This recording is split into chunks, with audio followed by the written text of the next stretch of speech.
Chapter 1. Some people are alive, yet they are already dead. Zhang Chufan, 500. The young man took a red envelope out of his pocket and gently placed it on the gift register table. Today is his cousin's wedding ceremony. Although his parents have passed away, he still gave 500 yuan as a wedding gift as a small token of his appreciation, as instructed by his maternal grandfather. After exchanging gifts, Zhang Chufan followed his maternal grandparents to their seats, waiting for the wedding ceremony to begin. As more and more guests arrived, the banquet hall became lively and noisy. Since his mother's passing, Zhang Chufan's personality has become increasingly withdrawn. He feels quite uncomfortable in his current environment and can only try to minimize his presence by looking down at his phone. Is he Fan? Hearing someone call out his nickname, Zhang Chufan looked up and found that it was the old lady sitting at the same table chatting with his maternal grandmother and talking about him. Their eyes met, and the kind-faced grandmother smiled and asked, Fan, do you still recognize me? Zhang Chufan had met the woman a few times before and recognized her as his aunt's mother-in-law, who was also the grandmother of his cousin who was getting married today. You must be my sister's grandmother. Zhang Chufan replied with a smile. Hearing that Zhang Chufan recognized him, the old man seemed very happy. You came to my house to play several times when you were little. I can't believe you've grown up so much. You must be 20 this year, right? Yes, exactly 20. Have you graduated from university? I'm a senior this year, and I'll graduate in 3 months, Zhang Chufan replied politely. What a good child. My cousin's grandmother looked at Zhang Chufan for a long time before sighing softly. It's just that his life is so hard. Faced with the old man's pitying gaze, Zhang Chufan didn't know what expression to make, so he could only force a bitter smile and lower his head to pretend to look at his phone. Zhang Chufan knew why the other person pitied him. He had lost both his parents when he was 17 and became an orphan. In fact, he vaguely sensed that among the relatives who came today, those who knew him would more or less show similar looks. He tried to forget, tried to appear optimistic, but those pitying glances seemed to be reminding him, you have no parents, you are pitiful. He may be pitiful, but he is equally hateful. At least, Zhang Chufan still hasn't forgiven himself. Fan's mother was such a good person. How could she have ended up like that? My cousin's grandmother continued to sigh. Zhang Chufan's mother is simple, kind, hardworking, and gentle. Everyone who knows her speaks ill of her. That step refers to the mother ending her own life with a large bag of rat poison. Grandma, as my mother's mother, spoke of her daughter with a tone of disappointment and sadness. Who can argue with that? She kept everything bottled up inside, never saying a word. Who knew she'd suddenly do something so drastic? Sigh. What's there to be upset about? Life is just about taking it one day at a time. These words seemed to give Grandma an outlet, and she poured out all the resentment in her heart. Zhang Yuan is a piece of trash. He messed around when he was young, and he's still not settled now. He broke his leg a few years ago, and then he had a stroke. My daughter took care of him every time. That heartless man doesn't appreciate my daughter's kindness. After recovering from his stroke, he actually found someone else outside. When our child was about to take the college entrance exam, he started making a scene about getting a divorce and dividing the family property. The Zhang Yuan mentioned by the grandmother is Zhang Chufan's father, and one of the culprits who caused his mother's suicide. Zhang Yuan is undoubtedly a scumbag, but Zhang Chufan knew very well that he was the last straw that broke the camel's back when his mother took the step of suicide. He knew from a young age that his parents' marriage was unhappy, but his existence forced this unhappiness to continue for more than 10 years. As Zhang Chufan's college entrance examination approached, the arguments between his parents became increasingly intense and frequent. Even though they were deliberately avoiding him, he realized that his family was on the verge of collapse. His life became a mess because his parents turned against each other over property division. All of this left Zhang Chufan with only one thought: he had to get into a university far away from home, as far away as possible, as if only in this way could he escape from that dark and hopeless life. Zhang Chufan got into a university far from home as he wished, and began a brand new life. University life is so wonderful, so fresh, so carefree, everything starts from scratch. He studied diligently, joined the student union, and actively participated in various club activities, living a fulfilling life every day and completely forgetting the troubles and pain brought by his family of origin. It wasn't until the end of the first semester, when he received a call from his mother, that he was brought back to reality. When her mother asked when she would be home for the holidays, her tone was so gentle, so expectant, so sincere, and even a little ingratiating. At that time, Zhang Chufan did not realize that this would be the last time he would hear his mother's voice. Instead, he came up with a pre-prepared excuse, saying that he had not been able to get a train ticket and planned to stay at school to find a part-time job. In reality, he simply didn't want to go back to that place that had caused him so much pain.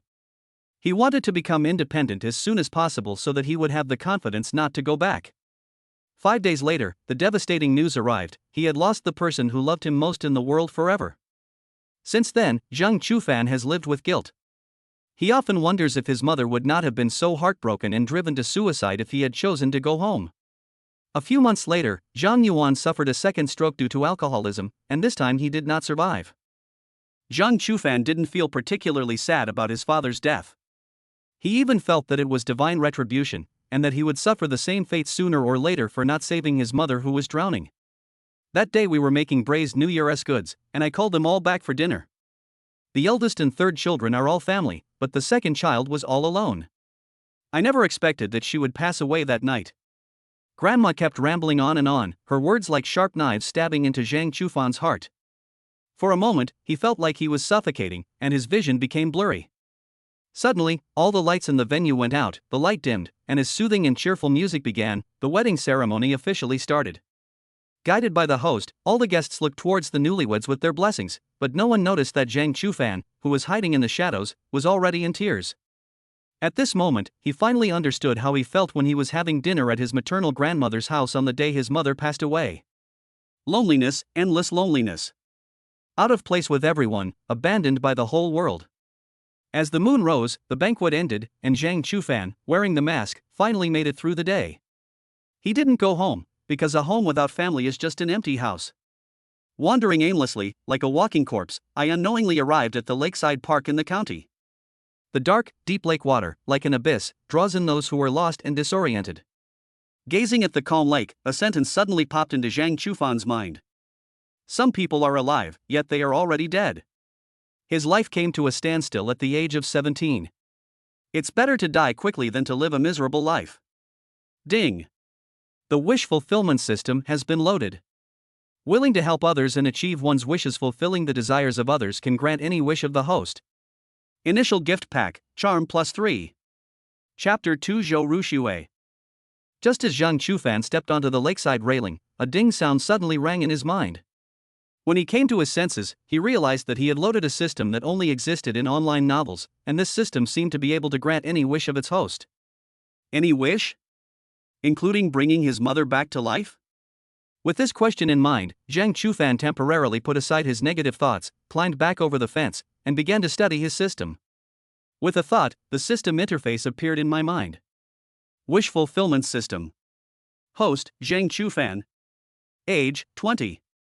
Intelligence, 7 average is 6 for average people. Stamina, 6 average for the average person is 6. Charisma, 9 average is 6 for the average person. Energy, 6 average for the average person. Wish points, 0 million points can grant any wish once. The system interface was simple and clear. Zhang Chufan found that his various attributes were basically at the level of an ordinary person, except for his charm value, which was 9 after the initial gift pack added 3 points, making him stand out. Of course, the key item is the last 1 wish points. Once he obtains 1 million points, the system can grant him any wish. With the system's immense power, it could probably even bring the mother back to life. Thinking of this, Zhang Chufan was overjoyed. His stagnant life had finally rekindled hope.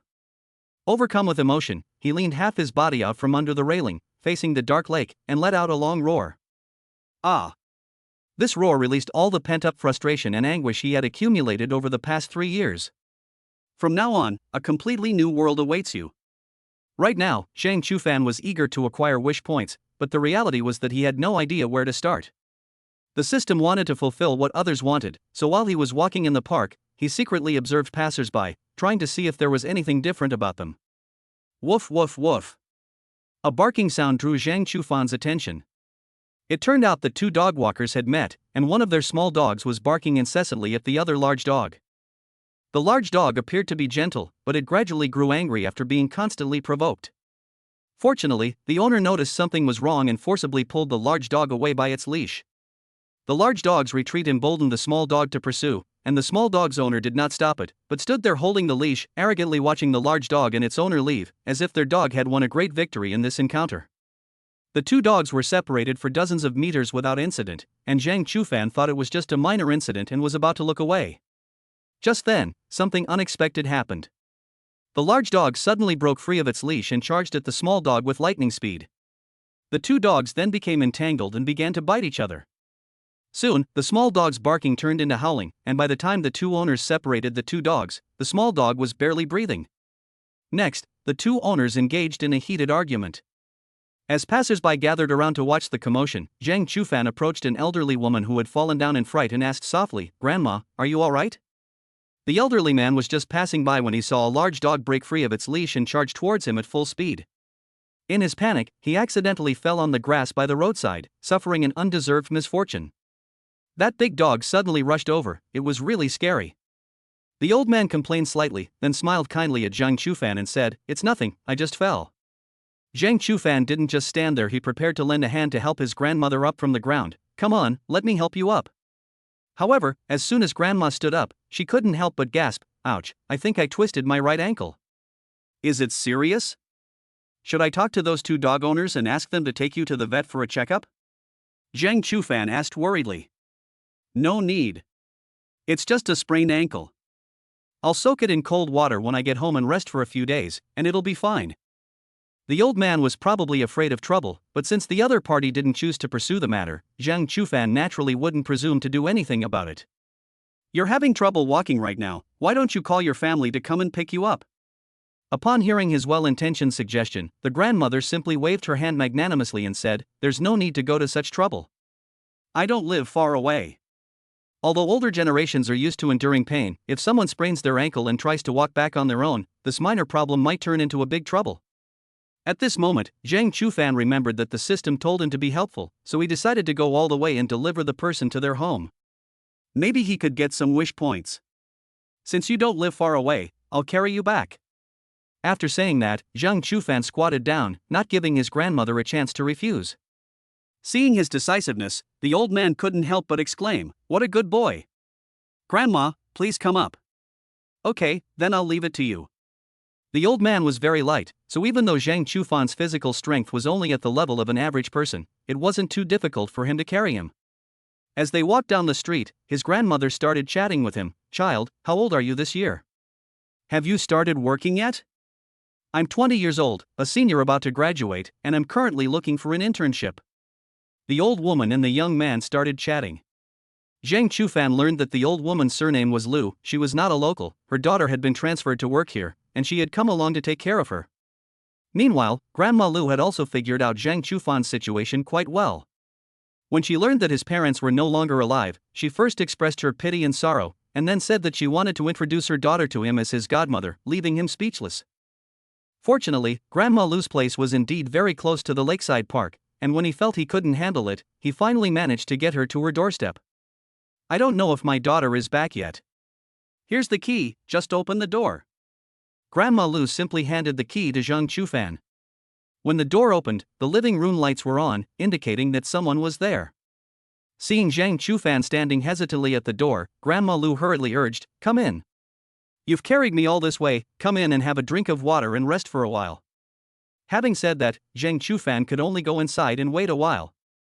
As soon as she entered the door, Grandma Lu called out in a loud voice, "Rushua, we have a guest. Come out quickly." A moment later, Zhang Chufan had just placed Grandma Lu on the sofa in the living room when he turned around and saw a mature woman of about 30 or 40 years old standing in the hallway.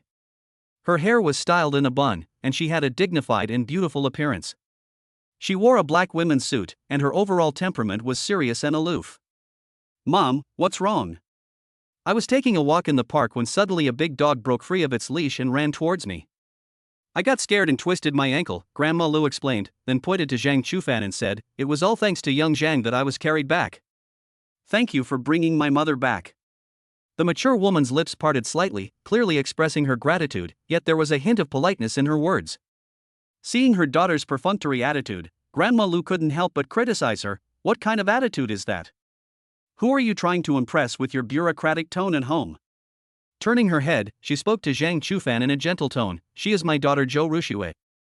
She was just transferred to Wancheng 2 months ago and is now the county party secretary here." "What? The county party secretary?" the top official in Ansheng? Zhang Chufan was stunned, he simply couldn't believe it. I casually helped an old lady, only to find out that she was the mother of the local top official. This is just too unbelievable. Grandma Lu was very satisfied with Zhang Chufan's reaction. She even boasted, "See? You didn't lose out by recognizing my daughter as your godmother, did you?" To put it bluntly, Zhang Chufan was just a naive college student who hadn't officially entered society yet. Recognizing the county party secretary as his godmother was something he had never seen before, and his brain basically stopped working at that moment. Zhou Ruxue, who was involved in the incident, did not express her opinion. Instead, she walked up to Grandma Lu and asked with concern, "Mom, how is your foot? Is it serious?"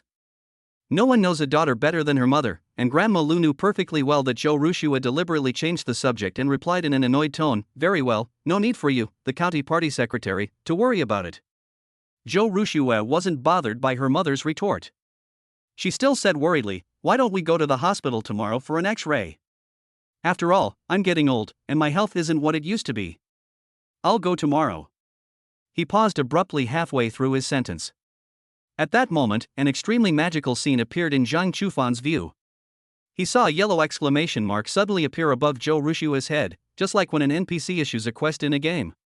He realized that the system was working its magic. I stared at the exclamation mark for 2 seconds, and a string of text slowly unfolded. Tomorrow is Monday, and I have a meeting to attend, so I probably won't be able to take my mom to the hospital. It would be great if someone could go in my place. So that's how it is. These must be what Zhou Ruxue couldn't say earlier. It seems that as long as Zhang Chufan fulfills Zhou Ruxue's wishes, he will be able to obtain wish points. Chapter 3: The secretary becomes an ant. It's just a sprained ankle, there's no need to make such a big deal out of it. Grandma Lu knew that Zhou Ruxue was very busy, and she didn't want to make things difficult for her daughter, so she simply pretended to be annoyed by the trouble. Hearing her mother say this, Zhou Ruxue did not accept it with a clear conscience. Instead, she frowned slightly and fell into deep thought, wondering if she should find someone from the county party committee office to do it for her. Seeing this, Zhang Chufan took the initiative to offer his services. "How about I accompany Grandma to the hospital tomorrow? I have nothing else to do anyway." His interruption successfully drew their attention. Grandma Lu beamed with joy, while Zhou Ruxue's expression relaxed, tinged with concern. "Don't you have to go to work tomorrow?" "My last semester of senior year was relatively relaxed," Zhang Chufan replied with a slight shyness. "They say it's a relaxed life, but in reality, it just means they haven't found a job yet." Seeing Zhang Chufan's rather shy appearance, Zhou Ruxue's face revealed a rare smile, like a plum blossom blooming in the 12th lunar month, dignified yet charming. Zhou Ruxue was the highest-ranking civil servant Zhang Chufan had ever met in real life. Seeing her smile because of him, he felt inexplicably flattered. He clearly has the mentality of a petty bourgeois. "All right, I won't stand on ceremony. I'll trouble you, Comrade Zhang." Zhang Chufan could sense that Zhou Ruxue's attitude towards him was much closer than at the beginning. "Is this how you ask for favors? Zhang is a guest, he's been standing here for ages, and you haven't even poured him a glass of water." Grandma Lu didn't tolerate Zhou Ruxue at all, and regardless of whether she was the county party secretary or not, she launched into a tirade of criticism. Asking the county party secretary to pour him water? Zhang Chufan, not believing he had that much influence, quickly declined, "No need.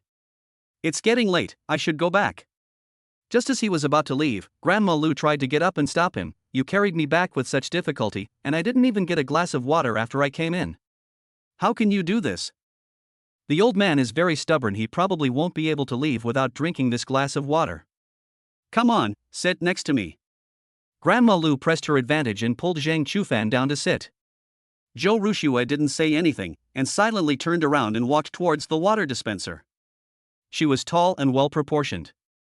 As she walked, her originally loose trousers became tight. When she bent over slightly to get water, her round and full thighs were revealed. He glanced at it casually and quickly looked away, not wanting Grandma Lu and Secretary Zhou to misunderstand that he had impure thoughts. "Have a glass of water." Zhou Ruxue brought the water to Zhang Chufan. "Thank you, Secretary Zhou." Before I could even drink the water, I heard Grandma Lu say forcefully, "Why call me Secretary Zhou? We're not in front of outsiders. From now on, just call me Auntie." The old lady really wanted Zhou Rushue to recognize this godson, but her daughter wouldn't agree, so she could only settle for second best and try to establish a relationship with him. Zhang Chufan didn't respond immediately, but secretly glanced at Zhou Rushue's reaction. Unexpectedly, the latter took the initiative to agree. In private, you don't need to call me Secretary Zhou, just call me Auntie. Since the parties involved had no objections, Zhang Chufan readily accepted. You're a senior this year, which school are you in? Zhou Rushue sat down on the single sofa diagonally opposite her and started the conversation. South China University of Science and Technology. A top-tier university, that's impressive. Zhou Rushue praised first, then asked, what's your major? Computer. Computer science is a good major. Do you plan to take the postgraduate entrance exam? No. As graduation approached, Zhang Chufan felt very lost. With no parents around to offer advice, he basically just drifted through life day by day. What about taking the civil service exam? At this moment, Aunt Zhou was like an annoying relative encountered during the Chinese New Year, making Zhang Chufan feel increasingly pressured. I haven't thought about that much yet. You can't do this. Aunt Zhou naturally criticized him in an elderess tone. You're about to graduate from university, how can you not even have a simple plan? Zhang Chufan lowered his head unconsciously, like a child who had made a mistake. At this moment, Grandma Lu, who was standing to the side, couldn't stand it anymore and started to speak up for Zhang Chufan. You're not happy about being someone's godmother, so you're starting to interfere now? Young Zhang is well educated, handsome, and kind. He'll definitely be successful in the future. Being praised like that to one's face, especially in front of someone like the county party secretary, really made Zhang Chufan a little overwhelmed. However, he noticed that Aunt Zhou stared at his face for a few moments, and instead of refuting him, she nodded in agreement. Indeed, being good-looking is an advantage. Is he good-looking? If it were just Grandma Lu praising him like that, Zhang Chufan would have just thought it was an old lady's favoritism. He didn't expect that even Aunt Zhou would do the same. He guessed that the high charm value of 9 points must have been the culprit. Oh right, aren't you looking for a job? Ask your aunt to help you think of a way. Grandma Lu slapped her thigh and gave Zhou Rushue the task. Hearing her mother spouting nonsense again, Zhou Rushue asked helplessly, I've only been here for 2 months, I haven't even gotten to know the way around yet, and besides, I don't own that county committee compound. What kind of solution do you expect me to come up with? Even though Grandma Lu knew her daughter was right, she still couldn't help but retort, you, the top official of Anqing, can't even solve the employment problem for college graduates. Ignoring the old man's complaints, Zhou Rushue said earnestly to Zhang Chufan, Xiao Zhang, you are a top university graduate. Even if I found you a random job in a small place like Anqing, you probably wouldn't be interested. The job market is quite competitive right now. My personal suggestion is that you consider taking the civil service exam or applying for a government-affiliated position. After a brief pause, Zhou Rushue added in a gentle tone, that way, Auntie will have a way to help you. Given Zhou Rushue's personality, she would never say such a thing, nor would she ever abuse her power for personal gain. But for some reason, after chatting with Zhang Chufan for a few minutes, she had a very good impression of this young, handsome, polite and sensible man, and in the end, she inexplicably said something that was a little out of line. Yes, I will seriously consider it. Although Aunt Zhou appeared stern, the care she conveyed reminded Zhang Chufan of his own mother, and a warmth welled up in his heart. He finished the water in his glass, then stood up to say goodbye. After Zhang Chufan left, at Zhou Rushue's house, Grandma Lu couldn't help but start promoting him again. I really like this boy Zhang more and more the more I look at him. Why don't you listen to your mother and adopt him as your godson? Wouldn't that be great? Mom, I'm a cadre, I can't just casually adopt godparents. Zhou Rushue said seriously, trying to end the conversation. Don't think that Mom doesn't understand anything. I didn't ask you to throw a big banquet to announce it to the world. If you just treat each other like family in private, who would know? I think you're just trying to appease me. I just don't understand. You met him on the very first day, so why do you seem to treat him more like your own daughter than you do? Zhou Rushue asked, puzzled. Xiao Zhang is a pitiful child. He became an orphan at the age of 17. Grandma Lu sighed softly before saying, I was just worried that you would have no one to talk to when you get old because you've been single for so many years. Young Zhang has lost his parents. If you adopt him as your godson, it will be no different from having your own son. Upon hearing this, Zhou Rushue looked surprised. She hadn't expected that Zhang Chufan was the same kind of person as her, and she couldn't help but feel sorry for him. Jiwei and Juner have been gone for so many years, and you still refuse to remarry. How can I, as your mother, live with peace of mind? Zhou Rushue remains silent. Since her husband and son died in a car accident 10 years ago, her heart had been completely dead. From then on, he devoted himself to his work and finally became the secretary of a county in his early 40s. I don't want to get married again. Actually, she was afraid of losing it again, so she dared not have it again. Knowing full well that this way of thinking is unhealthy, I have lost the courage to correct it. I don't want to remarry, and there's nothing I can do about it now, but Xiao Zhang is a good boy, so please think it over carefully. Grandma Lu was still making a last-ditch effort. This time, Zhou Rushue didn't immediately reject it, but instead thought about it seriously in her mind. It might not be so bad for two lonely people to huddle together for warmth.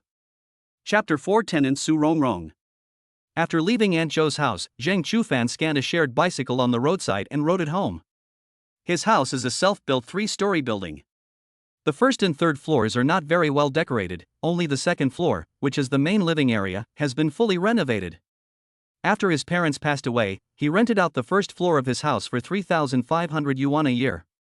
In Anqing, a small county with a permanent population of less than 1 million, an unfurnished self-built house is only worth this much. It's kind of funny, but this annual rent of 3,500 yuan is Zhang Chufan's only source of income right now. Fortunately, his parents had left him some savings, which, although less than 100,000 yuan in total, were enough to support him through university and prevent him from having to sell the house. When I got to my front door, the whole house was shrouded in darkness, with not a single light on. Zhang Chufan wondered if the tenant on this floor was not home or was already resting. He sighed helplessly when he thought about how the tenant had not yet paid this year's rent. At this time last year, he was far away at school and could only collect rent through WeChat, which resulted in him being owed more than a month's rent. Thinking of this, Zheng Chufan took out his phone, found Hao Mingjie in his WeChat contacts, and sent a message on the spot. Mr. Hao, are you renting again this year? If you are renewing the lease, please transfer the rent to me. He thought it might disappear without a trace, but to his surprise, he received a reply immediately. I don't live there anymore. Whoever lives there can contact me. What do you mean? You moved out? 2 minutes later, when the other party still hadn't replied, Zheng Chufan didn't give in and made a WeChat call directly. If you get hung up, hit again. It wasn't until the fourth time the call was disconnected that Hao Mingjie finally stopped pretending to be dead. Go find her, don't bother me. Immediately afterwards, a WeChat business card was pushed to me. So Zhang Chufan added the friend request, noting landlord, and then waited for the verification to be approved. He only took out his key to open the door after he had settled the rent issue. The house has 2 external doors. The first floor is accessed through the main door, and the second floor is accessed through a small door in the stairwell. As long as the door leading from the first floor to the stairwell is locked, even if the first floor is rented out to someone else, the 2 sides can still be kept separate. Back home, Zheng Chufan went straight to the bathroom, eager to see what changes the 9 points of charm had brought him. Looking at himself in the mirror, he saw an extremely handsome face. Beneath her sword-like eyebrows lay a pair of captivating eyes. Her nose was high and straight, her lips were of suitable thickness, and her jawline was so clear and smooth that it looked as if it had been meticulously sculpted. I feel both familiar and unfamiliar with this face. What's familiar is that the facial features still retain traces of the original features.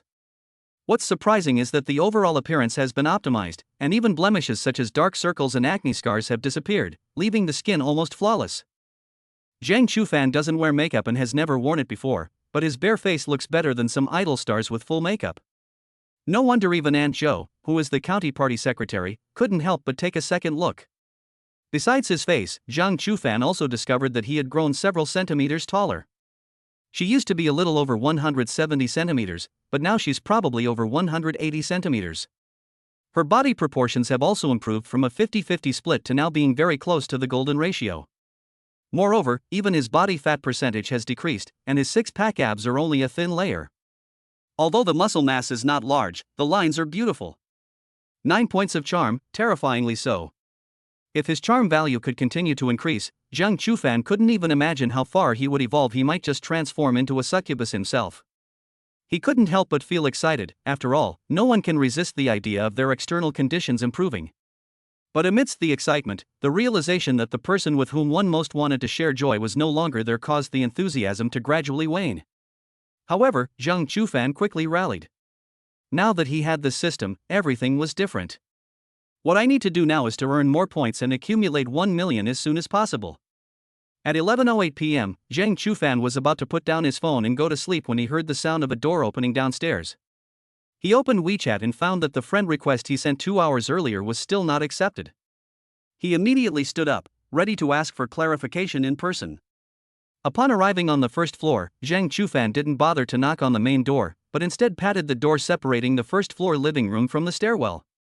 "Who is it?" came a wary female voice from the other side of the door. "I'm the landlord, could you please open this door?" After a brief silence, the woman's voice rang out again. "Okay, wait a moment." A short while later, the door opened, and a tired-looking woman stood in the doorway. This woman looked younger and shorter than Aunt Jo, but she made up for it with her ample bosom.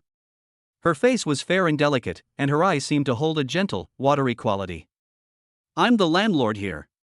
After introducing himself, Zhang Chufan stated his purpose. "The first floor of my house was previously rented by Hao Mingjie. May I ask who you are?" "Hao Mingjie is my husband, and my name is Su Rongrong." It turned out to be Hao Mingjie's wife. It was the first time he had ever met her. Unfortunately, Zhang Chufan had only been home a handful of times in the past 3 years, at most returning for a few days during the spring festival. At that time, Hao Mingjie was probably taking Su Rongrong back to the countryside for the new year, so he and Su Rongrong hadn't met before. Since the two are husband and wife, what's the story behind Hao Mingjie's attitude on WeChat? Did the couple have a fight? Zhang Chufan was too lazy to think about it. Whether or not there was a conflict was none of his business. He's here to collect rent, whether it's from Hao Mingjie or Su Rongrong, as long as they pay. Hao Mingjie probably doesn't plan to pay rent anymore, so I wanted to ask, do you still want to stay here? About how much is the rent? Rental fee is calculated annually, 3,500 per year. Su Rongrong was speechless for a moment. Her face turned slightly pale, and her expression revealed a hint of unease. The woman's appearance made Zhang Chufan feel like a villain, so he tried to ask in a gentle tone, "What's wrong? Is there a problem?" Su Rongrong lowered her head, not daring to look at his face. "I might not be able to come up with that much right now." An exclamation mark appeared above Su Rongrong's head. "The landlord seems like a good person. I hope he won't kick me out." Being friend-zoned doesn't matter. The important thing is that Zhang Chufan received a mission from Su Rongrong. He hadn't figured out the task refresh mechanism yet, and now that another NPC who could refresh tasks had finally appeared, he certainly wouldn't let Su Rongrong move away. "Madam, you don't want to be kicked out, do you?" "No." Zhang Chufan reorganized his thoughts and began to discuss solutions. "How about you pay rent monthly, 300 a month, that shouldn't be too difficult, right?" He was still testing the waters, mainly because he didn't know how dire Su Rongrong's financial situation was. In fact, even if Su Rongrong couldn't come up with a single penny, Zhang Chufan wouldn't kick her out now, but he couldn't openly show it. If he wasn't after money, Su Rongrong might think he had ulterior motives. The estranged husband, the frail wife, and the young man easily evoke all sorts of speculation. Zhang Chufan didn't want to make things worse, so he could only back down step by step. "Thank you." Su Rongrong finally smiled. "If it's 300, I can transfer it to you right now. I added you on WeChat last night.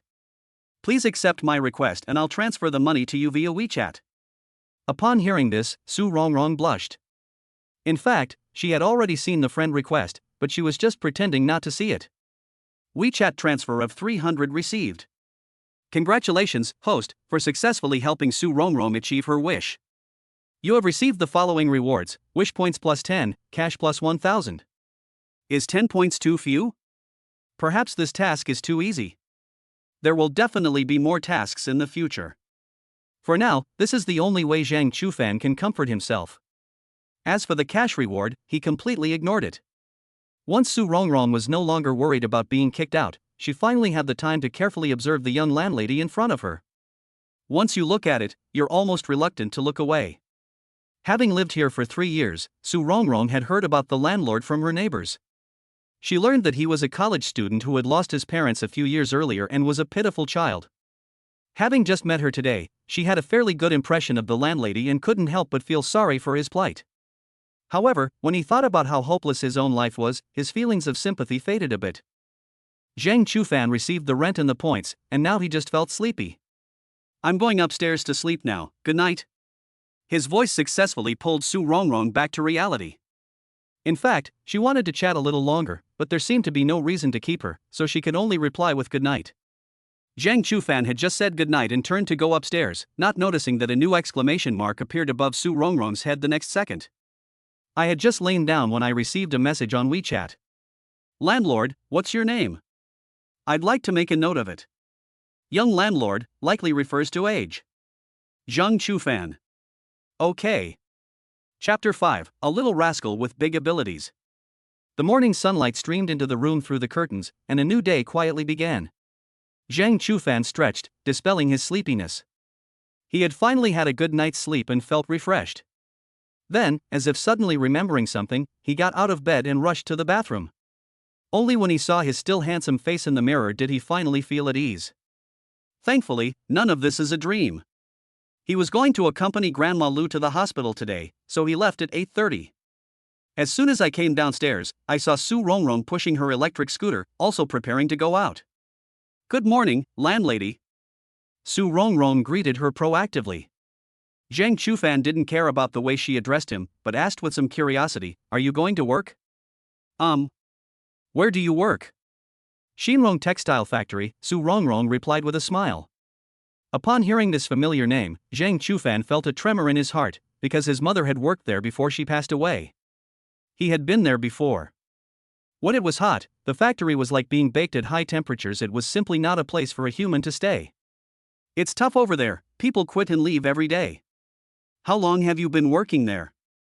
Su Rongrong thought for a moment before answering, It's been almost 3 years, hasn't it? Being able to persevere for so long shows that one can endure hardship.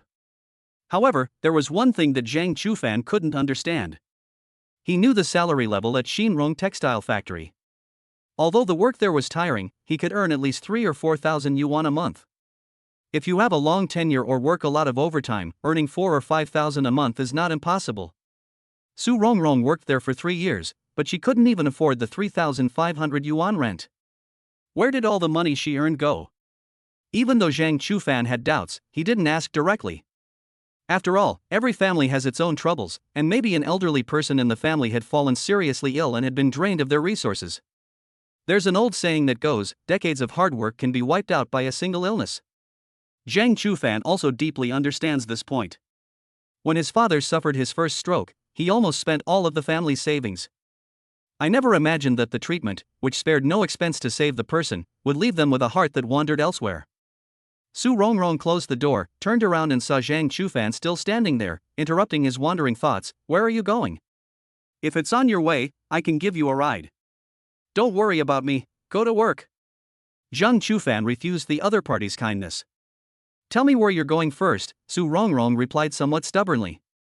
Zhang Chufan knew the location of Shinrong Textile Factory, and naturally knew that the two of them were actually going the same way. Su Rongrong probably felt that she had received his kindness last night, so she wanted to repay him in some other way. The Fanhuayuan residential community next to the lakeside park. It's on my way. Su Rongrong looked pleasantly surprised and patted the back seat, saying, Get in.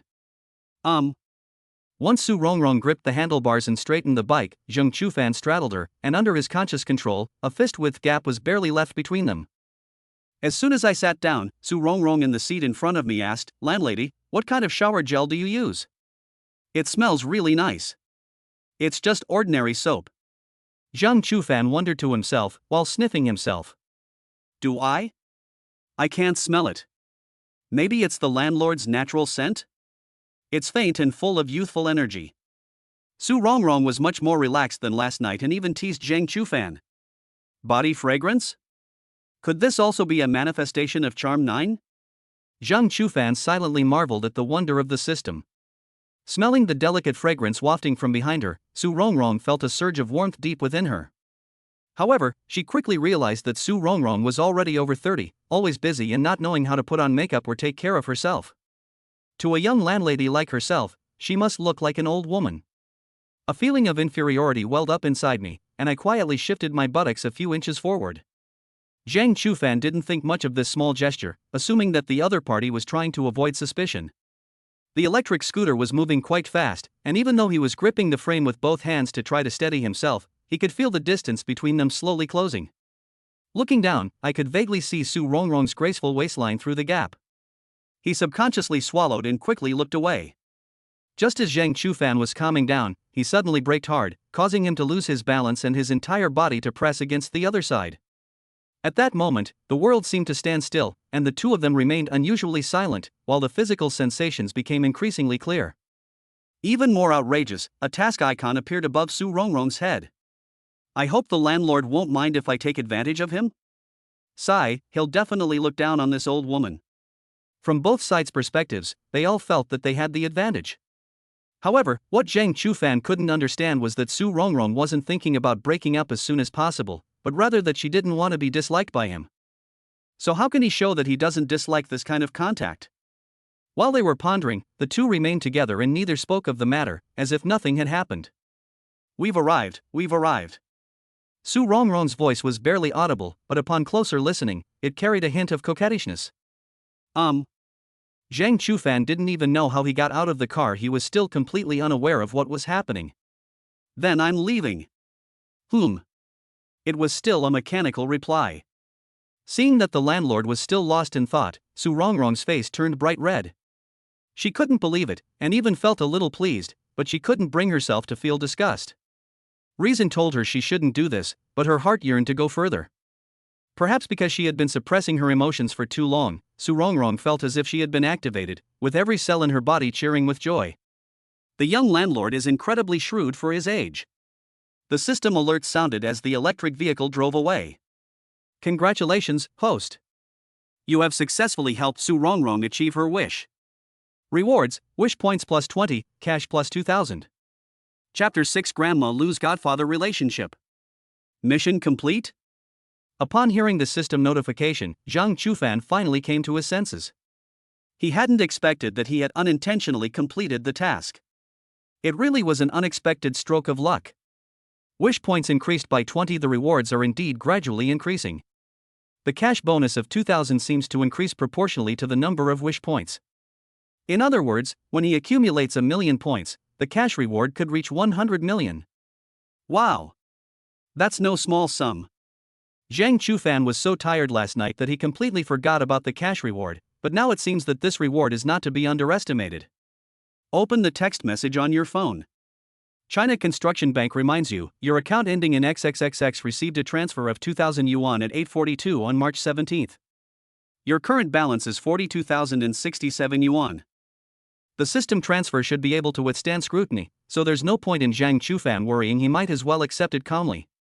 Looking up, the gate of the residential area clearly read Fan Garden. During the silence between the two, Su Rongrong took it upon herself to take him to his destination, making one wonder if she didn't want to separate so soon. When Zhang Chufan arrived at Aunt Zhou's house, it was Grandma Lu who opened the door for him. He saw that the latter was limping on one leg and was obviously not having an easy time. Have you had breakfast? Grandma Lu greeted him with a kind smile as soon as she saw him. I'm not hungry. How can you skip breakfast? Grandma Lu said sternly. Come in and eat something first, then we'll go to the hospital. After Zhang Chufan entered the room, he subconsciously looked for Aunt Zhou. Just then, he heard Grandma Lu's voice, Ru Shui has already gone out. Upon hearing this, his slightly tense body relaxed. What? Are you afraid of your Aunt Zhou? Grandma Lu couldn't help but chuckle. Zhang Chufan did not deny this. Zhou Rushui is, after all, the county party secretary, and there is no doubt that Zhang Chufan would feel reserved in her presence. There's some noodles your aunt made in the kitchen, go and get them for yourself. Have you eaten? Zhang Chufan helped Grandma Lu to sit down on the sofa and asked as he did so. I've already eaten, Grandma Lu said, patting Zhang Chufan's hand. I deliberately asked your aunt to cook a little extra, just in case you came over without having breakfast. These words touched Zhang Chufan deeply, and he once again experienced the feeling of being cared for. Upon entering the kitchen, I saw a bowl of noodles that had been prepared, so I took it to the dining table outside to eat. After taking the first bite, Grandma Lu asked with a smile, how does it taste? Not bad, Zhang Chufan replied casually without looking up. Unexpectedly, this made the old man burst into laughter. Haha. Your aunt isn't here, so why are you afraid of offending people by telling the truth?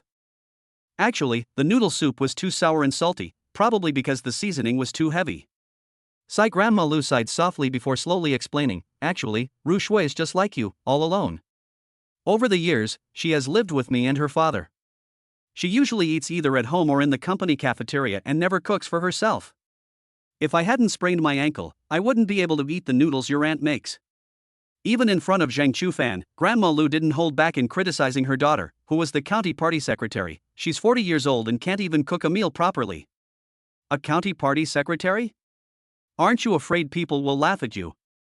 No wonder Grandma Lu followed Aunt Zhou to take care of her after she was transferred to Ansheng. That's not the point. The point should be Grandma Lu's statement, Aunt Zhou is also all alone. Is your aunt not married? As soon as the words left his mouth, Zhang Chufan realized he had made a foolish mistake. Aunt Zhou had just been promoted to county party secretary. At this level, if one were to adopt an unconventional, single-minded approach, it would be difficult to pass the political background check.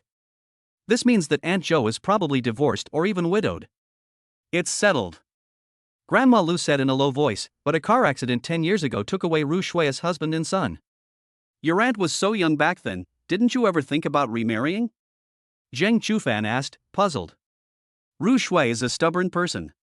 On the day of the car accident, the family had agreed to go out for dinner, but she and her husband had a fight and she didn't go. After the accident, she took all the blame upon herself and has lived with guilt ever since. Those who remain are often the ones who suffer the most. Zhang Chufan also deeply understands this point. Moreover, he suddenly realized why Grandma Lu had suddenly suggested that he recognize her as his godmother after hearing about his background last night. It's probably because they felt he and Aunt Zhou were in the same boat and their identities complemented each other, so they wanted to bring them together. Even now, after saying all this to myself, I probably still have this thought. Even after 10 years, Ru Shui still refuses to remarry, and her father and I have completely given up. Grandma Lu changed the subject, and Zhang Chufan said earnestly, but we can't be with her for the rest of our lives. With our family's conditions, although we don't need to find someone to take care of her in her old age, we still need someone to talk to. When a person is lonely for a long time, they must feel very depressed. Who knows, one day when they return home and look at the empty house, they might take their own life. Grandma Lu's words struck a chord with Zhang Chufan, and he knew that her concerns were not unfounded, because his own mother was a bloody example of this. Xiao Zhang, I sincerely hope you can recognize Ru Shui as your godmother. After going around in circles, Grandma Lu finally got to the point.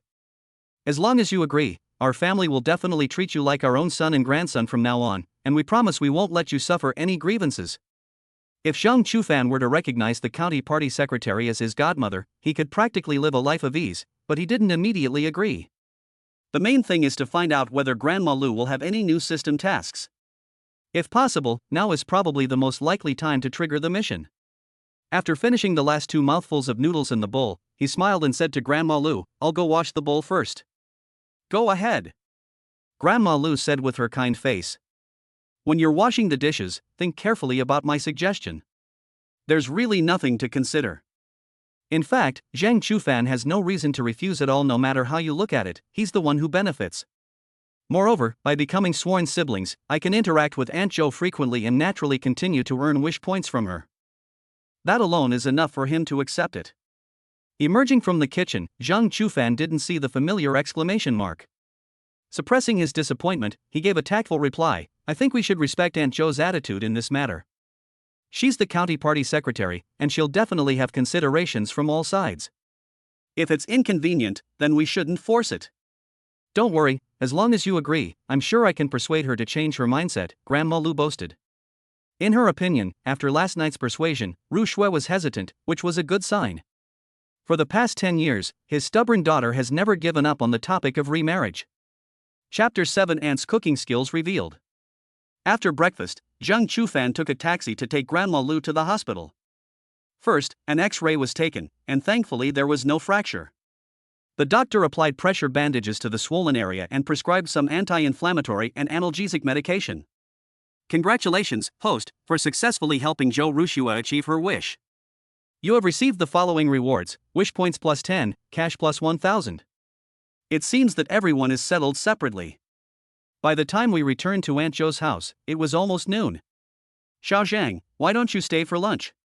Faced with Grandma Lu's kindness, Zhang Chufan thought for a moment before replying, the doctor told you to rest well, so don't go to all that trouble. How about I order some takeout? Those takeout meals aren't clean, Grandma Lu criticized, while also reminding him, you should eat less of those in the future. Zhang Chufan could only obediently respond to the old man's concern. Your aunt will be back for lunch too. I'll start cooking the rice while she cooks the dishes. As soon as she finished speaking, Grandma Lu remembered Zhou Rushua's clumsy cooking skills and immediately changed her mind. No way. It's your first time eating at home, so I have to cook for you myself. Seeing that Grandma Lu was about to stand up, Zhang Chufan blurted out, if it's really not possible, I'll do it. You can cook? Grandma Lu asked with surprise. Yes, I know a few home-style dishes. Zhang Chufan nodded slightly. His father was away from home most of the year, and his mother worked in a factory, so he learned to cook for himself at a very young age. Logically speaking, since Zhang Chufan was a guest, Grandma Lu would never let a guest cook. But she felt this was also a good opportunity to show Zhou Rushua more of Zhang Chufan's strengths, thereby persuading her to accept him as her godson. Okay, then I'll take a break today. Grandma Lu sat back down with a smile. After turning on the TV for the elderly person, Zhang Chufan went to check the food in the refrigerator. At this moment, Grandma Lu specifically reminded her, by the way, your aunt really likes tomato and egg stir-fry. I see. In fact, Zhang Chufan also likes this dish, mainly because it is simple to make and tastes good with rice. It is one of his signature dishes. After a little consideration, he decided to make stir-fried pork, braised chicken with potatoes, scrambled eggs with tomatoes, and vegetable and egg drop soup. A standard meal of 3 dishes and 1 soup should be enough for 3 people. After bringing all the necessary ingredients to the kitchen, Zhang Chufan got to work. Prepare the ingredients first, then cook them all together. Although he cooked very few times during his 4 years of university, he gradually became more skilled at it.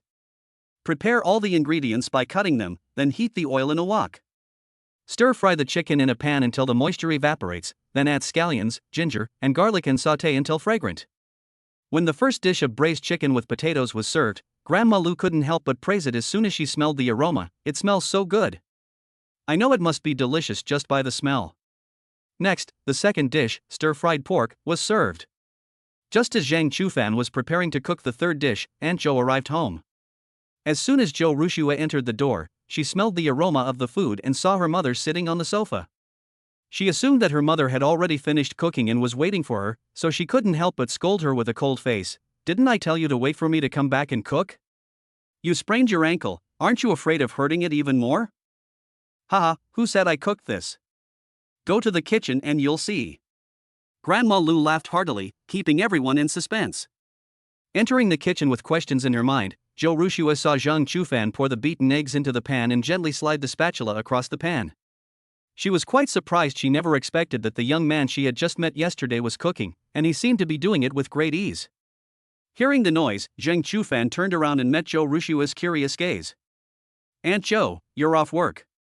He hadn't quite gotten used to calling the party secretary Auntie yet, but he corrected himself in time. Is there anything I can help you with? As the hostess, Zhou Rushua couldn't just sit and wait for the meal to be served, so she thought about whether she could lend a hand. No need, this is the last dish. Even so, she remained standing at the kitchen doorway. When I saw Zhang Chufan take the fried eggs out first, then stir-fry the tomatoes separately for a while, and finally pour the fried eggs back into the pan, I could no longer suppress my curiosity. Why not just pour the tomatoes in and stir-fry them after frying the eggs? Wouldn't that simplify the process? Frying them separately is to ensure the texture of the eggs and also to allow the tomato juice to be fully released, Zhang Chufan explained patiently while stirring. If you add the tomatoes directly after frying the eggs will become tough and hard due to the long cooking time, thus losing their fluffy and tender texture. If you take them out of the pan quickly to ensure the texture of the eggs, the tomato juice will not be fully released. It's a simple little step, but it's the essence of scrambled eggs with tomatoes. For Zhou Rushua, who isn't very good at cooking, this was incredibly beneficial, and she couldn't wait to try it out on the spot. Watching Zhang Chufan's focused and busy figure, Zhou Rushua was momentarily lost in thought. She suddenly realized that cooking might actually be an interesting thing. All right. Zhang Chufan plated the scrambled eggs with tomatoes and handed it to Zhou Rushua. Aunt Zhou, you can take the dishes out first. I'll make a soup last, it'll only take 2 minutes. However, after Zhou Rushua took the plate with one hand, she couldn't wait to grab a piece of egg with her other hand and put it in her mouth. She then exclaimed excitedly, "It really is The egg is very soft and covered with tomato sauce. Aunt Jo, who was originally dignified and aloof, suddenly showed a slightly playful side, and the stark contrast made Zhang Chufan a little lost in thought. However, he quickly realized his mistake and humbly said, "I learned it by watching other people's videos online." Being willing to learn already puts you ahead of most of your peers, Zhou Rushue said with an encouraging smile. And you make it taste better than me. After Aunt Jo left with the dishes, Zhang Chufan quickly finished making the vegetable and egg drop soup. Dinner is ready. While Aunt Jo was serving rice, Zhang Chufan helped Grandma Lu to sit down at the table. Look at Xiao Zhang, and look at you, you can't even cook a bowl of noodles properly. Grandma Lu couldn't help but scold her daughter when she saw that every dish on the table was cooked so well. I haven't cooked in a long time, so I didn't get the seasoning right, Zhou Rushue explained in her defense. After everyone had their food, Grandma Lu was the first to pick up her chopsticks. Let me try Xiao Zhang's cooking. After taking a small bite of each of the 3 dishes, Grandma Lu deliberately said to Zhou Rushue in an exaggerated tone, "Oh my, every dish is delicious. Not only is Xiao Zhang handsome and has a good personality, but he can also cook. If he were my grandson, I'd probably wake up laughing in my dreams every night." Zhou Rushue knew exactly what her mother was planning. She silently picked up a small piece of scrambled eggs and put it in her mouth, while pondering the potential impact of adopting this godson on her life. She knew that putting all her time and energy into work was a form of escapism, a way of rejecting and refusing new emotional entanglements. The blows from her past experiences were too great for her to bear, and she could no longer endure similar pain. If she were to accept Zhang Chufan as her godson, she would definitely pour all her emotions into him. If you refuse, fine. If you accept wholeheartedly. Pushing her jumbled thoughts aside, Zhou Rushue got down to business. "Mom, you should go back to Yanjing the day after tomorrow. I've already talked to my older brother, and he'll drive you back. You think I'm annoying, so you're going to kick me out? You've sprained your ankle. If you stay here with me, I'll be too busy with work to take care of you. You'd be better off going back to rest and recover." Upon hearing this, Grandma Lu agreed that it made sense. She had been staying with her daughter in Anqing for 2 months and it was time for her to go home and visit, otherwise her husband would probably throw a tantrum. "The only thing I'm worried about right now is that Rushue hasn't officially recognized Zhang Chufan as her godson yet. If this can be accomplished before she leaves, she can leave in peace." With at least 2 more days to go, Grandma Lu decided to use this time to instill these ideas in her daughter whenever possible, hoping to help her open up completely. As she was about to leave, she felt she should treat Zhang Chufan to a meal, since he had helped her a lot these past 2 days. "Xiao Zhang, come over for dinner tomorrow night too." "Okay." Hearing that Grandma Lu was leaving, Zhang Chufan felt a little reluctant, so he naturally wouldn't refuse. Chapter 8: The White Moonlight of My Youth. At 12:30 p.m., Zhang Chufan left Zhou Rushue's house. Although Grandma Lu tried to persuade him to stay, and even invited him to stay for dinner, both the old lady and Aunt Jo needed to take a nap, so he felt embarrassed to stay any longer. "I had nothing to do in the afternoon, and I was planning to go home and write my graduation thesis." Upon seeing the message in his high school class group chat, he immediately changed his mind. "Galaxy Internet Cafe, anyone want to play games together?" The so-called wish fulfillment system requires you to have an NPC who can complete tasks to earn wish points. Therefore, if Zhang Chufan wants to get more points, he needs to socialize more, find more NPCs, and interact with them. After graduating from high school, the class group is usually only active during winter and summer vacations. However, most students are now in the 2nd semester of their senior year, which is no different from a long vacation, so people chat in the group every now and then. Since his parents passed away one after another, even though no one in the class group chat discussed his situation, he received a lot of comfort from his classmates and teachers in private. Perhaps due to low self-esteem, I stopped sending messages in the group and stopped attending any class gatherings. "I'm here to find you. Which machine are you on?" His reply caused a huge stir, and the class group chat became much more active. "Unit 58, come quick. You've gone back to Anqing? Holy crap, the missing person has returned. I'm also in Anqing. Want to have dinner together tonight?" Seeing the continuous greetings from his classmates, Zhang Chufan couldn't help but feel moved.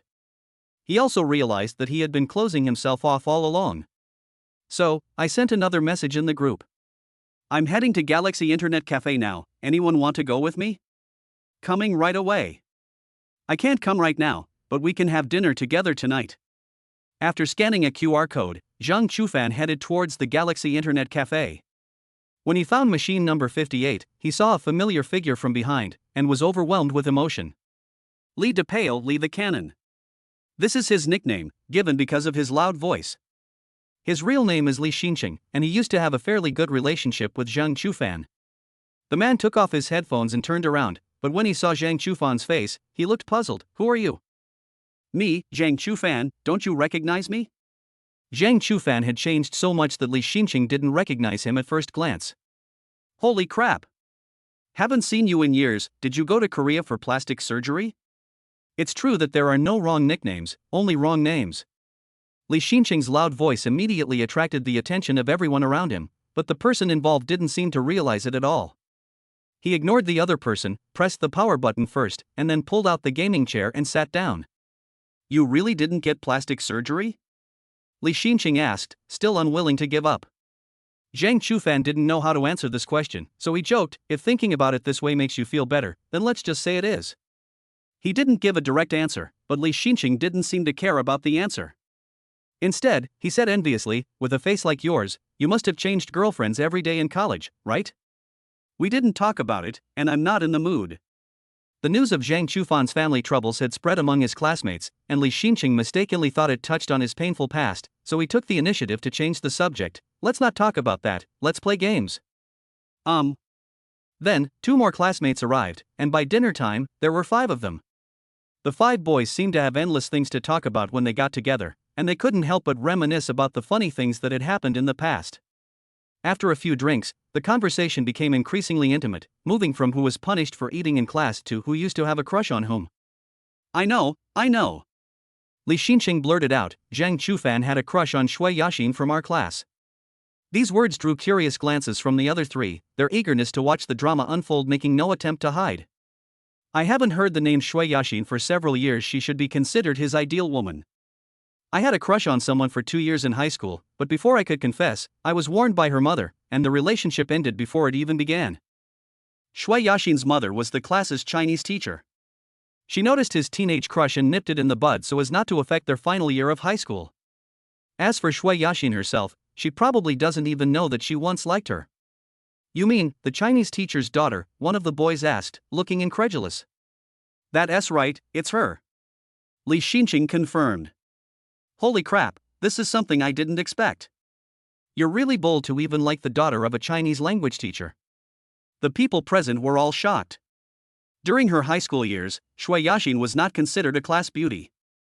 On the contrary, she had thick bangs, wore slightly outdated black-rimmed glasses, and wore only her school uniform year-round. He buried himself in his studies all day, was quiet and reserved, and had a very low profile in class. Because she was the daughter of the class teacher, everyone was more or less worried about being reported, which made few people willing to take the initiative to communicate with her. In retrospect, this should be considered a form of covert bullying. During his first year of high school, Zhang Chufan and Shui Yaxin sat at the same desk for a while. Zhang Chufan discovered that Shui Yaxin was actually a very simple girl who didn't care about other people's opinions and lived as if she were in her own world. She was simply more insightful than her peers, knowing that the most important task in high school was to study, and she devoted herself to it wholeheartedly. Shui Yaxin's appearance gradually attracted Zhang Chufan. You wouldn't believe it, he didn't even have a chance to confess before his Chinese teacher saw through his feelings, Li Xinqing continued, laughing uncontrollably. He was even called to the Chinese teacher's office and given a dressing down. Oh my, it's hilarious. When it comes to other people's embarrassing stories, Li the Cannon is very outspoken, especially with his loud voice, which made the girls at the next table cover their mouths and giggle. Being ridiculed like this to his face, Zhang Chufan couldn't help but laugh and curse, damn it, you shouldn't be called Li Xinqing, you should be called Li Dazue. You promised to keep it a secret, but it was all just empty talk.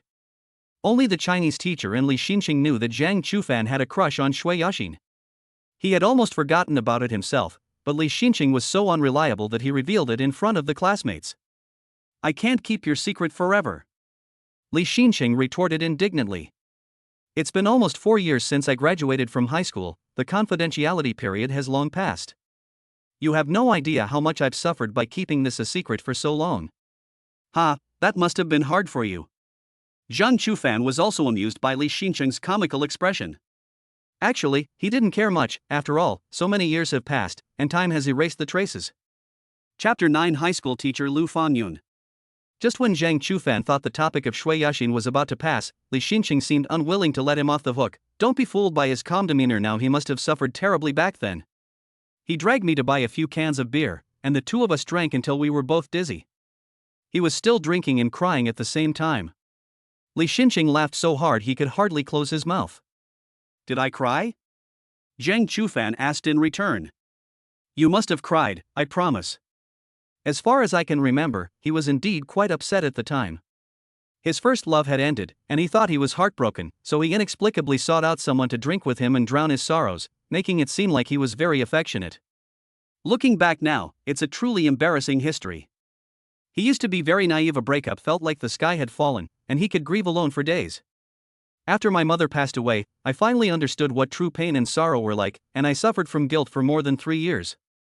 If the system hadn't appeared in time, he probably would have already gone to another world. That's why Zhang Chufan can now laugh off his past. Stop talking about me. I don't believe you guys didn't have a crush on a girl in high school. As we grow up and prepare to enter society, we finally realize, belatedly, that the winds of our youth were more precious than gold. Towards the end of the conversation, someone casually mentioned, "Want to take a stroll around the school later?" Everyone readily agreed. Maybe we can run into the Chinese teacher and ask Zhang Chufan about Shui Yaxin. Li Xinqing was quite considerate of Zhang Chufan, and as soon as he said that, the other classmates joined in the teasing. Now that you and Shui Yaxin are almost graduating from university, your Chinese teacher probably won't stop you from being together anymore. Ha, when the teacher becomes the mother-in-law, I'll have to call her mom from now on. After finishing their meal, everyone prepared to revisit their high school campus. As he was leaving, a girl at the next table, encouraged by her friends, suddenly came up to Zhang Chufan and asked rather shyly, "Hi, can we add each other on WeChat?" At this moment, Zhang Chufan could feel that the back teeth of the people behind him were almost ground to powder. However, he did not agree immediately, but deliberately showed hesitation while secretly observing the top of the girl's head. What are you thinking about? Don't you not have a girlfriend? Li Xinqing urged casually. Since no exclamation mark appeared, Zhang Chufan stopped waiting and took out his phone to add the girl as a friend. After leaving the restaurant, several classmates took turns torturing him. When someone asked for your WeChat, you actually pretended to have it. I'm so envious. Everyone is getting uglier, so how come you've become so handsome? It makes no sense. Upon hearing this, Zhang Chufan glanced at the group and noticed that they had indeed gained some weight compared to their high school days, likely due to their irregular eating and sleeping habits in college. Before my charm stat increased, I was the same. You're not dating anyone, is it because you're still hung up on Shui Yaxin? No, I'm just lazy. I think playing games is worse than dating, Zhang Chufan quickly explained to avoid deepening the misunderstanding. However, the more he explained, the more he was questioned, which was truly frustrating. Amidst laughter and conversation, the 5 of them rode their bicycles to Wanqing No. 1 Middle School. The place is still the same as before, at least from the outside, there's no noticeable change. I heard that No. 1 Middle School has installed air conditioning. What good is it to feel at ease only after we leave? The security guard did a quick registration before letting the group through. Returning to campus after many years, Zhang Chufan was overwhelmed with emotion. Every tree, every road, every building, held memories of the past. It's evening study time now, and the road is quiet. You can only hear the 5 of them laughing and chatting. It seems like some of our teachers are teaching the first-year high school students this year. Shall we go to their office to check on them? Let's go see if we know anyone. The teaching building was brightly lit, and these lights would remain on until at least 10 p.m. The moment I stepped into the teaching building, the atmosphere, which had been filled with laughter and conversation, inexplicably became more serious. Do you think we might run into the head of the grade who stops us and asks which class we're in? You've already graduated, what are you afraid of him for? I was caught by the head of the grade for sleeping during evening self-study sessions before. Before I even reached the office door, I saw a familiar figure appear at the end of the corridor. As luck would have it, that person was none other than her former Chinese teacher Lu Fangyun, who was also Shui Yaxin's mother. Damn, I really ran into my Chinese teacher. Li Xinqing realized that he had sworn in front of his former teacher and was so embarrassed that he wanted to turn around and run away. Unfortunately, his loud voice successfully attracted Lu Fangyun's attention, and now it was too late to run away. The woman had long, jet black hair, willow leaf eyebrows, almond-shaped eyes, and wore silver-rimmed glasses. Overall, she had a beautiful, intellectual, and mature appearance. She walked slowly towards them, carrying her textbooks in one hand, and called out everyone's names with surprise. "Oh, you're not Li Xinqing, Lu Feng." He hesitated only when he looked at Zhang Chufan, but fortunately Li Xinqing came to his rescue. "Teacher, he is Zhang Chufan, you can't recognize him, can you?" "Yes. He's grown taller and more handsome." Lu Fangyun smiled with satisfaction. "While we were eating just now, a woman from the next table came over and asked him for his WeChat." While Lu Feng appeared to be sharing amusing anecdotes, he was actually secretly striking up a conversation with Li Xinqing, and the two reached a certain consensus in secret. "Really? Girls are so proactive these days?" Lu Fangyun was a little surprised, then subconsciously began to lecture Zhang Chufan in the manner of a teacher. "But Zhang Chufan, you mustn't go astray. Never play with other girls' feelings." Before the person involved could reply, Li Xinqing interjected cheekily, "Teacher Lu, you don't know, Zhang Chufan has never been in a relationship. He had a crush on a girl in our class in high school, and it seems he still hasn't forgotten her." With the help of Lu Feng and Li Xinqing, Zhang Chufan was given the persona of a devoted lover without saying a word, and the object of his devotion was Lu Fangyun's daughter. Upon hearing this, Lu Fangyun suddenly remembered that this former student had a crush on her daughter. She was surprised and touched that Zhang Chufan hadn't forgotten her all these years. From Zhang Chufan's perspective, an exclamation mark suddenly appeared above Lu Fangyun's head. Sigh. It was a crucial time in their senior year of high school, and I only gave Zhang Chufan a small warning because I was thinking about their future. I hope he understands and won't blame me. Teacher Lu, don't listen to their nonsense.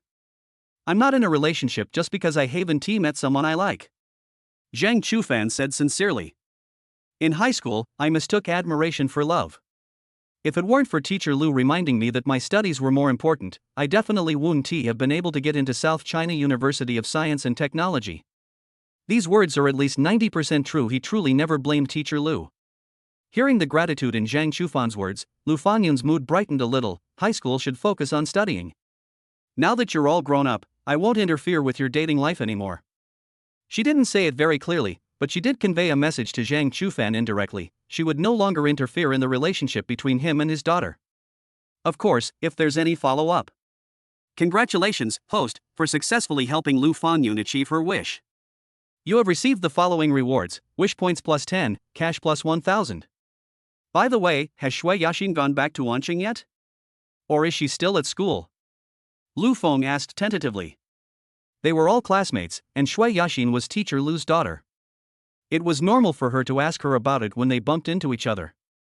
In fact, Lu Fangyun had already guessed Lu Feng's purpose, but she still smiled and replied, "Yeah, Xin just finished her postgraduate entrance exam and is waiting for the results at home these days.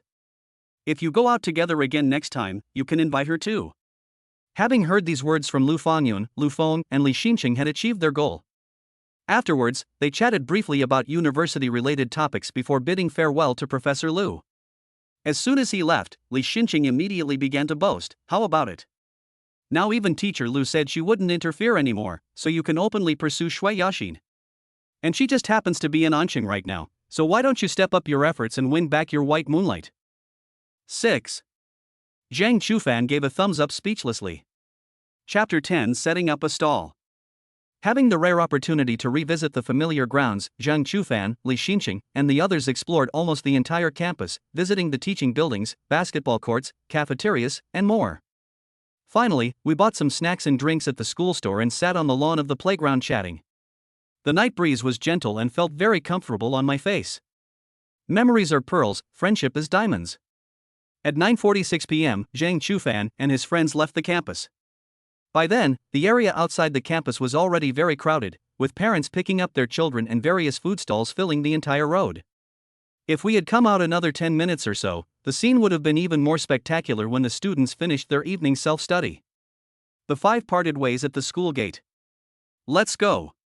Let's meet up and play games together sometime. Before leaving, Li Xinqing patted Zhang Chufan on the shoulder and said earnestly in the tone of an old father, "I've done my best. Whether you can win over Shui Yaxin or not depends on yourself. Stop yelling and get lost." Zhang Chufan pushed away Li Xinqing's hand that was on his shoulder with disgust. After the excitement subsided, he was left all alone again. He had planned to just scan a bike and go home, but the various enticing aromas tempted him and made him hungry again. I still remember when he was in high school, he especially liked the fried noodles made by an uncle. The taste was absolutely amazing. I wonder if he still sells them now. With this in mind, Zheng Chufan walked toward the rows of food stalls. The uncle's fried noodle stall is easy to find. It's still in the same spot as it was 4 years ago. He got his wish and bought the delicious fried noodles he remembered, but the price had increased from 5 yuan to 7 yuan per serving. Zheng Chufan started eating as he walked, but the taste seemed a little different from what he remembered. Just as I was feeling regretful, I caught a glimpse of an acquaintance out of the corner of my eye. Su Rongrong. At the far end of this stall area, Su Rongrong stood alone, her electric scooter parked beside her. Are they here to pick up the child? Zhang Chufan couldn't help but wonder. If I continued walking, I would probably run into them. Thinking of the embarrassing incident that happened that morning, I suddenly had the urge to turn back and try to take a detour before they noticed me. However, the thought of escaping was quickly extinguished by Zhang Chufan. After all, Su Rongrong was an NPC who could complete tasks, so he should take the initiative to contact her. After adjusting my mindset, I pretended to be nonchalant and continued walking forward. As they got closer, Su Rongrong's voice, tinged with surprise, reached their ears. Landlady, what are you doing here? I just went for a walk around the school with some classmates. Zhang Chufan pretended to be calm and raised his hand to show the food in his hand. I was a little hungry after we came out, so I bought a plate of fried noodles up ahead. Meanwhile, he was also secretly observing Su Rongrong's situation. The latter looked perfectly normal, as if she had not been affected at all by the electric scooter incident that morning. The electric scooter was slightly different from the one in the morning. A thermal box, commonly used for food delivery, was now fixed to the back seat where he had sat before. So the landlord graduated from number 1 high school. He must have had excellent grades back then. Anqing number 1 high school is undoubtedly the best high school in Anqing County, with a first-tier university admission rate of around 40%. Therefore, all Anqing people share a consensus. Only those who excel in their studies can get into Anqing number 1 middle school. It's alright, not too bad, Zhang Chufan replied casually, before asking the insulated box, are you setting up a stall too? Mum. Su Rongrong nodded slightly, as if she was a little embarrassed. What are you selling? Zhang Chufan was genuinely curious about what could be sold in just an insulated box. I saw that spicy chicken noodles are quite popular among students online, so I wanted to try them. As she spoke, Su Rongrong opened the insulated box, preparing to hand Zhang Chufan a box to try, but after seeing that he was still holding fried noodles in his hand, she silently withdrew her hand. How's it going? Is it selling well? In fact, Zhang Chufan already had the answer in his heart. With Su Rongrong pushing an electric bike, not even having a sign, and her stall located on the outermost edge, how could her business possibly be good?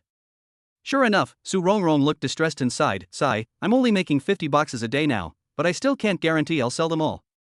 Hopefully, we can sell a lot tonight. Does spicy chicken noodles only sell well near elementary schools? I feel like high school students don't like it. But I can only set up my stall after get off work, which means I can't catch the elementary schools letting out of school. Su Rongrong looked very distressed and poured out her heart to Zhang Chufan. Wait a minute. He finished the rest of his fried noodles first, then found a place to throw away the trash. Turning back, he carefully analyzed for Su Rongrong. I don't think it has much to do with the choice of spicy chicken noodles. It's just that the location of your stall is really bad, and the stall is too simple. Look, everyone else has those food carts with signs and little light bulbs for lighting. You only have an insulated box, and you're just relying on the dim light from the street lamp. The lighting is so bad that people won't even know you're setting up a stall unless they get close. They might even think you're a parent picking up your child. After listening, Su Rongrong suddenly realized, you're right. I saw online that other people sell spicy noodles and they only need a small table, but I didn't consider that they sell during the day, while I sell at night. If you can set up your stall a little closer to the front, and take advantage of the lighting from the surrounding stalls, your business should be much better. Upon hearing this, Su Rongrong's face quickly darkened again. On the first day of setting up a stall, I deliberately grabbed a good spot, but someone pushed a cart and deliberately blocked my stall, saying that I had taken her spot. That person cursed at me, threw a tantrum, and wouldn't let me do business. The business of the surrounding stalls was affected, and they also cursed at me. Su Rongrong's voice was choked with sobs, showing how wrong she had been. Indeed, although the stalls at the school gate do not have a clear ownership, these stalls have been there for so many years that it is probably already a common understanding which area belongs to which person. Just like the stall where Zhang Chufan bought fried noodles, even after 4 years, it's still in almost the same location. Moreover, the surrounding stalls have banded together to exclude outsiders, making it virtually impossible for them to interfere. Having figured out the crux of the problem, Zhang Chufan gently comforted Su Rongrong. It's okay, spicy noodles have their advantages too. I'll help you think of a solution. Hearing Zhang Chufan's encouragement, Su Rongrong felt inexplicably more confident. She didn't know why she trusted the person in front of her so much, even though he was more than 10 years younger than her. Could it be because the two had intimate contact this morning? I'll do whatever you say. The advantage of spicy chicken noodles is that they don't require processing, are quick to prepare, and can be traded easily. We should take advantage of these advantages. Zhang Chufan looked at the insulated box and already had a preliminary idea in his mind. Chapter 11, Helping Auntie Sell Spicy Chicken Noodles. It's 9:58 now, 2 minutes before evening self-study ends. Zhang Chufan put his phone back in his pocket and immediately instructed Su Rongrong, take the insulated box off first, and then lock the electric scooter. Time was of the essence, so he didn't explain the specific reasons, but Su Rongrong didn't ask a single question either and immediately got to work. Immediately afterwards, Zhang Chufan picked up the takeout insulated box and felt its weight. Fortunately, it only contained 50 servings of spicy chicken noodles, and the whole thing probably weighed only about 10 kilograms, so it wouldn't be too tiring to carry in both hands. Come with me. After saying that, he picked up the insulated box and walked towards the school gate. Su Rongrong was slightly taken aback at first, then followed with small steps. Landlord, where are we going? Let's block the school gate, Zhang Chufan explained as he walked quickly. Have you ever seen those guys who used to sell cigarettes with boxes hanging around their necks? With just a slight hint, Su Rongrong understood immediately that Zhang Chufan intended to imitate the old cigarette vendors. Even though she wasn't very bright, she thought it was a good idea and decided to stop being restricted by the stall and make full use of the advantages of the spicy chicken noodles. The landlord is indeed a smart college student. For some reason, her mind was suddenly filled with the ambiguous moment she had shared on the electric scooter that morning. By the way, how much does one serving of your spicy chicken noodles cost? It wasn't until she heard Zhang Chufan's question that Su Rongrong's thoughts were pulled back to reality. She blushed and replied softly, 3 yuan. Generally, spicy chicken noodles cost only 2 or 3 yuan, which is more affordable than fried noodles. Zhang Chufan held the insulated box with one hand, opened the lid and took a look. He found that Su Rongrong's spicy chicken noodles looked and were quite good in terms of appearance and portion size. Selling them for 3 yuan would definitely not be a bad deal. However, he hadn't tasted it yet, so he could only ask the person who made it to give their own evaluation. How do you think it tastes? When the conversation turned to business, Su Rongrong put aside her little secret. It should be alright, I didn't make it that spicy. Actually, we can make it spicier. Zhang Chufan explained to Su Rongrong from a young person's perspective. Those online vendors selling spicy noodles are mostly selling to elementary school students. Kids may not be able to handle spiciness very well, and many of them are accompanied by their parents. Making it milder is also to put parents' minds at ease. At high school, it's the age when people crave novelty and excitement. He bought spicy chicken noodles and ate them, but they turned out to be no different from regular noodles. He'll definitely be disappointed. To help Su Rongrong understand, he even gave an example from his high school days. When I was in high school, many of my classmates especially loved braised duck, and the spicier the better.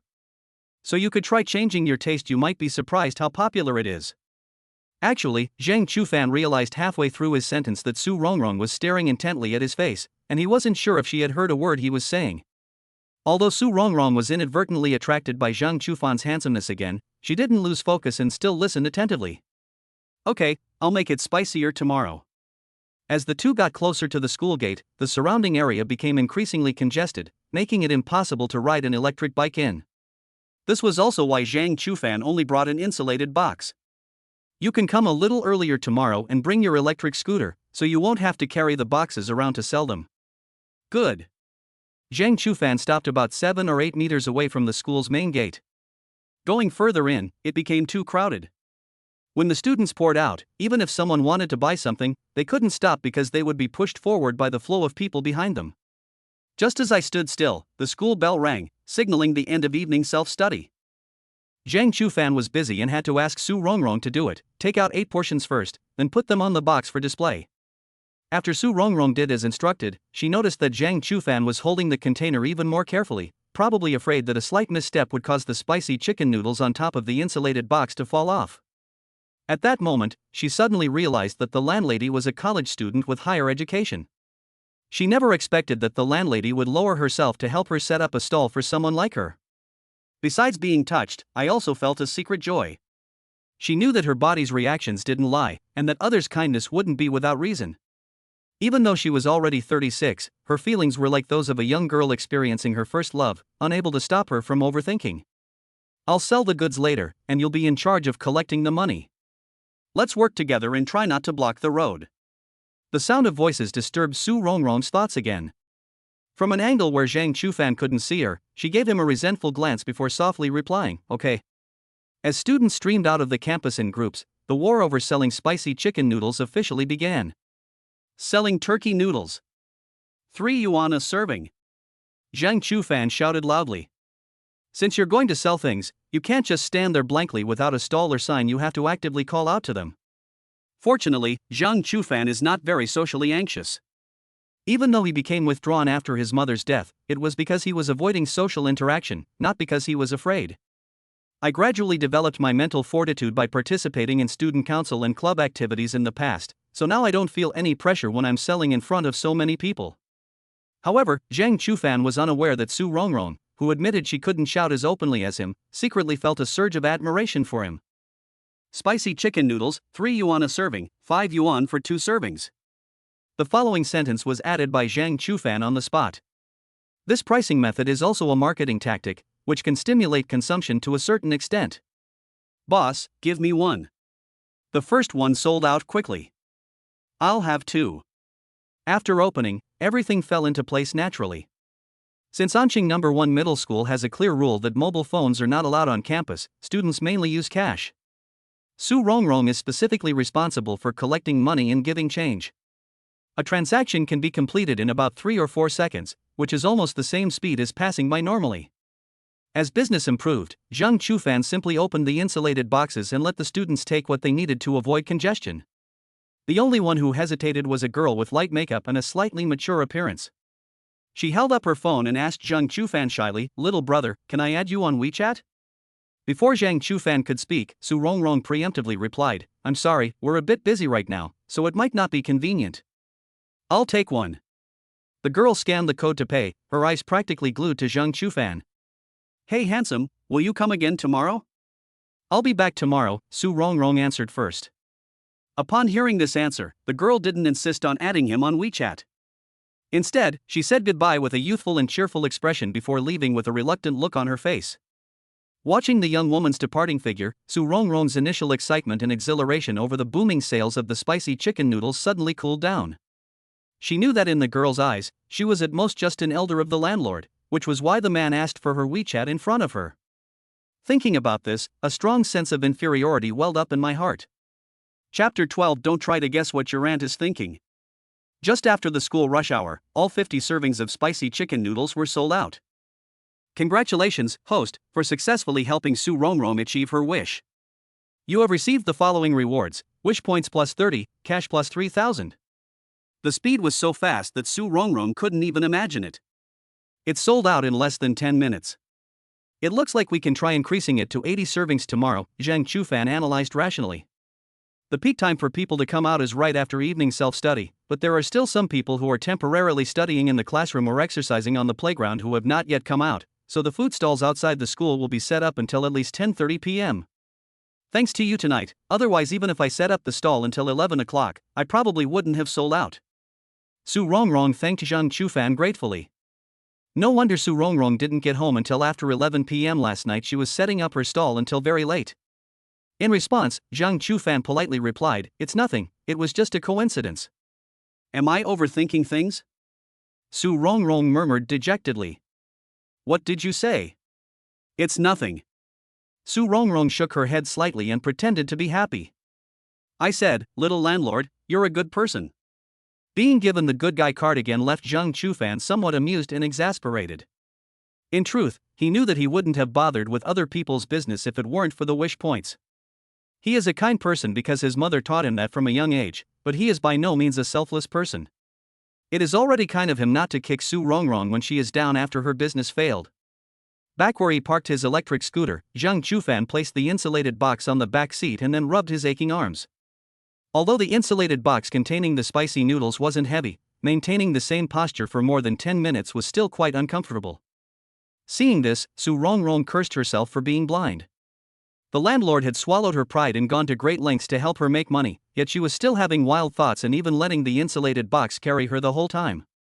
She really didn't know what was good for her. "Let me rub it for you." She grabbed Zhang Chufan's arm and pressed down slightly with her thumb. By the time Zhang Chufan realized what was happening, it was too late to stop it. Fortunately, he was wearing a long-sleeved sweatshirt, so there was no skin contact. As he massaged her forearm and then her upper arm, the distance between them grew closer and closer until Zhang Chufan could smell the fresh scent of shampoo on Su Rongrong's head. He tried to pull his arm back, but Su Rongrong instinctively pulled him closer to her chest, saying, "Don't move." This tug caused a problem. Zhang Chufan clearly felt his hand hit something soft and then bounce back gently. The sensation made it obvious where the impact had occurred. Silence, a familiar silence. Su Rongrong kept her head down, focusing on massaging Zhang Chufan's arm, so that the latter could not see her expression. "Switch to the other hand," Su Rongrong said softly, breaking the silence. "Oh." Zhang Chufan stopped resisting and obediently extended his other hand, and this time there was no accidental touch. After massaging both hands, Su Rongrong casually invited, "Why don't you ride back with me in my car?" Upon hearing this, Zhang Chufan couldn't help but recall the enchanting scene on the electric scooter. To avoid an awkward situation from happening again, Zhang Chufan decisively declined the other party's offer. "No need, it's inconvenient for you to carry the insulated box. I can just scan a bicycle and ride back. You can sit down if you put the suitcase in front of you."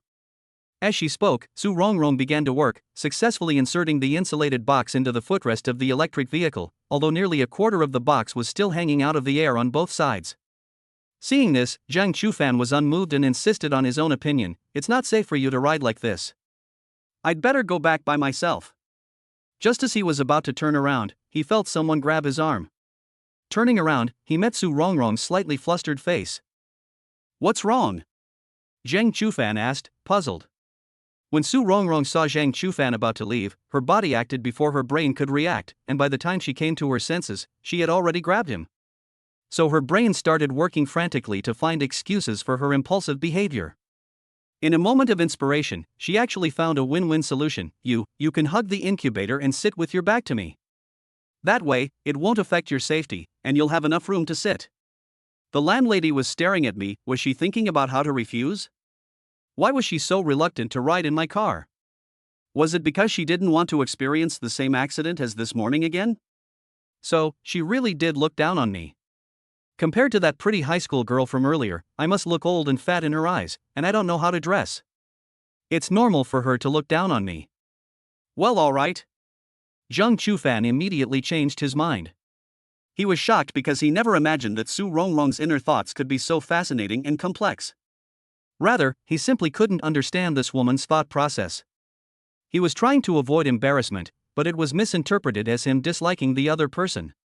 He couldn't help but wonder if Su Rongrong would find him disgusting and vulgar if he actually acted like a lewd and impatient person. Sigh, I'm so tired. Since Su Rongrong wanted him to hitch a ride so badly, he decided to go along with it. As Zhang Chufan sat down with his back to Su Rongrong, the system notified him that he had completed another task. Congratulations, host, for successfully helping Su Rongrong achieve her wish. You have received the following rewards: wish points plus 40, cash plus 4,000. To be honest, Su Rongrong refreshes her quests very frequently, and the quests are relatively easy. Zhang Chufan has even started to like this NPC. The electric car was moving very slowly, as Zhang Chufan's current sitting posture still posed a certain safety hazard. If another sudden braking incident occurs, it might not be as simple as just being back-to-back. He could very well fall off the electric scooter. During the journey, Su Rongrong struck up a conversation with Zhang Chufan. By the way, landlord, did you graduate from university this year? Zhang Chufan replied, then added, feeling it was too perfunctory, I have to go back to school for my thesis defense in early June. Only after passing the defense will I officially graduate. Where do you plan to work after graduation? Will you stay in Anchang? He considered the question carefully before answering. If I decide to take the civil service exam, I will probably stay in Anchang to prepare. Otherwise, I will still focus on a big city. The conversation seemed to have ended there, but unexpectedly, Su Rongrong paused for a moment and then launched into a long speech. Actually, I think taking the civil service exam is pretty good, at least it's a secure job. Jobs are so hard to find these days, and going to a big city doesn't guarantee good career prospects. Besides, housing prices are high in big cities, and the cost of living is also high. Actually, Anqing isn't so bad, the pace of life is slow. With the evening breeze blowing and the chatter in my ears, I arrived home before I knew it. Just before entering the door, Su Rongrong said out of the blue, "Tomorrow I plan to make 100 servings to sell. If I don't sell them all, I'll bring them back as a late-night snack for you." Okay. Zhang Chufan readily agreed, and joked with a smile, "Then I hope there won't be too much left, otherwise I won't be able to eat it all." "Yes, I'll try my best to sell them all." Su Rongrong looked full of enthusiasm. Chapter 13. Lu Fangyun, who envies her daughter. After finishing her evening self-study session, Lu Fangyun returned home and saw her daughter sitting on the sofa, staring blankly at her phone. Even when she walked behind him, the other person didn't notice. I glanced at the contents of my phone and found that I was in a WeChat chat, and the WeChat name was clearly displayed as Zhang Chufan. So, yet Xin was chatting with Zhang Chufan? You two started chatting so quickly? Lu Fangyun asked, somewhat surprised. Upon hearing the sound, Shui Yaxin instinctively put away her phone, unaware that Lu Fangyun had already seen everything. "Stop hiding it. You're all grown up now, and I won't say anything to you." As she spoke, Lu Fangyun sat down next to Shui Yaxin, intending to have a good talk with her daughter. "Mom, I didn't chat with Zhang Chufan." Shui Yaxin's appearance has grown to resemble Lu Fangyun by 7 or 8 points, almost as if they were carved from the same mold. The former naturally inherited her mother's beautiful facial features, but she appears more youthful and energetic than her mother. "Then why did you open his WeChat?" Lu Fangyun asked, puzzled. Actually, Shui Yaxin learned that Zhang Chufan was in Anqing after seeing the message in the high school class group, so she thought about whether she should meet him after so many years. But when she opened WeChat, she found that her chat history with Zhang Chufan was still from 3 years ago. At that time, she learned from her mother that Zhang Chufan had lost his parents. She didn't know what to say to comfort him, and in the end, she just sent a message saying keep going. After that, the two completely lost contact. As the years have passed, Shui Yaxin has begun to waver, wondering if Zhang Chufan has forgotten her. Hesitantly, she told her mother all her thoughts. "I saw Zhang Chufan talking in the class group, so I wanted to ask him how he's been lately. But we haven't been in touch for a long time, and I don't know how to bring it up." Shui Yaxin's anxious and uncertain demeanor made Lu Fangyun somewhat suspicious that her daughter still harbored feelings for Zhang Chufan. Back when the two were in high school, she noticed that her daughter's attitude towards Zhang Chufan was different from that of others. Mingming Yaxin was indifferent to everyone else in the class, but she was willing to lend her homework to Zhang Chufan to copy. Moreover, as her class representative for Chinese, she even helped cover up Zhang Chufan's bad behavior of not handing in his homework. Zhang Chufan's crush on Yaxin was even more obvious to her, an adult. He deliberately made jokes in front of the girl he liked, even fawning over her by bringing her breakfast, and choosing to sit next to Xin when he changed seats on his own. Lu Fangyun discovered the signs of a puppy love between the two, and as both a teacher and a parent, she personally stepped in to nip it in the bud. Unexpectedly, after so many years, Zhang Chufan and Yaxin have never dated, and they seem to still miss each other, making her seem like the villain who broke up the couple. Since the two still harbored feelings for each other, Lu Fangyun didn't mind playing matchmaker to make up for her past obstruction. "Yet Xin, you'd never guess who I saw at school today," Lu Fangyun said, deliberately keeping everyone in suspense. "Who? It can't be Zhang Chufan, can it?" "Ha, it's him." Lu Fangyun said with a light laugh. "He came to the school with Li Xinqing and Lu Feng to visit their old teachers, and that's how we ran into them." Upon hearing news of Zhang Chufan, Shui Yaxin was stunned for a moment. But in her heart, she wondered if Zhang Chufan would ask about her when he met her mother. If he knew she was also in Anqing, would he ask her to meet up? You haven't seen it, Zhang Chufan is a completely different person now compared to when he was in high school. Lu Fangyun glanced at Shui Yaxin and sighed as well. Of course, my daughter has changed a lot too. During her high school years, Shui Yaxin was not particularly tall or attractive, and her hairstyle and clothing were rather unfashionable. Now she is fully developed, with a model's figure of over 1.7 meters, and when she stands up, she is half a head taller than Lu Fangyun. With her long, flowing, jet black hair, her features, inherited from her mother who possessed excellent genes, combined to create the image of a classical beauty on her delicate oval face. However, in Lu Fangyun's eyes, she saw herself when she was young. Moreover, she imagined Ye Xian and Zhang Chufan standing together and immediately felt that they were an incredibly well-matched couple. Mom, did Zhang Chufan mention me? Shui Yaxin asked the question that she cared about most. He didn't mention it, but others asked for him. Lu Fangyun was afraid that her daughter wouldn't understand, so she explained in more detail. I heard that Zhang Chufan hasn't had a girlfriend in college yet, apparently because he still can't forget a girl he had a crush on in high school. In just 2 short sentences, Shui Yaxin's expression changed several times. She was secretly pleased when she heard that Zhang Chufan had never had a girlfriend in college, but she was disappointed when she learned that Zhang Chufan had a crush on a girl in high school. All of this was observed by Lu Fangyun, who was secretly watching. As a result, Lu Fangyun confirmed 2 things. Firstly, it's clear that his daughter Ye Xian's feelings for Zhang Chufan are indeed extraordinary. Secondly, Ye Xian is unaware that the person Zhang Chufan secretly loves is herself. Being clueless about relationships, perhaps that's part of the beauty of youth. At this moment, Lu Fangyun suddenly felt a little envious of her daughter. Not only was she young, but she was also born in a great era that advocated free love. For people of her generation, marriage was basically arranged by matchmakers, and they valued matching social status and family background. Personal feelings were not that important. That's how she and Yaxin's father got together. Ironically, Ye Xian's father passed away from cancer at a young age, and her understanding of love did not come from her own experience, but from her many years of teaching career summarizing by catching students dating early. Ye Xian, do you like Zhang Chufan? Lu Fangyun asked directly. Mom, what nonsense are you talking about? Shui Yaxin looked completely embarrassed, as if her secret had been exposed. The person involved realized that his performance was hardly convincing, and hurriedly explained, I only see Zhang Chufan as a friend, it's not as complicated as you think.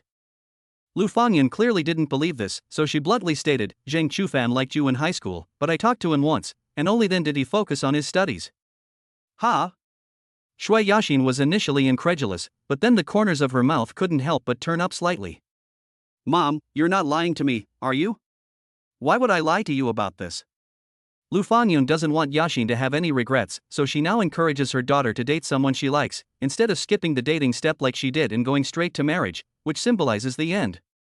Seeing her daughter's joyful expression, Lu Fangyun felt she had done all she could, so she prepared to take a shower and go to bed.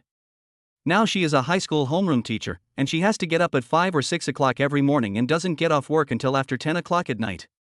The pressure is considerable. As for the matter between Ye Xian and Zhang Chufan, she probably can't help much, nor does she have the time or energy, she can only let nature take its course. I'm going to take a shower first. After Lu Fangyun stood up, Shui Yaxin spoke up again, by the way, my uncle came to the house today and brought some cigarettes and alcohol, saying that he wanted you to help deliver them to Principal Zhang. Oh. Lu Fangyun's attitude instantly turned cold, but she didn't forget to explain to her daughter, your cousin's family moved back from out of town, and his son transferred to Anqing No. 1 Middle School. The problem of his student registration was solved with the help of Principal Zhang. Lu Fangyun didn't reveal the more private details, but a large part of the reason why the man surnamed Zhang was willing to help was because he wanted to pursue her. Zhang Ziqiang, the principal of Anqing No. 1 Middle School, is almost 60 years old, but he still has feelings for Lu Fangyun. Years ago, he hinted to her that she should give herself to him, but Lu Fangyun is proud and arrogant, so how could she be willing to be someone's mistress, even if Zhang Ziqiang is the principal of Anqing No. 1 Middle School? Last year, after his wife, surnamed Zhang, passed away, he began to openly pursue her at school, putting Lu Fangyun, who was already under a lot of pressure, to the point that she even considered quitting her job. Ultimately, considering that Ye Xian still needs to pursue a master's degree or even a doctorate, and that it's not easy to find a job now, she reluctantly stayed at the university to continue working. Shui Yaxin noticed her mother's pale expression and couldn't help but ask with concern, Mom, what's wrong? Your uncle is a social scumbag. He asks for favors and then asks me to deliver the gifts for him. Don't let him into the house next time. Lu Fangyun said viciously. These so-called relatives were just trying to curry favor with Zhang Ziqiang, deliberately creating opportunities for her to contact him. This behavior was no different from selling her out, and it disgusted her. Mom, calm down. Uncle probably just thinks it would be more convenient for you to meet Principal Zhang at school. Hearing Shui Yaxin speak up for outsiders, Lu Fangyun felt a pang of resentment towards her own daughter. Although she understands that her daughter is unaware of the sordid aspects of the adult world, she believes that if it weren't for her daughter's sake, she could simply resign and wouldn't have to put up with other people's opinions now. At the same time, it occurred to me that my daughter's suitors were young and handsome boys like Zhang Chufan, while her suitor was a bald, fat old man. The contrast highlighted the gap, increasing my envy and even hinting at jealousy. Living under constant pressure for a long time caused Lu Fangyun to experience some mental health issues. She quickly realized that her thoughts were not healthy, forced to smile, and pretended to be nonchalant, saying, "I know what you're saying, I was just complaining a little, how could I really let you lock people out? Okay, I'm going to take a shower.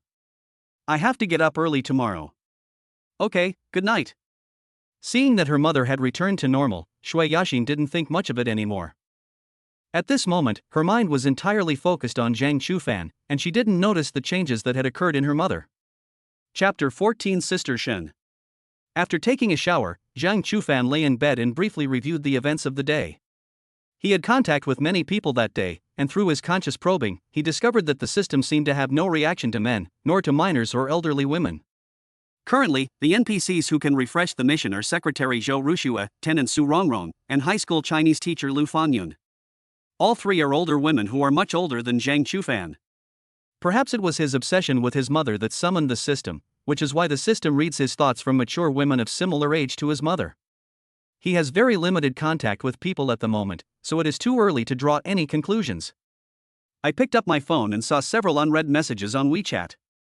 Among them was the young woman I approached at the restaurant today. I gave a perfunctory reply and then opened other messages.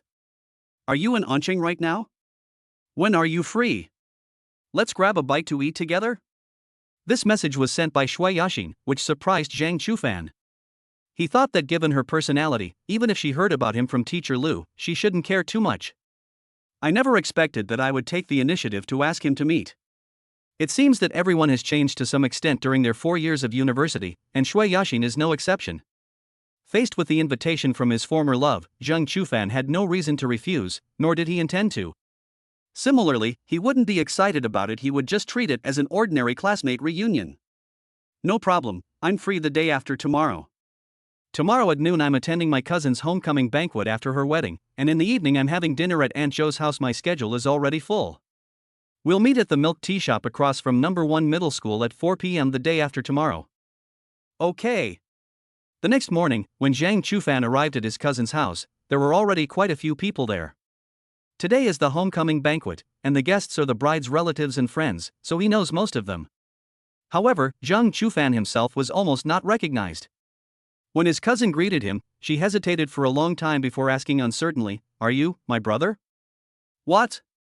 You haven't seen your brother for only a day or two, and you don't even recognize him?" Zhang Chufan teased with a smile. "You're wearing makeup? You look so handsome I almost didn't recognize you." Aside from makeup, my cousin really couldn't understand how someone could suddenly change so much. She herself was of average appearance, and with makeup she could barely be considered a pretty girl, while her cousin went from an ordinary person to a top-tier handsome man, a level of makeup skill that even she envied.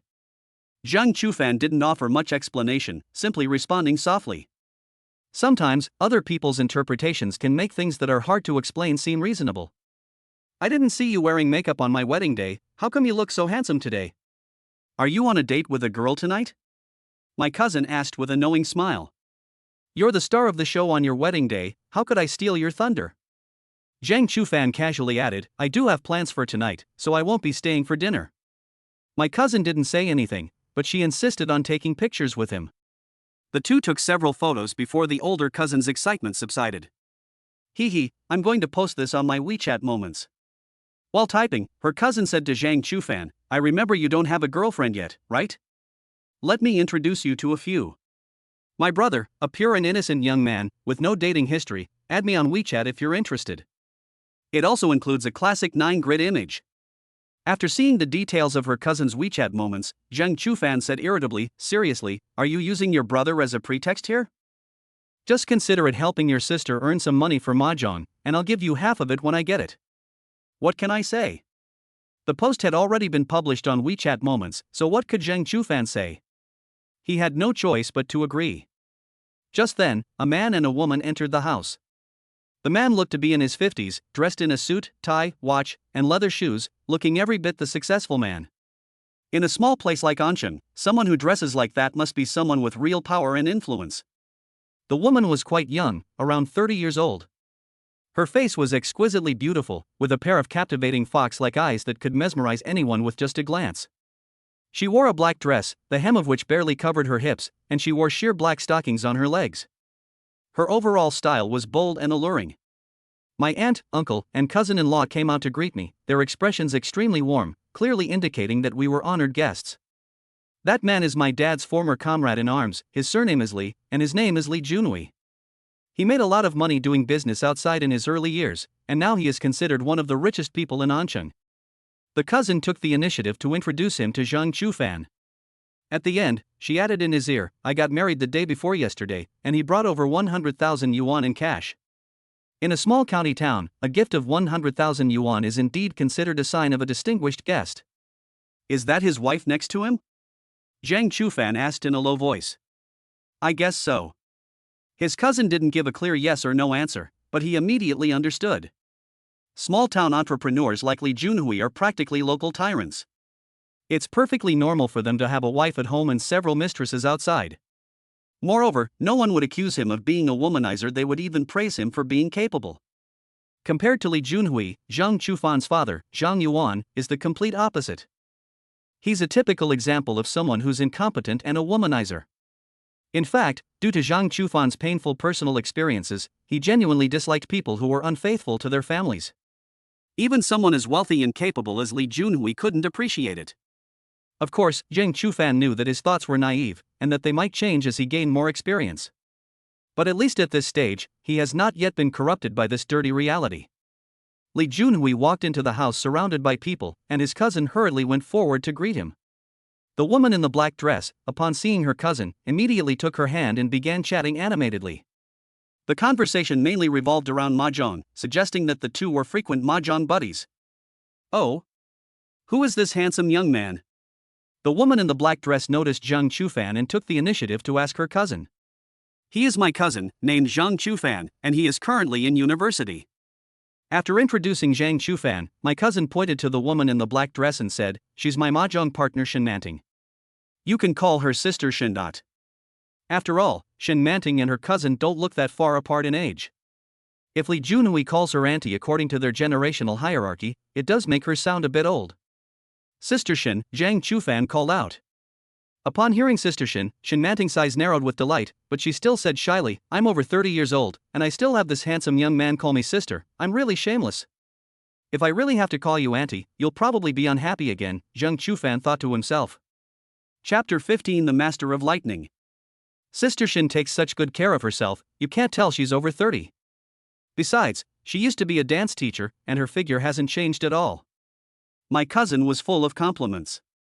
"If we walked down the street together, people might think I'm much older." These words struck a chord with Shen Manting, who proudly echoed, "I've been exercising all these years. I practice yoga at home every day and occasionally go to the gym for 2 hours." In Zhang Chufan's opinion, his cousin's words were not an exaggeration. Shen Manting probably looks younger because she exercises regularly. Moreover, he had secretly observed her face was exquisite and flawless, her skin was fair and smooth, and her figure was graceful. She's slim where she should be, and curvy where she should be. Her chest was firm, her abdomen tight, her waist was slender, and her buttocks were perky. In particular, her thighs, which were much fuller than the average person's, clearly showed signs of training. It's easy to imagine that Shen Manting has put a lot of effort into beauty and maintaining her figure, including a significant amount of time and money. Indeed, beauty is a luxury, something that ordinary people cannot possess. Around noon, due to the large number of guests, everyone moved to a high-end restaurant near my cousin's house. The lunch was relatively boring. The adults sat together drinking and chatting, while Zhang Chufan focused on eating. During the journey, he seemed to hear the word county magistrate from Lee Junhui, but he couldn't make out the specific details. After filling my stomach, I took out my phone to swipe around. I was shocked when I saw it. In just over 2 hours, he received more than a dozen friend requests. I guess they all paid to add me on WeChat after seeing my cousin's posts on WeChat Moments. He took a screenshot and sent it to his cousin. "How much did you make? Remember to share half with me." I charged each person for a cup of milk tea, which was about 200 yuan. WeChat transfer 100. Zhang Chufan was left speechless as his cousin readily shared the spoils. "Remember to accept those friend requests, but whether you chat with them or not is up to you. You're only responsible for selling, not for after-sales service, right? Zhang Chufan approved all the applications in one go, just to expand his friend list. Then, he looked up in his cousin's direction and found that Shen Manting and his cousin were looking at the phone screen together, and the two of them were covering their mouths and laughing from time to time. Shift. My cousin is definitely bragging to Shen Manting about making money by using his bait. In fact, Zhang Chufan was right, his cousin was indeed showing off this to Shen Manting. But he never imagined that his cousin was selling a meal for more than the price of a cup of milk tea. My cousin collected several hundred yuan, but in the end she only used 100 yuan to get rid of Zhang Chufan, which made her and Shen Manting secretly laugh. If Zhang Chufan knew the whole story, he would definitely curse him as a shady businessman. As lunch ended and Zhang Chufan was about to leave, his cousin pulled him back to the table. Are you free this afternoon? Why don't you stay and play mahjong with us? There were 3 women standing in front of him, his cousin, Shen Manting, and his cousin's sister-in-law. I'm not very good at it, why don't you find someone else? Unexpectedly, after saying this, her cousin became obsessed with him. It's good that you don't know how. If you were a master, we wouldn't even bother fighting you. Little did Zhang Chufan know that his cousin wouldn't even share the 100 yuan of stolen money with him, and now she was obsessed with winning it back from him. As she hesitated, an exclamation mark appeared above Shen Manting's head. Playing mahjong with older men is no fun, it's much more pleasing to the eye with handsome young men. Don't leave yet, stay and play a couple more rounds. Okay, then I'll join you at a table. Zhang Chufan readily agreed. To allay his concerns, his cousin's sister-in-law smiled and reassured him, don't worry, we're not playing anything big. After all, Zhang Chufan is still a college student who hasn't graduated yet. Asking him to play mahjong is definitely not for winning money, except for his cousin, of course. Congratulations, host, for successfully helping Shen Manting achieve her wish. You have received the following rewards: wish points plus 10, cash plus 1,000. Wow, Zhang Chufan has already won 1,000 yuan before the mahjong game even started. The 4 of them arrived at a new private room equipped with a mahjong machine, took their seats, and immediately began playing. Zhang Chufan's skill level is very low, he only practices once a year. However, he won several hands in a row right from the start, which made his cousin so angry that she exclaimed, "Newbie protection period." After these few games, he had basically figured out the skill level of the other players present. Those who could hold their own against him, a newbie, were all typical players who were both bad at the game and loved to play. The battle gradually became more intense, and this round was particularly close. Almost all the cards had been drawn, but no one had one. When it was Shen Manting's turn to draw a card, she grabbed the outermost one and carefully rubbed the surface of the card with the fingerprint of her thumb. Her tense expression made it seem as if she wanted to shout out the card she wanted. 40,000. 40,000. 40,000. She picked up the cards and glanced at them, her face immediately showing disappointment. Shen Manting was like a deflated balloon, having given up all hope of winning this hand. Zhang Chufan never expected that playing mahjong could trigger a mission. This was truly an unexpected surprise. When it was his turn to play, he happened to have a 4 of characters in his hand, which he immediately played. 40,000. I won. A pure suit. Shen Manting excitedly pushed the tiles over. She won her first hand today, and was so excited that her face turned red and her breathing became slightly rapid, as if she had just finished exercising. Congratulations, host, for successfully helping Shen Manting achieve her wish. You have received the following rewards: wish points plus 20, cash plus 2,000. There are no sisters at the mahjong table. At this moment, the older cousin didn't care about being called Sister Shen anymore. She angrily questioned Zhang Chufan, he clearly won with 4 of characters. Did you deliberately give him the winning hand? Zhang Chufan felt guilty after hearing that. Even if the players on the field are no good, by the end of the game, everyone will know exactly who won and what their hand was. His deliberate act of deliberately setting off a firecracker was indeed a little bit obvious. I'm a newbie. Feeling guilty, Zhang Chufan pushed the tiles into the mahjong machine, accidentally touching a hand that was slightly cooler than his own. The moment he pulled his hand back, he subconsciously looked over and met Shen Manting's alluring fox-like eyes. The latter even winked playfully, as if thanking him for the 40,000 he had just fired. The power of that glance was so great that Zhang Chufan's heart stopped beating for a moment. He composed himself and continued playing cards, wondering if Shen Manting would give him another quest later. If so, it means he has found a way to quickly rack up points. After 2 rounds, when it was Shin Manting's turn to draw a card, the familiar exclamation mark appeared above her head again. 7 points. Seeing that Shin Manting failed to win by herself, when it was Zhang Chufan's turn, he decisively threw out the 7 stripes that she wanted. I won. Congratulations, host, for successfully helping Shin Manting achieve her wish. You have received the following rewards: wish points plus 10, cash plus 1,000. Zhang Chufan was puzzled. The reward had not increased as before, but had actually decreased. Does this mean that for tasks that can be completed repeatedly, only the minimum reward is given after the first completion? With this question in mind, Zhang Chufan patiently waited for the next opportunity. Only when Shin Manting is ready to win will her inner thoughts reveal the tile she needs to complete the hand. However, Zhang Chufan couldn't always complete the task. Sometimes he was short of cards, sometimes someone else would beat him to a winning hand, sometimes he would play his cards, but Shin Manting might think the winning hand was too small and change her mind. After 2 laps, we finally completed another task. Congratulations, host, for successfully helping Shin Manting achieve her wish. You have received the following rewards: wish points plus 10, cash plus 1,000. At this point, Zhang Chufan was basically certain that his previous guess was correct. Although you can't keep getting higher and higher rewards, at least you can get a basic allowance, so overall it's still quite profitable. You've set the tone again. Zhang Chufan was pulled back to reality by his cousin's resentful voice. This time, he noticed that even his cousin's sister-in-law had given him a second glance. It seems that Zhang Chufan needs to tone it down a bit. Even if he wants to set off a firecracker, he can't do it too obviously. To avoid suspicion, he not only had to set off firecrackers for Shin Manting, but also had to take care of his cousin and her sister-in-law. So Zhang Chufan's purpose in playing mahjong completely changed, and he transformed into a master of discarding winning tiles, spending the whole game studying what others wanted to win with, and then discarding the winning tile himself. After several hours, only Zhang Chufan kept losing. Fortunately, he was betting small amounts, so he only lost 100 or 200 yuan in total. It may seem like a huge loss, but in reality, they've won so much they're numb.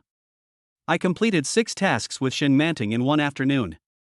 Except for the first one, which gave me 20 points, the next 5 tasks each gave me 10 points. In total, that's 70 points and 7,000 yuan in cash.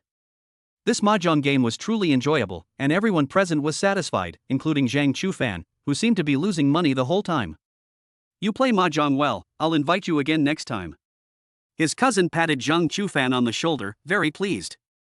Upon hearing this, Zhang Chufan rolled his eyes at his cousin, who had praised him for his skill, clearly only wanting to win his money. Indeed.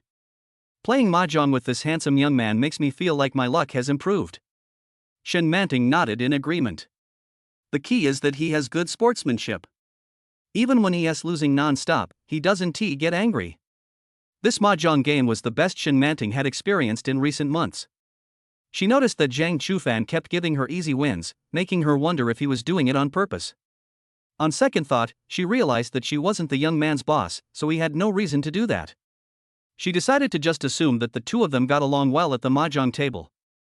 Hey handsome, let's add each other on WeChat and hang out together again next time. Good. Zhang Chufan had the same idea. Since he could easily earn points by playing mahjong with Shin Manting, why wouldn't he do it? Chapter 16 Grandma Lu successfully persuaded Aunt Zhou. Around 6 p.m., the mahjong game ended. Zhang Chufan and his cousin had already told each other beforehand that they wouldn't stay for dinner. He didn't rush to Aunt Zhou's house immediately, but instead thought that Grandma Lu would be leaving tomorrow, so he planned to buy some local specialties for her to take with her. When he arrived at the specialty store, he found that many of the products sold there were things that even he, a local, had never heard of. How could they be called Anqing specialties?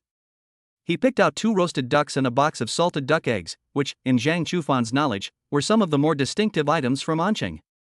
To be fair, buying things from specialty stores isn't always the right choice, but the packaging is always exquisite, making them suitable as gifts.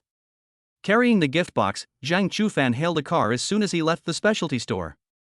It would be a loss if he got the gift box dirty while riding a bicycle. When he arrived at Aunt Zhou's house, he found that the door was not closed, probably left open for him. Upon entering, the living room was empty, but sounds could be heard coming from the kitchen. Thump. After the door closed, a figure immediately darted out of the kitchen. It was Zhou Rushue, who had already taken off her coat and tied an apron around her neck. Fine beads of sweat glistened on the woman's forehead, causing her hair, which should have been hanging in the air, to cling tightly to her skin. Seeing the county party secretary looking like a housewife, Zhang Chufan was slightly taken aback. When Zhou Rushua saw the gifts he was carrying, she said with dissatisfaction, "It's just a meal, why did you bring gifts?" At that moment, he suddenly realized that Aunt Zhou had been working in the public sector for so many years, and must have seen many instances of gift-giving. To avoid any misunderstanding, Zhang Chufan quickly explained, "Grandma Lu is leaving tomorrow, so I bought her some Anqing specialties. Just some salted duck and salted duck eggs, all food." After hearing this, Zhou Rushua's expression relaxed, and she even praised, "You've put your heart into this. By the way, where's Grandma Lu? I haven't seen her. She's worried about my cooking skills, so she moved a chair and sat in the kitchen to supervise me." Zhou Rushua's voice was tinged with helplessness. Just as Grandma Lu was mentioned, her voice came from the kitchen, "Xiao Zhang, you can watch TV outside for a while. Just wait for dinner to be served today." "Okay." Zhang Chufan didn't hesitate and agreed on the spot. "Then sit down for a while, I'll go and finish cooking the rest of the dishes." Zhou Rushua smiled at Zhang Chufan before turning back to the kitchen. For some reason, Zhang Chufan could sense that Aunt Zhou seemed to be much closer to him again. Could it be that the local specialty increased the other party's goodwill? He had doubts, but he wasn't fixated on them, since it wasn't necessarily a bad thing. On the other side, as soon as Zhou Rushua entered the kitchen, Grandma Lu, who was sitting in a chair, couldn't help but ask, "Did Xiao Zhang bring something over?" This child, why is he being so polite?" Grandma Lu, who was in the kitchen, couldn't hear clearly and didn't know exactly what he had brought. "He knows you're leaving Anqing tomorrow, so he bought you some local specialties," Zhou Rushua said sincerely. "He really thinks of you." Hearing this, Grandma Lu smiled happily, her face crinkling with wrinkles. "Look at Xiao Zhang, she's even more thoughtful than you, her daughter. Xiao Zhang is a good kid, so you can rest assured to adopt him as your godson. I guarantee you won't go wrong." Zhou Rushua nodded, surprisingly not denying it. Grandma Lu hadn't even had a chance to share the good news with Zhang Chufan yet. Last night, she slept with Zhou Rushua and, after several hours of persuasion, finally convinced her to accept Zhang Chufan as her godson. Looking at her mother's beaming face, Zhou Rushua couldn't help but recall the memories of last night. At the time, she slept in the same bed as her mother. He wanted to spend some quality time with his mother before she left, but his mother talked about Zhang Chufan 8 out of 10 times, and her words revealed her expectation that she should adopt him as her godson. "Rushua, I know you don't plan to get married again or have any more children. But have you thought about what you'll do when you get old? Your father and I can still be with you now, but when we're gone and you're all alone, you'll understand how much I care," Grandma Lu said earnestly. In fact, Zhou Rushua knew that her mother was right, but she still couldn't get over that hurdle in her heart. Why does it have to be Zhang Chufan? Xiao Zhang is a good kid, the key thing is his parents are gone. Grandma Lu paused slightly at the end, because the latter part was the main reason. Then why don't I just adopt one? Zhou Rushua stubbornly continued to disagree. If you're willing to adopt one, I won't try to persuade you anymore, Grandma Lu retorted irritably. Besides, adopting a child is different from having a godchild. Adopted children have inheritance rights. Do I need to tell you that? Grandma Lu would only say these things in private, she would never say them in front of Zhang Chufan. It's not that our Zhou family covets your wealth as the county party secretary, it's that we're afraid you'll raise an ungrateful child who will end up giving away all the wealth we've accumulated over a lifetime to outsiders. Zhou Rushua remained silent. After all, no one can be sure whether what Grandma Lu mentioned will actually happen. If you recognize Xiao Zhang as your godson, he will at most borrow your resources. Your relationship will only be verbal. If you still don't like Xiao Zhang after spending time with him, you can simply stop associating with him. If you think Xiao Zhang is a good person and treats you well, when you get old, even if you give all your assets to Xiao Zhang, I guarantee the Zhou family won't say a word. In the end, Zhou Rushua was persuaded by the old man and agreed to the matter. Dinner's ready. Zhou Rushua carried the last dish out of the kitchen. I'm going to wash my hands. After washing his hands in the kitchen, Zhang Chufan helped Grandma Lu to sit down at the dining table. This scene was naturally witnessed by Zhou Rushua. After being persuaded by her mother, she began to secretly observe Zhang Chufan. It must be admitted that Zhang Chufan is indeed polite and sensible, and has been well educated by his mother. If it were her, she probably wouldn't be able to raise such a good child. For a moment, she became curious about what kind of person Zhang Chufan's mother was. Looking at the table full of dishes, Zhang Chufan was a little taken aback, there are so many dishes, we probably can't finish them all. Upon hearing this, Grandma Lu said happily, there's a happy occasion in the family today, so we have to do so much. What happy event? Zheng Chufan asked curiously. Grandma Lu smiled but remained silent, making it all seem rather mysterious. He noticed that Aunt Jo also had a smile on her face, especially after they made eye contact. Her smile widened. Zhou Ruxue poured drinks for all three of them, and as soon as she sat down, she whispered to Zhang Chufan, before we eat, there's something I want to ask you. Auntie, go ahead and ask. Seeing Aunt Zhou's serious expression, Zhang Chufan also began to feel nervous. I want to adopt you as my godson, would you be willing? Chapter 17 Aunt becomes godmother. I want to adopt you as my godson, would you be willing? At the same time, a task appeared above Zhou Rushue's head. Mom assured me that Zhang Chufan will definitely agree, so he shouldn't refuse me, right? It turns out that Aunt Zhou wasn't as calm and composed as she appeared. She was actually worried that Zhang Chufan would reject her. Seeing Zhang Chufan still in a daze, Grandma Lu, who was watching the show from the side, urged him impatiently, what are you still standing there for?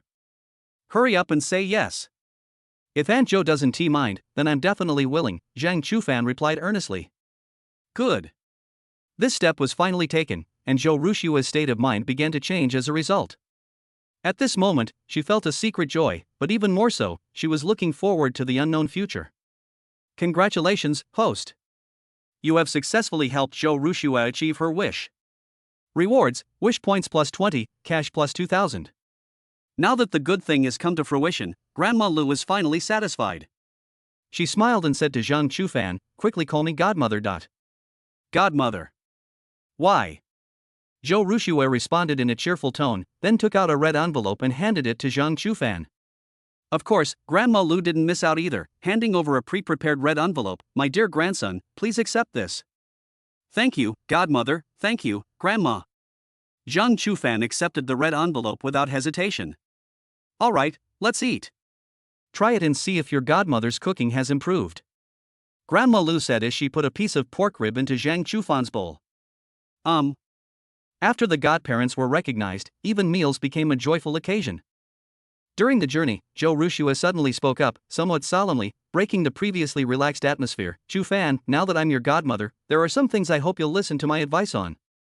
Seeing his godmother's serious expression, Zhang Chufan realized that what she was about to say must be important, so he immediately put down his chopsticks and prepared to listen to her teachings. I hope you can prepare for the central government's selection of outstanding graduates for civil service positions in the second half of the year. Previously, Zhou Ruxue and Zhang Chufan's relationship was merely that of an elder and a junior who had only recently met, and her advice on the latter's life planning was limited to verbal suggestions. Whether the other party listens or not, she doesn't care at all. Things are different now. Zhang Chufan has become her godson, and even though he's not her biological son, she treats him with the utmost respect. To put it simply, Zhou Ruxue intends to completely immerse herself in the role of mother. If her own son were still alive, she would definitely hope that he would also pursue a career in politics, so that the Zhou family's resources could be fully utilized and they would avoid many detours in the future. Therefore, she now suggests that Zhang Chufan take the central government's selection exam for civil servants to give his future career a good start. I'm Zhang Chufan's godmother now, so I have the right to discipline him. If he still doesn't listen to me, then there's no point in having him as my godson. Upon reading Zhou Ruxue's heartfelt words, Zhang Chufan felt a pang of unspoken suffering. He hadn't expected that the pressure would be so immense so soon after recognizing her as his godmother. To be selected as a central government official, one must be an outstanding recent graduate from a key undergraduate university, and only 200 to 300 people are recruited each year. This means that his competitors are all top students under the exam-oriented education system, and the difficulty is even far greater than getting into Tsinghua or Peking University through the National College Entrance Examination. Grandma Lu felt that her daughter was pushing too hard, so she acted as a peacemaker and gently advised Zhang Chufan, you can give it a try. Even if you don't pass the exam, it's not a big deal. With things having come to this point, Zhang Chufan had no choice but to agree, otherwise the title of godmother would become an empty one. Yes, I'll give it a try. Congratulations, host, for successfully helping Zhou Ruxue achieve her wish. You have received the following rewards, wish points plus 30, cash plus 3,000. Upon hearing this, a satisfied smile appeared on Zhou Ruxue's face. She knew that it was difficult to become a central government selected civil servant, and she didn't want to put too much pressure on Zhang Chufan, so her tone softened a bit. You should focus on preparing for the exam first. Even if you don't pass the central government selected civil servant exam, you can still try other options, such as targeted recruitment and the civil service exam. Anyway, you're still young, so there's no harm in trying more things. Even if you fail, no one will say anything to you. Zhang Chufan nodded, indicating that he understood.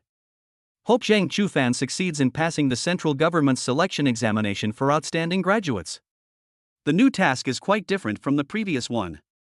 A special symbol seemed to remind Zhang Chufan of the uniqueness and importance of this mission. At that moment, a conjecture came to his mind. This mission is significantly more difficult than previous ones, and it will take several months to complete. It is difficult and time-consuming, much like a main quest in a game. Correspondingly, completing the main storyline will also yield huge rewards. Zhang Chufan cannot yet verify whether the reward is generous. However, he roughly divided the system tasks into 3 categories. First, the main quests marked with A. Secondly, there are daily tasks with gradually increasing rewards. Third, simple tasks that can be repeated. Originally, Zhang Chufan had only taken a let nature take its course attitude towards taking the central government's selection exam, but now that he had discovered the existence of the main quest, he was really curious about how much reward he would get for completing a main quest, and whether it would be worth the time and effort he had spent. I'll take you shopping for some clothes this weekend, Zhou Rushue said casually. I think the clothes you're wearing now seem a bit too big. No need, I have enough clothes to wear. With the system's help, Zhang Chufan's body fat percentage did indeed drop significantly, but his previous clothes weren't so bad that they affected his appearance, so he didn't have any intention of buying new clothes. Listen to me, Zhou Rushue snapped, then added domineeringly, I'm your godmother, what's wrong with wanting to buy you some new clothes? Little did Zhang Chufan know that Zhou Rushue was in a state of heightened excitement, her mind filled with thoughts of completely dressing up him from the inside out to become her son. If raising a child were a simulation game, then Zhou Rushue would undoubtedly be a player who bought an account midway through the game. She has just taken over someone else's game account that they've been playing for over a decade. The first thing she does upon logging in is to change all the original account owner's game settings to suit her own preferences. At present, whether Zhou Rushue is persuading Zhang Chufan to take the central government's selection exam or wanting to buy him new clothes, she is trying to mold him into someone who suits her own preferences. Buying you these clothes is your godmother's way of showing her love. Besides, she's not short of money, so you should just accept it, Grandma Lu said with a smile. Seeing how quickly Zhou Rushue had adapted to the role of godmother, she felt relieved enough to go home tomorrow. The rest is just letting the two of them get to know each other slowly. Chapter 18 Past Pains. As Zhang Chufan passed by his house that evening, he smelled the aroma of spicy chicken noodles, which must be Su Rongrong preparing to set up her stall. He didn't disturb them, but went straight up to the second floor. While taking a shower, the system interface opened in my mind. Wish Fulfillment System. Host, Zhang Chufan. Age, 20. Intelligence, 7 average is 6 for average people. Stamina, 6 average for the average person is 6.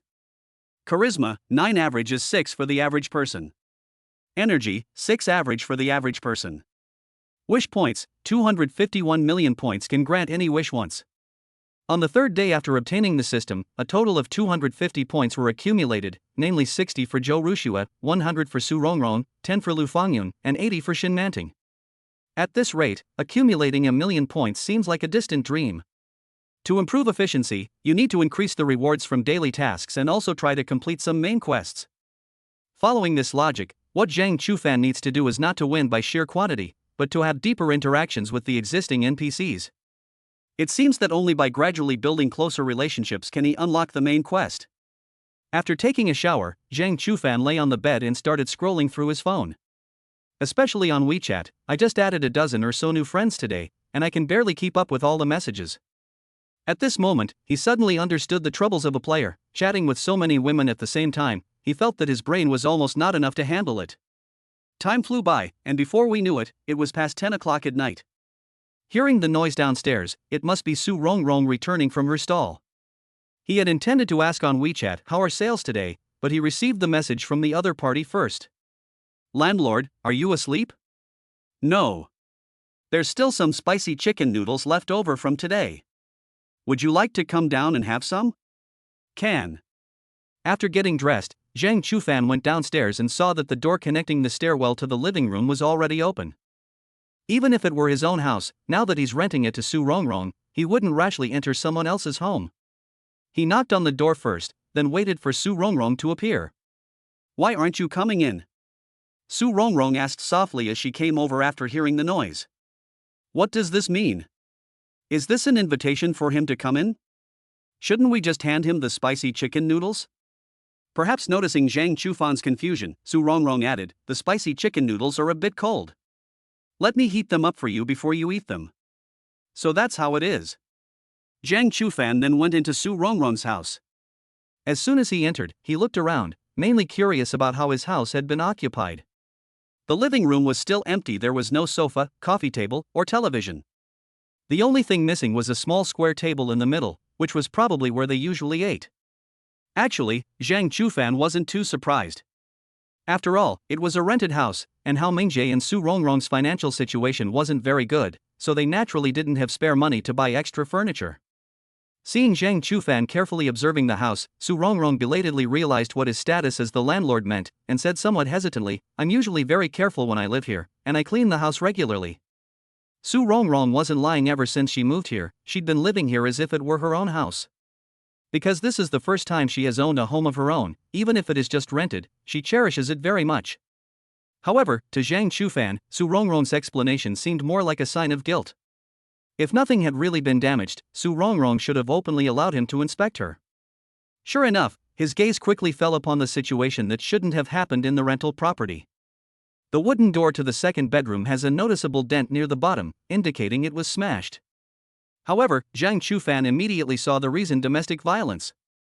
Because he had the exact same experience. When he was 5 years old, he was still at an age where he couldn't remember much. One night, the father came home drunk.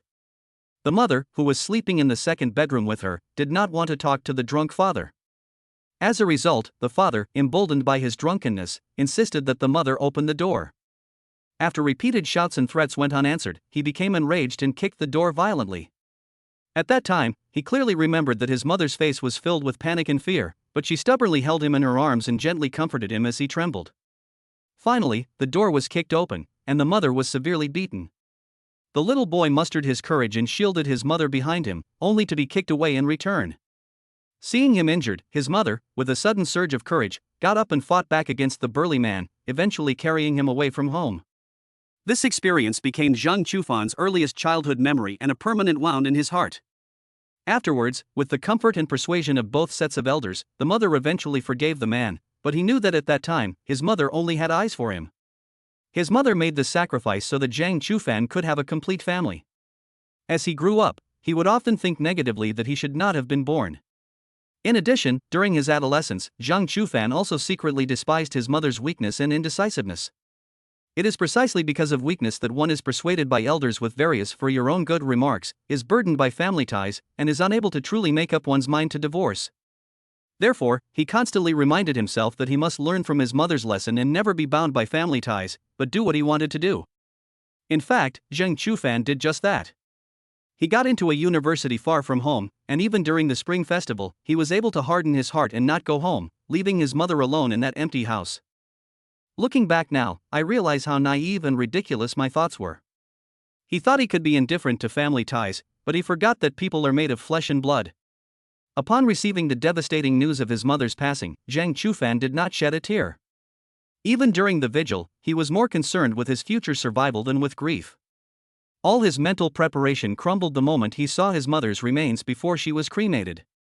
Tears streamed down like a torrential downpour, and the sobs sounded like wails of despair. He cried like a newborn, bewildered and sorrowful, until his voice became hoarse and he wailed until he vomited. Zhang Chufan finally realized that he could also feel family affection. His mother's love for him and the little things that had been forgotten were vividly displayed in his mind. Zhang Chufan was overwhelmed by guilt and remorse, and his life came to a complete standstill on that day. Chapter 19: Having a late-night snack at Aunt's house. After seeing the damaged door, Zhang Chufan fell into deep thought. Su Rongrong thought the landlady was angry, so she quickly tried to make amends. "I'm sorry, I'll pay for the door." After regaining his composure, Zhang Chufan was surprised to find that a new quest had appeared above Su Rongrong's head. I hope the landlord won't be too angry with me, and won't make me move out because of this. How did you manage to make the door like this? Zhang Chufan asked, trying to keep his tone gentle. Seeing that the landlord didn't seem to react much, Su Rongrong secretly breathed a sigh of relief, but she hesitated for a moment before answering. It was Hao Mingjie who got drunk and accidentally broke it. Oh, Zheng Chufan replied calmly, without exposing Su Rongrong's lie. He couldn't possibly believe such a thing. Since the other party was unwilling to expose their family scandals, there was no need for him to pry. When you have some free time, I'll go buy a new door for you and replace it. Although living like this doesn't cause any problems, just seeing that broken door reminds one of the harm they've suffered in the past. He understood this deeply, which is why he offered to help Su Rongrong change the door. I'll be resting at home on Sunday. Su Rongrong thought to herself that she would pay for the replacement door, which was only fair. Then let us do Sunday morning. Zhang Chufan set the time first and then told Su Rongrong, it's okay, it's just a door, you don't need to pay for it. Anyway, it's been used for more than 10 years, it's good to replace it with a new one when it breaks. Hearing this, Su Rongrong was deeply moved. She discovered that the landlord was not only handsome and kind-hearted, but also emotionally stable, the complete opposite of her husband Hao Mingjie. Congratulations, host, for successfully helping Su Rongrong achieve her wish. You have received the following rewards: wish points plus 50, cash plus 5,000. What about the spicy chicken noodles? Zhang Chufan changed the subject. Wait a minute, I'll heat it up for you. After saying that, Su Rongrong immediately took out the last box of spicy chicken noodles from the insulated box on the table. Zhang Chufan asked, quite surprised, is there only one box left? Is business so good? Su Rongrong smiled gently, thanks to the landlord's great idea, I'm now able to sell 100 servings a day. With such good business, how could there be leftovers? Zhang Chufan had no doubt that the last serving of spicy chicken noodles was simply left for him by Su Rongrong on purpose. The two seem to be on good terms right now, but it's unclear when the other person will be able to complete a main quest for him. Since there was no microwave, Su Rongrong could only stir-fry the spicy chicken noodles a few times. After heating up, she no longer used the original plastic container to hold the noodles, but instead used her usual plate. When the spicy chicken noodles were served, I casually suggested, landlord, why don't you finish eating here before going upstairs? If you take someone else's plate and then have to return it, it's indeed troublesome to go back and forth, so Zhang Chufan didn't refuse. Come and try it. I made it a little spicier than yesterday. I don't know if I used too much seasoning. Su Rongrong first placed the plate on the table and then handed the chopsticks to Zhang Chufan. Zhang Chufan pulled out a chair and sat down. Su Rongrong followed and sat down on his left, looking at him expectantly. He took a small bite, and it was indeed a bit spicy, but he could handle it perfectly. I personally think it's pretty good, it smells quite nice. He continued, if you're still worried, you can check if there are any repeat customers and ask them what they think. Su Rongrong nodded seriously, clearly taking his words to heart. When did you sell out today? Do you want to increase the quantity tomorrow? Zhang Chufan asked while eating. I sold out by 10:24 today. I think I can increase it to 120 servings tomorrow. If we can sell 120 servings of spicy chicken noodles during the half hour after evening self-study, that's a turnover of 360 yuan. After deducting costs, we can estimate that we can still make a profit of at least 300 yuan. Instead of feeling happy for Su Rongrong based on this estimate, Zhang Chufan was somewhat worried. With such a lucrative business opportunity, there will definitely be a rush to grab it in a few days. Moreover, it will arouse the envy of other vendors, who may unite to pressure the school and report Su Rongrong for setting up a stall in an undesignated area.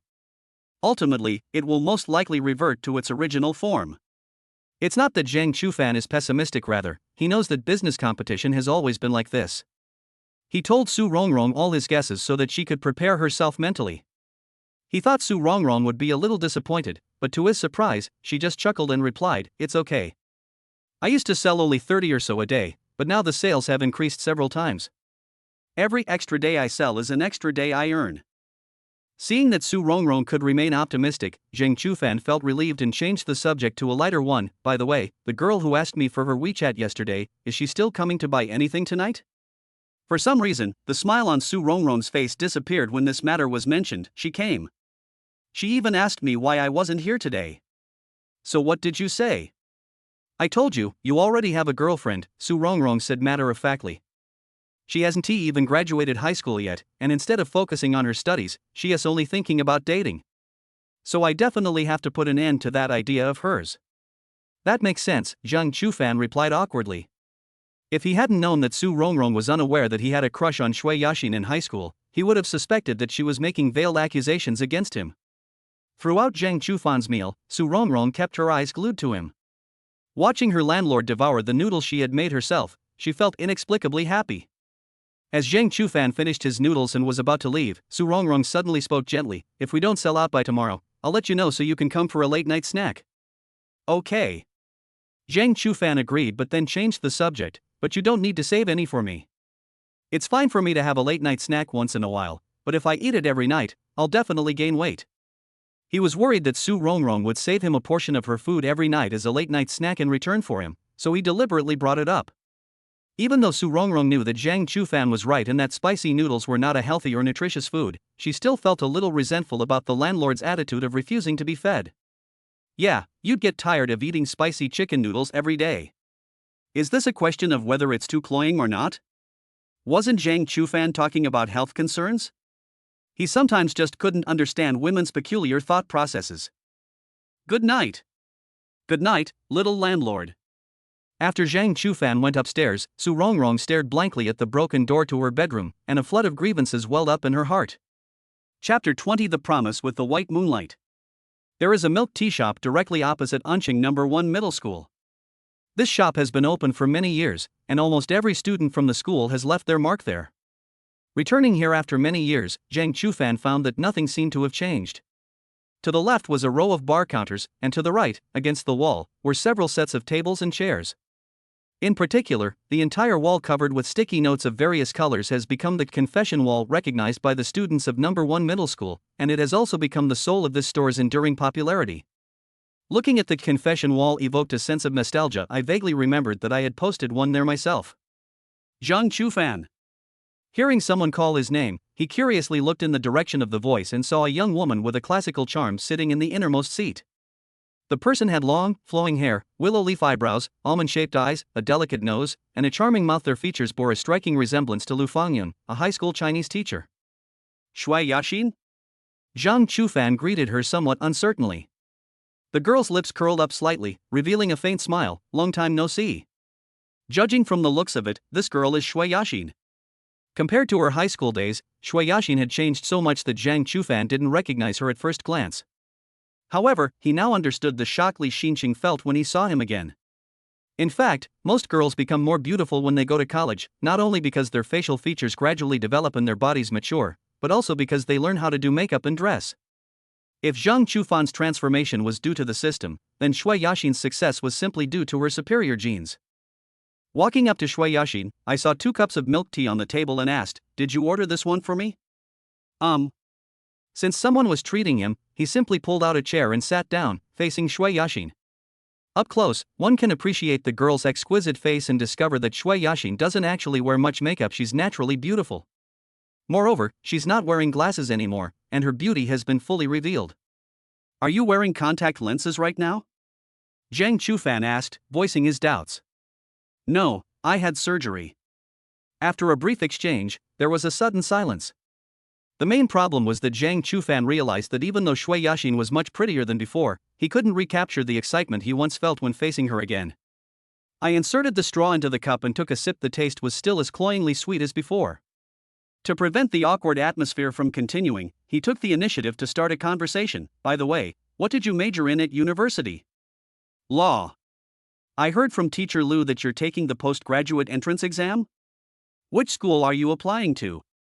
"I was recommended for postgraduate studies by my own university," Shui Yaxin said calmly, as if she were talking about something trivial. However, Zhang Chufan was still quite moved. He knew that Shui Yaxin's alma mater was one of the top universities in China, Tsinghua and Peking universities.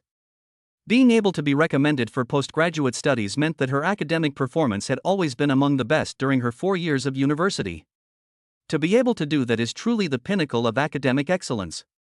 Maintaining excellence consistently, regardless of time or place, is very much in line with Shui Yaxin's style. "Then I wish you success in your postgraduate entrance exam in advance." "Thank you," Shui Yaxin said softly, then asked, "What about you? What are your plans after graduation? Zhang Chufan didn't hide anything and told his godmother about her plans for him. I'm planning to try taking the central government's selection exam for civil servants. It's very difficult. I heard from the senior students that even in our school, only a handful of people can pass the exam each year. Shui Yaxin's voice carried a hint of worry. I know, it won't hurt to give it a try, Zhang Chufan said casually. If all else fails, there is always the civil service exam at the end of the year. Come on. You've become much more handsome now. Shui Yaxin lowered her head and looked timid. Zhang Chufan was slightly stunned. He didn't expect Shui Yaxin to say such a thing. After all, in his impression, she seemed to be only interested in studying. You've become more beautiful too, he sincerely complimented. If we met our old classmates again, I doubt many would recognize you. The same to you? Shui Yaxin suddenly raised her head and looked directly at Zhang Chufan, as if she valued the answer to this question very much. Feeling the girl's intense gaze, Zhang Chufan blurted out, Me? I ran into Li Xinqing the day before yesterday, and he didn't even recognize me. That's not what I meant, Shui Yaxin said seriously. I was asking, didn't you recognize me just now either? Zhang Chufan hesitated for a moment, but still chose to be honest. You've changed so much, I really didn't recognize you at first. But I recognized you at a glance, Shui Yaxin said, feeling very aggrieved. Zhang Chufan thought back for a moment and realized that he had indeed heard someone call out his name clearly as soon as he entered the room. Now, even Li Xinqing, who used to be his closest friend, couldn't recognize him, but Shui Yaxin actually did? To be honest, Zhang Chufan was really surprised, but he was also a little confused about Shui Yaxin's attitude. I glanced at her furtively and saw that Shui Yaxin was just drinking her milk tea with her head down, as if she was sulking. As the milk tea was almost empty, Zhang Chufan casually asked, By the way, what are we going to eat tonight? I want to eat grilled fish. Shui Yaxin seemed to have returned to normal. Okay. After leaving the milk tea shop, Shui Yaxin spoke much less until the end of dinner. Zhang Chufan was the one who started the conversation, while Shui Yaxin would only give a few perfunctory replies. This made him wonder if Shui Yaxin disliked him. Considering that the other person was about to return to school for graduate studies and that the chances of them meeting again in the future were slim, he put aside any further thoughts. After dinner, Shui Yaxin unexpectedly suggested, Let's go for a walk in the park. It's conveniently located not far from the lakeside park, just a 5-minute walk away. The afterglow of the setting sun spilled onto the lake, creating a shimmering, beautiful scene. The two walked side by side on the road until Shui Yaxin stopped first, and then they walked to the railing to face the lake. Taking a deep breath, Shui Yaxin suppressed her shyness and asked the question that concerned her most. My mom said, You used to have a crush on me, is that true? She even told you all of this? Zhang Chufan felt his face burning, and even his voice became unnatural.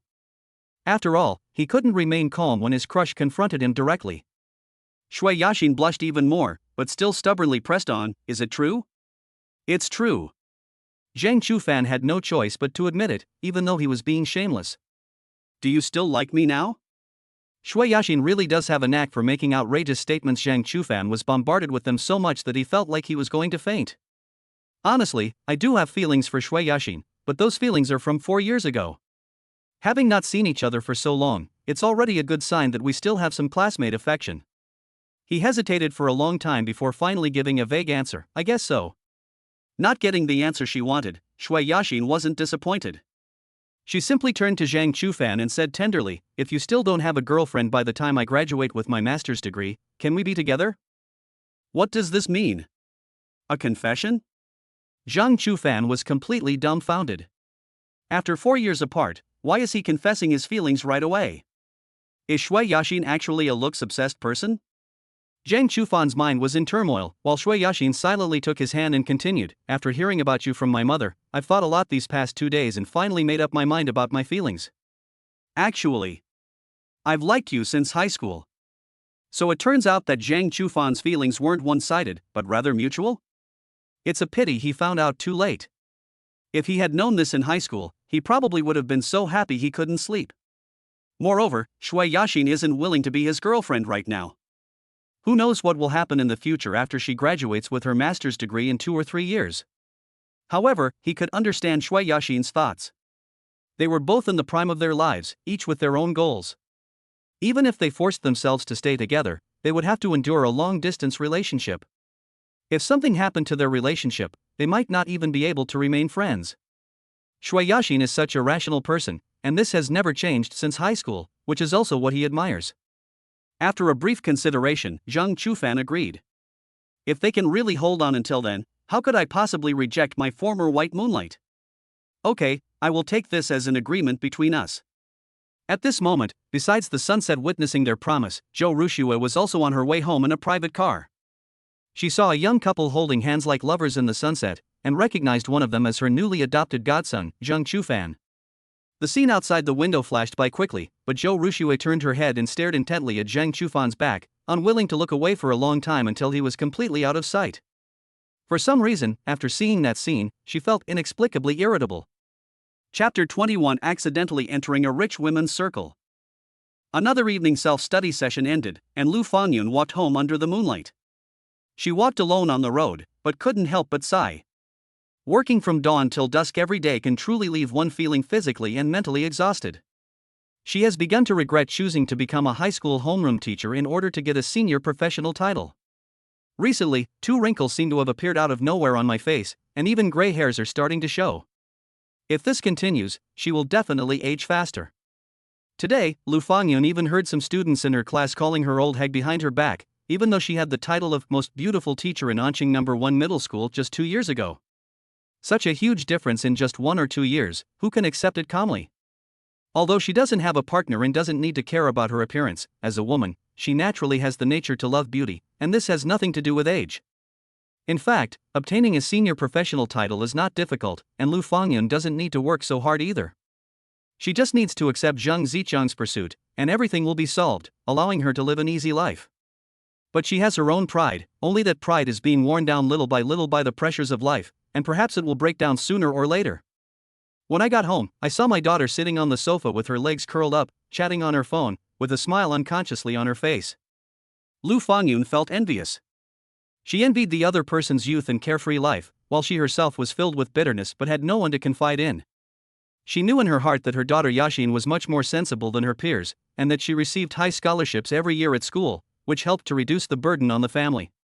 It's because she lacks ability and is unwilling to rely on others. To put it nicely, she's arrogant. To put it bluntly, she's unable to see reality and is trying to endure hardship without facing it.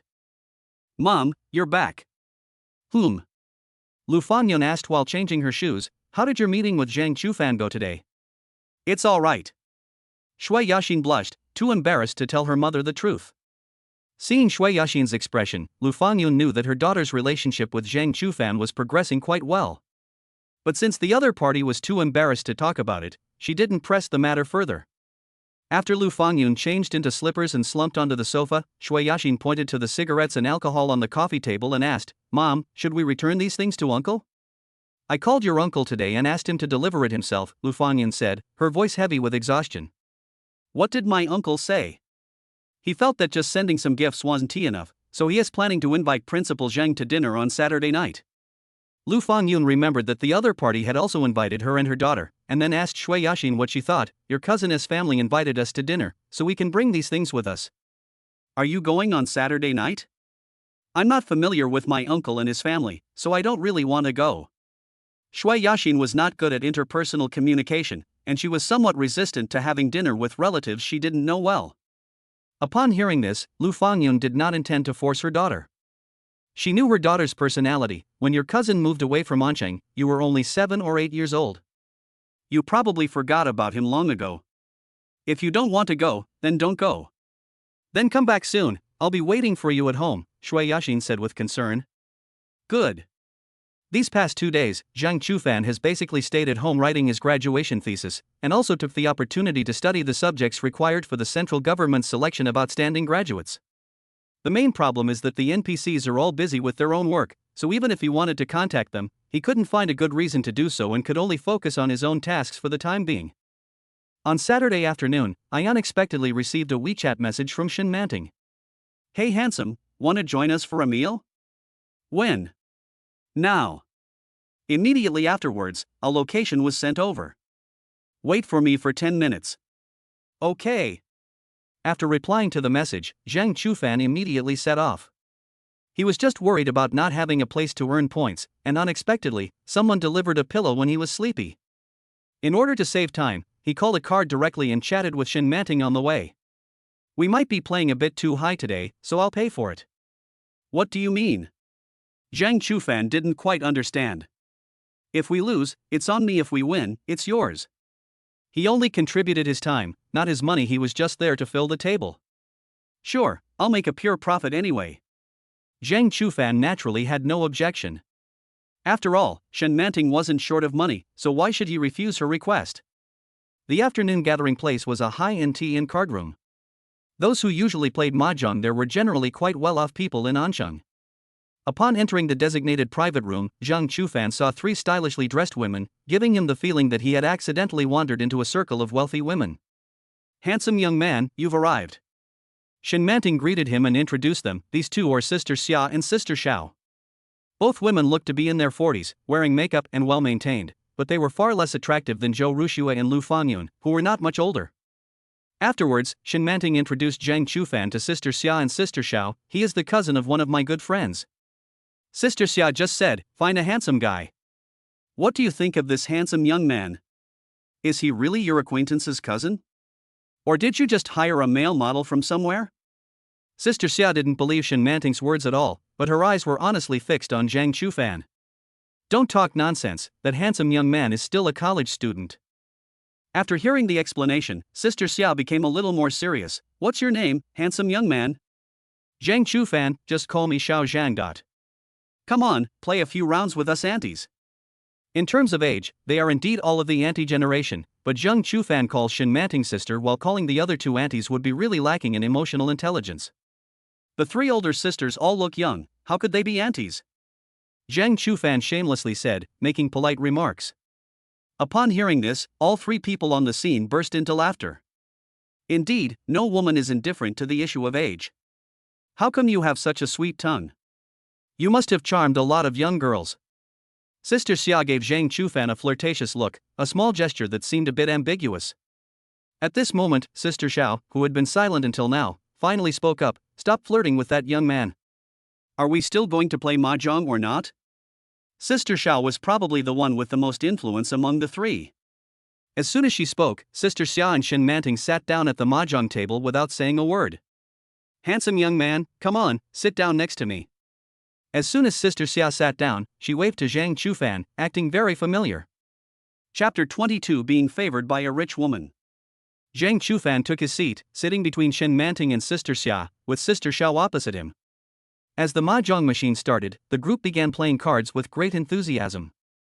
After several rounds, through Shen Manting's inner thoughts, he learned that today's mahjong game was actually a business arrangement. "I need to let Sister Xiao win a few more rounds today, but I can't lose too obviously either. With that handsome young man around, he'll probably give Sister Xiao a few easy wins." It turns out that Shen Manting invited Zhang Chufan to join the table specifically so that he would lose money. Unfortunately, the system seemed a bit picky and couldn't read Xia Jie and Xiao Jie's thoughts.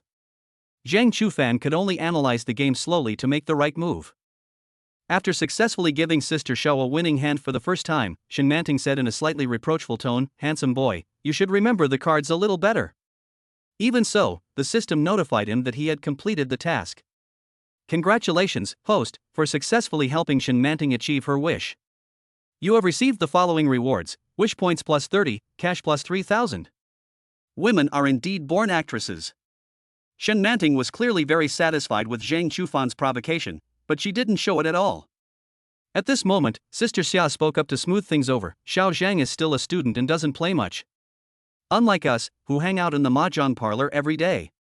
After saying that, she even gave Zhang Chufan a flirtatious wink, leaving him somewhat unable to resist. "I always felt that Sister Xia was intentionally trying to get close to him, and her words and actions were quite ambiguous, making people wonder if she had any thoughts of an older woman dating a younger man. Although Zhang Chufan is a younger version of Chu Nan, he's not so desperate as to be indiscriminate in his pursuit of her. At least with Xia Jie's looks and figure, he still finds it a bit hard to accept."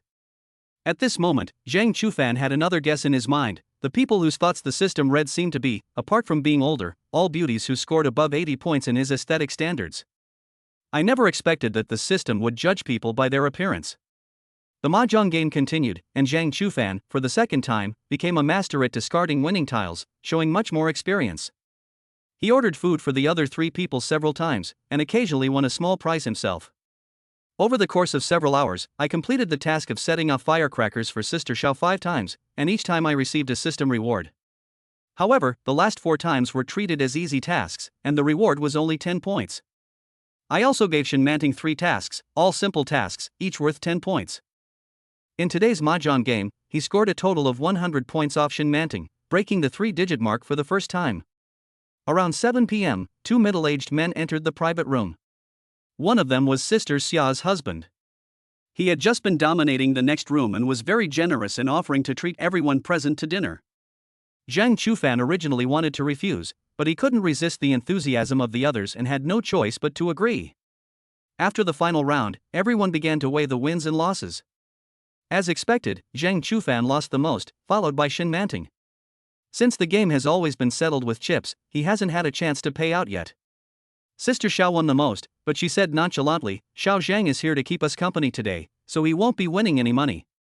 As soon as he said that, Shen Manting immediately interrupted with a smile, "It's okay, I invited the handsome young man, so I'll take the blame for any loss." After all, Zhang Chufan was a college student who hadn't yet entered the workforce, so naturally no one would think about winning his money. But Shen Manting was different. Everyone present knew her well, so there was no need to be polite. Sister Xia and Sister Xiao both tacitly agreed to Shen Manting's suggestion, and the latter then transferred money to them via WeChat. As for how much was transferred, Zhang Chufan had no way of knowing, but he guessed it must not be a small amount. There was a high-end Chinese restaurant upstairs from the chess and card room. Zhang Chufan had lived in Anqing for so many years, and this was the first time he had ever eaten there. Upon arriving at the store, he looked around like a country bumpkin visiting a grand garden, and then inadvertently caught sight of a familiar figure. He saw a woman whose back looked a lot like Teacher Lu, and she disappeared at the end of the corridor with the waiter. Could it be that Teacher Lu also happened to be eating at this restaurant? With questions in mind, Zhang Chufan followed the group into the private room and, while ordering food, casually sent a WeChat message to Shui Yaxin. "Did you and Teacher Lu eat out today?" Shui Yaxin replied to the message very quickly. "My cousin's family invited us to dinner tonight. My mom went, but I'm staying home. What should I do?" "It's nothing. I saw someone at Epine restaurant who looked a lot like Teacher Lu, so I was just curious and asked." "That must be my mom." It seems Zhang Chufan was right. That person was indeed Teacher Lu. He put his phone away, and the menu was just handed to him. Xia Jia, who was sitting next to him, said very warmly, "Xiao Zhang, take a look and see what dishes you like to eat. Order whatever you like." Upon hearing this, Zhang Chufan picked up the menu and glanced at it briefly. He found that the prices at this restaurant were generally high.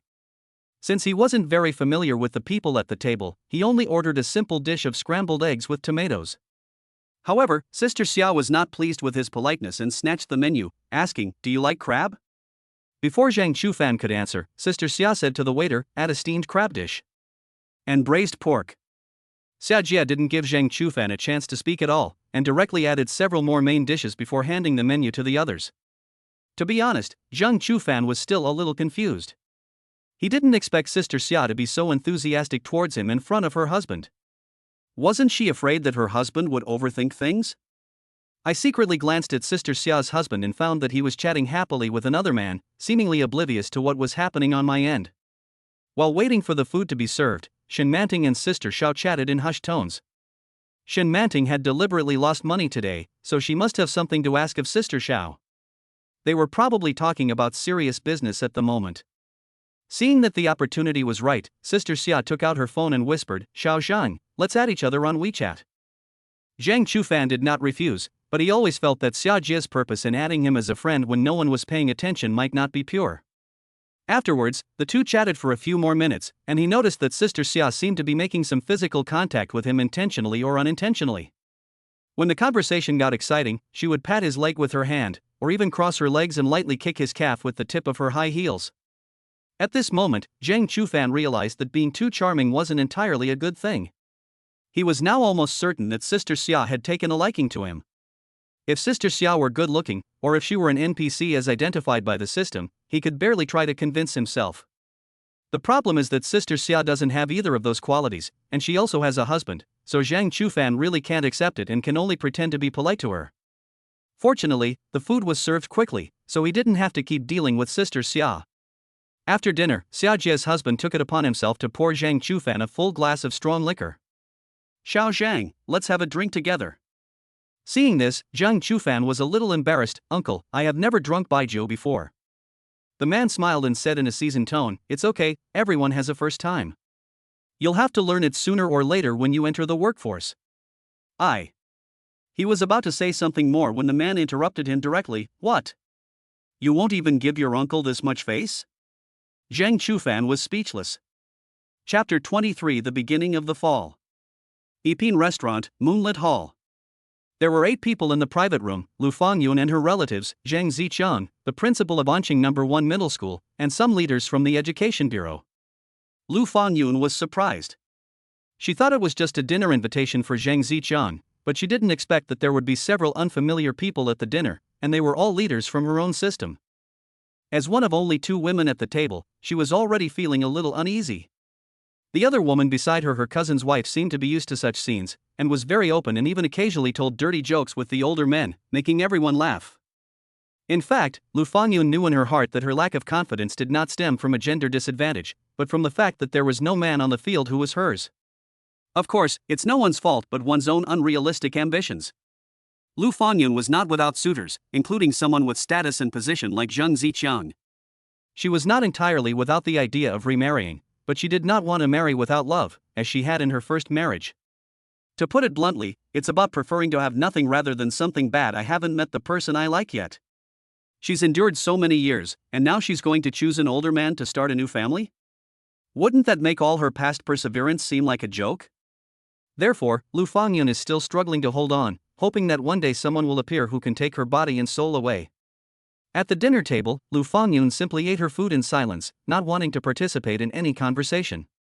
Even so, Zhang Ziqiang did not forget to take the opportunity to show off, and the conversation would eventually turn to her. Zhang Ziqiang pointed at Lu Fangyun and introduced her to the leaders in a loud voice. "This is Lu Fangyun, the homeroom teacher of our school's key class. She teaches Chinese.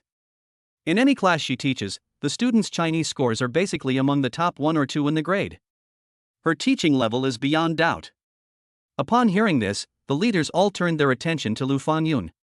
At this moment, Zhang Ziqiang changed the subject again. "Now that teacher Lu is getting older, we are thinking of raising her professional title a little higher."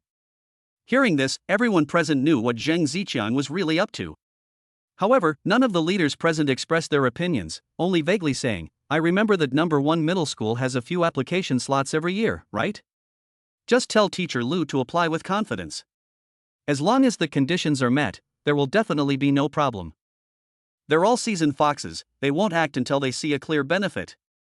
Even if getting a professional title isn't that difficult, it's not like they'd rush to fawn over Zhang Ziqiang just because he said a few words. That doesn't make sense." Zhang Ziqiang naturally knew the ins and outs of the matter. Rather, he deliberately let Lu Fangyun see this scene so that she would understand how much he cared about her. Teacher Lu certainly meets all the requirements, but there are so many teachers in the county, the competition is fierce.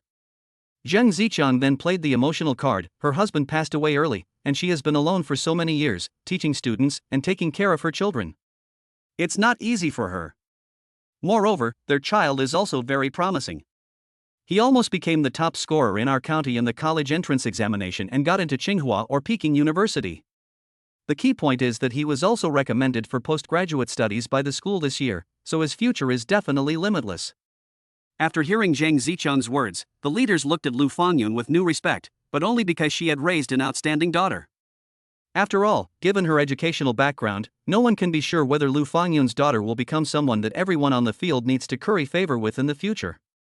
Suddenly, the winds shifted, and the leaders of the Education Bureau began to actively engage in conversation with Lu Fangyun. "Teacher Lu is remarkable, her daughter is also outstanding. My child is very naughty. If I had known teacher Lu earlier, I would definitely have sent him to your class." The conversation, with one person saying one thing, left Lu Fangyun somewhat confused, and she could only respond casually. Seeing that the atmosphere was right, Zhang Ziqiang raised his glass and said bluntly, "For an excellent teacher like teacher Lu, it would be better to get a senior professional title as soon as possible. I hope you all will pay more attention to this matter." Of course, if any of you have relatives or children who want to go to high school and want to get into a good university, you can come to number 1 high school and entrust your children to teacher Lu's teaching. I guarantee that you parents will not be disappointed. Zheng Ziqiang's words contained a deeper meaning and were not as simple as they appeared on the surface. They contained a profound exchange of interests. Anqing number 1 high school is the best high school in Anqing County. It is not a place that just anyone can get into. Both the admission process and class assignment have certain requirements for students' high school entrance examination scores. If you don't meet the academic requirements but still want to get into Anqing number 1 middle school, you either need connections or you have to spend money. A single spot at Anqing number 1 middle school is worth tens of thousands of yuan, and if you want to be placed in an honors class, the cost will be even higher. Zheng Ziqiang's statement was tantamount to making a promise to help the children of their acquaintances with their school enrollment and class placement issues in order to enable Lu Fangyun to obtain a senior professional title. For Zheng Ziqiang and these education bureau leaders, it was just a matter of fulfilling their duties, and they didn't actually have to do anything, so they were naturally happy to agree. So the group clinked glasses, and that was considered an agreement. Seeing this, Lu Fangyun felt that reality was too surreal. What she had been striving for was about to be obtained so easily. Instead of feeling happy or excited, she found it hard to accept, because all her efforts and perseverance had become meaningless. Just as Lu Fangyun was falling into self-doubt, Zheng Ziqiang said, "Teacher Lu, why don't you toast the leaders?" Perfectly, she'd rather get drunk than experience this surreal reality. A beverage is fine. Ignoring the well-intentioned suggestions of others, Lu Fangyun volunteered, "Pour me a glass of wine." Zheng Ziqiang noticed that Lu Fangyun was in a bad mood, but he was secretly pleased and actually poured her a glass of baijiu. Lu Fangyun raised her wine glass, lost in thought. Does her accepting Zheng Ziqiang's help today with a clear conscience count as taking the first step into depravity? Suddenly, he became somewhat despondent. "I'd like to propose a toast to all the leaders." After saying that, she raised her glass and drank it all in one gulp, stunning everyone present. Then she was choked by the spicy liquor and started coughing, tears streaming down her face uncontrollably. "Teacher Lu, are you all right? Drinking like that is unacceptable, it's terrifying." The cousin's wife kept patting Lu Fangyun's back until she could catch her breath. After returning to normal, Lu Fangyun said defiantly, "This cup doesn't count. I'll toast you all again." Given her demeanor just now, no one dared to let her drink anymore, and they all tried to persuade her to stop. At this moment, Lu Fangyun had lost her appetite, began to feel dizzy, and gradually lost her strength. She could only support her head with her hands to avoid collapsing onto the table. Soon, the woman beside her noticed something was wrong and leaned down to whisper in Lu Fangyun's ear, "Sister Lu, are you all right?" I feel a little dizzy." He was slurring his words, clearly drunk. Seeing that Lu Fangyun was about to collapse to the ground, the woman quickly helped her up. At that moment, everyone was still eating, and it was impossible to leave halfway through, nor could Lu Fangyun be left unattended. So Zheng Ziqiang suggested, "There's a hotel on the 5th floor.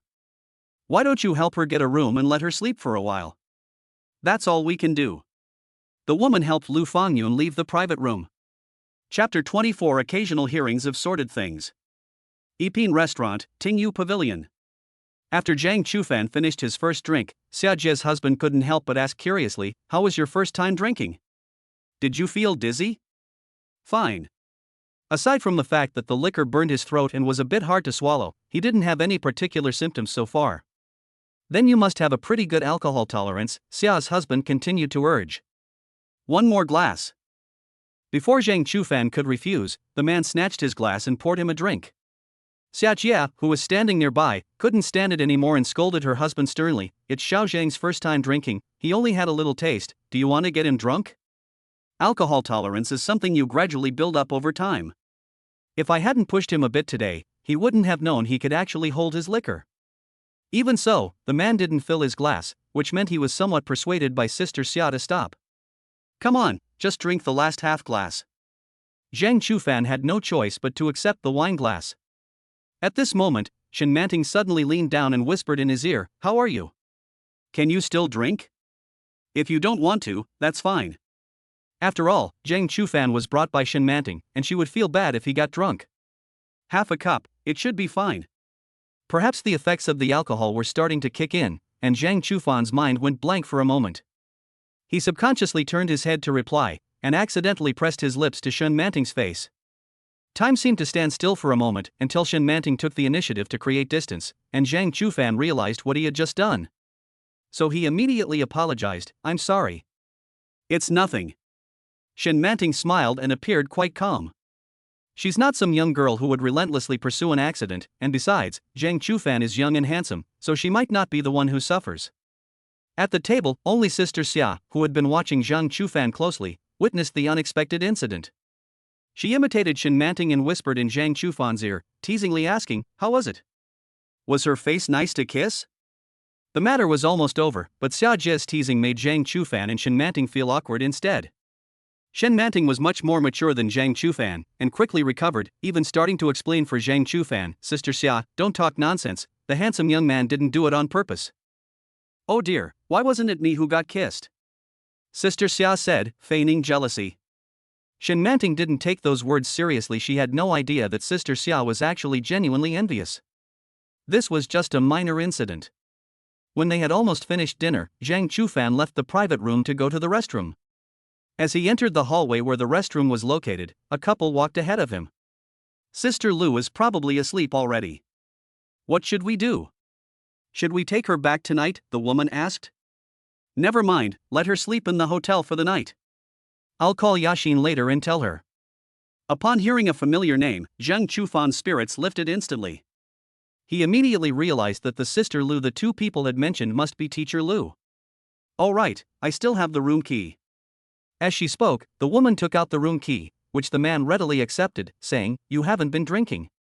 After we settle the bill, you can go to the parking lot to get your car, and I'll leave the room key at the front desk." "Okay." It sounds like Teacher Lu got drunk and needed to stay at the hotel for the night, which doesn't seem wrong. Zhang Chufan felt relieved and followed the man into the men's restroom. As the alcohol slowly took effect, he became unsteady on his feet and felt a slight urge to vomit. In the toilet stall, he had just leaned against the wall to catch his breath when he heard someone else come in. Immediately afterwards, voices rang out. "Principal Zhang has a good capacity for alcohol. He must have had 2 or 3 drinks today. Now that I'm old, I can't compare to when I was young at all." Principal Zhang? Could it be Zhang Ziqiang, the principal of Anqing No. 1 Middle School? "Principal Zhang is still vigorous despite his age. He can drink much more than I can." Faced with the man's flattery, Zhang Ziqiang sighed, "Si, no matter how vigorous I am, your sister still won't be interested in me. My sister is so stubborn and suffers for it. If it weren't for Principal Zhang's help today, she wouldn't have been able to get this senior professional title even after she retires." The man's tone was one of disappointment and frustration.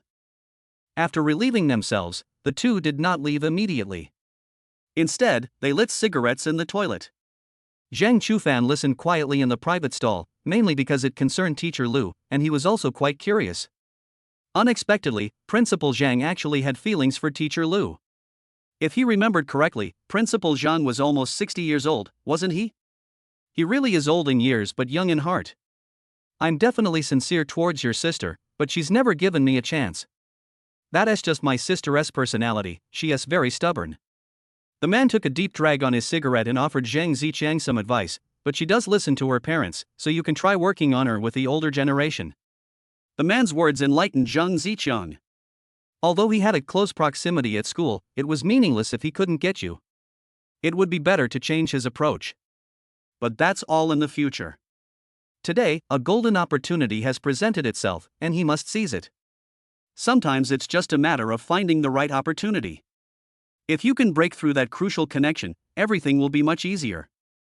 Zhang Ziqiang spoke cryptically, but the man understood perfectly. As a relative of Lu Fangyun, he was now lost in thought. After finishing a cigarette, just when Zhang Ziqiang thought it was all over, the man pulled out a room key and handed it to him. "If Principal Zhang wants to rest, he can go to this room upstairs." Zhang Ziqiang was overjoyed. He thought he could only get the room number at most, but he didn't expect to get it right away. He tacitly accepted the room key, making no mention of Lu Fangyun, and instead shifted the topic to the man's child. "Don't worry, I will transfer your son to the best class with the best teachers, so that the teachers can teach him well." "Yes, thank you for your trouble, Principal Zhang." The man's tone was somewhat heavy. He knew how much a student registration at Anqing No. 1 Middle School was worth, but Zhang Ziqiang didn't ask for a single penny. He felt indebted to Zhang Ziqiang, which was why he was trying to bring Lu Fangyun and Zhang Ziqiang together. Even though Zhang Zichang didn't use personal connections to coerce him at the moment, he knew it was time to pay back his debts, so he chose to take out the room key. At this moment, he could only comfort himself by thinking that Principal Zhang was rich and powerful, which would undoubtedly be a good match for Lu Fanyun, and that he was only doing this to help them achieve their goal. Only in this way can the guilt in one's heart be alleviated. After the two left the men's restroom, Zhang Chufan came out of the private stall. Even though his thinking was slow, he could tell from their conversation that Teacher Lu's situation might not be safe. Based on the conversation he overheard between the couple in the hallway, he suspected that the man had given Zhang Zichang the room key to Teacher Lu's room. As for what Zhang Zichang would do after getting the room key, he can only guess at the worst possible outcome.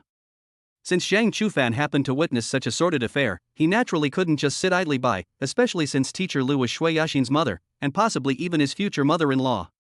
Chapter 25 Rational Collapse. Back at Tingyu Pavilion, Zhang Chufan had no desire to sit back down. He said at the door, "I have to go now," and immediately turned and left the private room. I took the elevator and pressed the button for the 5th floor where the hotel was located. During this time, he kept thinking about how to rescue Teacher Lu from Zhang Zichang. Should I call the police? But what reason should I give? To report prostitution here? The problem is whether there is enough time. It was now extremely urgent, and Zhang Chufan ultimately rejected the idea. After getting off the elevator, he chose to wait temporarily at the hotel entrance. Alcohol had gradually numbed his brain, making it difficult for Zhang Chufan to concentrate. For a moment, he couldn't think of any proper way to resolve the situation. About 10 minutes later, Zhang Zichang appeared as the elevator doors on the 5th floor opened again. He hummed a little tune with a beaming smile, as if he were heading to a romantic date, and he was in high spirits. Zhang Zichang was completely absorbed in his own world and paid no attention to Zhang Chufan squatting at the hotel entrance. He ignored the front desk and pointed directly to Lu Fanyun's room. The moment Zhang Zichang stepped into the hotel, Zhang Chufan's brain hadn't even issued any commands before his body had already taken action. He didn't know what to do either, so he just silently followed behind Zhang Zichang, thinking that he couldn't let the other party succeed while he was there. Soon, Zhang Zichang stopped at room 5017. With excitement, he stamped his room card on the access control. After a burst of electromagnetic sound, the door opened. He pushed open the door, and the room was pitch black until the room card was inserted into the power outlet, at which point the room was lit up, and he immediately saw a woman with a voluptuous figure lying on the bed.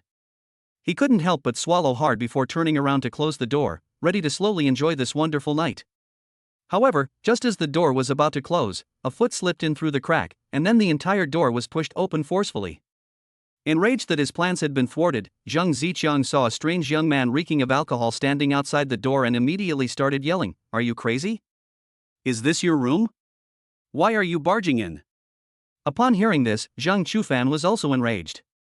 He couldn't understand how such a despicable person as Zhang Zichang had the audacity to insult him. It was truly a blatant betrayal of justice. He grabbed Zhang Zichang's tie, wishing he could lift the man up alive, but unfortunately his current stamina was only 6, which was not enough to make an adult male's feet dangle in the air. Even so, Zhang Zichang was already having some difficulty breathing with the tie around his neck, and his face was as red as a pig's liver. Let me go," Zhang Zichang pleaded intermittently. Looking at the young man, who was a head taller than him and on the verge of exploding with rage, he felt both regret and fear, worried that the young man might do something impulsive under the influence of alcohol. In his rage, Zhang Chufan's mind cleared up for a moment. He released his grip, looked contemptuously at the bald, seemingly respectable man, and uttered the lines he had just prepared, "Zhang Zichang, don't think I don't know what you're up to." Upon hearing this, Zhang Zichang was utterly shocked. He hadn't expected that the young man in front of him would actually know him. In other words, the other party deliberately broke in. Thinking about this, he began to feel guilty, and even doubted whether the young man really knew what he was about to do. "My girlfriend's mother is staying in this room. Tell me, where did you get the room key?" Zhang Chufan questioned sharply. In this situation, getting involved with the parties involved can both justify one's own actions and weaken the other party's confidence. You're talking nonsense. I don't know you, how would I know who your girlfriend is?"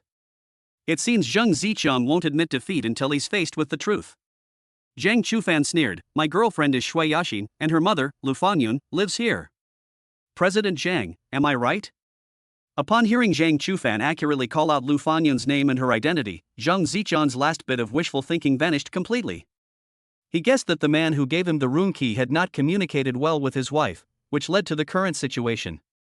Suppressing her panic, she forced herself to remain calm and explained, "Don't misunderstand, I'm just here to pick up Ms. Lu, who's drunk, and take her home." "Do you think I'd believe that?" Zhang Chufan wasn't buying it at all, and said angrily, "Principal Zhang, do you believe I'll expose everything you did today online?" These words were incredibly damaging, almost making Zhang Zichang's legs go weak. However, being a seasoned veteran, he immediately retorted, his bravado masking his fear, "I told you, I only came to pick up teacher Lu and take her home. If you don't believe me, that's your problem. If I find out you're slandering me online without any evidence, I will definitely hire a lawyer to sue you." After leaving those words, Zhang Zichang, looking quite angry, walked past Zhang Chufan and left the room. In any case, Zhang Chufan had managed to prevent Lu Fanyun from being harmed. As he relaxed slightly, a strong urge to vomit surged up. He had no choice but to close the door and rush to the bathroom, completely unaware that the woman on the bed had just turned over. Zhang Chufan hugged the toilet and vomited violently, bringing up everything he had eaten that evening. He rinsed his mouth at the sink, and the next second, he suddenly felt someone hug him from behind. It was obvious without even thinking that the person behind him was Lu Fanyun. The woman's body was full and hot, pressed tightly against Zhang Chufan's back, making his heart race. "Zhang Chufan, how did you get here?" Lu Fanyun asked lazily. Lu Fanyun rested her head on Zhang Chufan's shoulder, and her warm breath gently patted his neck. How could Xiao Chunan bear such intimate and ambiguous contact? Besides, he was drunk and still felt dizzy and confused after vomiting. In short, something is very wrong with him right now. After finally managing to calm herself down, she splashed water on her face before saying, "Teacher Lu, you're drunk. Please let me go." "No." Lu Fanyun refused outright, and even tightened her arms rebelliously, which had a hint of coquetry about it. Seeing that persuasion was useless, Zhang Chufan had no choice but to forcefully separate the hands that were wrapped around his waist. But as soon as he turned around, he found that Lu Fanyun was about to get close to him again. He quickly picked her up, intending to throw the drunk woman onto the bed. After taking only a few steps, Lu Fanyun suddenly wrapped her arms around Zhang Chufan's neck and brought her mouth close to his cheek, whispering as if whispering in his ear, "Do you have feelings for my body, just like that guy surnamed Zhang?" Lu Fanyun was clearly drunk and confused. She probably didn't even know what she was saying. Of course, Zhang Chufan's situation was equally dire. Being repeatedly teased by this mature and beautiful woman had pushed his rationality to the brink of collapse. He went to the bedside and bent down to place Lu Fanyun on the bed. Then, as he pried the hands off his neck, a pair of red lips pressed against his lips. Chapter 26: Sobering Up. Congratulations, host, for successfully helping Lu Fanyun achieve her wish. You have received the following rewards: wish points plus 20, cash plus 2,000. Congratulations, host, for successfully helping Lu Fanyun achieve her wish. You have received the following rewards: wish points plus 10, cash plus 1,000. Repeatedly completing the same task results in a decrease in rewards instead of an increase. The next morning, Lu Fanyun was the first to open her eyes. She felt sore all over and thought it was due to a hangover. But when she saw the man beside her, she was instantly startled and sat up. Then, some scattered fragments of memory suddenly surfaced. Lu Fanyun's face turned pale, unable to accept the reality of her loss of virginity, but the scene before her reminded her that everything had already happened. She looked at that familiar face and was actually relieved that it wasn't Zhang Zichang. The next second, her daughter Yaxin's face appeared in her mind, instantly extinguishing her initial relief and overwhelming her with regret and guilt. Why him? Why him of all people my daughter likes? My thoughts were in a mess, and I didn't know what to do.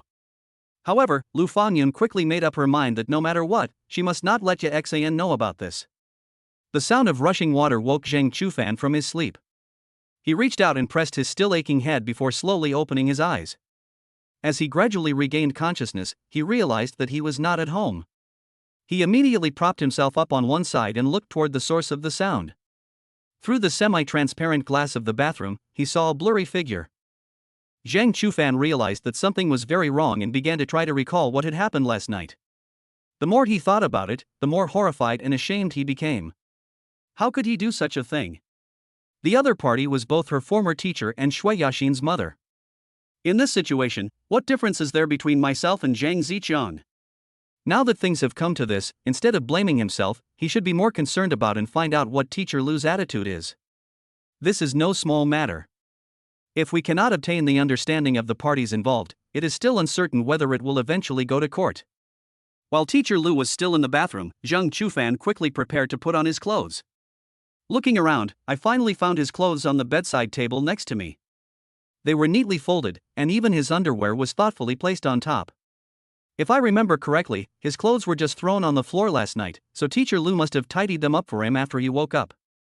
To be honest, Zhang Chufan really couldn't imagine what Teacher Lu was feeling when she picked up the clothes. They probably didn't intend to kill him, otherwise they wouldn't have helped him pack his clothes. Actually, Zhang Chufan was feeling quite uncomfortable, but he couldn't care less about that now. He couldn't just wait until Teacher Lu came out and then leisurely take a shower before getting dressed. That would be too careless of him. Just as she was halfway through putting on her clothes, Teacher Lu came out of the bathroom. The two looked at each other, and the atmosphere was incredibly awkward. Zhang Chufan silently put on his clothes. When he looked up again, he found that Teacher Lu had a stern face, her expression terribly gloomy. He knew this was the calm before the storm. The last time I saw this expression was back in high school. During the joint exam of the 5 schools, the class's Chinese scores dropped drastically, and Teacher Lu stood on the podium with a stern face, just like she is now. Even if she didn't say a word, the people below were so afraid they didn't dare to breathe, and the entire classroom was so quiet you could hear a pin drop. During the 3 years that Teacher Lu taught him, she rarely lost her temper, but every time she did, it left a deep impression. Even though Zhang Chufan had graduated for many years, he still instinctively felt afraid when faced with Teacher Lu's expression, almost to the point of standing at attention in front of her. "Teacher Lu, I'm sorry." Zhang Chufan apologized immediately. Seeing Zhang Chufan's sincere attitude, Lu Fangyun didn't know where to vent her anger. Rather than venting her resentment and anger, she wanted to know what had happened, so she asked in a cold voice, "How did you end up in my room?" As long as they were willing to listen to the explanation, it meant there was still hope for a turnaround. Zhang Chufan seized the opportunity and told them everything he had seen and heard last night. When Lu Fangyun learned that Zhang Zicheng had obtained the room key from her cousin, she was so angry that she gritted her teeth and even subtly transferred her anger to the 2 accomplices. After listening to everything, Lu Fangyun concluded with a hint of sarcasm, "So, in other words, after you helped me get rid of Zhang Zicheng, you took his place, right?" Zhang Chufan wanted to refute, but the words that came out were an apology. "I'm sorry, Teacher Lu, I was drunk at the time." Although Lu Fangyun vaguely remembered that she had taken the initiative to seduce Zhang Chufan, it was because she was drunk and not in her right mind, and it was not her own intention. Of course, she wasn't applying double standards to Zhang Chufan, she just wanted to know what his attitude was at that moment. Will they use her initiative as an excuse to absolve her of all responsibility for her mistakes, or even use it to blackmail her? Fortunately, the scene that Lu Fangyun was worried about did not occur, so she will not take any extreme actions. Let's pretend this never happened, and we shouldn't see each other again. Lu Fangyun's tone was cold, as if she wanted to completely sever ties with Zhang Chufan. I hope Zhang Chufan will keep this secret for life and never let a third person know, especially Ye Xin. Otherwise, I'll be too ashamed to face anyone and will drag him down with me. Zhang Chufan didn't expect that a main quest would appear on Teacher Lu's account at this time. However, compared to the quest, he finally breathed a sigh of relief after hearing that Teacher Lu did not intend to pursue the matter of last night. "Teacher Lu, don't worry. I promise I'll keep this secret to myself and won't tell anyone," Zhang Chufan solemnly promised. Upon hearing this, Lu Fangyun finally softened her tone slightly. "You'd better keep your word." "I will." Congratulations, host, for successfully helping Lu Fangyun achieve her wish. You have received the following rewards: wish points plus 10,000, cash plus 1 million, stamina plus 1. Chapter 27 Aftermath. Main quest complete? Even though he had already received the reward, Zhang Chufan still felt a sense of unreality. He couldn't believe that his simple promise had directly accomplished a task equivalent to passing the central government's selection exam for civil servants. Even though his heartfelt words contained the phrase "for a lifetime," he still thought that he had to keep the secret until Lu Fangyun died before it would be considered complete. Could it be that he has completely gained Teacher Lu's trust? Or will the reward be issued in advance, but then taken back by the system if he breaks his promise? Zhang Chufan had no idea. However, now that the reward is in hand, there's no reason to give it back. At worst, I'll just keep the secret for the rest of my life. Having just finished one task, Teacher Lu quickly came up with a new one. "My body aches terribly, I need to buy some ointment to soothe it." Teacher Lu, you shouldn't be in your safe period, right? Zhang Chufan was a little embarrassed to ask. After all, this was the first time in his life that he had discussed such a topic with a woman. It can only be said that after a night of growth, he had completely transformed into a man. What? Are you worried that I'm pregnant? Lu Fangyun asked with a cold smile. Knowing that Teacher Lu was unhappy, Zhang Chufan simply offered, Teacher Lu, how about I go downstairs to buy you some medicine? Lu Fangyun did not refuse, but hesitated whether to express her need for the ointment. In the end, she gave up the idea because she simply couldn't bring herself to say it. Go. Okay, you stay here and wait for me. After Zhang Chufan left, Lu Fangyun stayed alone in the room, lost in thought. She couldn't remember the details, but she vaguely remembered that she seemed to be more proactive than Zhang Chufan. Is that really her? No, that can't be her. It's definitely a memory lapse. Lu Fangyun would rather sever ties with her from last night than believe she could be so crazy. In the elevator, Zhang Chufan mentally activated the system interface. Wish Fulfillment System. Host, Zhang Chufan. Age, 20. Intelligence, 7 average is 6 for average people. Stamina, 7 average for average person is 6. Charisma, 9 average is 6 for the average person. Energy, 6 average for the average person. Wish points, 10,461 million points can grant any wish once. Just a few days ago I only had 250 points, but today I've jumped to 10,460, which is a major breakthrough. Zhang Chufan did a quick calculation of the sources of his points over the past few days: Su Rongrong 50, Shinmanting 100, and Lu Fangyun 10060. The reward for each main quest is 10,000 points, which means that you can accumulate 1 million points by completing 100 main quests. Of course, there are also daily and simple tasks to complete, so you don't actually need to complete the main storyline 100 times. In short, 1,000,000 points is no longer out of reach, and Zhang Chufan has finally seen hope. The cash reward is as high as 1 million, which can be described as getting rich overnight. Furthermore, the main quest adds an attribute bonus: his stamina increases by 1 point. However, unlike the previous charisma, which directly increased by 3 points, it doesn't feel very substantial at the moment. He thought about it for a moment, and realized that if he could really complete 100 main quests, it would mean he could get 100 attribute points. On average, each of the 4 dimensions increased by 25. With just a charm rating of 9, Zhang Chufan's luck with women has skyrocketed recently. He can't imagine what level his charm rating of 34 would be like. Would he still be human? 100 main quests is too far away, and I won't always be this lucky. If they were all as difficult as the central government selected cadre exam, I would have exploded. Lost in a jumble of thoughts, Zhang Chufan arrived at the pharmacy. He not only bought Ms. Lu the after-effect medicine, but also the ointment she mentioned in her heartfelt words. When he returned to the room with the bag, Teacher Lu was standing by the window, lost in thought. Hearing the door open, Lu Fangyun turned to look at Zhang Chufan. She took the bag and found that in addition to the morning after pills and mineral water, there was also an ointment of unknown use. Upon picking it up and looking at it, I immediately blushed with embarrassment. You even know how to buy this kind of thing? Lu Fangyun said sarcastically, her face flushed with shame and indignation. Congratulations, host, for successfully helping Lu Fangyun achieve her wish. You have received the following rewards: wish points plus 30, cash plus 3,000. I noticed that you seemed to be in pain when you walked, so I bought some ointment, just in case. Lu Fangyun was greatly surprised, not expecting Zhang Chufan to be so thoughtful. However, she was not particularly moved, because the swelling and bruising on her body were caused by Zhang Chufan. This can only be considered atonement at best. She opened the bottle of mineral water, swallowed the morning after pill in one gulp, and planned to apply the ointment after Zhang Chufan left. So Lu Fangyun started to shoo people away. You go first, I'll come downstairs in 10 minutes.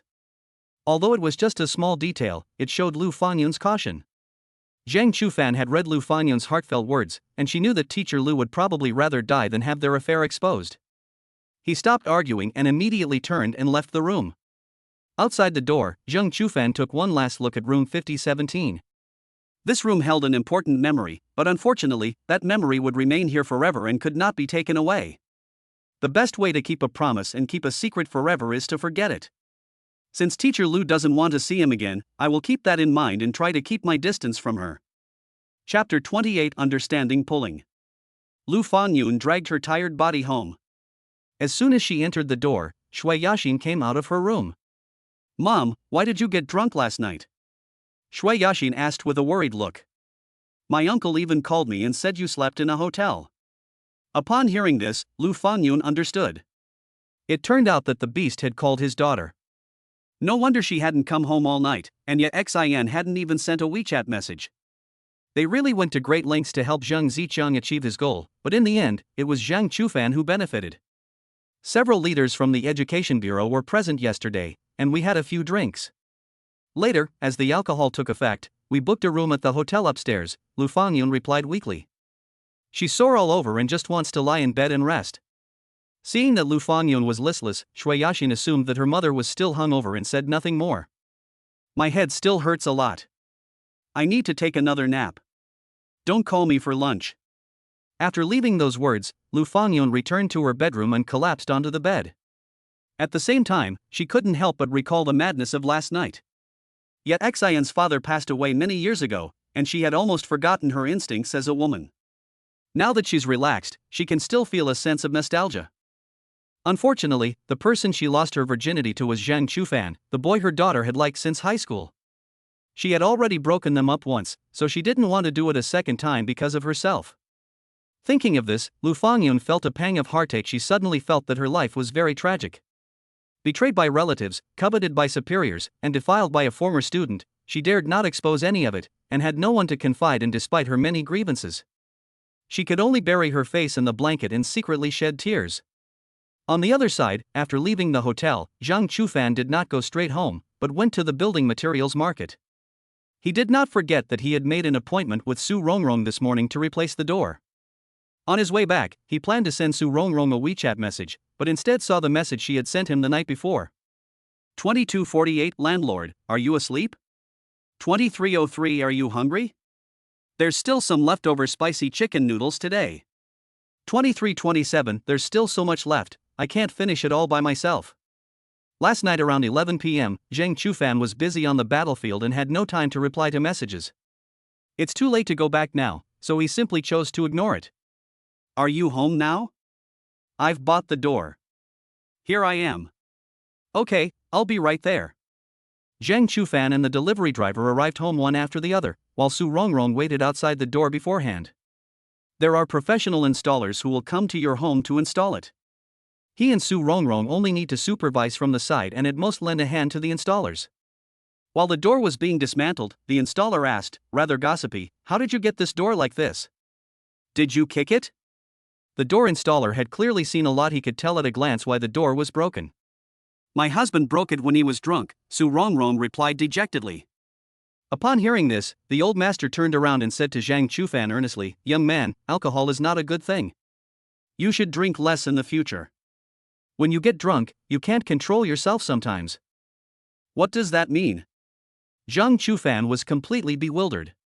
Why was he suddenly being lectured?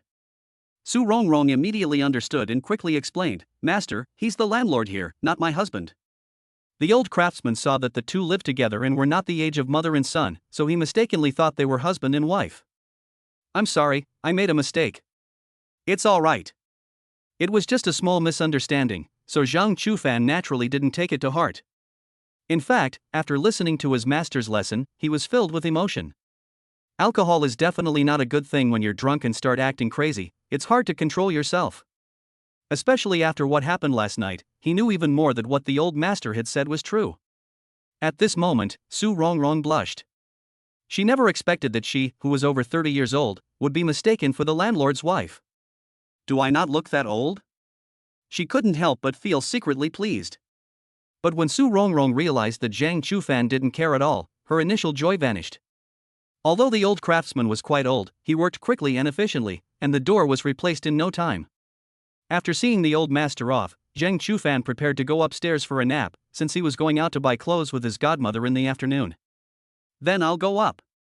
Just as Zhang Chufan was about to go upstairs, Su Rongrong immediately spoke up, landlady, come to my place for lunch.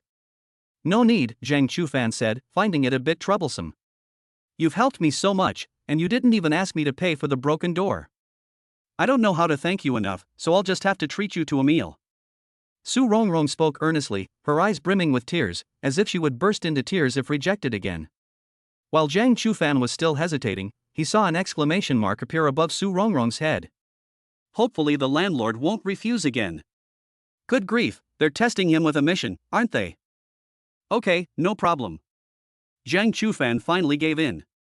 He discovered that to get more quests, he had to engage in some back and forth with the NPCs. This poll refers to the idea that it's best not to actively fawn over the NPC. You need to make the NPC have a need for you so that you can efficiently complete tasks. Congratulations, host, for successfully helping Su Rongrong achieve her wish. You have received the following rewards: wish points plus 60, cash plus 6,000. Only 60 points? It's better than nothing, I suppose. Now that Zhang Chufan has a huge sum of money, he doesn't even care about 60 points anymore. He knows that this kind of mentality is not good and he needs to gradually adapt. Before going upstairs, I made a point of saying, I ate noodles before I came back, so please cook lunch a little later. How about you come down at 12:30? Can. After a 2 or 3 hour nap, Zhang Chufan finally regained his energy. He took off his clothes to take a shower, and as he passed the sink, he was surprised to see his back covered in scratches in the mirror. Those scratches seemed to tell the story of how fierce the battle was yesterday. The most outrageous thing is that Teacher Lu left a tooth mark on his shoulder at some point. Thankfully, it's not short-sleeved season now, otherwise, if it were exposed, everyone would immediately know what it meant. In fact, Zhang Chufan has nothing to feel guilty about. Anyway, he is not married and does not have a girlfriend. No one will take off his clothes or question him about whether he has had a relationship with a woman. After getting dressed, it was exactly 12:30. Zhang Chufan went downstairs to eat, and he was quite looking forward to what delicious food Su Rongrong would cook. Chapter 29: Su Rongrong, a frugal woman. As soon as Zhang Chufan stepped onto the stairs, he smelled a strong aroma of meat. Actually, he didn't eat anything in the morning. The reason he lied to Su Rongrong was to gain more rest time. In addition, I did aerobic exercise for 1 or 2 hours straight yesterday, and now my stomach is starting to rumble. When he arrived at Su Rongrong's house, he heard the sizzling sound of stir-frying. He went straight to the kitchen and asked curiously, "What are you cooking? It smells so good." "Stir-fried beef," Su Rongrong replied with a smile as she turned around. When he was hungry, just smelling the chili peppers sizzling in the hot pot made Zhang Chufan's mouth water. "Are you hungry?" "Yes." He nodded emphatically. "The last dish, once it's cooked, we can eat."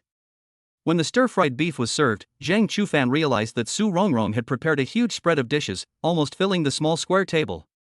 Stewed pork ribs, pan-fried fish, stir-fried beef, and shredded chicken bought from outside. Is this Chinese New Year? Zhang Chufan was dumbfounded. Why did you make so much food? How are the two of us going to finish this? Su Rongrong chuckled softly before saying, "It's okay, if we can't finish it at noon, we can eat it again at night." "I'm afraid they won't be able to finish it tonight." Zhang Chufan didn't think much of their appetites. "Then let's keep it for midnight snacks," Su Rongrong said confidently. "I made enough for a whole day in one meal, it's simply unbeatable." "Landlady, would you like some wine?" Su Rongrong asked suddenly while serving rice. "If you want some, I'll go buy some now." "Forget it, I'm allergic to alcohol right now." Zhang Chufan refused on the spot. When he heard the word alcohol, his head went numb. Really? I thought the landlord was a good drinker. Zhang Chufan wasn't sure if it was just his imagination, but he felt that Su Rongrong was acting strangely. What about the drinks? Clearly, Su Rongrong had forgotten to prepare drinks in advance, but Zhang Chufan had no doubt that if he gave a positive answer, she would definitely go out to buy some immediately. "No need, water is fine." He was so hungry that he could hardly see anything, and all he could see was the desire for rice. Su Rongrong saw this and happily handed the food to Zhang Chufan, no longer worrying about the drink. "Let's eat." At that moment, Zhang Chufan didn't care about table manners, he just wanted to eat meat and rice in big gulps. Seeing Zhang Chufan wolf down his food, Su Rongrong was completely satisfied. For someone who cooks, this was undoubtedly the best compliment. "Eat slowly, don't choke," she said with a smile and a doting tone. Upon hearing this, Zhang Chufan was momentarily dazed, vaguely remembering that the last person to say these words to him was his mother. During his university years, he always ate in the cafeteria or ordered takeout, and no one cared whether he would choke on his food. Similarly, no one would call to ask him how he was doing at school, whether he was eating well or staying warm. This simple expression of concern unintentionally touched the softest spot in Zhang Chufan's heart. He responded softly, and his movements slowed down considerably.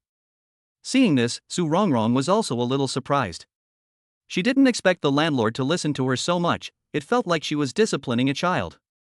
By the way, you must have spent a lot of money to prepare all this food. Zhang Chufan knew that Su Rongrong's financial situation was not good, and she couldn't even come up with 3,500 yuan all at once. He was worried that Su Rongrong would have to tighten her belt to treat him to a meal, which would not be good. Making it at home doesn't cost much, Su Rongrong said, pointing to the shredded chicken. Of all the dishes, this Sichuan pepper chicken from the braised food shop is the most expensive, at 58 yuan. The cost of the other dishes is at most 20 or 30 yuan, so the total 1T exceed 200 yuan. Su Rongrong can cook a large meal for less than 200 yuan, which shows that she is a very frugal person, just like Zhang Chufan's mother. Besides, since you taught me that day, I've made over 1,000 yuan selling spicy chicken noodles these past few days, so of course I have to treat you to a good meal.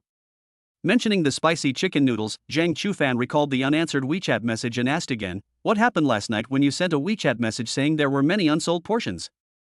And wasn't yesterday Saturday? You were still setting up a stall?" "I thought since senior high school students don't have Saturdays off, I made 50 servings to sell, but I didn't expect that more than a dozen servings would remain unsold." Su Rongrong's voice grew softer and softer, clearly realizing that she had been too greedy. After hearing the explanation, Zhang Chufan didn't know what to say. "So what did you do with the rest of the spicy chicken noodles?" "I ate 2 servings last night, and 2 more this morning. The rest are still in the refrigerator." With so many spicy noodles left uneaten and a huge spread of dishes prepared for lunch today, Zhang Chufan decided to retract his earlier statement and expressed reservations about Su Rongrong's ability to manage a household. "You shouldn't be cooking. You might as well heat up the spicy chicken noodles and eat them as your main dish. It's too late to say anything now, so we can only try to eat as much as possible to minimize waste." Zhang Chufan ate heartily, quickly filling his second bowl with rice. When he returned to the table with his bowl, Su Rongrong said casually, "Landlady, you weren't home last night, were you?" Hearing this question, Zhang Chufan was slightly taken aback. He was both curious about how Su Rongrong had made that judgment and puzzled as to why she was asking it. How did you know?" He did not deny it, mainly because there was no need to hide it. After all, he's not a high school student anymore, and Su Rongrong isn't his mother. Even if he doesn't come home all night, it's none of her business. "I didn't hear you leave this morning, and you even changed your clothes when you came back this morning. That's the downside of living together." Zhang Chufan can hear everything clearly from the second floor, from when Su Rongrong leaves or comes home, and vice versa. Sensing that the landlord had no intention of explaining, Su Rongrong felt a pang of disappointment. She had thought that their relationship had made great progress. In the end, it may just be wishful thinking on my part. Where did the landlord go last night? Why did she come back this morning? Smell of alcohol and even a woman's hormones. Could she have gone to some shady place?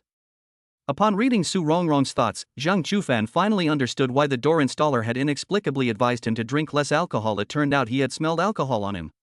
No wonder Su Rongrong spoke with a slightly sarcastic tone when he said he was allergic to alcohol. It's all his fault for not having time to take a shower. Now it's harder to explain. Zhang Chufan was also very curious about what a woman's hormonal scent actually smelled like. Does it taste like Hautuinia cordata? He racked his brains and came up with a barely plausible excuse. "I had a get-together with my high school classmates yesterday, and we drank some alcohol in the evening, so we booked a hotel room." Although Zhang Chufan's explanation came late, at least Su Rongrong received it, though she felt the landlord was hiding something.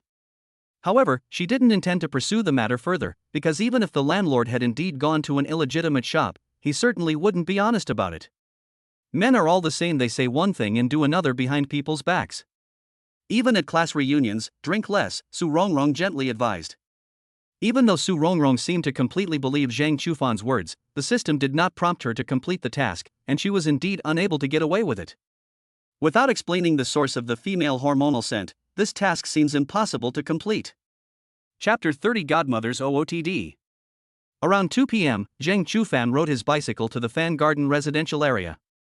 On the way, he even considered whether or not to buy a car.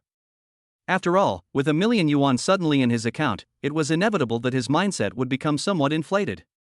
For a college student who hasn't even left the ivory tower yet, having a million yuan savings account without relying on family is undoubtedly a rare feat among their peers. Of course, he wasn't so arrogant as to think that all the money was earned through his own sweat and hard work, and thus look down on those who truly work hard. In a small place like Auntie, if you only consider the issue of transportation, cycling is more convenient than driving. At least you won't be stuck in traffic for several minutes at every intersection. However, cars have social attributes. They are related to a person's face and status, and this is especially prominent in small towns. The main reason is that Zhang Chufan is not yet married, so he thinks things are simpler. He feels that he can wait until he starts working before buying a car. When they arrived at Zhou Rushue's house, Zhang Chufan knocked on the door.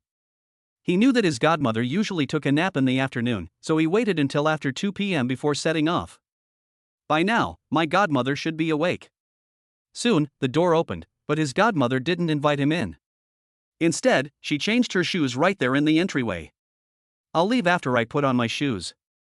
At this moment, Zhou Rushua bent one leg slightly backward, skillfully used her fingers to pull on the heel, and the shoe was successfully put on.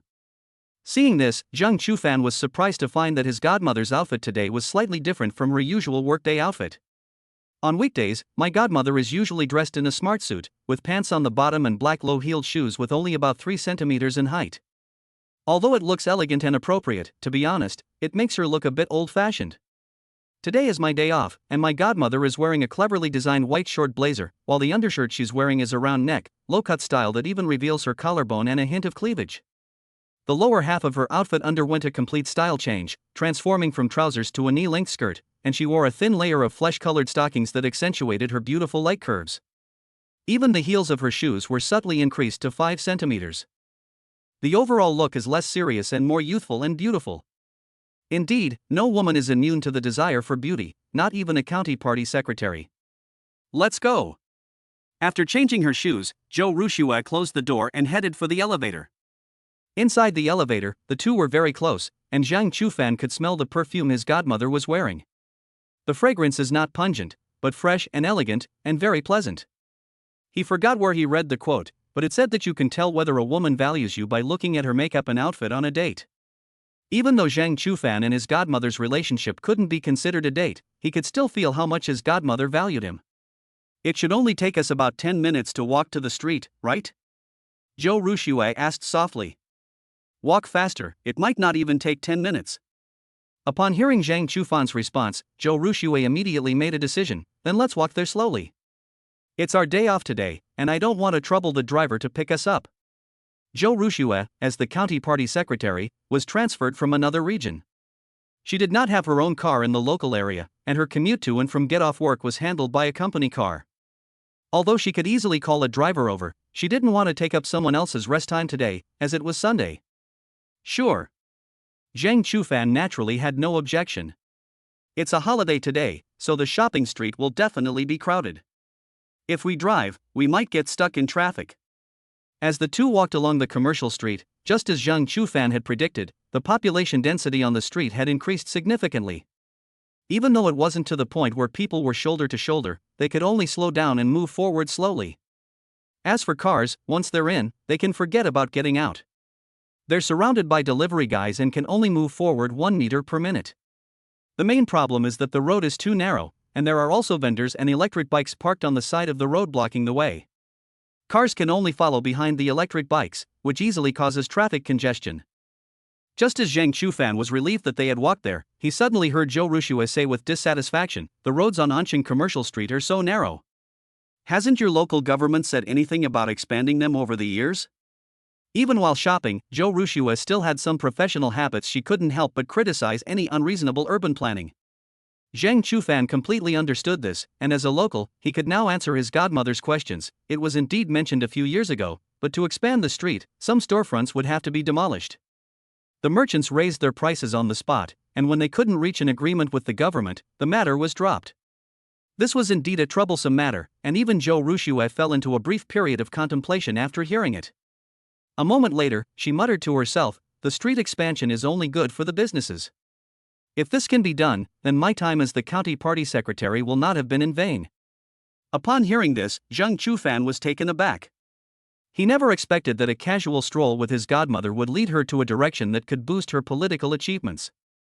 However, his attitude was not optimistic.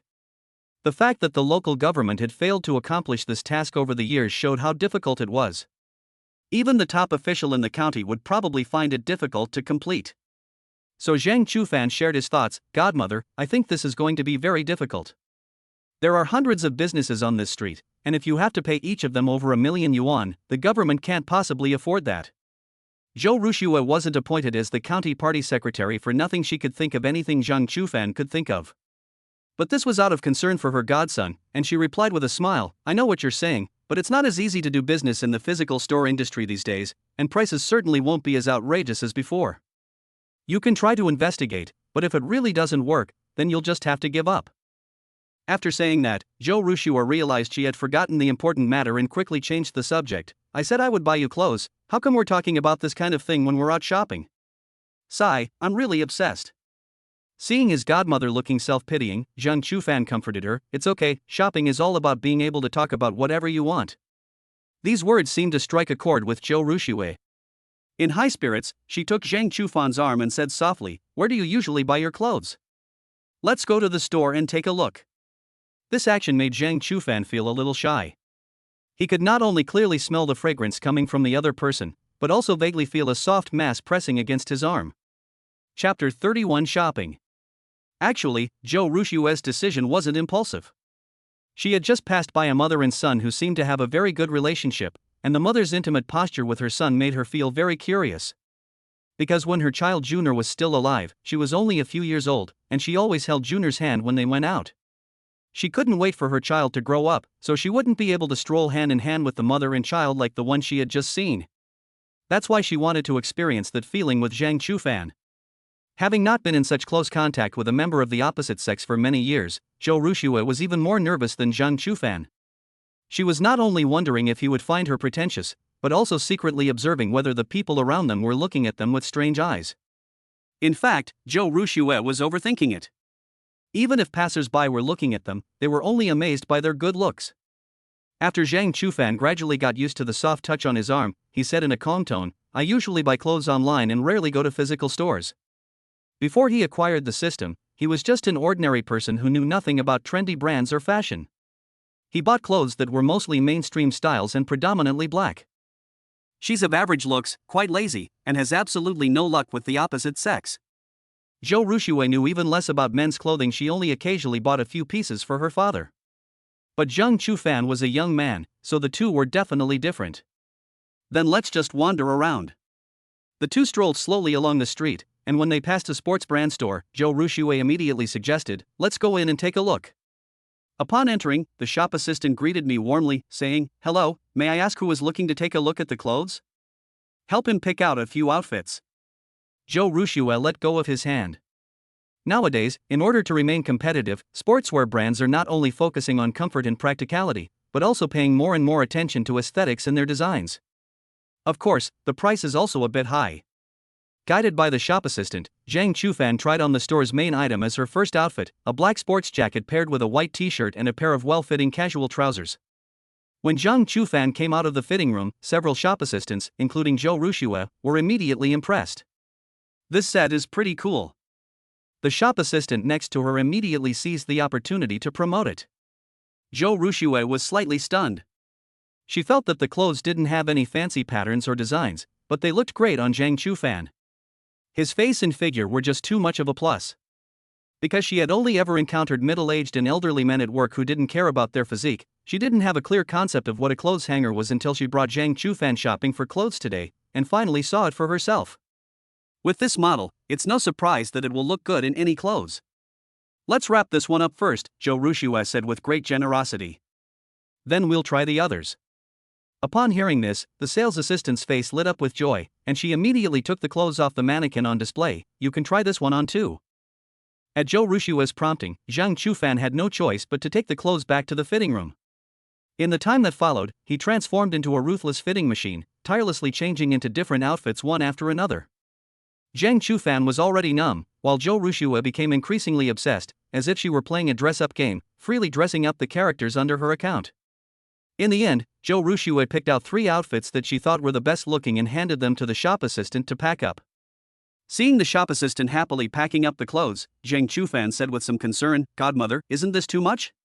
"Not many, we'll go check out other shops later." Zhou Rushua's words were a wake-up call for Zhang Chufan. Buying 3 sets of clothes wasn't enough? This godson seems to be being kept by a sugar daddy. Even his biological mother wouldn't buy him clothes this extravagantly. When he went to pay the bill, his jaw dropped again. "Hello, the total is 5,391 yuan. Zhang Chufan took the receipt and looked closely. The sports jacket he had tried on at the beginning actually cost 1,899 yuan. So far, the most expensive piece of clothing he had ever owned had been born.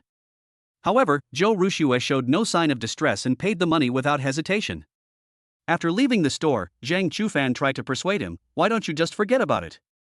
You've bought so many clothes, I have enough to wear in different styles all the time. I noticed that the clothes you bought before are all a bit too big, probably because you bought them online. Take this opportunity to buy a few more outfits. If all else fails, just donate all your old clothes." Zhou Rushue not only ignored the advice, but even encouraged Zhang Chufan to only wear the clothes she bought. Finding he couldn't persuade his godmother, Zhang Chufan had no choice but to accept it. From then on, whenever they passed a men's clothing store, Zhou Rushue would lead Zhang Chufan inside for a stroll. "I bought 2 more outfits in a youthful and trendy style, which are much more flamboyant compared to sporty styles." Upon entering the 5th store, Zhang Chufan, at the suggestion of the salesperson, tried on the outerwear type of shirt. Once the inner layer was chosen, there was no need to go into the fitting room. I simply stood in front of the mirror outside and started trying it on. After trying on several different colors and styles, Zhang Chufan was inevitably a little tired, and didn't even notice that the shirt tag had gotten stuck inside the inner layer of clothing. So, Zhou Rushue thoughtfully stepped forward to help Zhang Chufan straighten his collar. When she pulled the tag out of his clothes, she was surprised to find a clearly visible fresh teeth mark. His face instantly darkened. From Zhang Chufan's perspective, he saw the whole scene through the mirror. After noticing that his godmother's face had turned black, his brain immediately started working at full speed, trying to figure out how to explain the tooth mark. Telling the truth is absolutely not an option. If my godmother found out that I had a relationship with a woman my own age last night, I don't know how she would view me, and our godparent-godmother relationship might come to an end. He didn't want to lose another NPC on the same day he had just lost Teacher Lu. How did you do that? Zhou Rushue's tone was calm, but to Zhang Chufan at this moment, it sounded like the dead of winter, chilling him to the bone. Zhang Chufan stammered, unable to speak for a moment.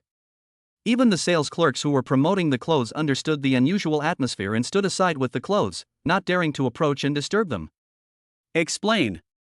That single word contained Zhou Rushue's commanding presence as a leader, putting Zhang Chufan under immense psychological pressure. "Aren't you my godson? Why are you hiding something from me? Have you done something shameful?" Chapter 32, Zhou Rushue's Journey of the Heart. "Aren't you my godson? Why are you hiding something from me? Have you done something shameful?"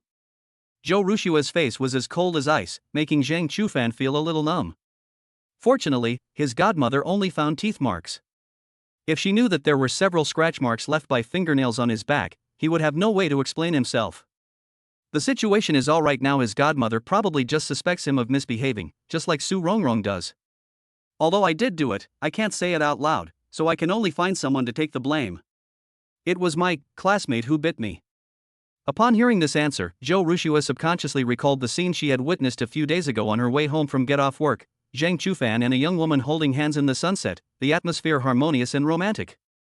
Judging from the appearance, these teeth marks must have been left by that girl. Upon learning that the other person hadn't done anything to violate public order, her tone softened slightly, but she still asked a series of questions. "Female classmate?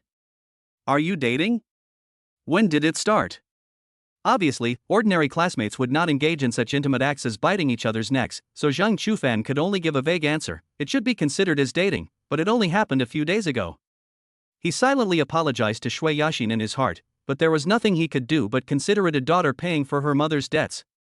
Congratulations, host, for successfully helping Zhou Rushue achieve her wish. You have received the following rewards: wish points plus 40, cash plus 4,000. Zhang Chufan's words confirmed Zhou Rushue's guess. She couldn't help but wonder if she was really lucky to have witnessed her godson getting a girlfriend.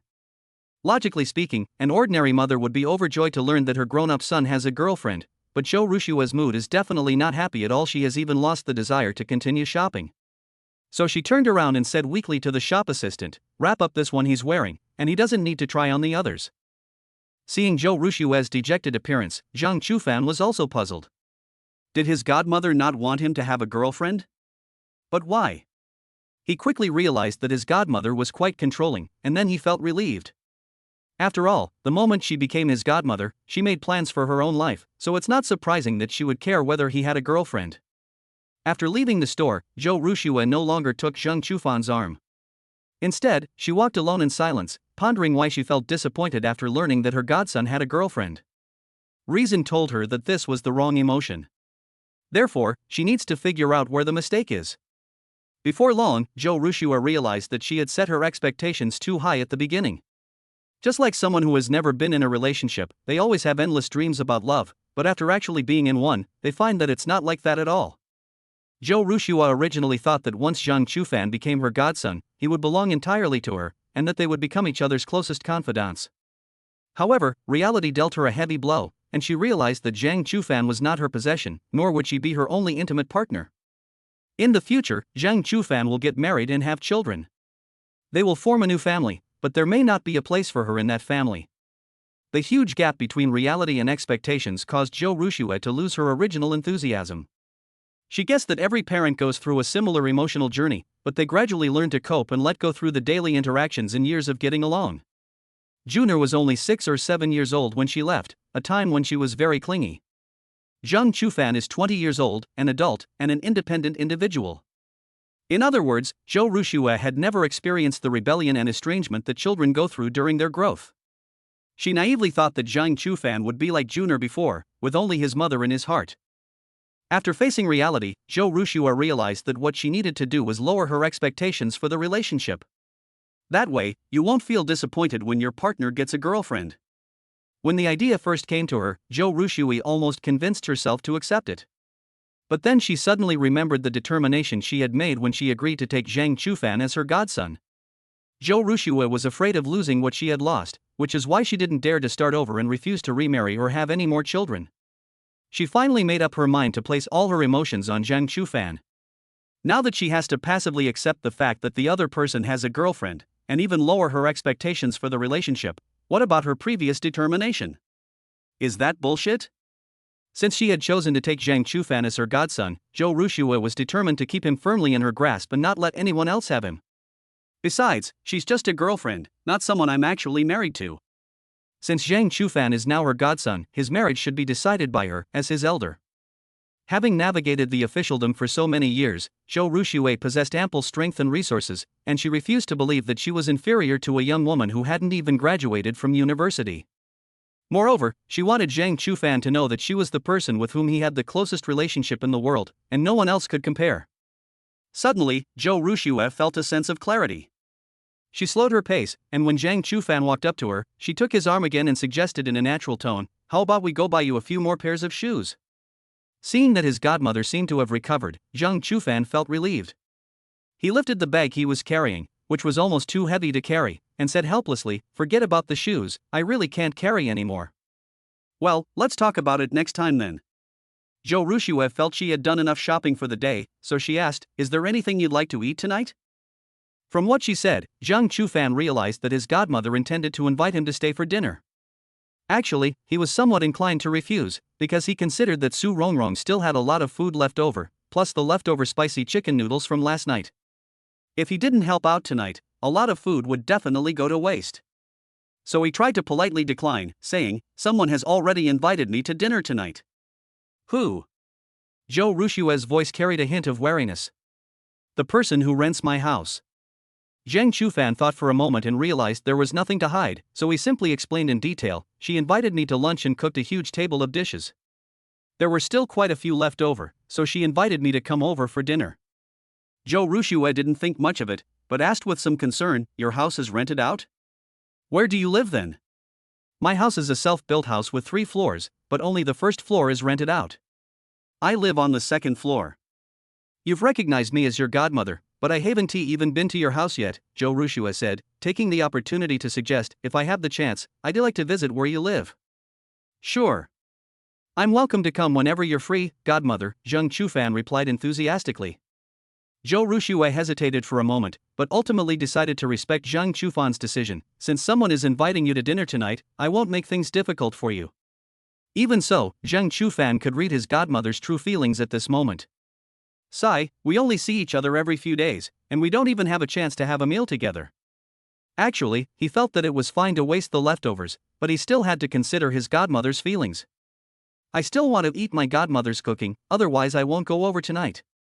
Before she could finish speaking, Zhou Ruxue concluded, what's so great about leftovers? I recently learned a few dishes from online tutorials, and I'll cook them for you tonight. Since Grandma Lu passed away, Zhou Ruxue has started to hone her cooking skills, mainly because she has gained a godson, which motivates her to cook. Congratulations, host, for successfully helping Zhou Ruxue achieve her wish. You have received the following rewards: wish points plus 50, cash plus 5,000. At this moment, Zhou Ruxue felt a warmth in her heart because Zhang Chufan was willing to stay and have dinner with her, which meant that she held a significant place in his heart. At the same time, she was very glad that she had made up her mind and had not given up such a sensible godson. Next, the two went to the supermarket together to buy groceries before returning home. As soon as he entered the door, Zhang Chufan volunteered, "Godmother, I'll help you out later." "No need, you can just sit on the sofa and rest." Unable to resist Zhang Chufan's insistence, Zhou Ruxue finally agreed. Before entering the kitchen, Zhang Chufan took the time to send a message to Su Rongrong. "Sorry, my relatives are treating me to dinner tonight, so you don't need to wait for me." In the kitchen, the two worked together, with Zhang Chufan washing and chopping vegetables, and Zhou Ruxue cooking. They cooperated quite well. In the not-so-spacious kitchen, everyone did their job, and the cooking process proceeded in an orderly manner. Vinegar. As soon as Zhou Ruxue spoke, Zhang Chufan immediately handed it over. The two exchanged a smile, everything understood without a word. She realized that this might be the feeling of home she had imagined. Chapter 33: Godmother inquires about fake girlfriend. When Su Rongrong saw Zhang Chufan's message, she felt ignored. They had clearly agreed to come over for dinner again that night, but he changed his mind when it was almost time to eat. She could only stare at the screen and sigh helplessly. As for whether the leftovers would go to waste, she suddenly felt it didn't matter. Under Zhang Chufan's strong persuasion, his godmother cooked 3 dishes: sweet and sour pork ribs, stir-fried potatoes, green peppers, an eggplant, and twice-cooked pork. Even so, he felt that he might not be able to finish them all. He had already eaten quite a lot at noon, so he wasn't that hungry in the evening. But his godmother kept piling food onto his plate, as if she wanted him to eat it all by himself. "How is it? Have my cooking skills improved again?" Zhou Ruxue asked with considerable pride. Zhang Chufan nodded, swallowed the food in his mouth, and then said, "It's a pity that Grandma Lu went back, otherwise she would have been very surprised." Zhou Ruxue smiled without saying a word. She cared more about Zhang Chufan's opinion than her mother's. "Eat more if it's delicious." After saying that, she put another piece of spare rib on Zhang Chufan's plate, truly shooting herself in the foot. "What have you been doing these past few days? Have you been studying for the subjects required for the selection exam for civil servants?" Zhou Ruxue inquired about Zhang Chufan's daily life with some curiosity. "I've been staying home lately writing my graduation thesis, and I've also been watching videos to learn a bit about the preparation materials for the central government's selection of civil servants," Zhang Chufan answered truthfully. "Not bad." Zhou Ruxue praised him first, then asked with concern, "Don't you go out to relax occasionally? Staying at home studying all the time isn't good either, you still need to balance work and rest." Zhang Chufan followed up, saying, "It's not that I didn't go out at all, I was invited out to play mahjong yesterday." Upon hearing this, Zhou Ruxue's expression suddenly turned serious, and her tone even became accusatory. "Who did you play with? Did you get any money?" Realizing he had misspoke, Zhang Chufan weakly added, "I was just dragged there to make up the table. Even playing together is not allowed. You're taking the civil service exam, don't let something like this cause you to fail." Zhou Ruxue said seriously and firmly, "If anyone invites you to play mahjong again, don't go if it's for money."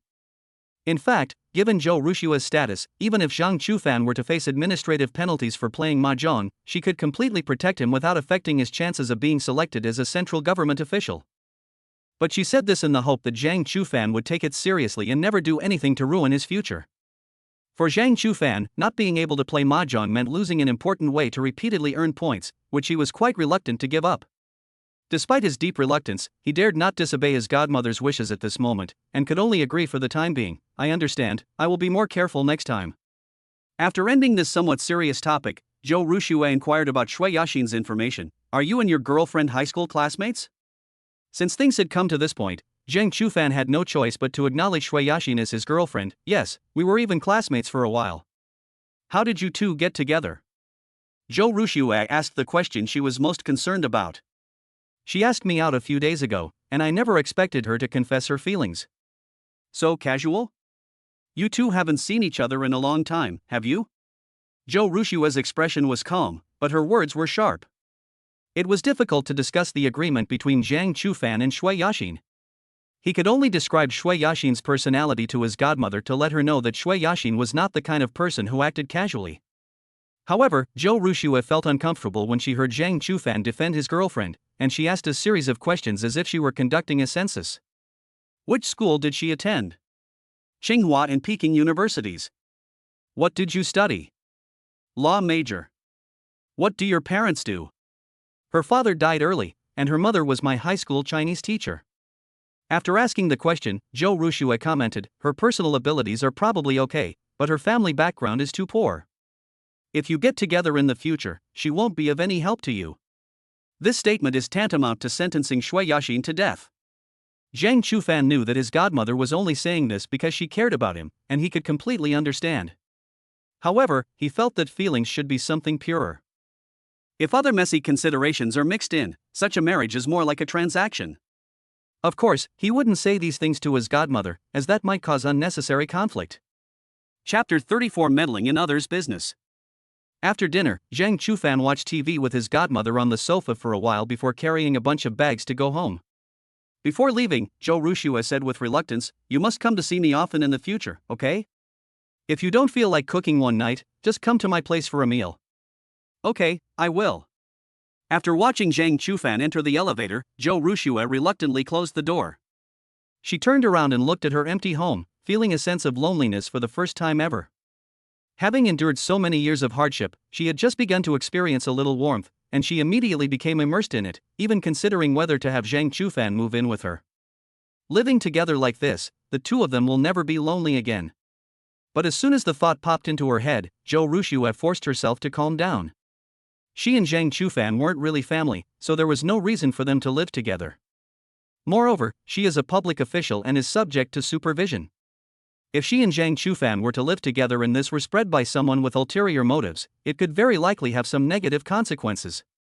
For now, it's best to maintain the status quo.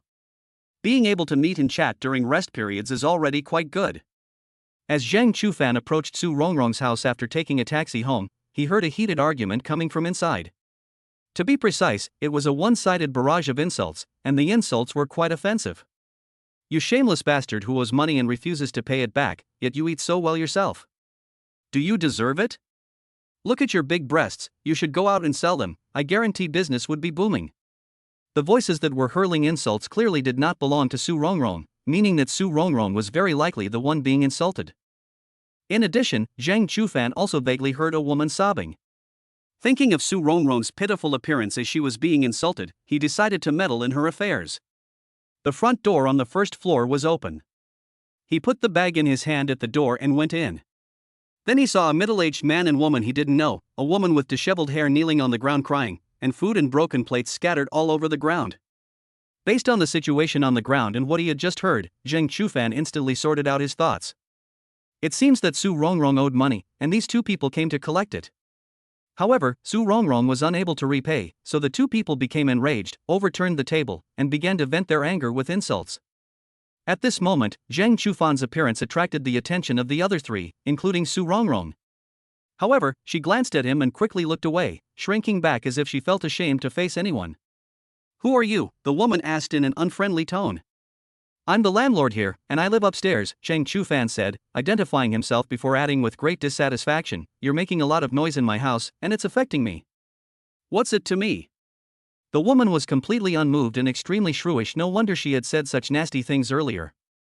Zhang Chufan felt there was no point in talking to this woman, so he chose to walk past the two of them and come to Su Rongrong, intending to help her up from the ground. As soon as I squatted down, I saw that half of Su Rongrong's face was swollen, and there was a clear handprint on it. How are you? Does it hurt? Zhang Chufan brushed aside the stray hairs from Su Rongrong's forehead and asked with concern. Su Rongrong lowered her head and did not reply, only shaking her head slightly. Seeing this, Zhang Chufan grabbed Su Rongrong's shoulder, intending to help her up. However, Su Rongrong deliberately turned away, saying in a mournful voice, "Don't worry about me, just go." Can anyone help me? Compared to what Su Rongrong said, her truest thoughts were what she felt. Even though she was on the verge of collapse, she still didn't want to cause trouble for others. How could Zhang Chufan bear to sit idly by? He patted Su Rongrong's arm and said gently, "Don't worry, I'm here." These words struck a chord with Su Rongrong, making her, who was alone and helpless in the darkness, feel as if she had seen the light of dawn. Congratulations, host, for successfully helping Su Rongrong achieve her wish. You have received the following rewards: wish points plus 70, cash plus 7,000. Zhang Chufan didn't force Su Rongrong to stand up, he decided to deal with the matter first. He stood up, looked at the two of them, and asked directly, "Can you leave my house?" "No way," the woman refused on the spot, saying fiercely, "If I don't get my money today, you can kill me, I won't leave." "We're not trying to force her, it's just that our elderly relative is in the hospital and we urgently need the money," the man beside him chimed in. Zhang Chufan could understand this, so he continued to ask the man, "How much does she owe you?" The man was clearly much more rational.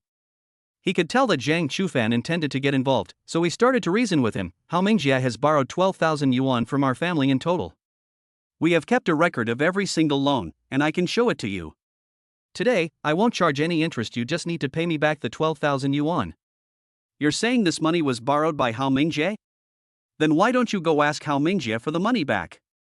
What's the point of going to her? That gambling addict Hao Mingjie, he doesn't reply to my WeChat messages, and he doesn't answer my calls. Heaven knows where he's hiding." The woman got angrier and angrier as she spoke, and finally cursed, "People like him should just get hit by a car and die." Upon hearing this, Zhang Chufan finally understood the cause and effect. It turns out that Hao Mingjie is a gambler and is currently hiding from his debts, leaving Su Rongrong to face the pressure alone. This really left him speechless. 12,000 is not a large sum for Zhang Chufan now, even though he had already taken 28,000 in cash from Su Rongrong. But the thought that he was paying off a gambler's debts made him inexplicably unhappy, so he came up with a compromise. "I'm willing to pay half of this money for Su Rongrong, and I suggest you ask Hao Mingjie for the rest." Even if they are husband and wife, since Hao Mingjie borrowed the money, it's impossible for Su Rongrong to bear the entire debt. Wouldn't that be bullying an honest person? Why should we? The woman exploded when she heard that she could only get 6,000 yuan. "I said 12,000, and I won't give you a penny less, or we're not leaving today." The woman kept throwing a tantrum, which annoyed Zhang Chufan. He retorted irritably, "Hey, do I owe you this money? I'm only willing to give you 6,000 because I'm being kind. I heard your husband say that an elderly person in his family is hospitalized and they urgently need money. Damn it, who owes you anything? Go find that person. What's wrong with you throwing a tantrum here?"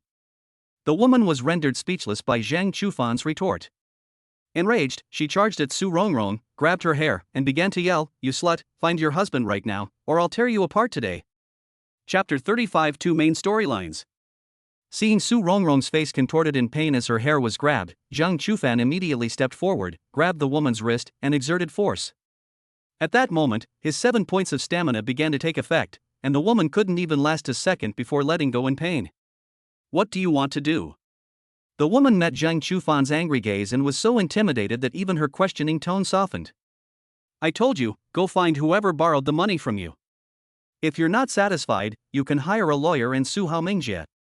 Zhang Chufan's stubborn temper flared up, and he decided to have a serious talk with these two people. "Do you think it'll be of any use to talk to her?" Zhang Chufan pointed at Su Rongrong and said, "She works in a textile factory, more than 10 hours a day. After work, she still has to set up a stall outside the number 1 middle school to sell spicy noodles. She works from dawn till dusk every day, and she can't even afford the 3,500 yuan rent. Do you think it's easy for her?" The woman paused for a rare moment before retorting defiantly, "Then where did the money go?" Zhang Chufan didn't need to think too much to guess that Su Rongrong's earnings must have been used to cover Hao Mingjie's debts, otherwise, she wouldn't have been unable to save any money. Sure enough, Su Rongrong responded to his guess in a low voice, "I used all my money to help Hao Mingjie pay off his debts." You have money to pay others, but not to pay us, right? The woman was furious. If Zhang Chufan hadn't been watching her, she would have rushed up and pulled her hair again. As I just said, I only have a little over 2,000 yuan left, and I can give it all to you, Su Rongrong said weakly. It seems that Su Rongrong had already negotiated with the two before Zhang Chufan appeared, but the result was not satisfactory to them. At this moment, the man finally spoke up again, speaking to Su Rongrong in a gentle tone. My mother-in-law is hospitalized and I really need money urgently, otherwise I wouldn't have come to you today. But 2,000 yuan is really too little. If you can give me back 8,000, I will never bother you again. Hearing this, the woman seemed somewhat displeased. She was about to say something when the man glared at her, silencing her. Seeing this, Zhang Chufan cursed the man inwardly. He finally realized that this unassuming man was the most cunning. He could have stopped his wife's tantrum with just a glance, but he chose to stand by and watch, clearly indulging her behavior. Now the price has dropped from 12,000 to 8,000 yuan, which is clearly an attempt to use Su Rongrong to control Zhang Chufan. If this matter continues to be discussed with Zhang Chufan, he will only contribute 6,000, and he will absolutely not agree to Su Rongrong contributing any more money. But this man went to Su Rongrong to discuss it, because he wanted to get all the money from both of them. I hope the landlord will lend me 6,000 yuan. Although Su Rongrong hadn't spoken yet, her thoughts had already been revealed. It has to be admitted that the man's scheme succeeded, and Su Rongrong was already thinking about borrowing 6,000 yuan from Zhang Chufan to make up for it. There's an old saying that goes, a dog that bites doesn't bark. The man seemed easy to talk to, but in reality, he had already figured out Zhang Chufan and Su Rongrong's bottom lines. The landlord. Su Rongrong had just opened her mouth when Zhang Chufan interrupted her. I'll just give you 8,000, and you can keep the other 2,000 for her to eat. The man didn't push his luck. He knew that even if he tried the same trick again, it wouldn't work, so he agreed. After Zhang Chufan transferred 8,000 yuan to the man took out an IOU and a pen, and wrote 8,000 yuan has been repaid in the notes. It seems that the other party still intends to ask Hao Mingjie for the remaining 4,000 yuan. After receiving the money, the couple left, and Zhang Chufan squatted down again, ready to help Su Rongrong up. Before getting up, Su Rongrong made sure to state her position. Landlord, consider this 8,000 yuan as a loan from you. Okay. Zhang Chufan didn't waste any words and readily agreed. He knew that even if he said something like you don't need to pay it back, Su Rongrong probably wouldn't accept it, so he might as well go along with her wishes. At worst, he could just refuse it later. Congratulations, host, for successfully helping Su Rongrong achieve her wish. You have received the following rewards: wish points plus 80, cash plus 8,000. That's how it was paid off. Helping Su Rongrong to sit down at the square table, Zhang Chufan looked around and found a broom and a trash can, intending to clean up the food and broken plates scattered on the floor. I never imagined that the leftovers from lunch would be wasted like this. Life is truly unpredictable. Su Rongrong wanted to help, but Zhang Chufan stopped her, saying, sit down and rest for a while, I'll do it. Upon hearing this, Su Rongrong didn't insist further. Instead, she thanked her sincerely, saying, thank you, landlady. She knew that if the landlord hadn't shown up, no one would have come to her aid, no matter how many tears she shed. It was this person in front of me who pulled me out of the darkness and brought me back to the light. How much money does Hao Mingjie owe in total? It's not a good idea for you to keep paying it off for him like this, Zhang Chufan asked while sweeping the floor. Several 100,000, I guess. Su Rongrong spoke in a light tone, but her words were incredibly heavy. Upon hearing this enormous number, Zhang Chufan couldn't help but swear, holy crap, your husband is way too outrageous. It's no wonder he was so shocked. Considering Su Rongrong's salary level, he was afraid that he would have to spend the rest of his life paying off this debt. Perhaps Su Rongrong also realized that life was hopeless, and she sighed heavily, sigh. If only I could get rid of all my debts. The triggering of Su Rongrong's main quest was a delightful surprise. Zhang Chufan calculated in his mind that spending several 100,000 to help Su Rongrong completely solve her debt problem, and then completing the main quest would reward him with 1 million in cash, so overall it would still be a profitable deal. The problem is, no normal person would do something so outrageous, unless they are the ultimate, most shameless sycophant. If Su Rongrong were Zhang Chufan's mother, he would definitely help her pay off the debt without hesitation, and no one would find it strange.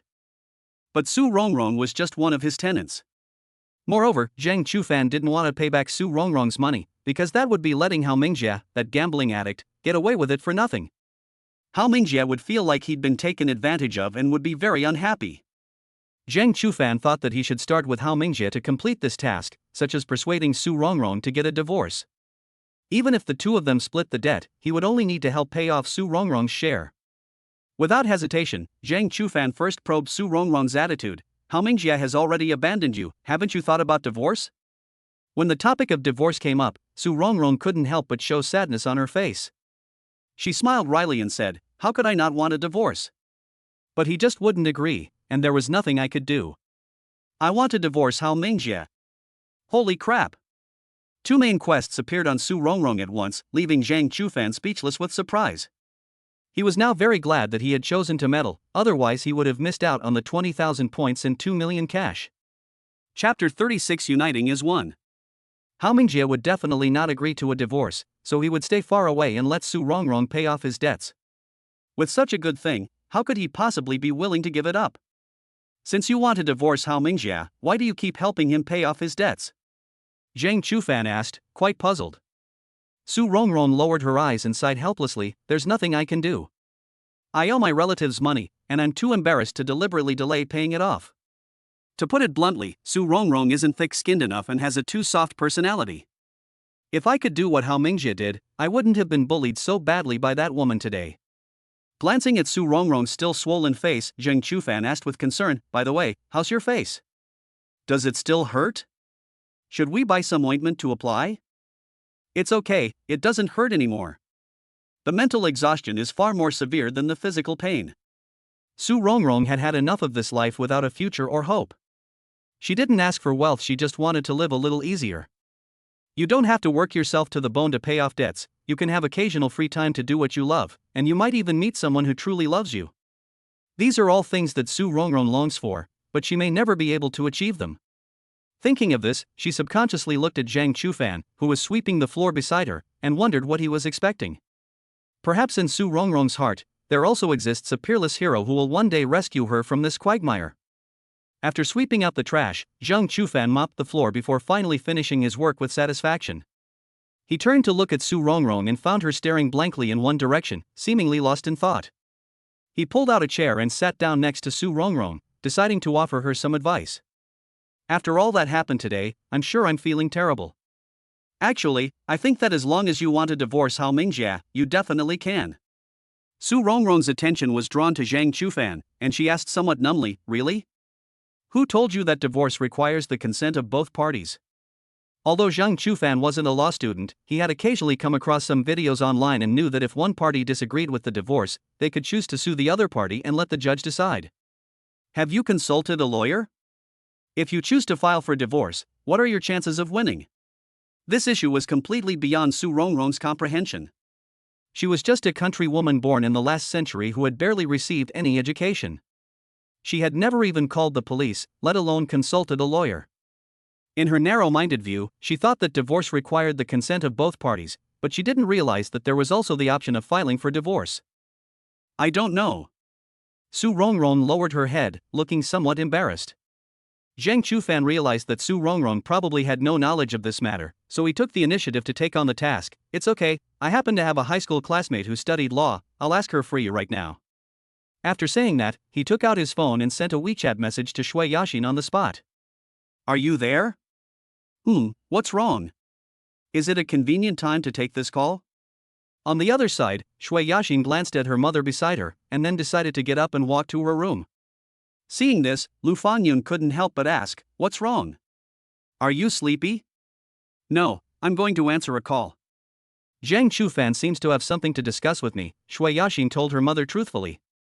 Upon hearing the name Zhang Chufan from her daughter, Lu Fangyun reacted instantly, her expression tense as she bombarded her with a series of questions. Why did Zhang Chufan suddenly want to call you?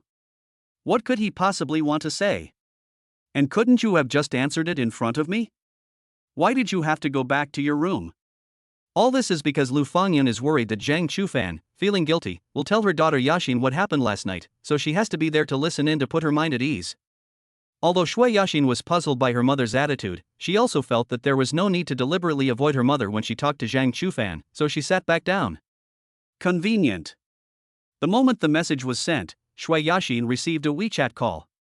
After the call connected, the two exchanged a few pleasantries before Zhang Chufan got down to business. you majored in law, so you should have some knowledge of marriage law, right?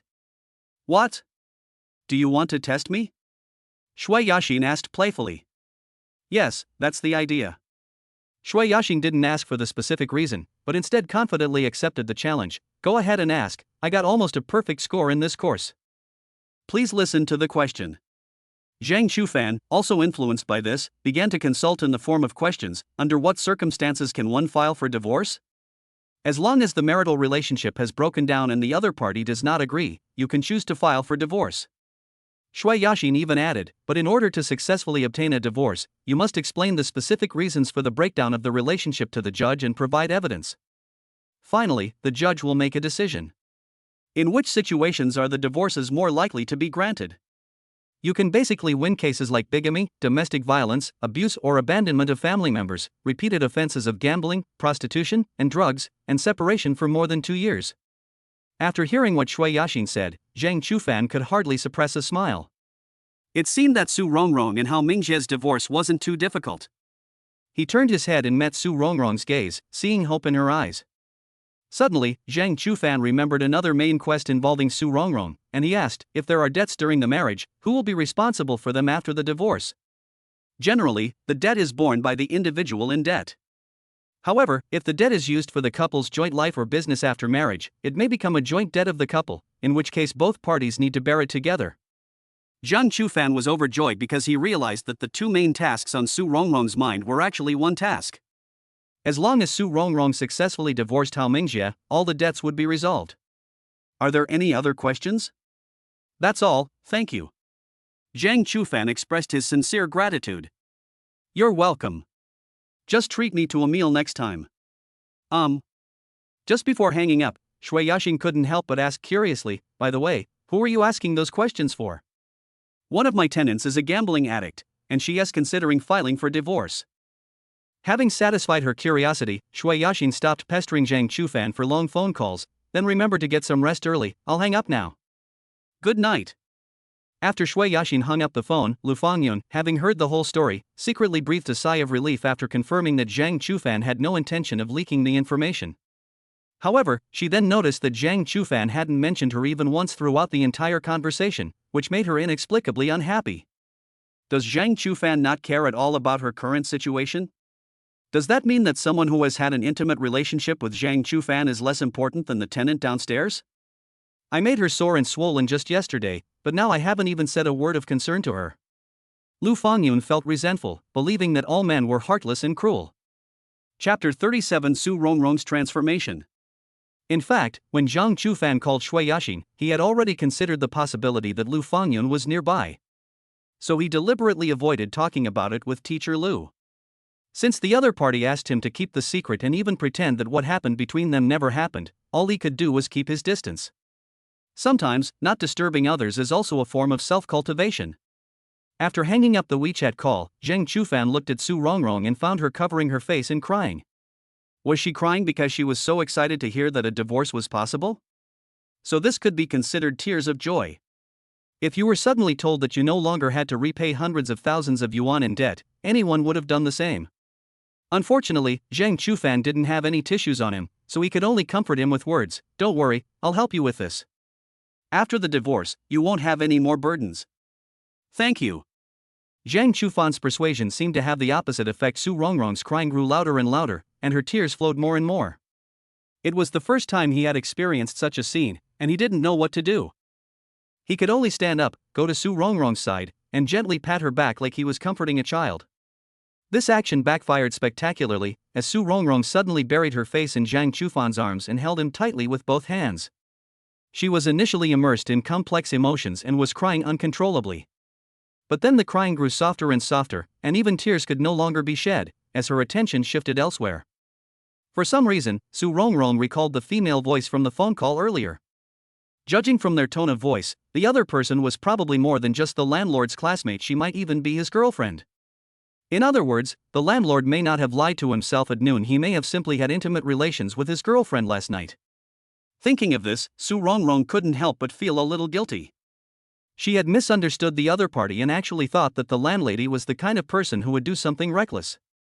Despite having had several physical contacts with the landlord, he never made any advances or took advantage of her, which is enough to prove the landlord's character. After realizing that Zhang Chufan might have a girlfriend, Reason told Su Rongrong that she should let go and not make things difficult for the landlord anymore. The landlady was undoubtedly a good person, but she herself didn't seem to be. Until now, Su Rongrong's life had been bleak, bound by debt and marriage.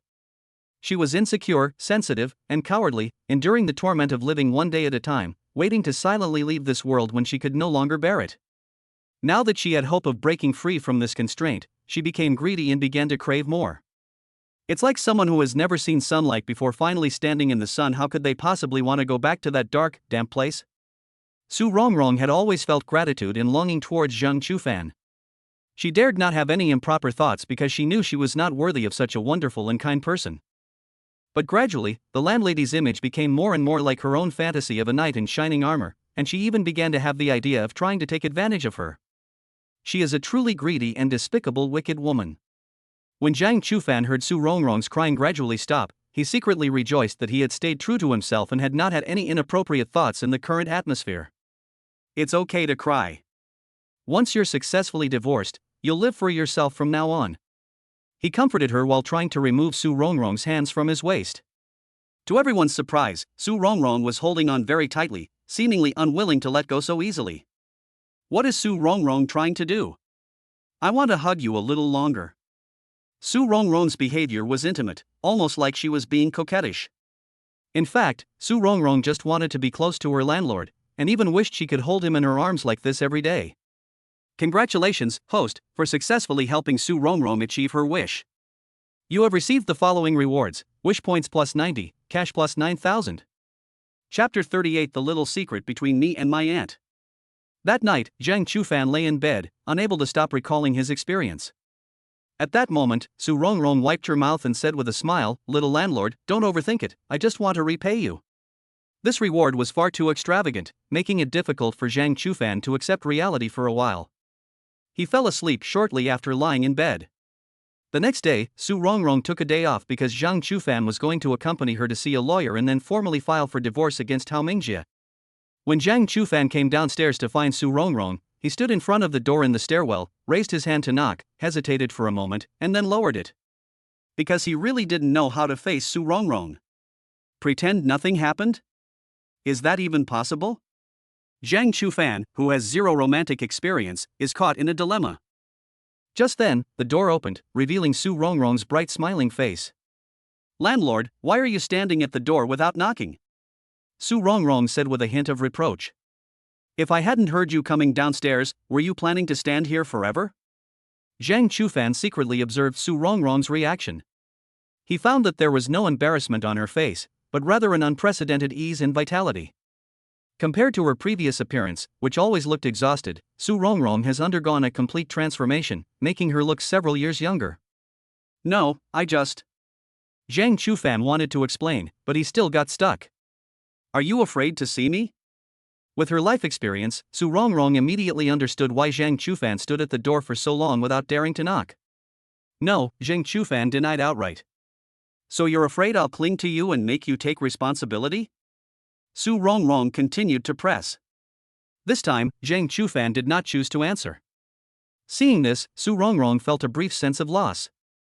She knew that the landlord had no romantic feelings for her, nor any physical desires. The landlord was simply kind and helpful. It was I who shamelessly seduced her. She didn't expect to win him over with just a small favor, so she quickly recovered after her initial disappointment. What I need to do now is to dispel the landlord's concerns and make sure he doesn't avoid me in the future, otherwise it would be a loss. "Little landlord, what are you thinking?" Su Rongrong said with a light laugh. "I told you, it was just to repay you. Because I have no money and can't give you anything, I can only compensate you a little with my body." "Actually, you didn't need to do that." Zhang Chufan felt a little uncomfortable listening to this, as he felt that Su Rongrong was belittling herself. "That's 8,000 yuan. At the prices in Ansheng, that's enough for a month of different dishes." This is true, but Zhang Chufan never thought that way. He felt that a person's value should not be measured in that way. Moreover, the rewards Su Rongrong offered for the mission were far more than 8,000 yuan, but he simply couldn't say it out loud. Seeing Zhang Chufan remain silent, Su Rongrong continued, I know I'm old and fat, and not worth it at all, but. Before Su Rongrong could finish speaking, Zhang Chufan interrupted her, you're not old, and not fat either. Upon hearing this, Su Rongrong was secretly delighted. She hadn't expected that the fat deposits that had always bothered her would actually please her landlady. It seemed she should thank her 2 lumps of soft flesh. However, Su Rongrong hid her joy and said understandingly, just treat this as a little secret between us. I won't tell anyone, and you don't have to worry about your girlfriend finding out. Girlfriend? You must be referring to Shui Yaxin from last night's phone call. Zhang Chufan didn't expect that more and more people would misunderstand him, to the point that he almost believed it himself, and he would subconsciously associate the word girlfriend with Shui Yaxin. What surprised him even more was Su Rongrong's attitude. She seemed to regard last night's actions as a transaction, a way of repaying him for the 8,000 yuan he had paid. He could barely accept this explanation, but he felt that Su Rongrong was underestimating him. Forget it. Zhang Chufan was too lazy to waste his brain cells on this internal struggle. Since Su Rongrong herself said so, he should just listen to her. Why make himself unhappy? Alright, let us keep it a secret between us. Zhang Chufan suddenly changed the subject. But you don't need to pay back that money. Su Rongrong firmly refused, saying, no, I must pay it back. Su Rongrong wasn't that stupid. If she really agreed to this, although she would be free of an 8,000 yuan debt, it would also completely define what happened last night, turning it into a real transaction. She couldn't put the cart before the horse and lose the watermelon for the sake of sesame seeds. What she wanted was never money.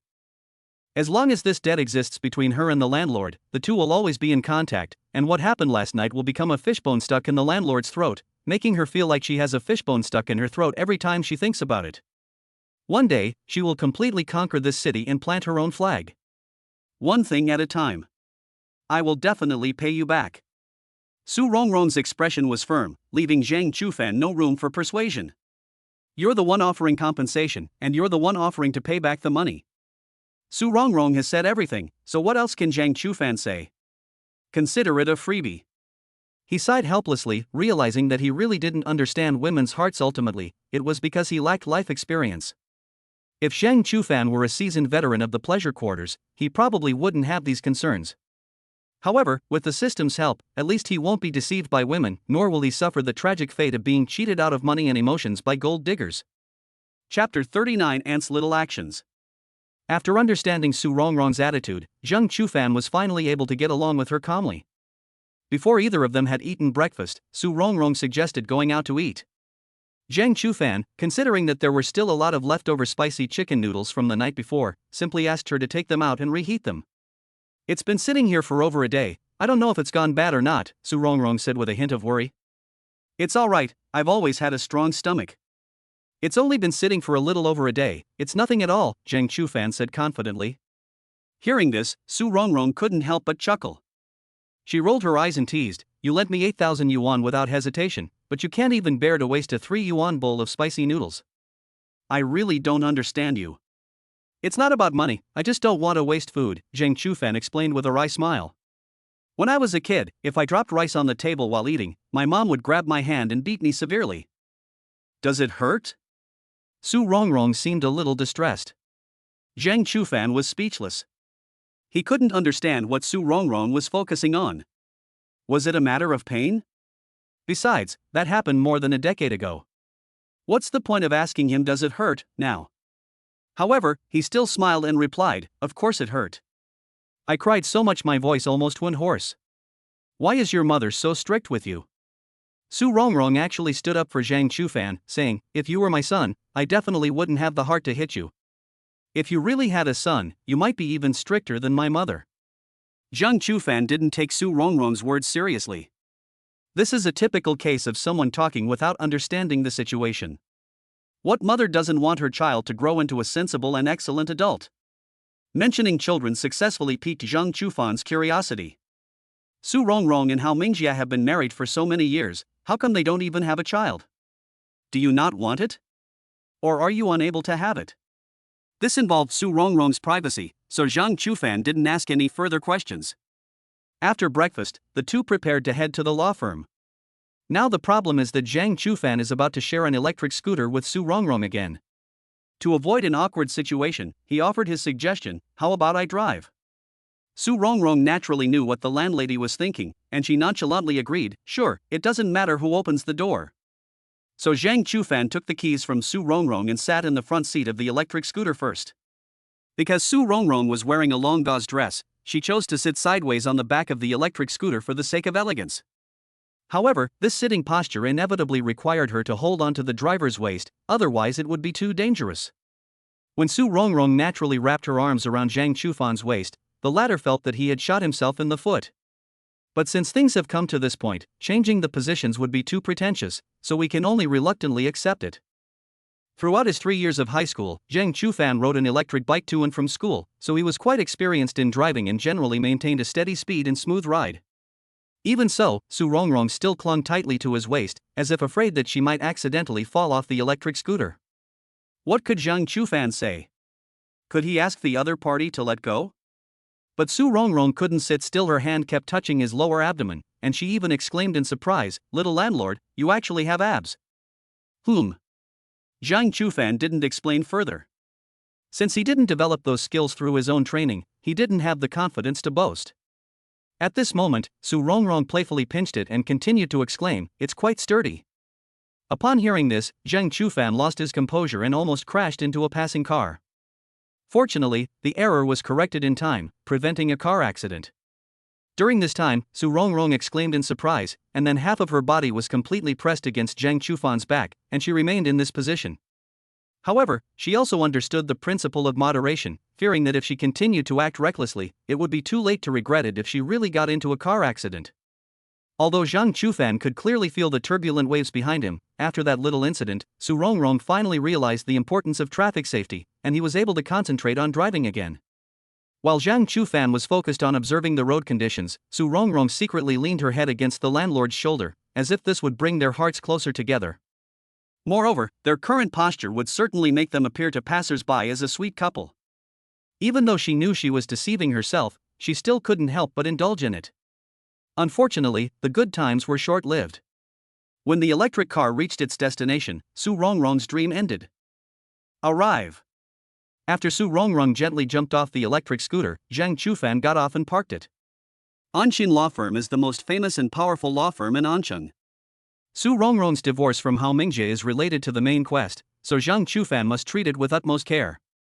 He will hire the best lawyer in Anqing to guarantee a 100% victory and leave Hao Mingjie with no chance of turning the tables.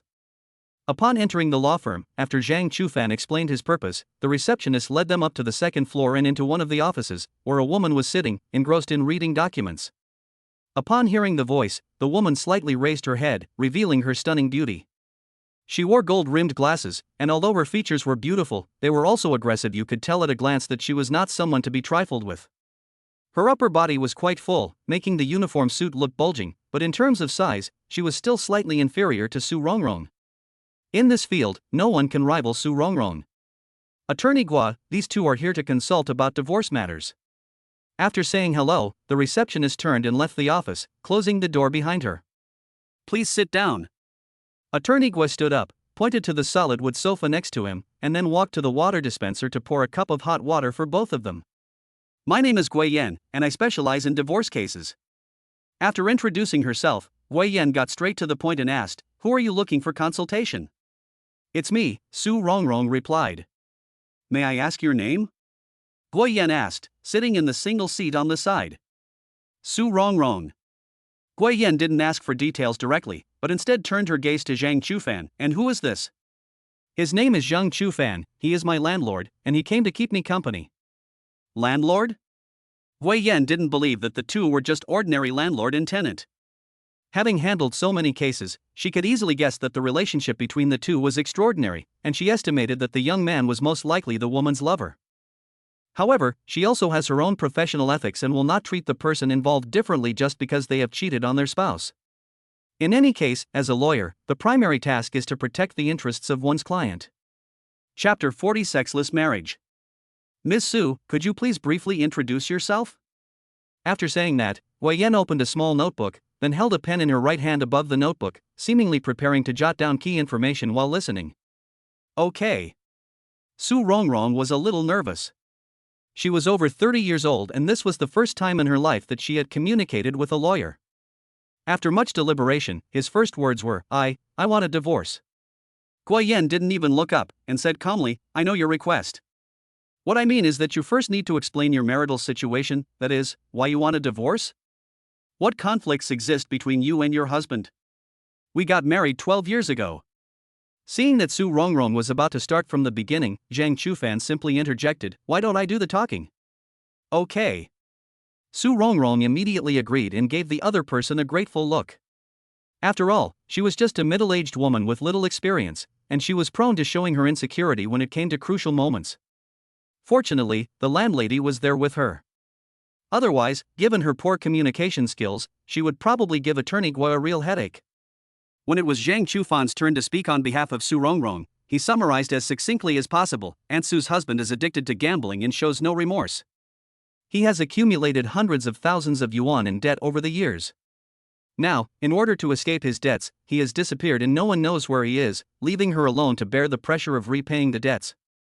In this situation, what are the chances of winning a divorce lawsuit? After a preliminary understanding, Guo Yan did not make a judgment immediately, but continued to ask for details. Are you sure it's money owed from gambling?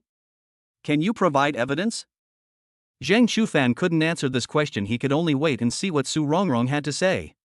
As Hao Mingjia's wife, Su Rongrong naturally knew how things had developed to this point, so she explained in detail. At first, Hao Mingjia used starting a business as an excuse to borrow money from relatives, and no one knew that he was gambling. It was only after debt collectors came to his door that this matter was exposed. Later he swore to change his ways, and his relatives even pooled money to help him pay off his debts. But he was incorrigible and ended up losing all the money. He went into hiding last August and wouldn't even tell me where he was. After hearing this, Guo Yan nodded thoughtfully. Even your relatives know that your husband borrowed money to gamble, which will be very advantageous. By the way, does he usually transfer living expenses to you? Guo Yan asked again.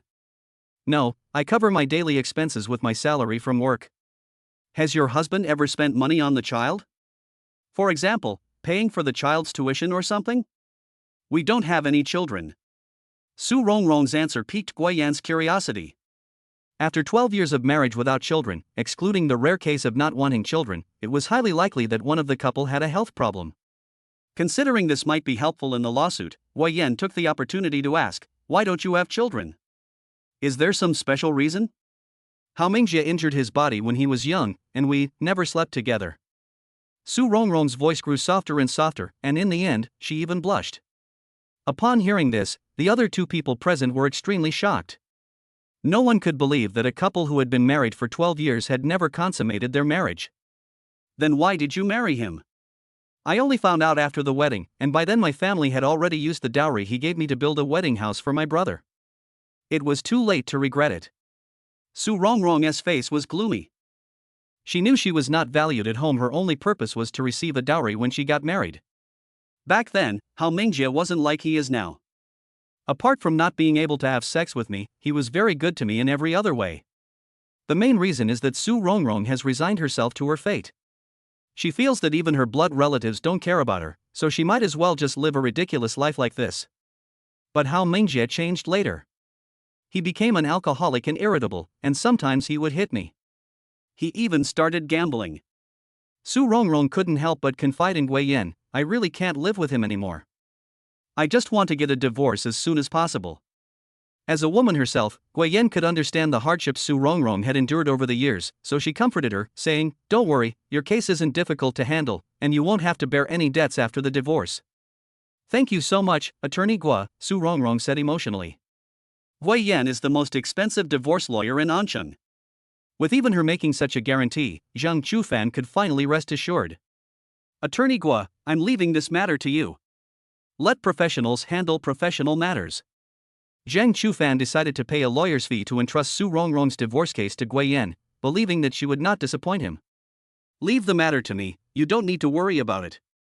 I will notify you when the court hearing is scheduled. Even divorce cases require court hearings, which means the process can be quite lengthy.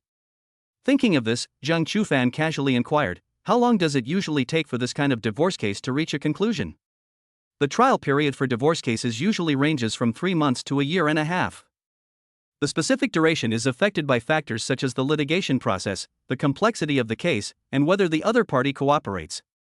If the other party does not agree to the divorce in the first lawsuit, it usually requires 2 lawsuits, and the overall time may exceed 1 year. Hui Yan, demonstrating her professionalism as a divorce lawyer, patiently answered her client's questions. After listening, Zhang Chufan finally realized why helping Su Rongrong get a divorce was the main task. Given the time span, it might take even longer than passing the central government's selection exam for civil servants. It's of moderate difficulty but takes a very long time. Indeed, the kind of main quest that Teacher Lu could complete on the spot was truly a rare find. Chapter 41 Atonement. Ultimately, Su Rongrong's divorce case was officially entrusted to Gui Yan, who only accepted the minimum fee of 3,000 yuan. According to her, Su Rongrong's only request was a divorce, which did not involve property division or custody of the children. Moreover, the husband had a history of gambling, domestic violence, disappearance, and even concealing physical defects before marriage, so the case was not particularly difficult. The only complicated part is that Su Rongrong needs to distance herself from those gambling debts. The next step is to wait for the court to accept the case, which usually takes 17 days. Therefore, after Zhang Chufan and Su Rongrong added Gui Yan's contact information, the two left the law firm. As soon as she stepped out of the law firm, Su Rongrong immediately stated, "I'm sorry, even the lawyer's fees have to be paid by you, the landlord. Don't worry, I'll pay you back later. It's okay, you can take care of your other debts first." Zhang Chufan waved his hand, seemingly not caring much. This attitude puzzled Su Rongrong. As far as she knew, the landlord's parents were both deceased and he had not yet started working. Even if he was not short of money, he should not have been so generous as to lend her more than 10,000 yuan. Could it be that the landlord actually likes her too? Thinking of this, Su Rongrong couldn't help but feel a surge of joy. She asked expectantly, "Landlord, why are you so good to me? You've borrowed over 10,000 yuan from me in the last 2 days. Aren't you afraid I won't pay it back?" Upon hearing this, Zhang Chufan was slightly taken aback. He realized that he had been too outstanding in being a good person, and it was no wonder that Su Rongrong would overthink things. Even if you borrowed 11,000 yuan from relatives, they certainly wouldn't be as generous as you are. The key point is that there wasn't even an IOU, it was like giving it away for free. To justify his behavior, Zhang Chufan decided to tell Su Rongrong about his parents. "Actually, there used to be a door on the second floor of my house that was just as broken as your bedroom door. My dad kicked it when I was a kid. That day he was drunk and beat my mom badly, and I was kicked away and couldn't do anything. When I see that door, I am reminded of my parents' unhappy marriage." Su Rongrong was surprised. She hadn't expected that the landlord had such a childhood experience. No wonder he wasn't angry when he saw the broken door. Instead, he offered to pay for a replacement. It turned out that he had touched a thorn buried deep in his heart. Even so, it doesn't seem to be enough to justify the landlord's unwavering support. However, she did not interrupt, but chose to continue listening. "My mom never chose to divorce so that I could have a complete family. It wasn't until my senior year of high school, when my dad found someone else, that she finally made up her mind. The two of them went to court over the division of property. However, the lawsuit dragged on until I went to college, and there was still no clear result. When my mother needed me the most, I didn't go back to her side, which eventually led her to leave this world in despair. When I was a child, I was powerless.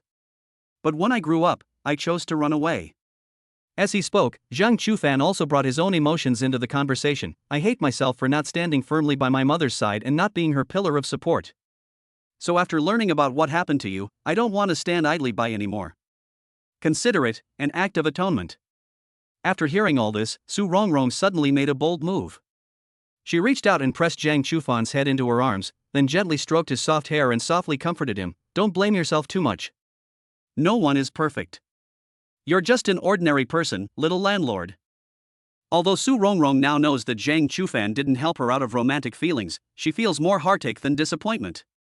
She felt sorry for the young landlady who had experienced so much at such a young age, which was why she was more mature and reliable than herself, who was more than 10 years older. At that moment, Su Rongrong secretly decided in her heart that she must use her love to fill the pain of the landlady who had lost her mother. After Zhang Chufan calmed down, he realized that his face was completely submerged in Su Rongrong's ample bosom. He had only been buried for a short while when he began to have difficulty breathing. At this size, it's possible for someone to suffocate. Then, Zhang Chufan couldn't help but recall the erotic scene from last night. He had seen Su Rongrong's practiced manner and even maliciously speculated that she had often provided Hao Mingjie with such services. Surprisingly, this couple had never slept together. If it's true, that's really outrageous. Before he ran out of oxygen, Zhang Chufan quickly broke free from Su Rongrong's embrace. He didn't want Su Rongrong to feel any guilt about his help, so he specifically told her, "Alright, just think of me as someone who's happy to help others, don't take it too seriously." "How can that be? I will remember your kindness to me for the rest of my life." At the same time, Su Rongrong silently added in her heart, "Even if you don't need me to repay you, I will still cling to you for the rest of my life." "Let's go back," Zhang Chufan said as he pushed his electric scooter. Having finally taken a day off, Su Rongrong didn't want to go home so soon. She wanted to continue staying with her landlord. Therefore, she quickly made up her mind and said hesitantly, "By the way, since I have the day off today, I want to go to the street and buy 2 sets of underwear." The idea of buying underwear didn't just pop into Su Rongrong's head out of nowhere. Last night, while serving her landlord, she realized that her own underwear was too outdated. At that time, she thought that if she had the chance, she must buy a few sets of lingerie that would make the landlord's blood boil. "Huh?" Zhang Chufan's mouth opened slightly, quite surprised by Su Rongrong's suggestion. "I hope my landlady will accompany me to buy underwear." After all, he'd already done that kind of thing, so what was a little lingerie shopping with Su Rongrong? "Alright, it's still early anyway." Zhang Chufan readily agreed. "Congratulations, host, for successfully helping Su Rongrong achieve her wish. You have received the following rewards: wish points plus 100, cash plus 10,000. In addition to the main storyline missions, the points reward for a single mission has exceeded 3 digits for the first time, bringing us one step closer to the goal of 1 million points." Chapter 42 Ant's Goal. When they went out, Zhang Chufan still rode the bicycle, while Su Rongrong sat on the back.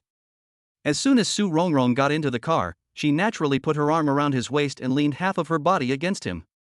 Perhaps because it was the second time, he had gradually gotten used to it and was basically able to remain calm and composed.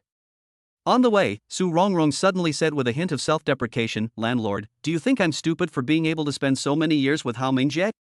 Hearing this, Zhang Chufan couldn't help but sigh, but instead of offering words of comfort, he laid bare the harsh reality. "You're not stupid, you're numb, weak, and complacent.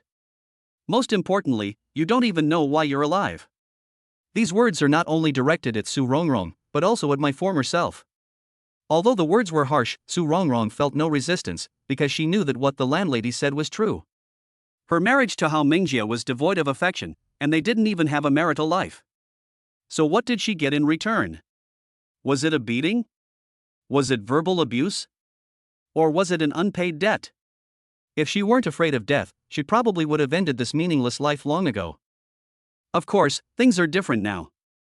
Su Rongrong is very glad that she persevered until now, so that she was able to meet such a wonderful person as her landlady. It could be said that all the hardships she had endured were for the sake of meeting her landlord. "Thank you for scolding me awake." At that moment, Su Rongrong felt that she had found the direction for her future life, so she added shyly, "Actually, last night, it was also the first time I did that kind of thing." Zhang Chufan was indeed quite surprised. After all, who would have thought that Su Rongrong and Hao Mingjie had no marital life at all after being married for many years? But what does Su Rongrong mean by bringing this up at this time? Does she want me to give my opinion? Unable to understand Su Rongrong's intentions, he chose to remain silent. However, Zhang Chufan's silence seemed to cause Su Rongrong to misunderstand, and she asked in a rather urgent tone, "Don't you believe me?" "No." This matter was revealed in front of Attorney Gua. Zhang Chufan was at most shocked, but never questioned whether Su Rongrong was lying. "Over the years, Hao Mingjie and I have always slept in separate rooms," Su Rongrong continued to explain. "When we lived on the first floor of your house, Hao Mingjie slept in the master bedroom, and I slept in the second bedroom." Upon hearing this, Zhang Chufan understood. No wonder the door to the second bedroom was kicked open. It turned out the two of them slept in separate rooms. In response, he couldn't help but complain, "What's the difference between your marriage and living alone? Hao Mingjie married me to treat me like a servant, but he never paid me a salary, and sometimes he even took money from me," Su Rongrong said dejectedly. "Then you found yourself a living ancestor," Zhang Chufan said irritably. "If it were me, I wouldn't want to get a divorce either." After he finished speaking, he heard Su Rongrong ask in surprise, "Really? Is this something to be happy or proud of?" Zhang Chufan was speechless. He simply couldn't understand Su Rongrong's thought process. Fortunately, we had already arrived at the shopping street, so he tried to change the subject. Do you have a favorite lingerie store? Or should we park the electric scooter and browse around first? Let us take a look around. Su Rongrong answered without hesitation. She used to buy underwear at cheap wholesale markets, but now she wants to switch to a type that will catch the eye of her landlord. After finding a spot to park the car, the two walked along the commercial street. Unexpectedly, Zhang Chufan returned to this place today after shopping yesterday, and with a different woman by his side. Unlike clothing stores, which are ubiquitous, lingerie stores can only be located by checking a map on your phone. There are 2 lingerie stores within 500 meters of the two people. They went to a nearby store first, and after the clerk measured Su Rongrong's bust size, she expressed her regret. I'm sorry, we may not have this size in our store. After leaving the first store, Su Rongrong lowered her head in embarrassment, almost feeling inferior again. Seeing this, Zhang Chufan quickly reassured him, it's okay, we can go to the next store and find something suitable. If he heard correctly, the shop assistant seemed to have said F cup just now, which means that Su Rongrong's bust size difference was an astonishing 22.5 centimeters, which is like stuffing 2 big balls in her breasts. The second store was a women's underwear specialty store. Looking at the colorful and diverse underwear, Zhang Chufan did not choose to go in. Su Rongrong walked into the store alone and told the young saleswoman her bust size, which she had just measured. She exclaimed, "Wow, yours is so big. You must be very tired all the time." Su Rongrong responded softly, then asked hopefully, "Do you have my size here?" Yes, the shop assistant said with a smile. "We even have sizes bigger than yours." Seeing the sales clerk's confident expression, Su Rongrong finally felt relieved. What colors and styles are they? Can you show them to me? For women with large breasts like you, we prioritize recommending full cup, wire-free bras made of lightweight material. The sales assistant picked up a skin-tone seamless bra and introduced it professionally. This bra is comfortable to wear, provides complete coverage, and offers strong support. It prevents side leakage and spillage, and most importantly, it effectively prevents sagging. By the end, Su Rongrong was deeply moved. Every woman with large breasts has this kind of trouble, and she was no exception. However, to determine whether this underwear is worth buying, we need to see how the landlord reacts. Wait a moment, I'll go outside and call someone in. Okay. Su Rongrong arrived outside the store and found Zhang Chufan looking down at his phone. She went up to him and asked, "Since you don't have anything to do anyway, could you come in and help me pick something out?" Me? Zhang Chufan looked up, seemingly incredulous. Su Rongrong nodded. I want to know what kind of underwear my landlord likes, and then buy it according to his preferences. Good heavens! Zhang Chufan never expected that Su Rongrong would refer to his aesthetic sense when buying underwear. Did she buy this underwear to wear for him to see? He muttered a curse to himself, then quickly realized that there might actually be such a possibility. Since Su Rongrong had never shared a room with Hao Mingjie before, if she hadn't secretly been intimate with other men all these years, then Zhang Chufan was most likely the opposite sex with whom she had the closest relationship. Thinking about this, Zhang Chufan was no longer calm. He began to suspect that Su Rongrong had developed special feelings for him. Thinking back to the other person's deliberately intimate gestures on the electric scooter today, my suspicions have only deepened. At this moment, Zhang Chufan was completely stunned. He had treated the ant as an NPC, but the ant was treating him as yellow hair? Chapter 43 Accompanying Ant to Buy Underwear. Come in and give me some suggestions. While Zhang Chufan was still in a daze, Su Rongrong grabbed his hand and pulled him into the lingerie store. As soon as he entered, the young female shop assistant's eyes were drawn to Zhang Chufan. There's no way around it, Zhang Chufan is already good looking, and today he's wearing a new outfit he just bought yesterday, which is just the icing on the cake, making him incredibly attractive. After regaining her composure, the female shop assistant suppressed her excitement and stepped forward, jokingly asking, "Is this handsome young man your relative? Why were you hiding outside just now, too shy to come in?" Seeing the shop assistant's eyes practically glued to Zhang Chufan, Su Rongrong felt extremely annoyed. Moreover, the shop assistant had specifically inquired about her relationship with the landlord, clearly indicating that the assistant had ulterior motives.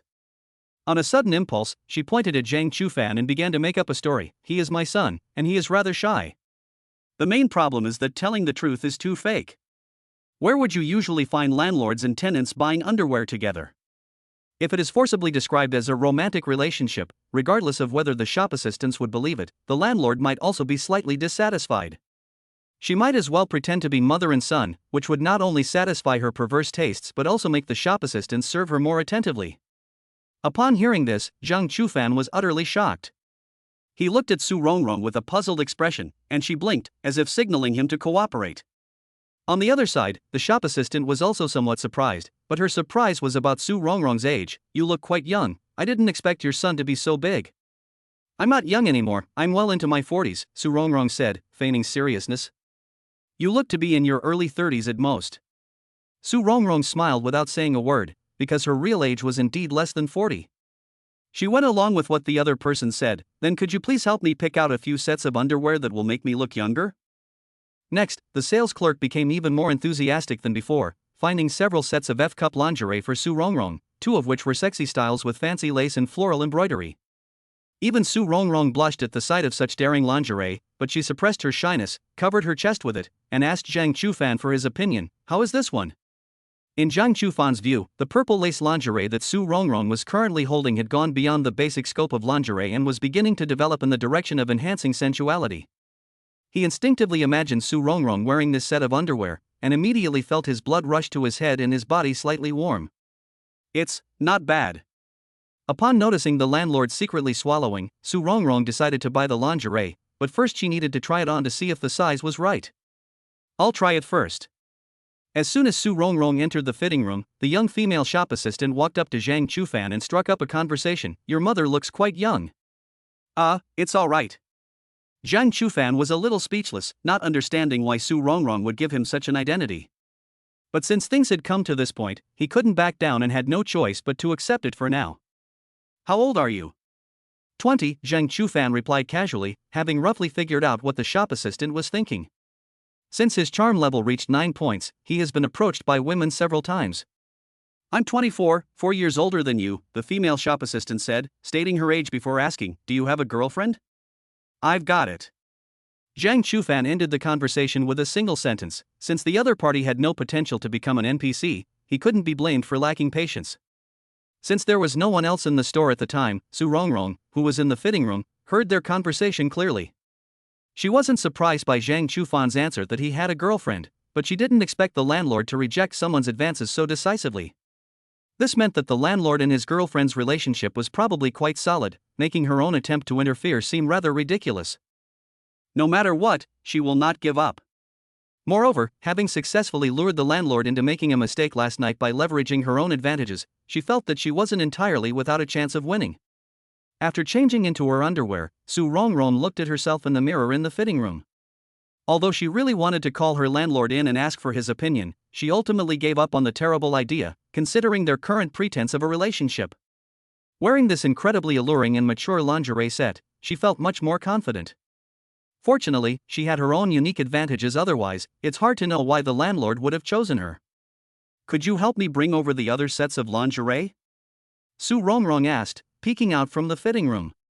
Upon hearing this, the shop assistant brought several other sets of lingerie to the fitting room. As Su Rongrong reached for the underwear, she quietly whispered, "Actually, my son doesn't have a girlfriend." "He's lying to you."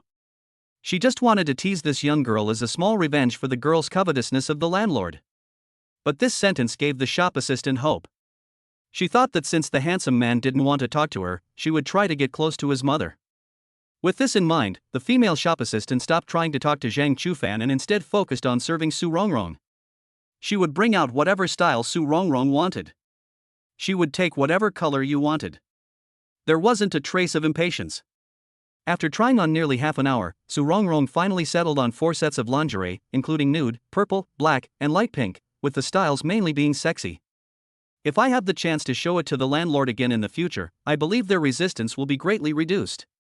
When it was time to pay, Su Rongrong even asked, "Can these be discounted?" After only a moment's hesitation, the young female shop assistant gave an affirmative answer. "This shop is owned by my mother, and I can personally give you a 20% discount." This was truly an unexpected delight. Su Rongrong's prank had managed to charm the female shop assistant, proving that the landlady's charm was indeed considerable. After the discount, it cost a total of over 400 yuan, which Su Rongrong paid herself. "Let's add each other on WeChat." If there are any problems with the underwear, you can contact me promptly. Clearly, the discount wasn't given away for nothing. This salesperson is quite cunning. She used the discount to get Su Rongrong's WeChat, intending to make her move from the side. Unfortunately, she was destined to fail, because Su Rongrong would not give her any chance whatsoever. After leaving the lingerie store, Zhang Chufan received a notification that the task was completed. Congratulations, host, for successfully helping Su Rongrong achieve her wish. You have received the following rewards: wish points plus 100, cash plus 10,000. The reward did not continue to increase, but stopped at 100. It seems that the maximum reward for a single daily task is 100 points. Chapter 44. Aunt and fake girlfriend are about to meet. After buying the underwear, Su Rongrong was still somewhat unsatisfied.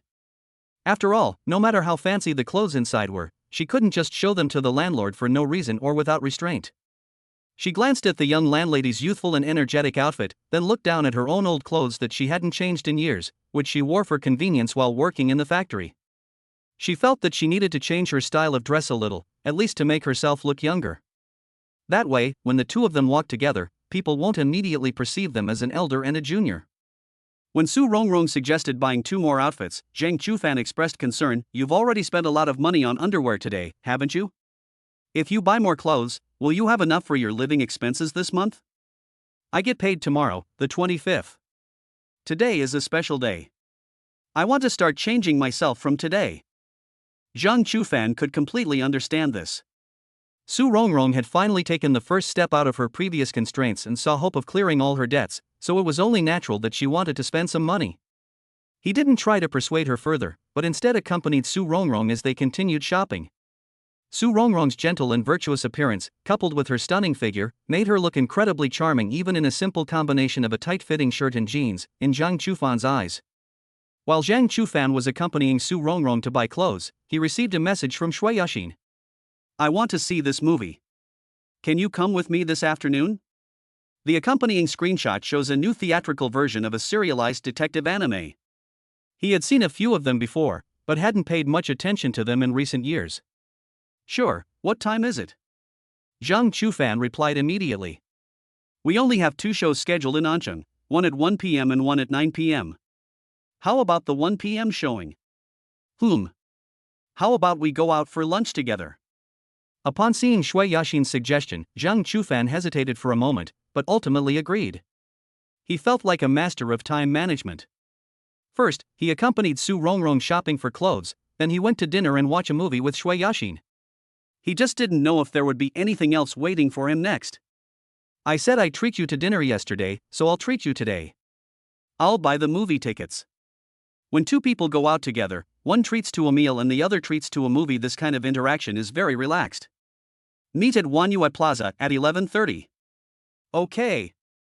Just then, Su Rongrong came out of the fitting room and asked with great curiosity, Who are you chatting with?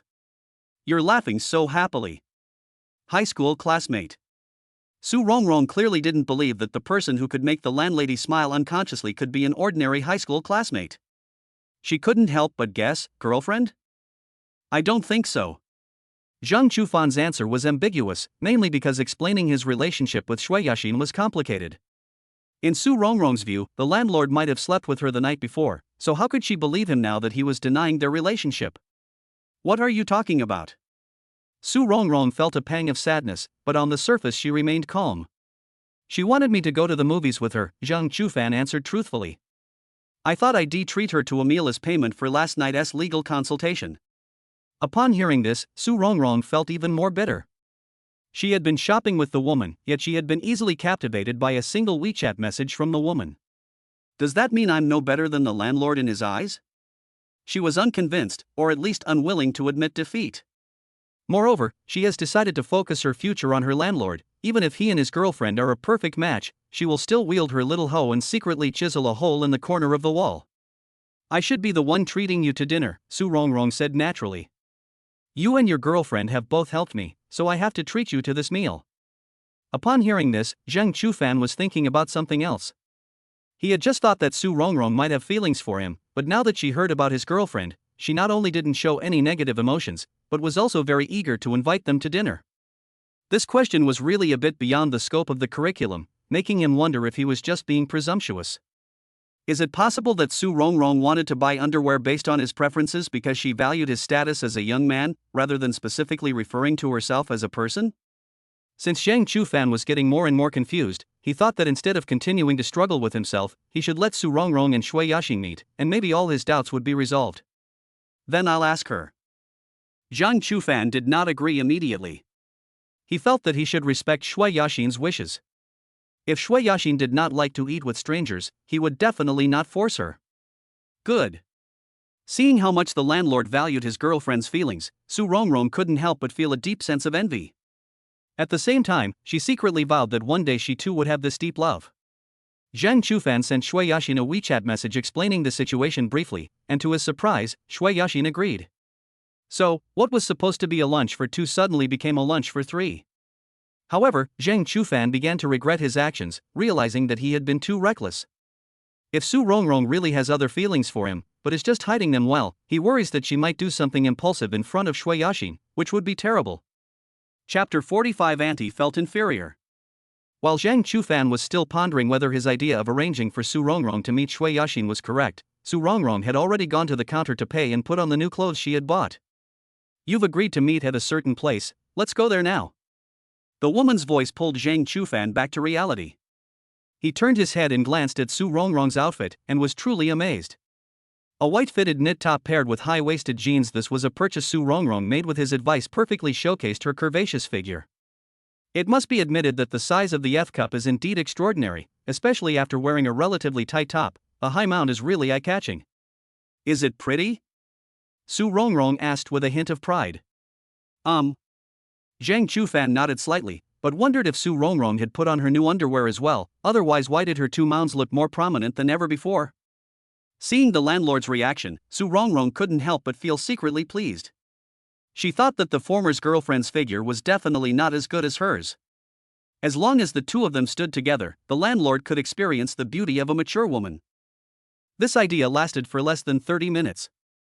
The moment Su Rongrong saw Shui Yaxing with her own eyes, her newly built confidence crumbled instantly.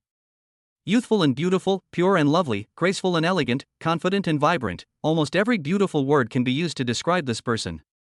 She finally understood that no matter how well she took care of herself or how youthful her clothes were, she was still far inferior to a real young woman in her early 20s. Getting old is getting old, that's an objective and unchanging fact. Upon meeting Zhang Chufan, Shui Yaxing immediately grabbed his hand, a smile playing on her lips as she expressed her longing for him after several days apart. Seeing this, Su Rongrong couldn't feel any resistance at all. The landlord and his girlfriend are not only handsome and beautiful, but also the same age. Just seeing them standing together is enough to conjure up a romantic story about youthful love. At this moment, Su Rongrong suddenly understood why the landlord was so indifferent to the female shop assistant who tried to flirt with him at the lingerie store. It was normal for him to look down on ordinary girls when he had a girlfriend like that. And what about herself? Would the landlord even consider her? Su Rongrong dared not think about the answer to this question, because she was afraid she wouldn't be able to accept it. She's the tenant who rented the first floor of your house? Shui Yaxing looked at Su Rongrong with some curiosity. So Zhang Chufan introduced the two of them to each other. I never expected the landlord's girlfriend to be so beautiful, Su Rongrong exclaimed sincerely. Upon hearing this, Shui Yaxing laughed and retorted, Auntie, you misunderstood.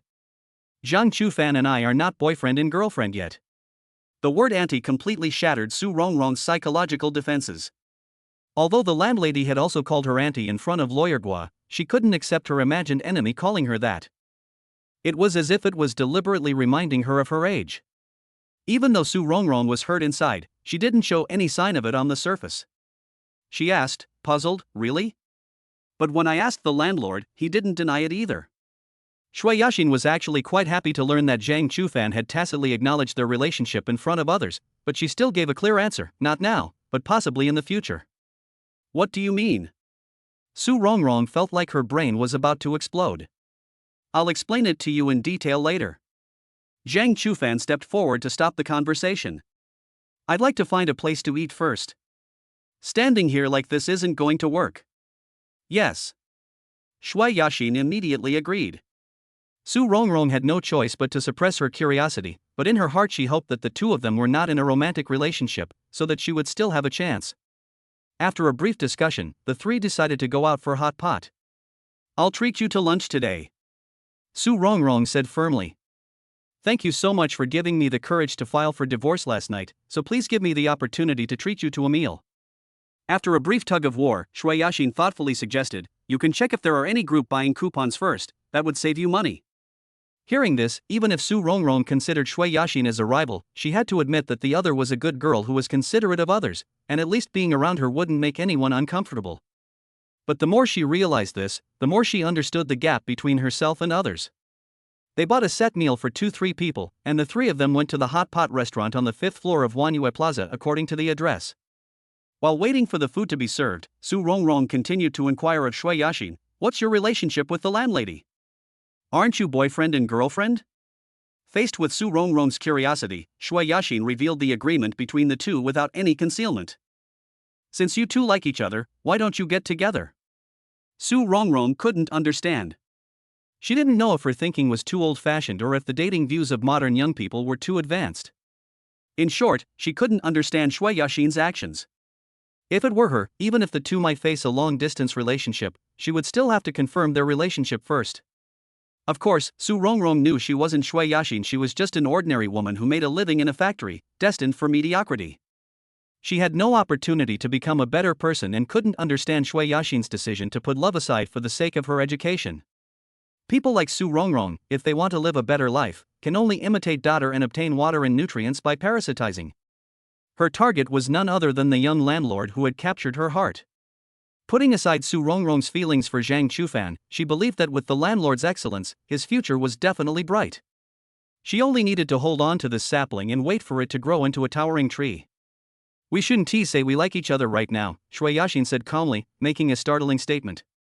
My mom said that Zhang Chufan had a crush on me in high school, but I didn't realize my own feelings at the time, and naturally I didn't understand his feelings for me either. So we missed each other in high school. Zhang Chufan listened silently without interrupting.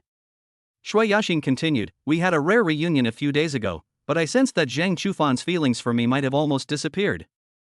When I confessed, in order not to put him in a difficult position, and also because I was afraid of being rejected, I made a promise to be together in the future. Actually, I guess that was just a delaying tactic. It turns out that Shui Yashin's so-called agreement with Zhang Chufan wasn't entirely for the sake of pursuing graduate studies, a fact that the latter only learned today. Strictly speaking, I'm just his backup plan right now, Shui Yashin joked. Upon hearing this, Su Rongrong was utterly stunned. She hadn't expected that even a girl like Shui Yashin would worry about being rejected. She really wanted to know what kind of person could win the heart of the landlady. Chapter 46 Watching a Movie. Zhang Chufan was surprised that Shui Yashin could tell he wasn't as affectionate as before. Could it be because she didn't recognize him at first glance?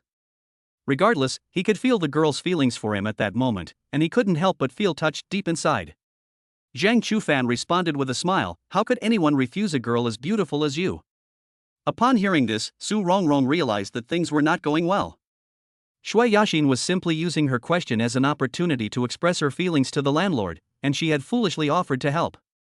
If they keep talking like this, they might actually start dating. Surprisingly, at this crucial moment, Shui Yashin chose to back down. Even if you agree to me now, it may not be from the heart. If we force ourselves to be together, we will face the problem of a long-distance relationship.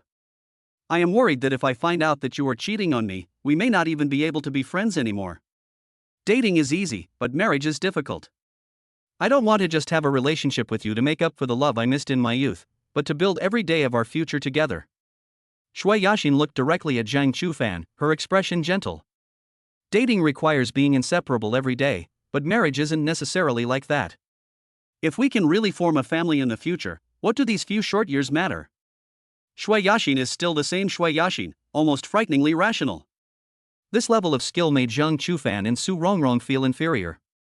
If your landlord gets a girlfriend while you're in graduate school, won't you regret it? Su Rongrong asked, unable to understand. Even if we become a couple now, can I guarantee that he won't betray this relationship while I'm in graduate school? Shui Yashin asked herself. The reality is that, with his looks and physique, there will definitely be many women who, even if they know he has a girlfriend, will shamelessly tempt him to cheat on her. This is something I can't control. Su Rongrong felt insulted she was the kind of shameless woman Shui Yashin had described. Zhang Chufan is too young and inexperienced, so he definitely can't resist temptation. Therefore, I choose to let go for now and wait until he calms down and is ready to get married. Then I will be tolerant of his past, and the two of us can start a family together. That sounds a bit strange. Isn't this just a repeat of the bad girl has her fun, then finds an honest guy to take her down scenario? The key point is that Shui Yaxin is actually willing to be the honest guy who takes her down. In Zhang Chufan's view, this is no longer just a matter of rationality, it also has a tendency towards self-indulgence. Of course, he was too ashamed to say anything more, because he had indeed lost control of his body and even had a relationship with Shui Yaxin's mother. Even Su Rongrong, who sits at the same table, has a secret between them. It can only be said that Shui Yaxin understands him too well and is too knowledgeable about human nature. After hearing Shui Yaxin's remarks, the other two people present felt that they were being subtly criticized, and the atmosphere gradually quieted down. It wasn't until the hot pot was served that the conversation shifted back to the food. This duck blood is quite delicious, you should try it. As she spoke, Shui Yaxin took the initiative to put a piece of cooked duck blood into Zhang Chufan's bowl.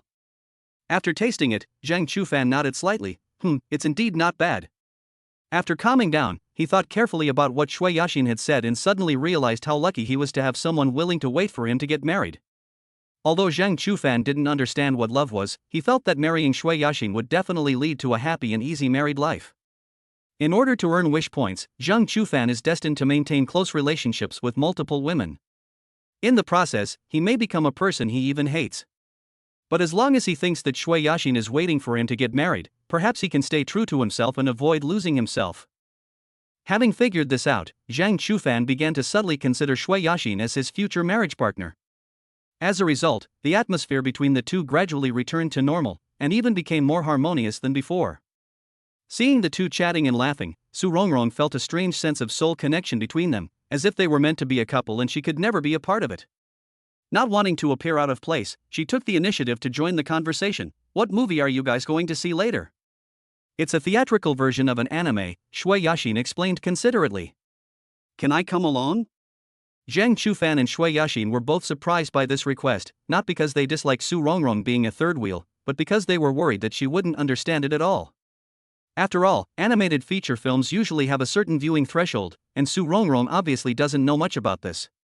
Going to the cinema with her is very likely to be a waste of the movie ticket. Seeing their hesitant expressions, Su Rongrong sprang into action, immediately opening the ticketing app and asking, "Which row and seat did you buy?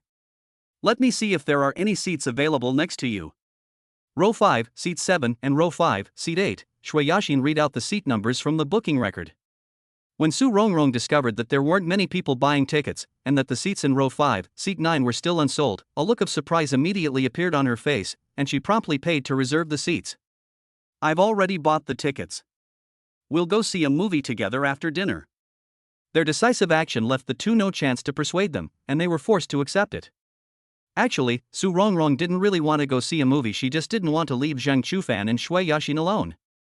The best thing to do is to do something to make the landlord's heart belong to her. At 1:05 p.m., the three people entered the venue after having their tickets checked.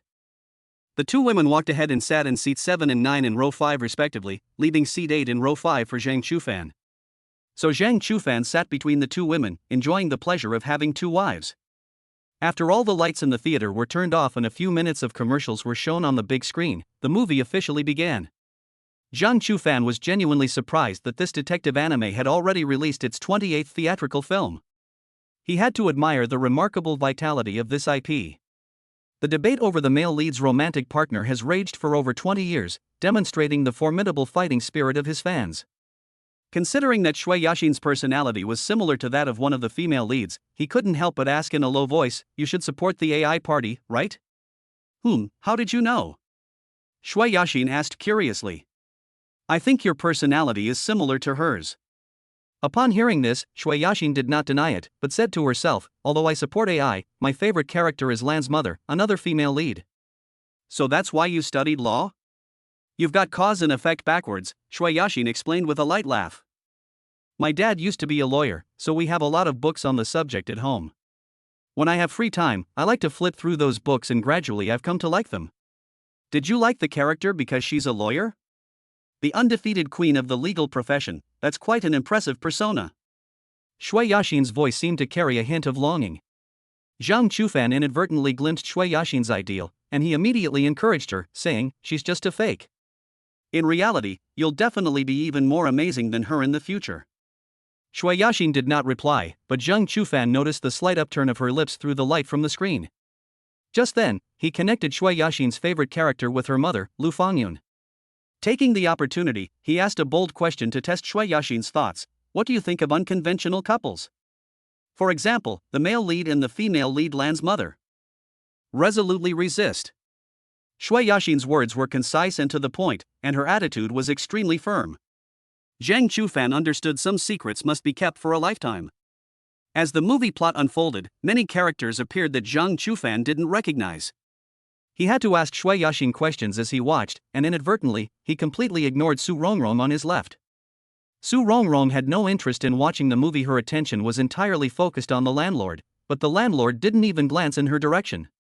She became increasingly angry and decided that she had to make the landlord pay a price so that he would know the consequences of ignoring her. Su Rongrong steeled her resolve and precisely located her position in the darkness. The next second, Zhang Chufan turned his head in a panic and looked at Su Rongrong in disbelief. He noticed that Su Rongrong's eyes appeared unusually bright in the darkness, and her pupils seemed to be burning with jealousy and anger, as if she wanted to incinerate them both.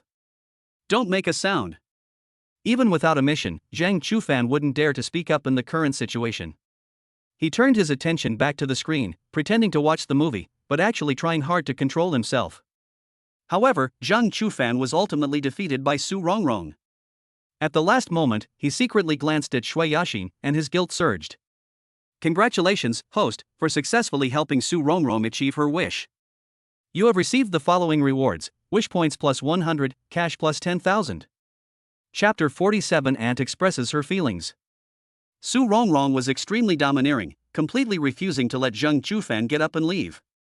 This aggressive attitude has a kind of madness that suggests a desire to perish together with others.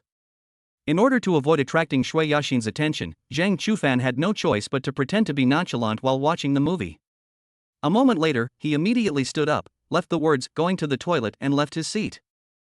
This action caught Shui Yaxin's attention. She and Su Rongrong exchanged a brief glance, and then she heard the latter chime in, "I'm going to the restroom too." Although Zhang Chufan and Su Rongrong left their seats one after another, Shui Yaxin didn't think much of it and quickly became immersed in the movie's plot again. When Zhang Chufan came out of the restroom, he saw Su Rongrong standing outside waiting for him. He immediately asked sarcastically, "Last night was compensation, so what was that just now?" "What happened last night?" Su Rongrong said it was to compensate him for the 8,000 yuan he borrowed, and the worst part is that he actually believed her. Looking back now, Su Rongrong probably didn't do it on purpose. "You've been ignoring me, so I just wanted to get your attention." Su Rongrong lowered her head, looking very aggrieved. Hearing this, Zhang Chufan almost laughed in anger. How could this be his fault? He didn't want to guess what Su Rongrong meant, and felt it was better to be frank. "To be honest, I don't quite understand your behavior. I don't remember our relationship developing to this point." Now that she had brought things to the table, Su Rongrong also poured out her feelings. "I know I'm not good enough for you, and I shouldn't have these thoughts, but no one has ever been so good to me before, so I think I've fallen for you. I hope the landlord won't think I'm being delusional." When the facts were laid out before him, Zhang Chufan wasn't very surprised, mainly because he had already guessed most of it. He was just struggling with how to respond. "I understand." Zhang Chufan's tone softened a bit, but he changed the subject. "Don't do this kind of thing again. There are cameras inside the theater. Even without lights, they can record everything clearly.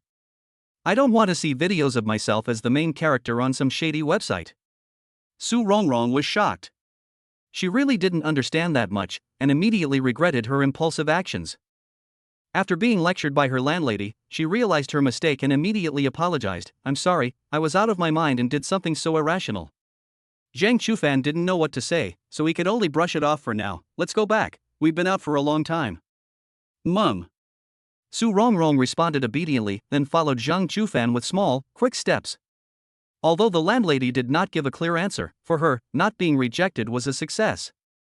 Su Rongrong knew that winning over the landlord was a long and arduous task, requiring not only patience but also the ability to avoid pushing him too hard. Like boiling a frog in lukewarm water, you have to slowly immerse the landlord in a world of pleasure. When I came to my senses, I realized I couldn't live without her. Congratulations, host, for successfully helping Su Rongrong achieve her wish. You have received the following rewards: wish points plus 100, cash plus 10,000. Walking down the street, Zhang Chufan was surprised to find that the mission was completed, even though he hadn't said anything. Back in her seat, Shui Yaxin couldn't help but tease, if you had come back any later, the movie would have been over. After what had just happened, Zhang Chufan was too embarrassed to look Shui Yaxin in the eye. He turned to the screen and said, "My stomach hurts a little. I guess the hot pot restaurant at noon wasn't clean. I won't go there next time." Seeing that Shui Yaxin was completely unaware of the situation, Zhang Chufan felt heavy-hearted. He secretly glanced at Su Rongrong, but unexpectedly, her attention was not on the movie at all.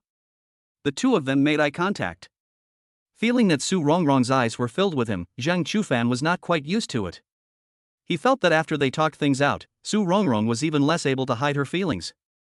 After the movie ended, Shui Yaxin wanted to invite Zhang Chufan to stroll around the school, but he declined, considering the possibility of running into Lu Fangyun. Around 3 p.m., Zhang Chufan drove Su Rongrong home. As he went upstairs, Su Rongrong suddenly spoke up, "Landlady, don't worry about me. It was all my own choice. I don't expect you to accept me, but there's one thing I hope you can agree to." "What?" Zhang Chufan stopped in his tracks. "I hope you won't deliberately avoid me," Su Rongrong pleaded earnestly. "No, it won't. After all, Su Rongrong is a rare NPC, and unlike Lu Fangyun, she did not take the initiative to break off her relationship with Zhang Chufan. Therefore, Zhang Chufan naturally couldn't abandon Su Rongrong, who had two main quests to complete. He respects the ideas of each NPC and will not pester them for points. He won't stop those who want to leave. He won't drive away those who don't want to leave. Chapter 48: Shui Yaxin finds a part-time job. When Shui Yaxin returned home after watching the movie, she was surprised to find that her mother was also home. Keep in mind that today is Monday, and it's only a little past 3 p.m. Her mother usually doesn't get off work until after 10 p.m. "Mom, why are you back so early today?" Shui Yaxin asked, puzzled. "Are you feeling unwell?" At this moment, Lu Fangyun was curled up on the sofa, seemingly having just woken up, and even her voice was weak and listless. "No, I just want to rest for a day." Shui Yaxin was still worried and asked with concern, "Are you really not feeling unwell?" "No." Lu Fangyun sat up from the sofa, a faint smile on her face. She is actually fine, and the reason she took leave to rest is because she had an argument with Zhang Ziqiang at school today. Lu Fangyun never expected that Zhang Ziqiang would have the nerve to show up in front of her, and even ask whether she had been properly taken home the night she got drunk. Zhang Ziqiang's shamelessness disgusted Lu Fangyun. Ignoring the other people in the office, she immediately berated Zhang Ziqiang, "Can you stop pretending to be a good person here? It makes me sick to look at you." As the principal of Anqing No. 1 Middle School, Zhang Ziqiang was embarrassed to be scolded in front of so many people. He immediately retorted, "How can you be so unreasonable? I helped you, and you still want to scold me?" Everyone else in the office was watching the spectacle, clearly enjoying the drama. In fact, everyone in the office knew that Zhang Ziqiang was pursuing Lu Fangyun, but the two had never been so open and confrontational before, so everyone was curious about what had happened between them. Feeling the gossipy gazes of those around her, Lu Fangyun angrily left the office and went home. "Yet Xin, what kind of job do you think I could do if I stopped being a teacher?" Lu Fangyun asked with feeling. "Mom, why did you suddenly have this idea?" Shui Yaxin always felt that her mother was acting strangely, as if she was hiding something from her. "I just feel that being a homeroom teacher doesn't pay well and it's tiring, so I want to switch to an easier job," Lu Fangyun said casually. "You don't need to take it to heart, I was just asking casually." Shui Yaxin remained silent, but secretly made a mental note of it. "By the way, did you go out for lunch? Who did you go with?" Lu Fangyun took the initiative to change the subject. "Me, Zhang Chufan, and an auntie." Upon hearing the name Zhang Chufan, Lu Fangyun's body trembled slightly. Involuntarily she knew this was muscle memory. Despite having decided to sever all ties with Zhang Chufan, she couldn't help but ask out of curiosity, "Auntie? Which auntie?" So, Shui Yaxin gave a brief introduction to Su Rongrong, including the latter's plan to file for divorce. After hearing this, Lu Fangyun said with considerable dissatisfaction, "Why does Zhang Chufan like to meddle in other people's business? Why is he getting involved in other people's divorces? Isn't he afraid that the husbands will blame him for this?" Shui Yaxing didn't understand why her mother was reacting so strongly, and she didn't think her mother was a cold person, so she tried to speak up for Zhang Chufan. That aunt is quite pitiful. Zhang Chufan must have really been unable to bear it, so he helped her out a little. Lu Fangyun fell silent. The thought of arguing with Zheng Zicheng at school today, while Zhang Chufan acted as if nothing had happened, eating and watching movies with other women, made her feel extremely unbalanced. However unbalanced it may seem, it was Lu Fangyun's own choice, and she has no one to blame but herself. That evening, Shui Yaxin and Zhang Chufan started chatting on WeChat. I'm looking for a part-time job, do you have any recommendations? Why did you suddenly decide to look for a part-time job? I want to ease some of the pressure on my mom, she's working really hard as a homeroom teacher now. High school homeroom teachers are indeed much more hardworking than regular subject teachers, and given that Shui Yaxin comes from a single-parent family, she probably also faces some financial pressure. What kind of part-time jobs can you find in a small place like Ancheng? Tutoring? Or working as a clerk in a bubble tea shop or fast food restaurant? How about I work in a factory for a few months? It's not even April yet, and graduate students don't start until September. There are several months in between. I can save up 10,000 or 20,000 yuan, so my mom won't have to worry about my tuition and living expenses. Shui Yaxin's idea was quite astonishing, and Zhang Chufan was already frightened. He didn't look down on factory work, he just felt that with Shui Yaxin's education level, it was completely unnecessary. Besides, given Shui Yaxin's looks, she might be harassed by countless yellow-haired guys if she went to the factory, so how could he feel at ease? I'd rather not. You can save money in the factory, but it's also very hard work. Most of the time it's standing guard in 12-hour shifts. You'll start to question your life after working there for 2 days. After Zhang Chufan's persuasion, Shui Yaxin did not insist. Okay, I underestimated things. At that moment, he suddenly thought of Gui Yan, whom he had just added in contact with that day. Shui Yaxin was a law student, and he wondered if Attorney Gua might need an assistant or something. He acted on his idea immediately and sent a WeChat message to Attorney Gua. Attorney Gua, I was wondering if you need an assistant. I have a high school classmate who's looking for a part-time job. She's a senior law student at Tsinghua or Peking University and was accepted into a master's program this year. She's a very outstanding person. I hope you can consider it. Gui Yan replied to the message in less than 2 minutes. Boy or girl? Girl. Girls are fine with it.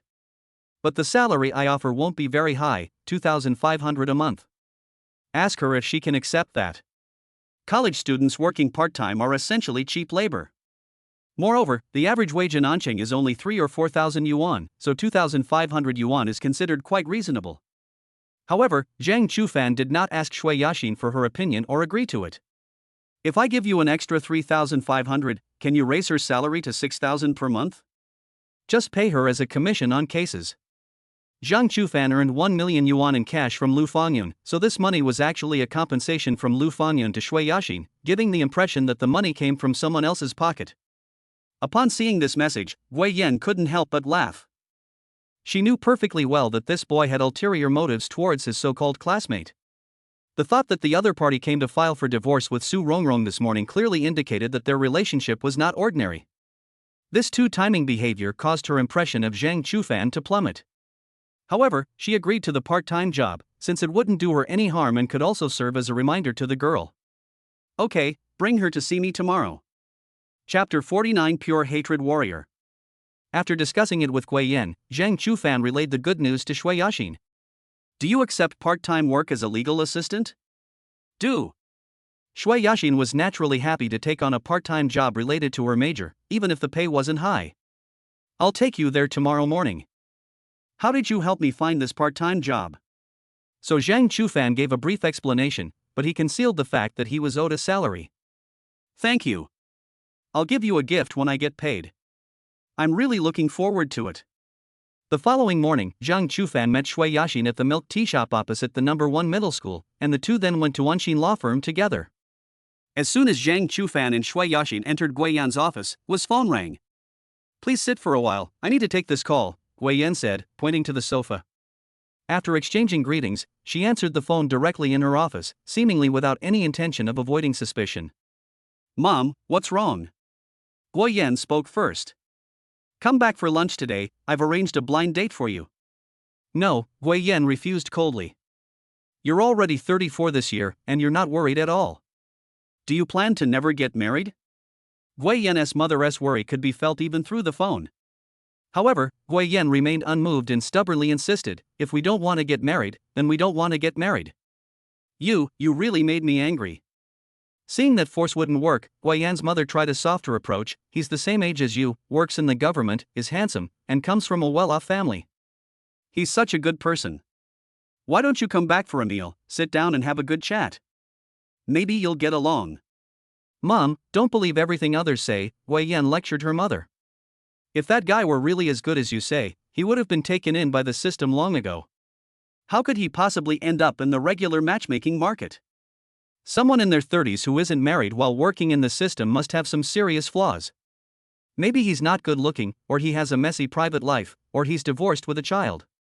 Your daughter, as a divorce lawyer, has seen countless cases. Marriage is a responsibility, but also a constraint.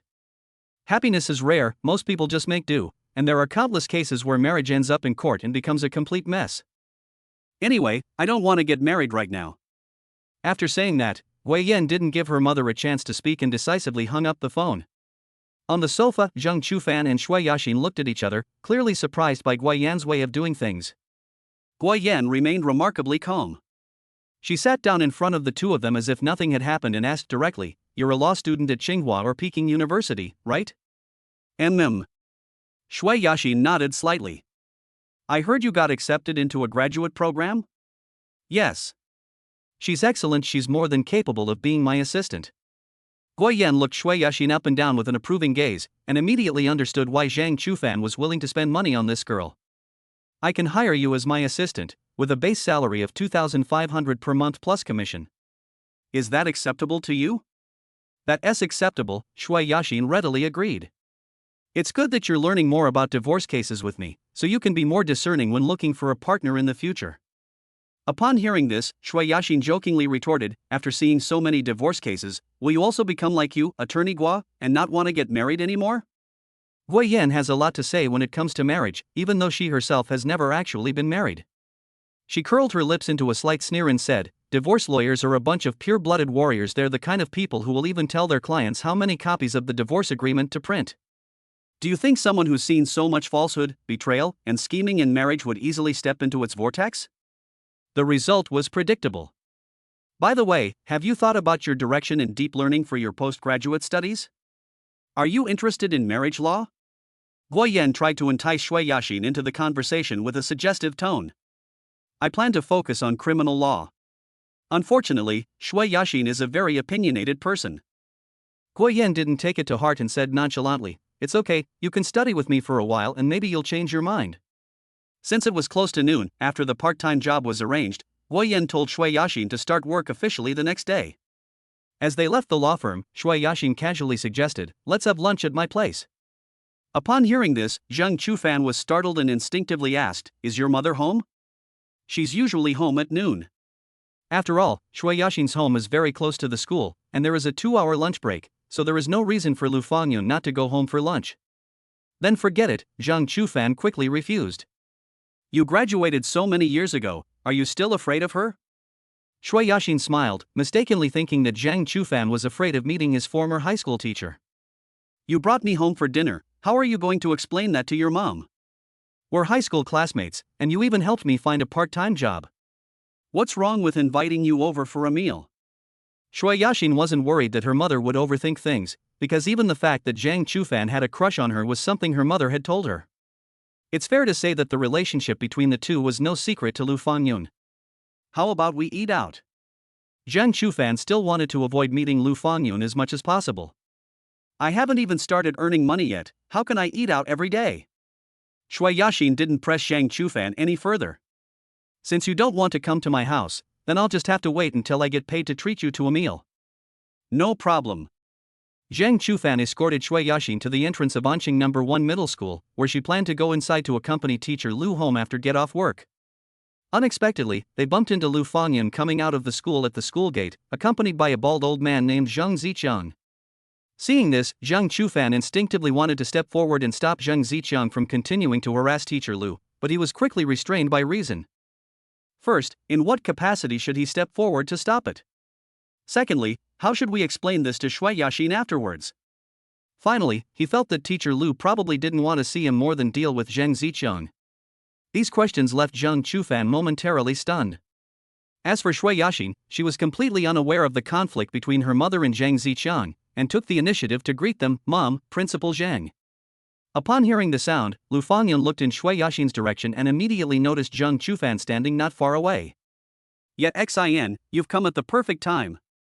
I was just saying that I wanted to invite you and your mother to have a meal together." No sooner had Zheng Zicheng finished speaking than Lu Fangyun refused him on the spot. "My daughter and I will just go home and have something to eat.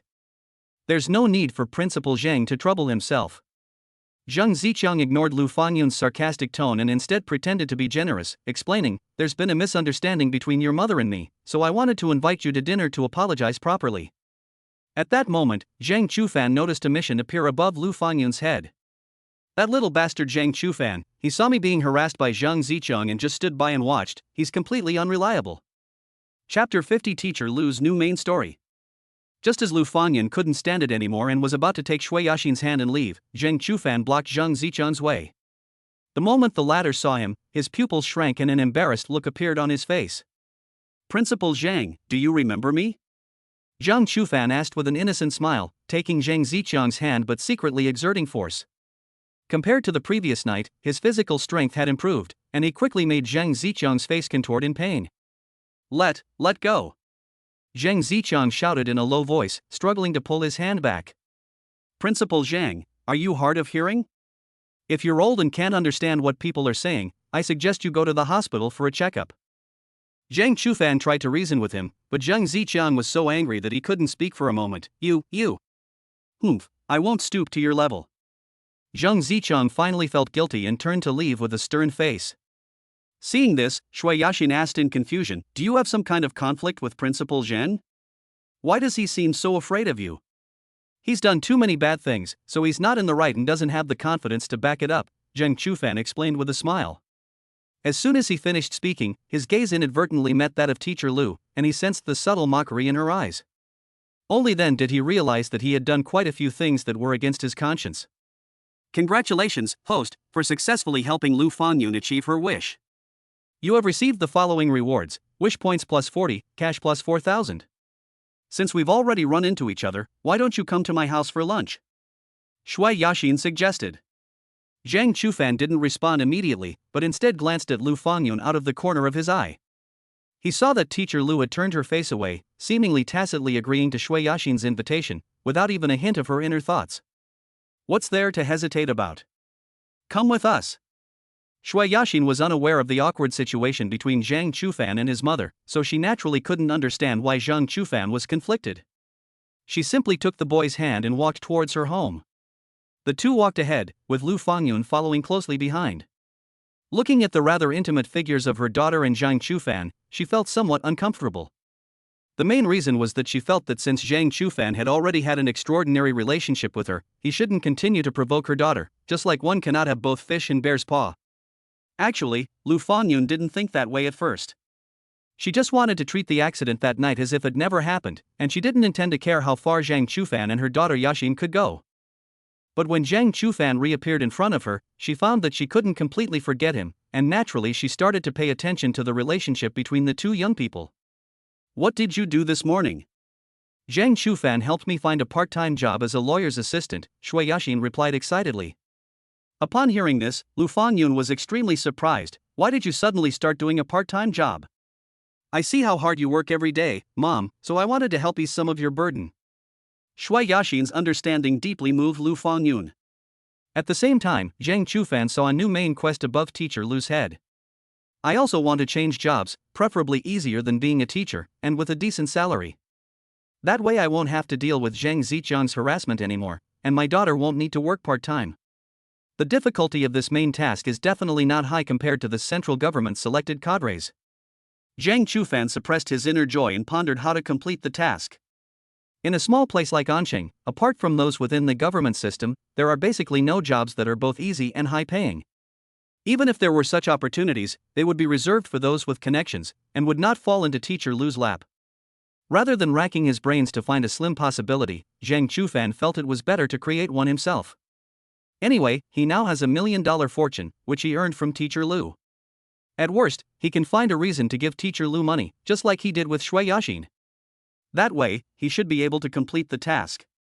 However, Zhang Chufan prefers to take this opportunity to consider his career. After all, it's a waste to keep so much money in the bank without finding a place to use it. If you have your own business, you will be able to easily complete similar tasks in the future. Chapter 51 Photo Album. Shui Yaxin's home is in an old neighborhood opposite the school. Although it looks quite dated, it is clean and cozy inside. Before even entering, Zhang Chufan politely asked, "Do you need to change your shoes?" "No need," Lu Fangyun replied indifferently. With permission, Zhang Chufan stepped inside, but he knew very well that he shouldn't have let Shui Yaxin drag him to her house, as this was a violation of his promise to Teacher Lu. The only thing to blame is that a new main quest suddenly appeared on Teacher Lu's person, and the reward for the quest was too tempting for him to give up, so he shamelessly went in with her. To avoid having an uncontrollable physical reaction whenever she saw Zhang Chufan's face, Lu Fangyun immediately isolated herself when she got home. "You all sit for a while, I'll go cook." After saying that, without giving the two young people a chance to reply, she went straight to the kitchen and closed the door. Seeing this, Zhang Chufan could roughly understand Lu Fangyun's thoughts. He knew that Teacher Lu was trying to avoid him at all costs. He sighed helplessly behind her back, feeling that this main mission might not be so easy to complete. "Why don't you come to my room for a bit?" Shui Yaxin suggested. Shui Yaxin's room was very simple, with a bed, a desk, a bookcase, and a wardrobe. There were no extra decorations or furnishings, and not even a mirror. It didn't look like a young girl's bedroom at all. Zhang Chufan went to the desk and found a book called Selected Cases on it. He could only say that he was a law student after all. "Do you read these kinds of books at home too?" he couldn't help but tease. Shui Yaxin nodded slightly, seemingly a little embarrassed, and said, "I think it's quite interesting." Upon hearing this, Zhang Chufan casually flipped through the pages, read a few lines, and surprisingly got into it very quickly. Compared to rigid textbooks, this book is more story-driven and interesting, making it easy and engaging even for complete novices. "It is indeed quite interesting," Zhang Chufan agreed as he read. After receiving approval, Shui Yaxin said with a smile, "If you like, you can borrow it." "Have you finished reading it?" "Yes, I've watched it many times." Since that's the case, Zhang Chufan didn't stand on ceremony anymore. "Then I'll take it back with me when I leave. I'd like to pick a few more." Shui Yaxin was pleased to see that Zhang Chufan was interested in law-related books, so she opened the bookshelf to show him. "There are many more here, see if there are any you want to read." In fact, Zhang Chufan hadn't read any physical books other than textbooks for a long time, and he admired Shui Yaxin for maintaining her reading habit. The bookshelf was almost entirely filled with various books related to law. Among them were a few old books that looked very old, probably left by Shui Yaxin's father, while most of them appeared to have relatively little wear and tear. On the bottom shelf of the bookshelf, Zhang Chufan unexpectedly found a row of comics, the very same one he had seen in the movie theater the day before. He picked up a book and flipped through it, suddenly realizing that Shui Yaxin was also an ordinary person. No matter how passionate she was about law, she still had her own favorite entertainment books. "I secretly bought these comics when I was in high school, behind my mama's back." Shui Yaxin's face showed a look of reminiscence. "At that time, I secretly hid these books under my bed and didn't dare to take them out until after I graduated from high school." It turns out that even top students have had similar experiences to him. Thinking of this, Zhang Chufan couldn't help but chuckle and said, "I thought you only knew how to study in high school and had no interest in anything else. Do you treat me like a robot?" Shui Yaxin rolled her eyes at him, her expression slightly coquettish. Zhang Chufan put the comic back, then glanced at a photo album in the corner of the bookshelf and took it out of curiosity. Upon seeing the photo album, Shui Yaxin instinctively rushed forward to grab it, anxiously saying, "You can't look at this." However, Shui Yaxin was a step too slow. Zhang Chufan had already opened the photo album, and the first photo that caught her eye was a baby without clothes on. Chubby and cute. If I'm not mistaken, this baby should be Shui Yaxin, who was just born not long ago. At the same time, Shui Yaxin also saw her own childhood photos and immediately blushed. So cute. Even though it was a compliment, Shui Yaxin's face turned even redder. Seeing that the other party had already resigned himself to his fate, Zhang Chufan simply continued flipping through the pages. The second photo not only shows a baby, but also a woman who looks 8 or 9 parts like Shui Yaxin. "Is this Teacher Lu?" Zhang Chufan asked, pointing to the woman in the photo. Yes, my mom and I look a lot alike. He hadn't expected that Shui Yashin was practically a carbon copy of Teacher Lu when she was young. In other words, when Shui Yashin gets older, she'll probably look just like Teacher Lu now. They're truly mother and daughter, it's amazing. After a brief sigh, Zheng Chufan continued reading. The baby in the photo grew up slowly, and Teacher Lu also became more mature and beautiful. But after flipping through the entire photo album, he couldn't find a photo of Shui Yashin's father. He asked, quite puzzled, why can't I see a photo of your dad? Actually, my mom really likes taking pictures, but my dad doesn't. We didn't even have wedding photos taken when we got married, Shui Yashin said with a hint of regret. For someone who loves taking photos, the fact that no wedding photos were taken after her marriage makes Zhang Chufan suspect that Teacher Lu's marriage back then might not have been so happy. Chapter 52 Main Quest Encounters Obstacles. They sat at Shui Yashin's desk and read for a while until Teacher Lu finished making lunch, at which point the two of them came out of the bedroom. Upon seeing Zhang Chufan and his daughter walk out of the room together, Lu Fangyun's eyelids twitched, and she subconsciously had a bad feeling. Why did you hide in the room? Is there some secret you don't want me to know? Lu Fangyun asked tentatively as she served the dishes. No, we were just reading in the room, Shui Yashin explained with a smile. Lu Fangyun secretly glanced at Zhang Chufan and Shui Yashin, and seeing that they looked as usual and were dressed neatly, she said with relief, your cabinet is full of law books, what's so interesting about them? Zhang Chufan thought it was quite interesting and was even planning to borrow a few copies from me to take back with him. Upon hearing this, Lu Fangyun glanced at Zhang Chufan in surprise. The moment their eyes met, she looked away in slight panic. After all, she and Zhang Chufan had had close contact before. Even if she wanted to bury it in her heart, the memory would instinctively surface whenever she saw Zhang Chufan's face. In fact, Zhang Chufan's situation was similar. For him, his first time was, if not unforgettable, at least unforgettable. However, Teacher Lu asked him to act as if it had never happened, so he was just trying to appear calm and composed. During the meal, Lu Fangyun inquired in detail about the part-time job. After learning that her daughter was working as an assistant to a well-known divorce lawyer in Anqing, she then asked Shui Yashin how she found this part-time job. Shui Yashin naturally attributed all the credit to Zhang Chufan, and also explained why she insisted on inviting him to her home for dinner. At this moment, Zhang Chufan, who had been quietly focused on his meal, spoke up for the first time. I happened to have Lawyer Guo's contact information, so I asked him on WeChat, and it turned out to be a done deal. How did you get a divorce lawyer's contact information? Lu Fangyun asked curiously. So, Zhang Chufan gave a brief explanation about Su Rongrong's situation. Last night, Lu Fangyun had heard her daughter mention Su Rongrong, and now hearing it again from Zhang Chufan, her expression gradually turned somewhat unpleasant. Why are you meddling in other people's divorces? Lu Fangyun finally couldn't help but ask in a harsh tone. Upon hearing this, Shui Yashin and Zhang Chufan both looked at Lu Fangyun in surprise. The former was puzzled as to why her mother's reaction was even stronger than the night before, while the latter was confused as to what she had done to offend Teacher Lu. Feeling the gazes directed at her, Lu Fangyun realized she had been too hasty, so she said earnestly, whether or not to get a divorce is their family matter, and you, as an outsider, shouldn't interfere. Have you considered that the man might blame you for this, cause you trouble, or even that the woman might resent you for meddling if she regrets it in the future? Faced with Lu Fangyun's lecturing tone, Zhang Chufan couldn't help but think of his student days, when Teacher Lu would occasionally impart some principles of life and conduct, just like she was now. Although he didn't think Su Rongrong would regret it in the future, Teacher Lu did remind him that he had to be careful of Hao Mingjie's revenge. Hao Mingjie is now on the verge of desperation, and no one knows what extreme actions he might take after learning that Su Rongrong wants to divorce him.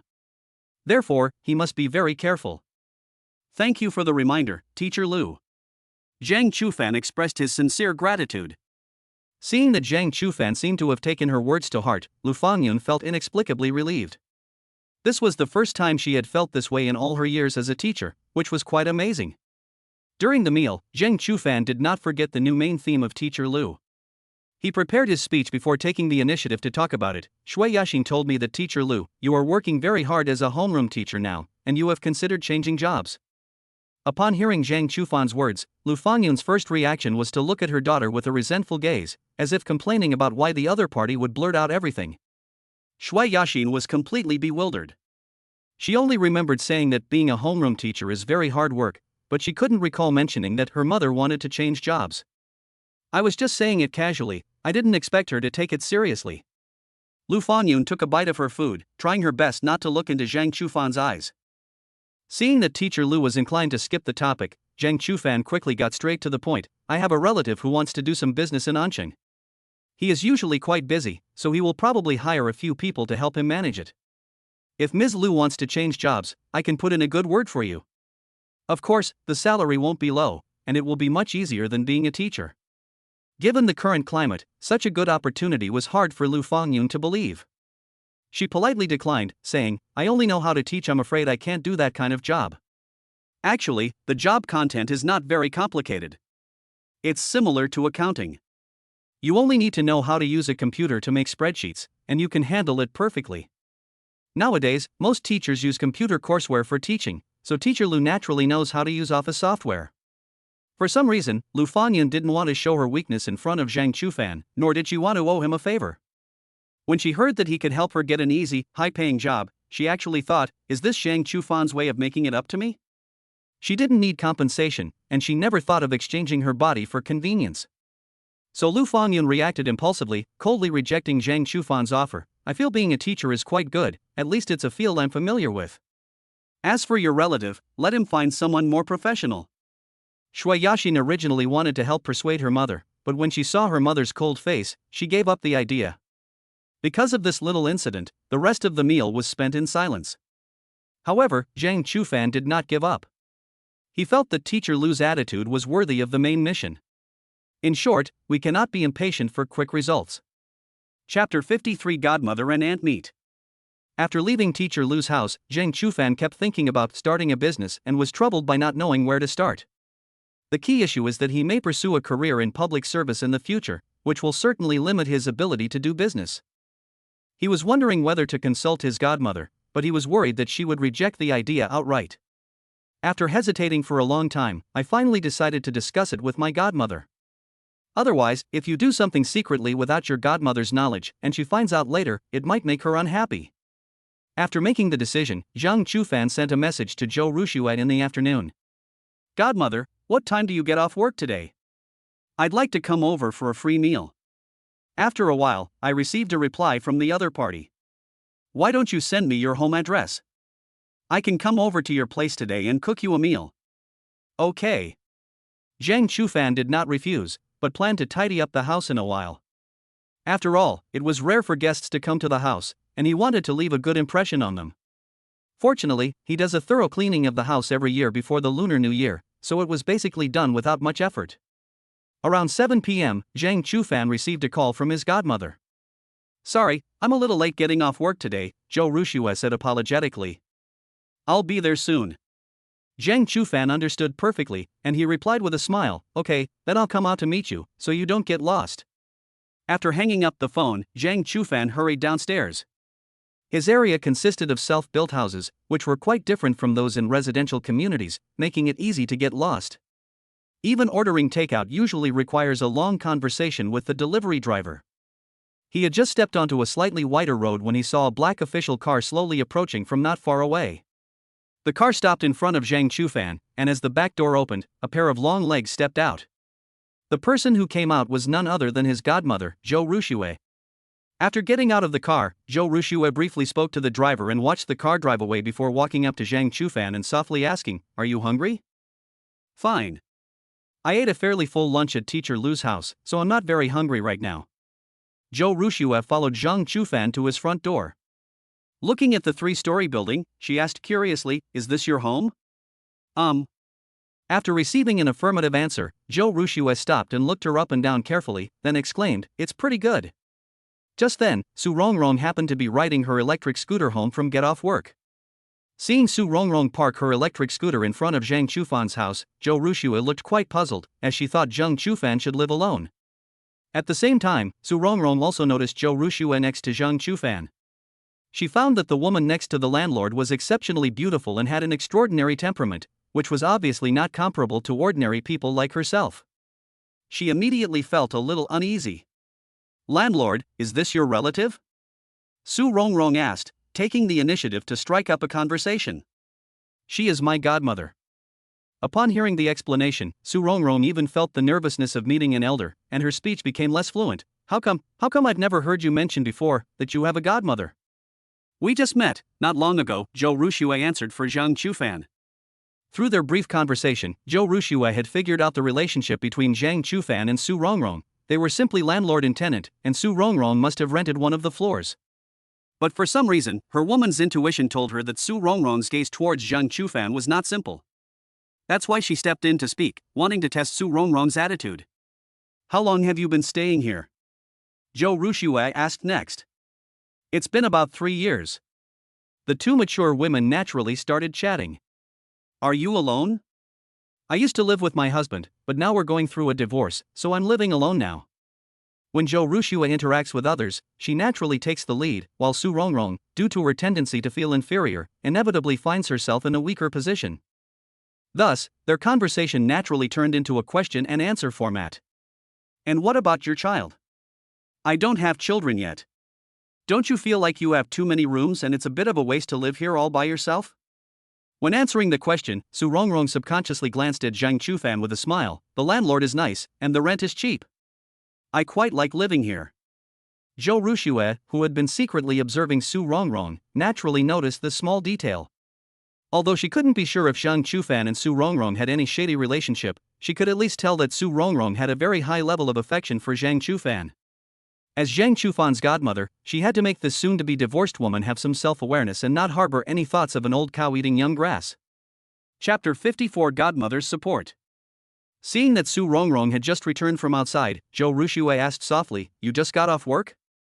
Su Rongrong nodded slightly. May I ask where you work? Although Zhou Ruxue had been very polite and not aggressive, Su Rongrong realized that the former was asking too many detailed questions and seemed to be very distrustful of her.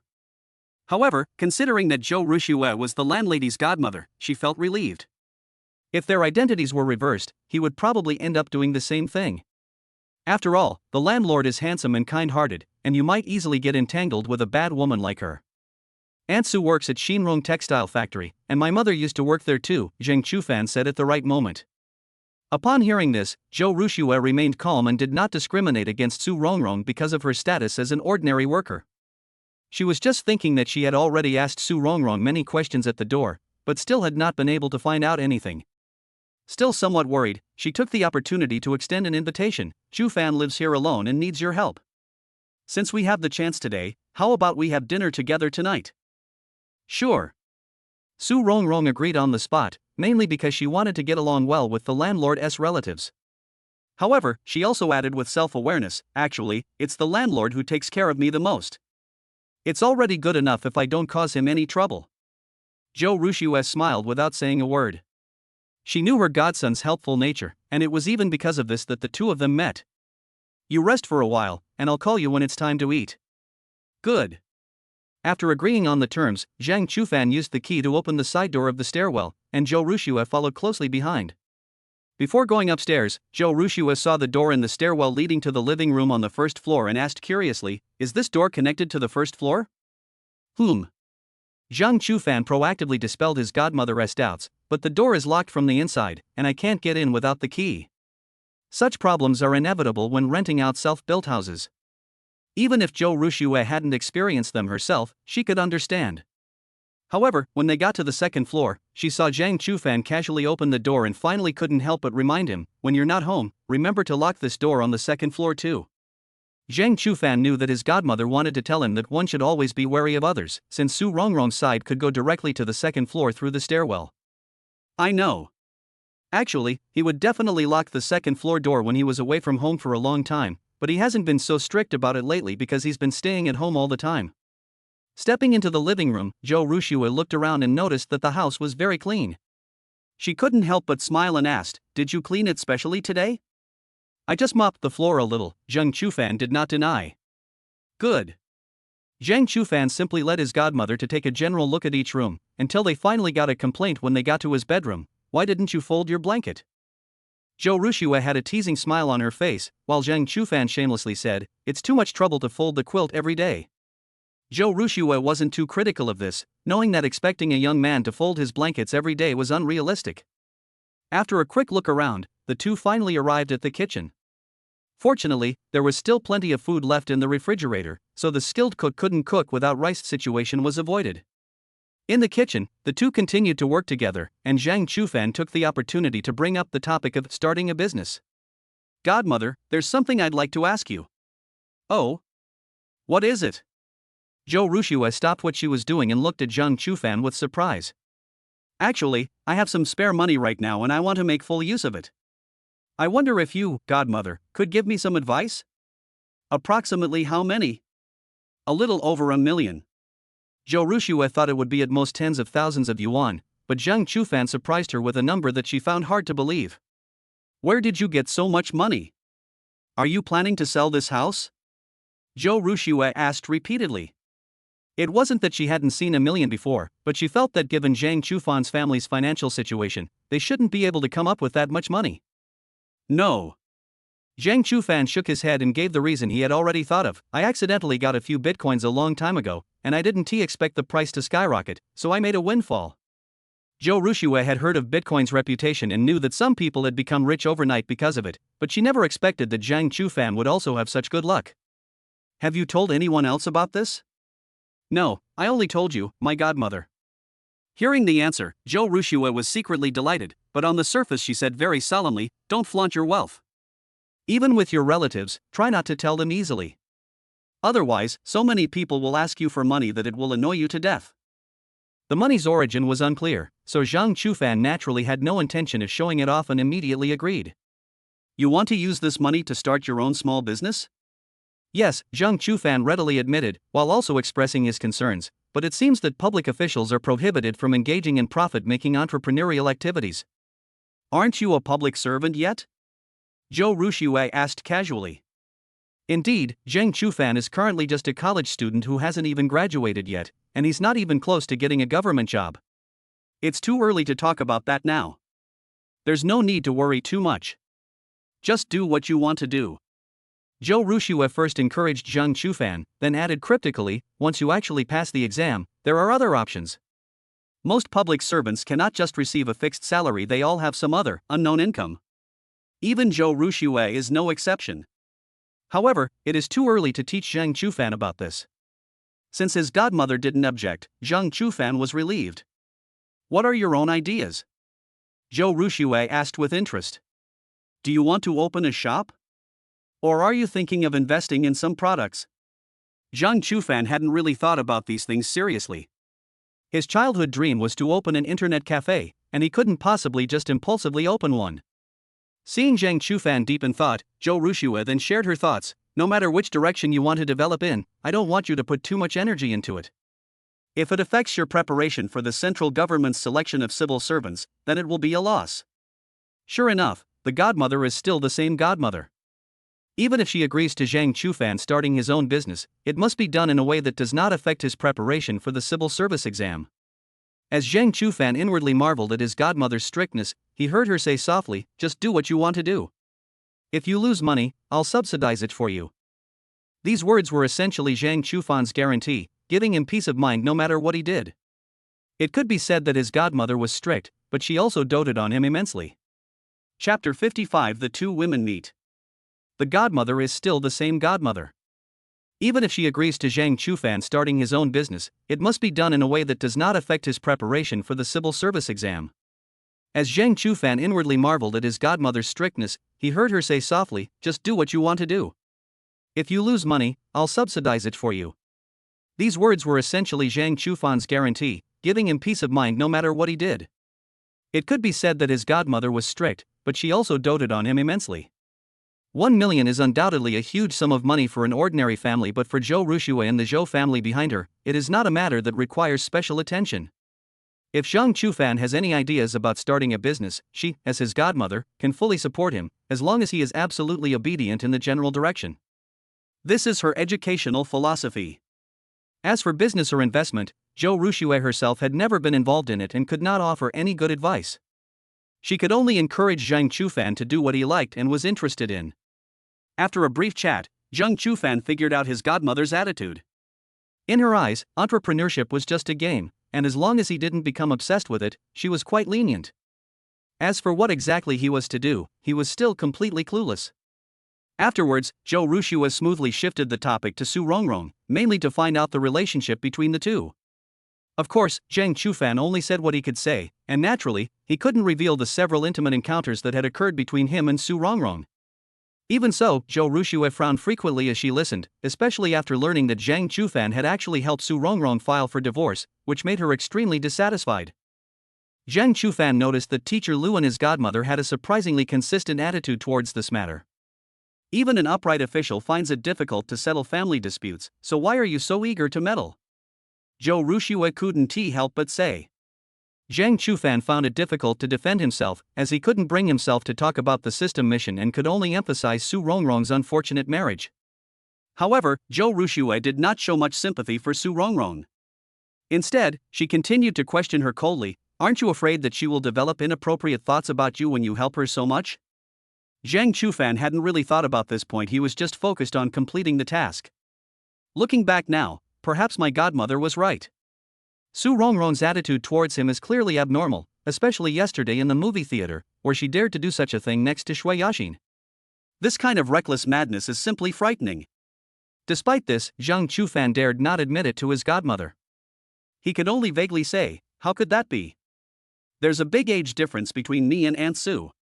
You think that way, but she might not. Zhou Rushua advised in a lecturing tone, try to keep your distance from her in the future to avoid her misunderstanding. If she comes back to bother you after the divorce, you won't be able to shake her off. Okay, Zhang Chufan awkwardly agreed. Of course, Zhou Rushua did not intend to let Zhang Chufan handle Su Rongrong's matter alone. Since she happened to be here today, she had to take the opportunity to give Su Rongrong some pointers. Since we had limited ingredients at home, we only cooked a few simple home-style dishes for dinner: scrambled eggs with tomatoes, twice-cooked pork, hot and sour shredded potatoes, and stir-fried pork with bean curd sheets. Go downstairs and call that tenant, it's time to eat. Zhou Rushua had just finished speaking when she asked, by the way, what's her name? Su Rongrong. Zhou Rushua silently memorized the name.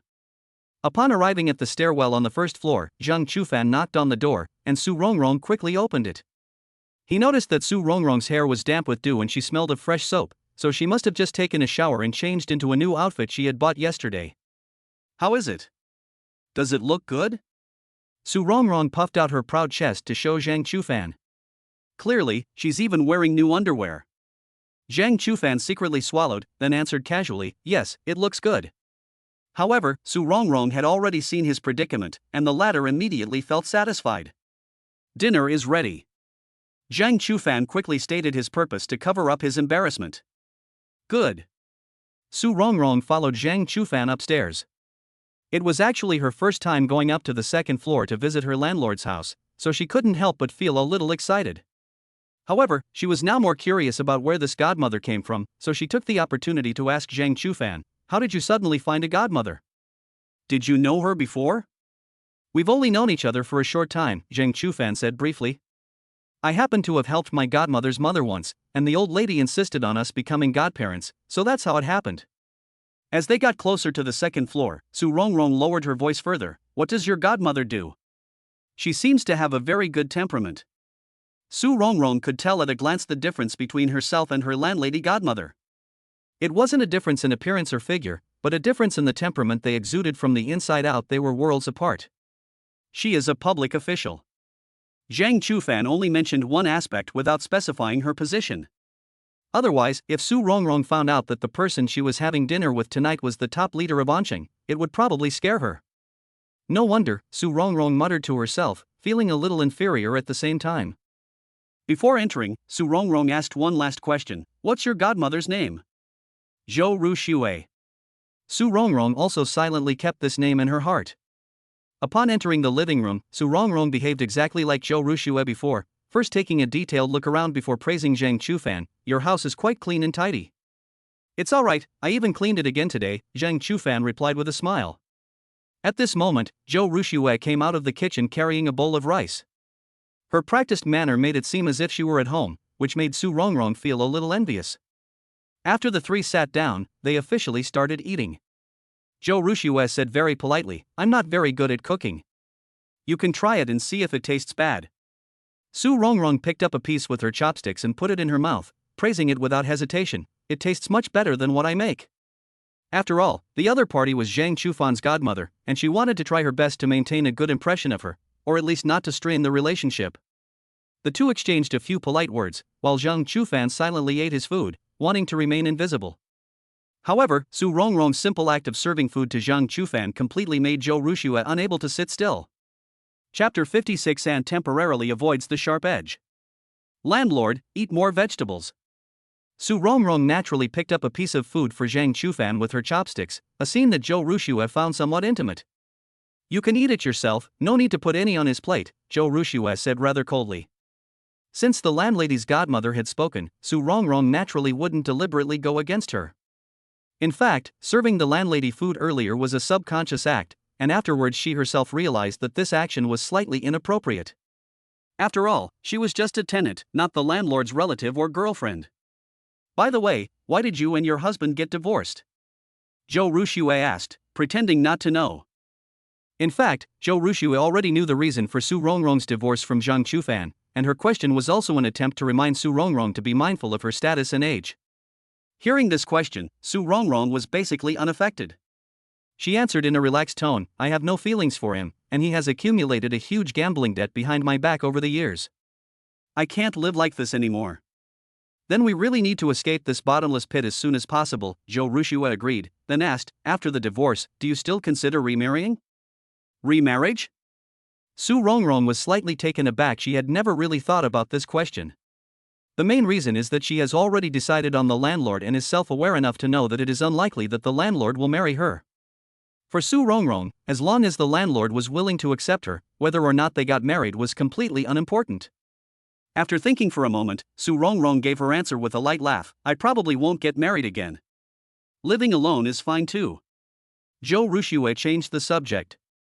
I know someone whose situation is similar to yours. It's just that she is not very settled. After her divorce, she secretly got together with a young man who was more than 10 years younger than her. Upon hearing this, Su Rongrong's expression stiffened. She couldn't help but suspect that Zhou Ruxue had noticed something from her earlier act of serving food to the landlord, and was now deliberately giving her a hint. Zhang Chufan, standing to the side, didn't dare to interrupt. He hadn't expected his godmother to make such a pointed remark, and he didn't know how Su Rongrong would react. In response, Su Rongrong wanted to offer a slight rebuttal, if they like each other, even if there's an age difference of more than 10 years, it shouldn't matter, right? I don't know if they like each other. I only know that after this was exposed, the man's family was very angry and explicitly forbade the two of them from seeing each other. In the end, they couldn't escape the fate of breaking up.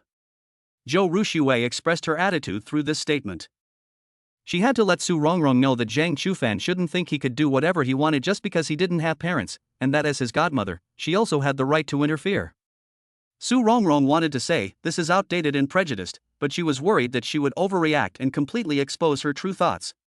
After all, Zhou Ruxue only has suspicions at most, so there's no need for her to take it too seriously. She might as well go along with what the other person says and maybe she can clear herself of suspicion. Yes, Su Rongrong sighed. Even if a young man is attracted to an older woman, it's probably just a passing fancy. How could they possibly end up together?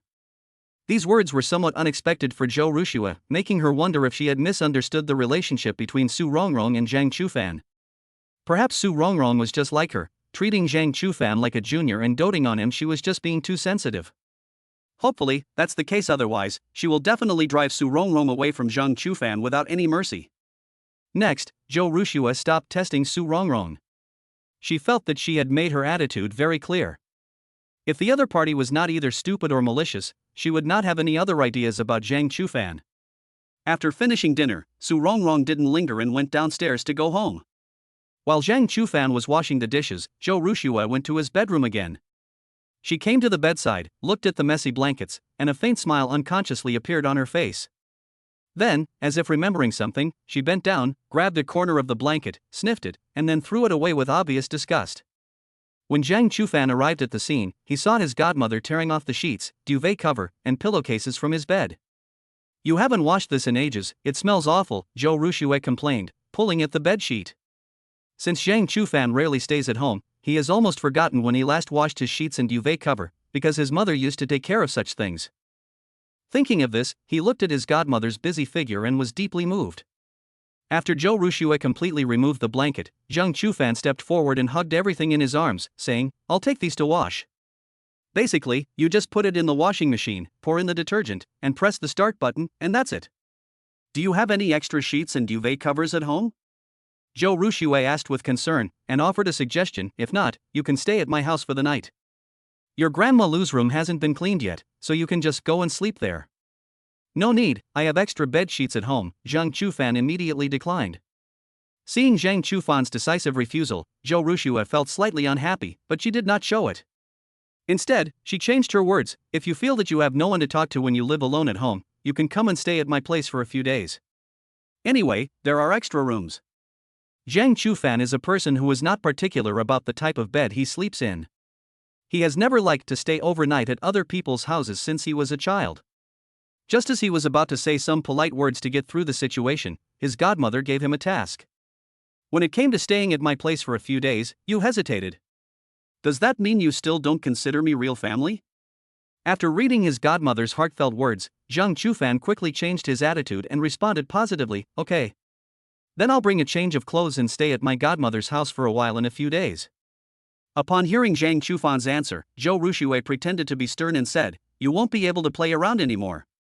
You'll have to spend at least 1 or 2 hours a day preparing for the exam, and I'll check your study progress at night." Even so, Zhang Chufan did not receive a notification that the task was completed. Did his godmother think he was just making empty promises? To verify his guess, he immediately changed his story. The spare sheets and duvet covers haven't been aired out for a long time, so they probably smell damp. Maybe I should just stay at my godmother's house tonight. Sure, Zhou Ruxue readily agreed. After you finish washing these, come back with me. Congratulations, host, for successfully helping Zhou Ruxue achieve her wish. You have received the following rewards: wish points plus 60, cash plus 6,000. Chapter 57 Mutual Redemption. To verify his guess, Zhang Chufan changed his story on the spot. The spare sheets and duvet covers haven't been aired out for a long time, so they probably smell damp. Maybe I should just stay at my godmother's house tonight. Sure, Zhou Ruxue readily agreed. After you finish washing these, come back with me. Congratulations, host, for successfully helping Zhou Ruxue achieve her wish. You have received the following rewards: wish points plus 60, cash plus 6,000. It will take at least half an hour for the washing machine to finish its cycle, so I need to find something to do during that time. Zhou Ruxue naturally realized this problem as well, and she suddenly had an idea and said, "Do you have any photo albums at home? Let me see them." Upon hearing this, Zhang Chufan was stunned. He hadn't expected that after looking at Shui Yaxin's photo album today, it would be his turn to see it that very evening. Seeing his hesitation, his godmother chuckled and asked, "What's wrong? Are you embarrassed to show me? I'm wondering where I put the photo album. Wait a moment, I'll go look for it." After saying that, Zhang Chufan turned and went to his bedroom. In his memory, photo albums were usually kept in the bookcase. He searched the entire bookshelf but couldn't find the family photo album. Why isn't it here? Zhang Chufan wondered. The problem is, the photo album isn't on the bookshelf, so where can I put it? Zhang Chufan began searching through his memories and unexpectedly recalled that he seemed to have seen him somewhere outside the bookshelf, but he couldn't remember it for the moment. He couldn't find it in his room, so he had to turn his attention to other rooms. Upon entering the master bedroom, Zhang Chufan's mind instantly cleared when he saw a framed photograph on the bedside table. He walked straight to the bedside table and subconsciously picked up the photo frame. It was a picture of him being held in his mother's arms when he was only 3 or 4 years old. Originally, there was a family photo displayed here, but after her parents got divorced, her mother replaced it with just a photo of the two of them. Looking at the photo, Zhang Chufan was overwhelmed with emotion. He gently wiped away the dust with his hand before calming himself down and putting it back in its place. As for the photo album, he remembered it was in the bottom drawer of his bedside table, and he had seen it once when he was cleaning. Pulling open the bottom drawer, the thick family photo album, brimming with memories, lies quietly inside. When Zhang Chufan picked up the photo album, he seemed to understand why it was there. It was probably for his mother to use to alleviate her longing for him. Back in the living room, Zhang Chufan handed the photo album to his godmother and sat down next to her. Taking the photo album, Zhou Ruxue excitedly flipped through it immediately. The first picture that caught her eye was Zhang Chufan's first birthday photo. He wasn't wearing any clothes, and the little boy was happily raising his hands. At this moment, Zhang Chufan felt a little embarrassed, but Zhou Rushua smiled and praised him. You were quite cute when you were little too. Flipping through the pages, you'll find photos of Zhang Chufan's parents when they were young, but mostly photos documenting the child's growth. Your eyebrows and eyes look like your mother's, and your mouth looks like your father's. Hearing his godmother's analysis, Zhang Chufan agreed, saying, that's what everyone says. Even after his appearance was enhanced by the system, Zhang Chufan's features still showed traces of his mother. This was an unchangeable bloodline inheritance. It wasn't until she saw a rather unusual photo that Zhou Rushua stopped what she was doing. The photo still shows Zhang Chufan and his mother. Zhang Chufan looks to be only 6 or 7 years old, with a white bandage wrapped around his head. His mother's eyes are red, clearly indicating that she has just been crying. What happened to you? Are you injured? Zhou Rushua asked in confusion. At the same time, Zhang Chufan was lost in memories, and soon the memory of the photo came to mind. He then told his godmother in detail, the injury on my head was caused by my mother falling. When she took me shopping, I insisted on buying a very expensive toy. No matter how my mom tried to pull me away, I refused to move and ended up pushing me away in a fit of anger, which caused me to accidentally hit my head on the ground. She started bleeding right away, which scared her so much that she cried. We took her to the hospital to get her bandaged up before they took me to get my picture taken. She said she would remember this day forever and would never do anything to hurt me again. As he spoke, Zhang Chufan's eyes welled up with tears, which flowed involuntarily. He desperately wanted to say, Mom, you broke your promise. You promised you wouldn't let me get hurt again, so why did you leave me behind? It's a pity that person is no longer here. He can only say these words to himself in his heart. Seeing this scene, Zhou Rushua felt a mix of emotions. She suddenly envied Zhang Chufan's biological mother because she realized that she, as his godmother, was ultimately just a godmother and could never compare to the person who lived in Zhang Chufan's memories. When Zhou Rushua picked up the paper from the coffee table and handed it to Zhang Chufan, he belatedly realized that he had actually cried. Wiping away his tears and composing himself, he forced a smile and said, let's keep watching. However, Zhou Rushua had lost interest in the photo. She was more curious about how a mother who loved her child so much could bear to leave this world alone. She only knew that Zhang Chufan's mother had taken her own life, but she did not know the specific reasons. Why don't you tell me about your story with your mother? Zhou Rushua suggested. It will make you feel better if you tell me. Okay. Zhang Chufan agreed without any resistance, perhaps because he did want to find someone to vent to. Next, Zhang Chufan started talking about his high school days and continued until his mother passed away.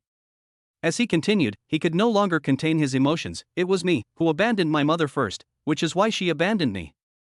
If I had been able to go home that winter break, she wouldn't have been so desperate. It's all my fault. Seeing Zhang Chufan bearing all the blame, Zhou Rushua couldn't help but think of herself, who had had a similar experience. If she had gone out to eat with the father and son back then, that car accident might not have happened. She always felt that she had indirectly caused their deaths, which is why she lived in regret for a long time and was unwilling to rebuild her family, as a form of self-punishment. Unexpectedly, Zhang Chufan's experience was so similar to hers, blaming herself for the death of her loved ones and thus becoming trapped in guilt from which she could not extricate herself. No wonder fate arranged for her to adopt Zhang Chufan as her godson. It was only after she met Zhang Chufan and adopted him as her godson that she slowly emerged from her past and found redemption. So now it's her turn to become the other person's salvation. Chapter 58 Godmother's Embrace. Seeing Zhang Chufan's pained tears, Zhou Rushua felt a pang of pain in her heart as well. Now, neither she nor Zhang Chufan are alone anymore. The two people who were sinking into guilt and regret have come together. She believed it was fate. Therefore, Zhou Rushua secretly decided that she and Zhang Chufan should not only support each other, but also redeem each other. At this moment, as Zhang Chufan's godmother, what she needs to do most is to give him a warm hug. Just as Zhang Chufan was lost in his memories, a hand suddenly pressed his head against his chest. It's all in the past, and regret won't change anything. Zhou Rushua gently stroked Zhang Chufan's soft hair as she softly comforted him in a low voice. I will always be by your side and take good care of you in place of your mother. These words struck a chord with Zhang Chufan, who had been all alone since his parents passed away.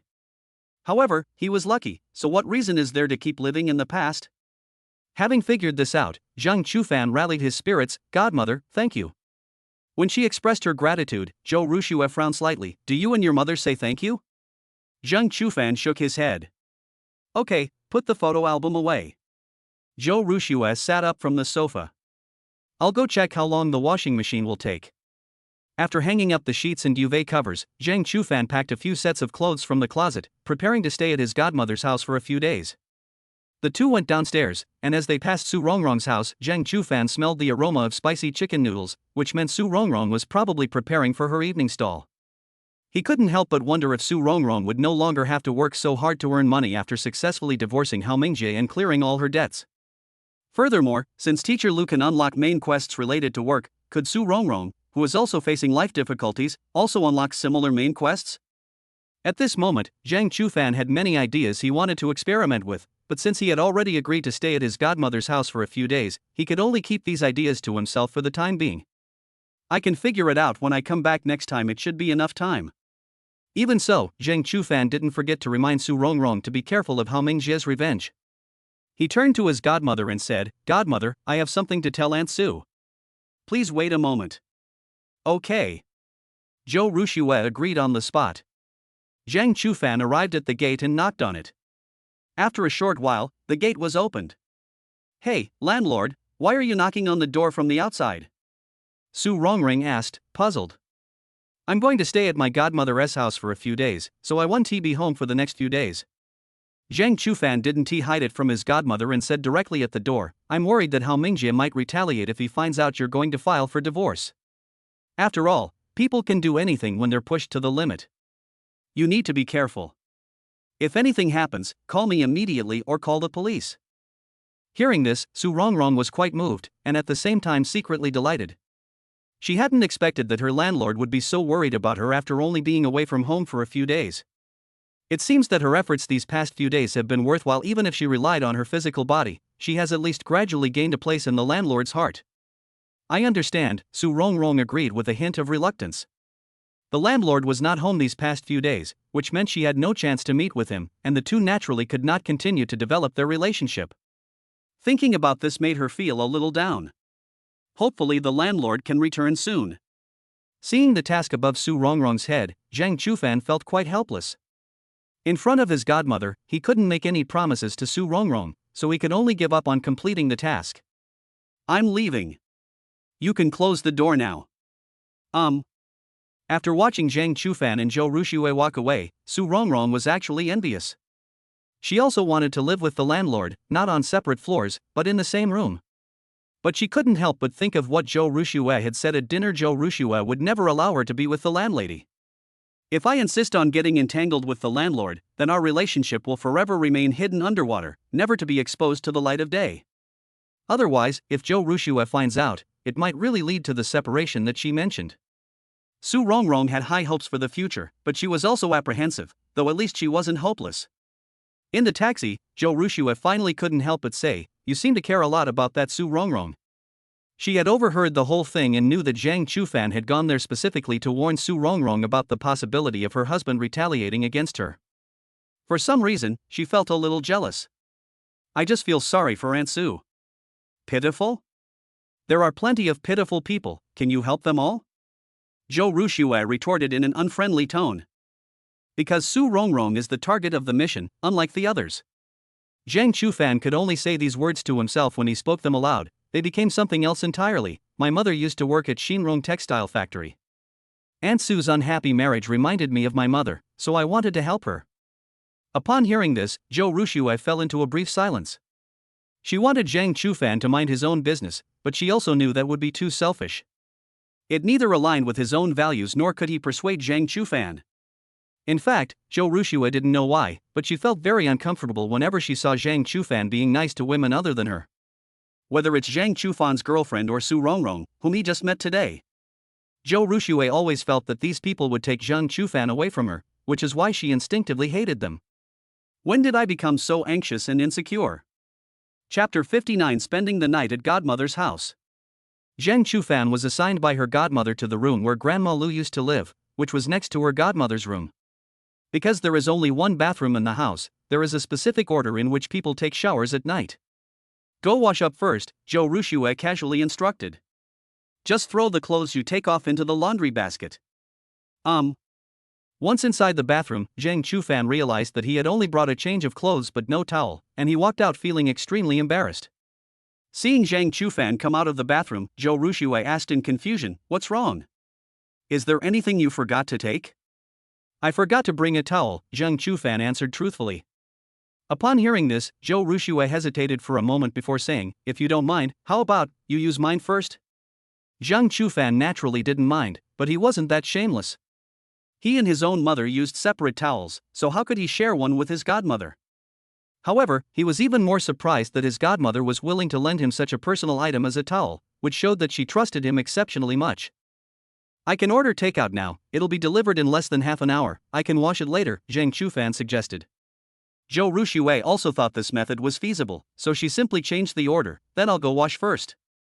So Zhang Chufan sat on the sofa and watched TV for a while waiting for the delivery guy to bring the towel. During this time, Zhou Ruxue took a shower and came out of the bathroom wearing only a thin silk nightgown. Pajamas are just pajamas after all, offering limited coverage, which resulted in a large area of fair skin being exposed. Hearing the noise, Zhang Chufan subconsciously glanced in the direction of his godmother, and was immediately stunned when he saw her. Then, he quickly looked away and focused all his attention on the television.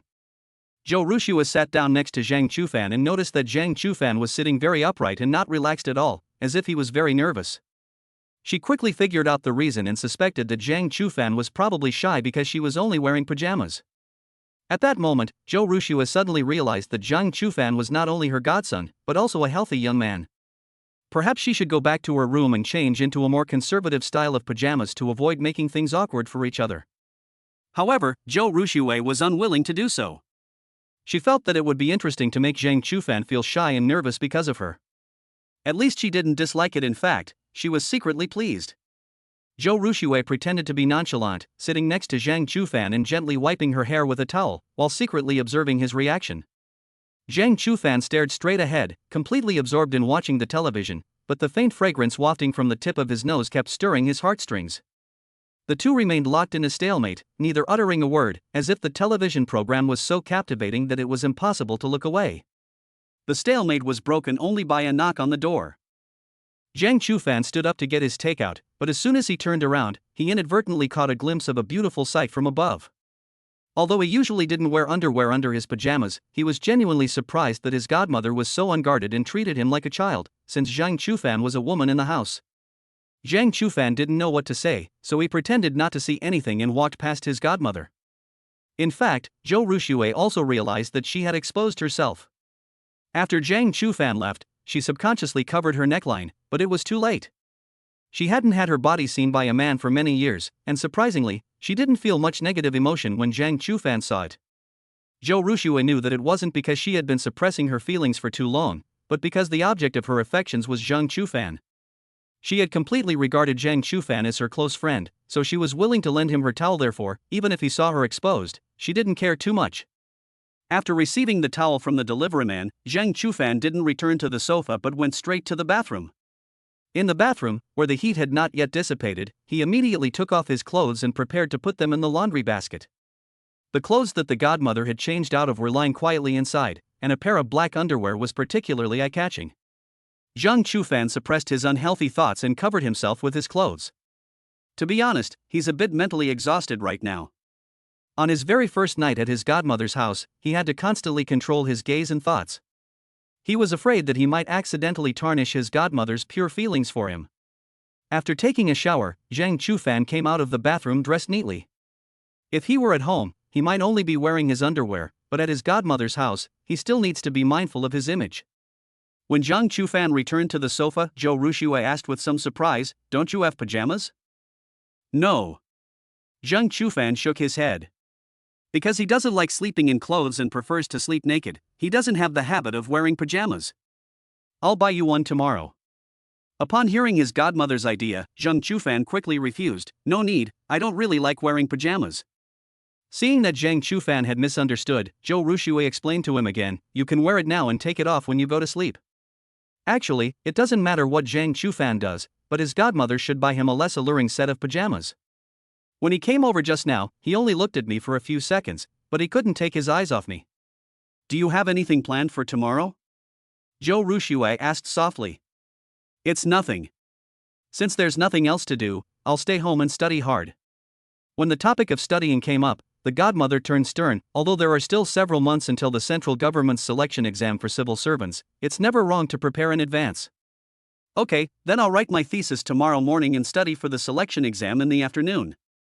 After hearing Zhang Chufan's plan, Zhou Rushua nodded in satisfaction, and at the same time, she didn't forget to give him a sweet treat. What do you want to eat tomorrow? I'll make it for you after get off work. Home-style dishes are fine. Zhou Rushua yawned, stood up and said to Zhang Chufan, I'm going to sleep now. Don't stay up too late either. I'll wake you up for breakfast tomorrow morning. It seems that even sleeping in late has become a luxury for Zhang Chufan at his godmother's house. Chapter 60 Teacher Lu changes her mind. During the 2 or 3 days Zhang Chufan stayed at his godmother's house, his life was rather monotonous. He would rush to finish his thesis in the morning and study for the selection exam in the afternoon.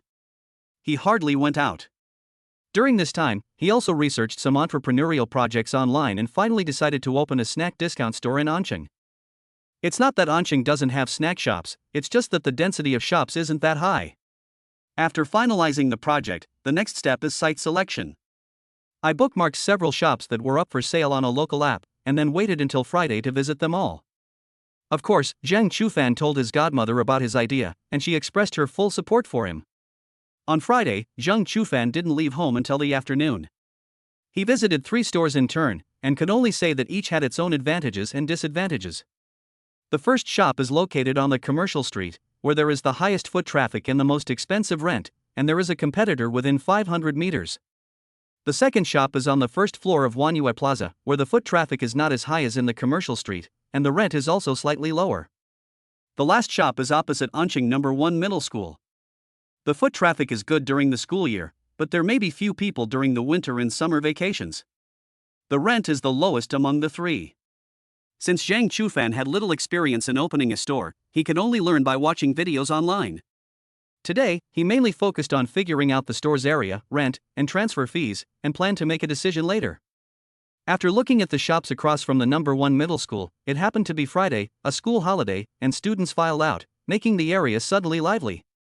It's undeniable that the flow of people is incredibly large during school dismissal time.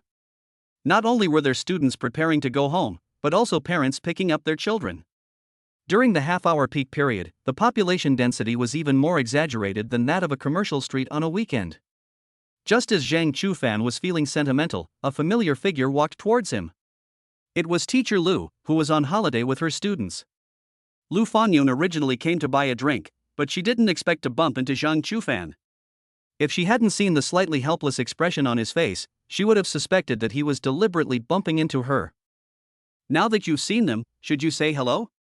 Or should you ignore them and just turn around and leave? Although Lu Fanyun was conflicted, she still walked towards Zhang Chufan without changing her expression. In short, as an adult whose child is the same age as Zhang Chufan, how could she possibly show weakness in front of a young person? Lu Fanyun simply stepped forward and asked casually, "What are you doing here?" "Just passing by, stopped to buy some food," Zhang Chufan replied, not telling the truth. Upon hearing this, Lu Fanyun said nothing and planned to end the conversation and leave directly. Zhang Chufan naturally realized that Teacher Lu didn't want to communicate with him much, but he also didn't forget that the other party had a main quest to complete. So, he took the initiative to start a conversation. "By the way, I have a relative who wants to franchise a snack shop in Anqing. The store manager position is currently vacant. I was wondering if you, Teacher Lu, have any ideas? Didn't you say a few days ago that you wanted to switch to an easier job? I think being a store manager should be much easier than being a teacher, and the salary and benefits certainly won't be low." The more Zhang Chufan spoke, the more he noticed that Teacher Lu's brows were furrowed, making him wonder if he had said something wrong. Sure enough, as soon as he finished speaking, he was met with a barrage of questions from Teacher Lu. "Your relative is opening a shop, why did you ask me to be the shop manager? Is it because he can't find an experienced person? Or is there no one in your family willing to help?" Zhang Chufan was speechless for a moment. However, before Zhang Chufan could explain, Lu Fanyun continued to press, "The person who wants to open the shop shouldn't be any of your relatives, but yourself, right?" Lu Fanyun firmly believed that there was no such thing as a free lunch. Just like that time with the senior professional title, it seemed like just a matter of a word at the dinner table, but in reality, she almost lost her virginity to Zhang Ziqian because of it. Having learned from her previous experience, she was even less likely to believe that an easy and high-paying job like snack shop manager would just fall into her lap for no reason. If Zhang Chufan didn't deliberately deceive her, then there's only one possibility: the person who opened the shop is Zhang Chufan himself. Lu Fangyun didn't know if Zhang Chufan was feeling guilty and wanted to make amends, or if he thought that having had sex once would lead to something more. In any case, she wouldn't accept Zhang Chufan's offer. She doesn't need compensation, and she doesn't want to have any other relationship with him. In order to make Zhang Chufan understand her thoughts, Lu Fangyun decided to make things clear at once. She said with an extremely serious expression, "That night, we were both drunk. It was an accident. I don't blame you for anything, and you don't need to feel guilty about it, nor do you need to make compensation to me." Hearing this, Zhang Chufan was about to say, "This is not compensation," when Teacher Lu changed the subject again. "Similarly, don't think that just because we had a relationship once, you can easily control me by giving me some benefits. If that is your mindset, I advise you not to waste your time. I know shame. That was just an accident. It was the first time, and it will be the last," Lu Fangyun said resolutely. At this moment, Zhang Chufan finally realized why Teacher Lu was so resistant to his good intentions. Besides not wanting compensation, it was also to prevent him from having ulterior motives like Zhang Ziqiang. What Teacher Lu would most like to see is that the two of them would no longer have any contact and would treat what happened that day as if it never happened. If no new main quest appears for Teacher Lu, Zhang Chufan really doesn't intend to provoke her again. But this was the main quest after all, and he didn't want to give up easily. Even if he was misunderstood, he wanted to make one last attempt. "Teacher Lu, perhaps I do have the idea of making it up to you, but I absolutely have no other thoughts I shouldn't have." Zhang Chufan said with utmost sincerity, "I really want to open a snack discount store, and I do need to hire a store manager, and Teacher Lu happens to want to change jobs, so it's a win-win situation. I hope that you, Ms. Lu, can put aside other distractions and seriously consider the matter of changing jobs itself." Having said that, Zhang Chufan felt he had done all he could. If Teacher Lu remained stubborn and didn't want to be associated with him in any way, he would have no choice but to give up. Zhang Chufan's sincere attitude did move Lu Fangyun, who was now lost in thought. Since her falling out with Zhang Ziqiang in the office a few days ago, she could clearly feel that more and more colleagues were talking about her relationship with Zhang Ziqiang in private, and some even spread rumors that she and Zhang Ziqiang had been having an affair behind the scenes. In addition, Zhang Ziqiang would come to her office every few days to cause her trouble. Under such a terrible working environment, she couldn't go to work even for a day. Since things are already like this, you might as well change jobs. Chapter 61. Teacher Lu's smile. Zhang Chufan felt he had done everything he could. If Teacher Lu remained stubborn and didn't want to be associated with him in any way, he would have no choice but to give up. Zhang Chufan's sincere attitude did move Lu Fangyun, who was now lost in thought.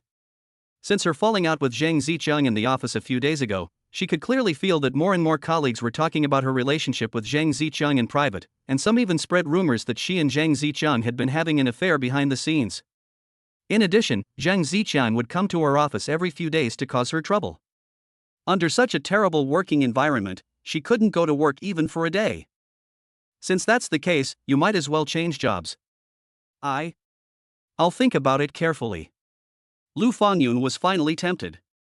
If it weren't for the ambiguous and special relationship between her and Zhang Chufan, she wouldn't have had any reason to refuse. Zhang Chufan was somewhat surprised that Teacher Lu would actually agree. He was secretly delighted, but he remained calm and said, "Okay, I'll wait for your reply." At this point, Lu Fangyun couldn't resist asking out of curiosity, "Where did you get so much money to open a shop?" "I made a windfall from cryptocurrency, it was just good luck," Zhang Chufan said, uttering an excuse he had prepared long ago. Even Lu Fangyun, a teacher, had heard enviable stories of people getting rich overnight with virtual currency, but she never expected to have a living example right next to her. "How much did you earn?" Lu Fangyun asked again in a low voice. When faced with this question, Zhang Chufan gave an ambiguous answer: 1 or 2 million is possible. If he can complete the new main quest for Teacher Lu, his savings will exceed 2 million, so this is not an exaggeration. While Lu Fangyun couldn't help but exclaim in amazement. She quickly realized she had lost her composure, cleared her throat, and said calmly, "Keep this money safe, don't spend it recklessly, for when we get married." Lu Fangyun subconsciously used the same rhetoric she used to educate young people, but when she mentioned marriage, she thought of her daughter, Shui Yaxin. She knew that Zhang Chufan and Ye Xian had a hot relationship recently and were likely to get together in the future, but the thought of her past relationship with Zhang Chufan made her very resistant to such a situation. So Lu Fangyun changed the subject. Forget it, you're still young and got married early, so it's perfectly understandable that you want to start your own business. Mm. Zhang Chufan nodded in agreement. By the way, where are you planning to open your shop? Have you decided on the location yet? Not yet. Zhang Chufan pointed to the storefront not far away and said, actually, I was looking at store locations this afternoon. Besides here, there are 2 other places. You want to open a shop opposite number 1 middle school? Lu Fangyun asked, quite surprised. It's not confirmed yet, I just have this idea. After all, this location has the cheapest rent and transfer fee among the 3. Where are the other 2 seats? Lu Fangyun asked with great concern, as if she had already assumed the role of store manager. One is in the center of the commercial street, and the other is a storefront on the ground floor of Wanyue Plaza. As a local, Lu Fangyun couldn't tell which of the 3 locations was better or worse. She only knew that the foot traffic was pretty good, but whether a store can make money depends on more than just foot traffic.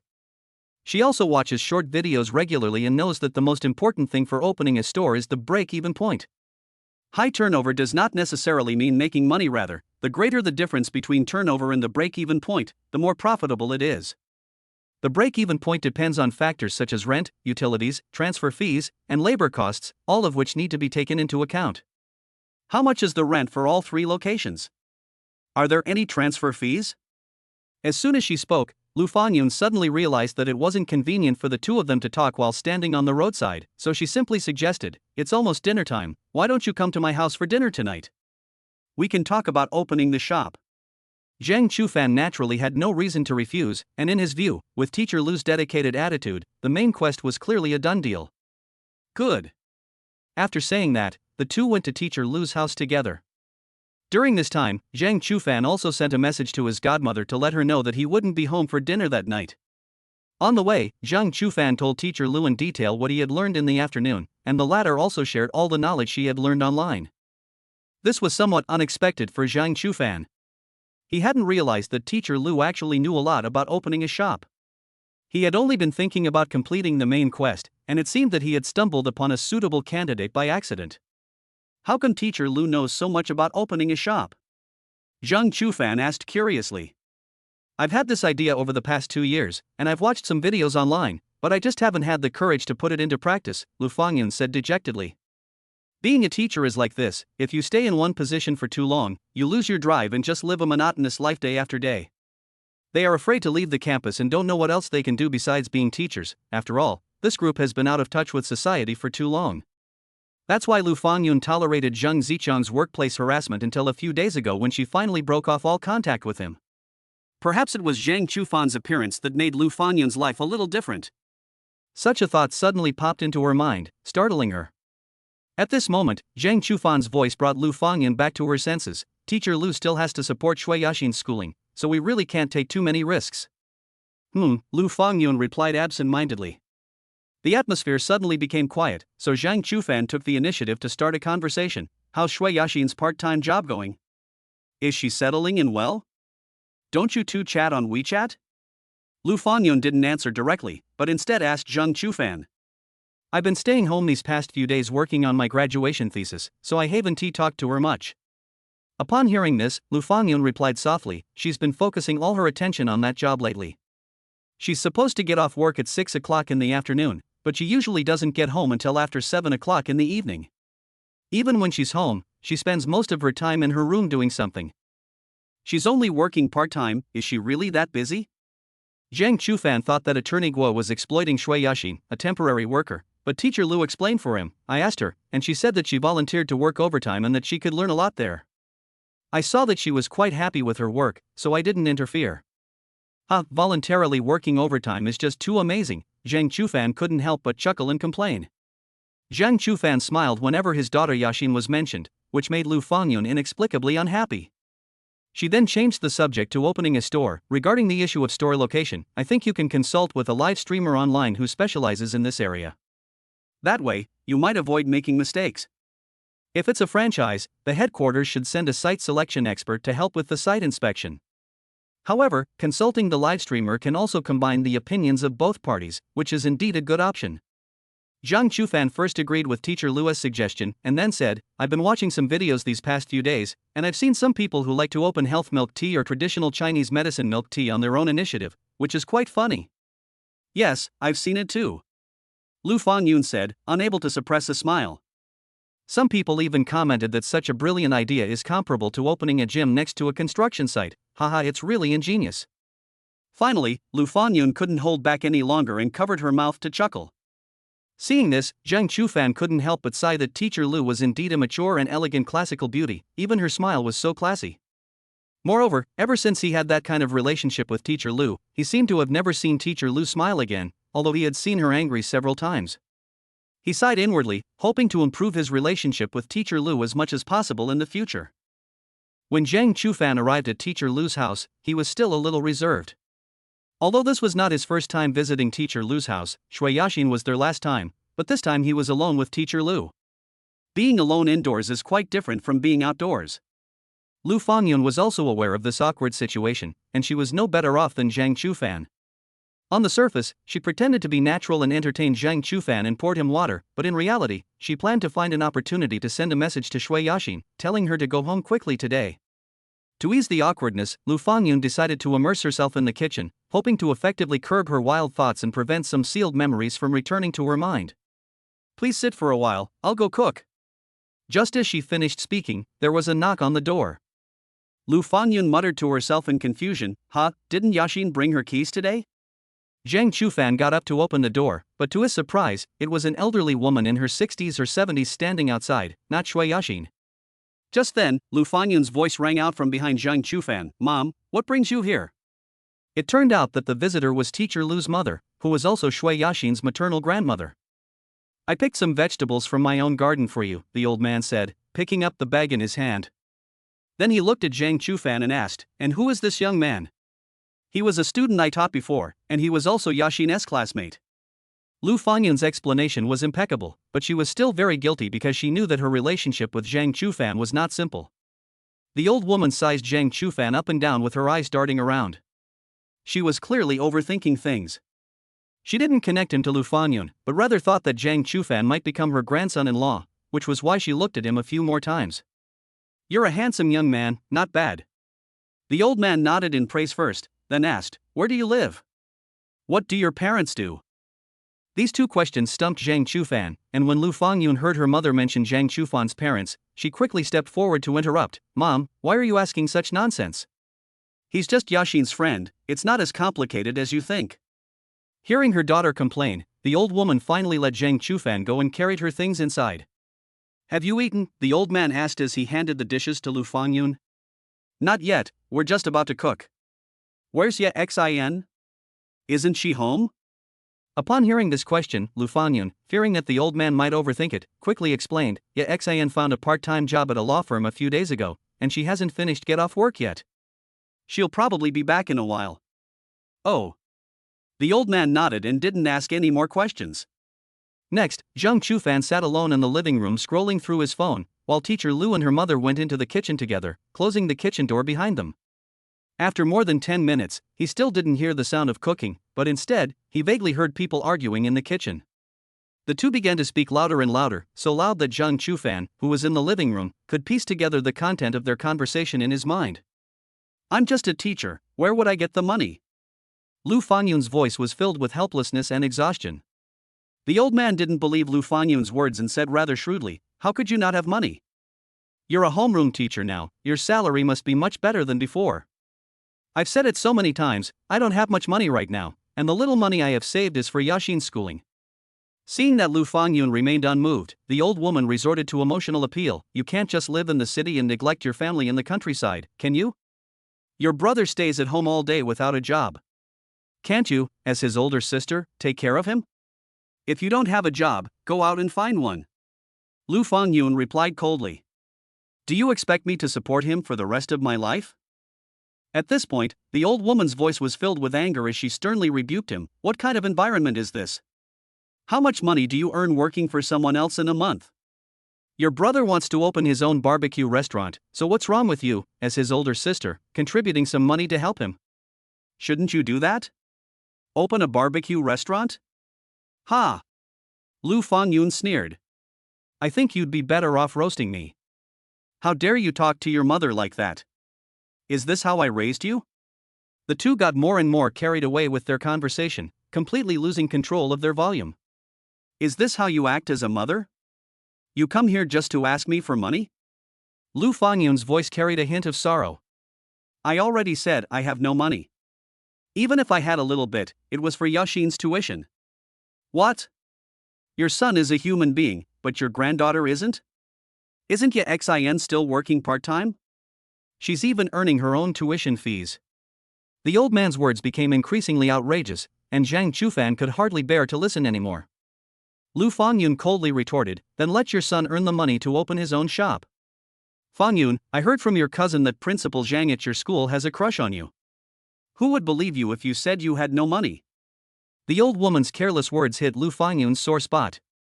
She was already feeling wrong because she had almost lost her virginity while helping her cousin's child get into school.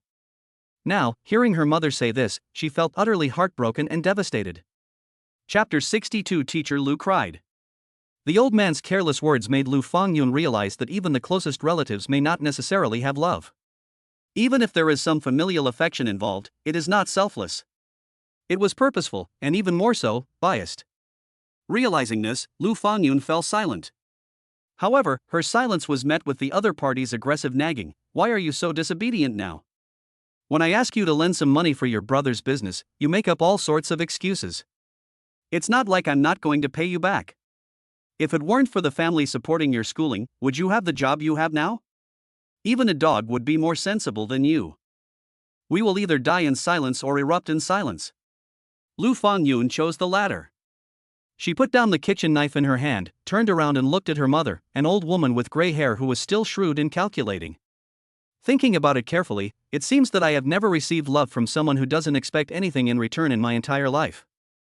Having faced reality, she said coldly, word by word, a few years ago, you borrowed 80,000 yuan from me to help your son become an agent for some kind of therapeutic pillow.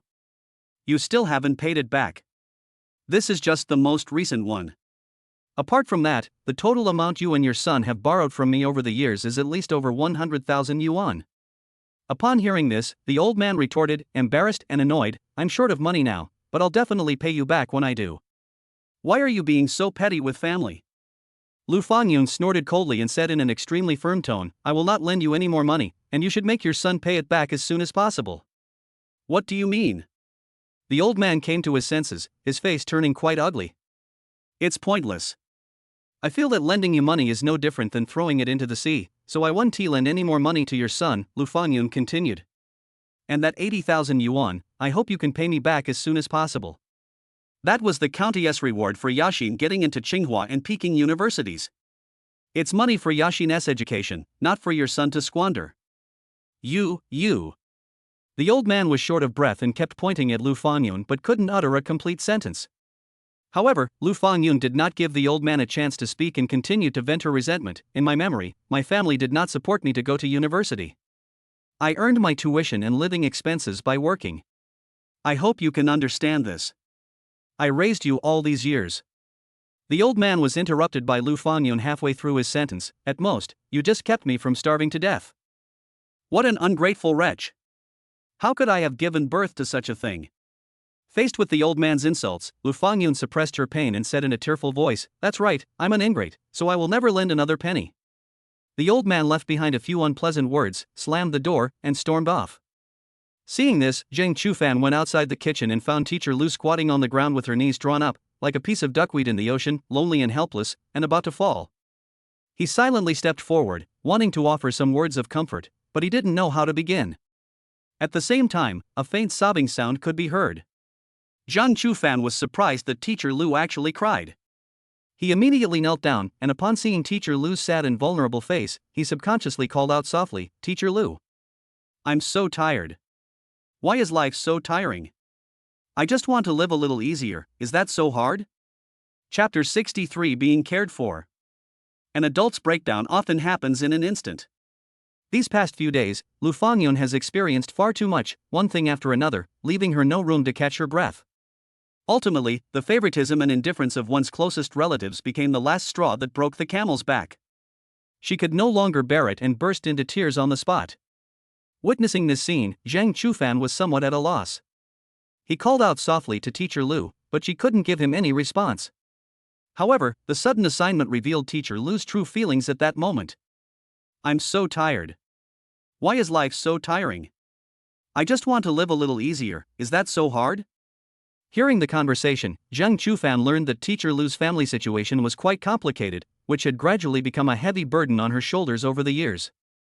Even though they are family, if someone only takes from you, anyone in this situation would eventually explode. Adding to this the recent painful experience of losing her virginity while drunk, all these factors combined. At this moment, Teacher Lu finally collapsed. Although sometimes crying is the best way to vent, Zhang Chufan did not intend to just let Teacher Lu go. He slowly squatted down in front of Teacher Lu, and as he listened to her increasingly uncontrollable sobs, his heart inevitably clenched with grief. After hesitating for a moment, he reached out and gently patted Teacher Lu's back, saying comfortingly, "Don't overthink it. The more you think about it, the more upset you'll become." Teacher Lu didn't say anything, but her shoulders were still trembling slightly. After all, accepting that one's mother doesn't love them as much as they imagined is quite difficult. Teacher Lu has been carrying too much on her shoulders, which is why she lives such a difficult life. Seeing that Teacher Lu did not show any resistance, Zhang Chufan continued, "In fact, some pains in life are like appendicitis. If left untreated or only treated conservatively, it may recur and torment people to no end. But if you can be ruthless enough to have your appendix removed and get through the short recovery period, you won't be bothered by it anymore. You'll also find that this part isn't important to the body as a whole. Even if you lose it, you can still live a healthy life, and you might even live a more relaxed life. Therefore, I strongly agree with Teacher Lu's approach." Zhang Chufan paused briefly before saying, "Instead of continuing to endure being blood-sucked by so-called family members in the name of kinship, it's better to be upfront about it like we just did, and completely eradicate this stubborn problem." After his words of comfort, Teacher Lu's crying gradually subsided, presumably because the comforting words had some effect. So Zhang Chufan quickly pressed his advantage. "If you want to live a relaxed life, you shouldn't waste your emotions on people who don't love you, but rather on those who truly care about you." At this point, Lu Fangyun finally stopped crying. She looked up at Zhang Chufan, her reddened eyes filled with complex emotions that were hard to decipher.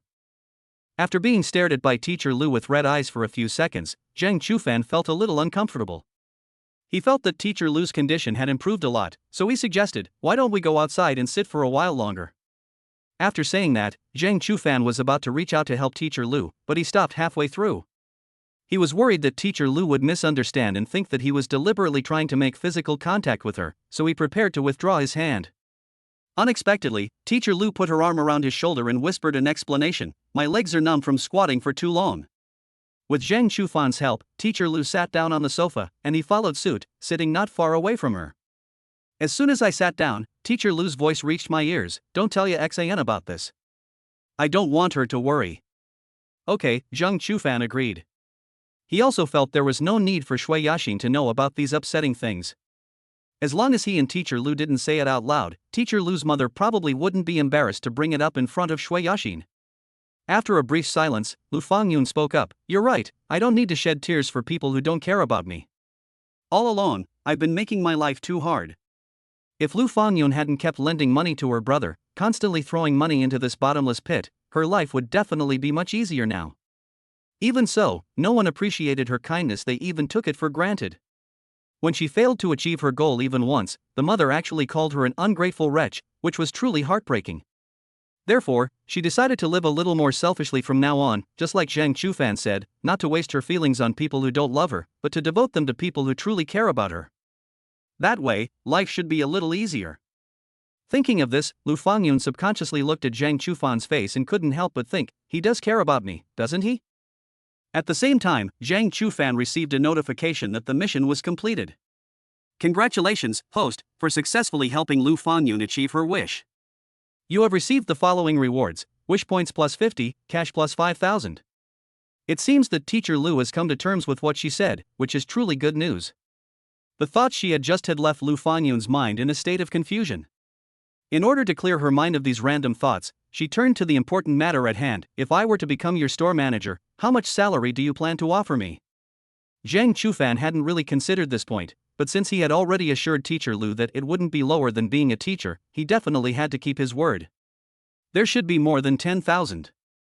Zhang Chufan offered such a high salary not only because high school teachers already have good pay and tenure, but also because their social status is far superior to that of a snack shop manager.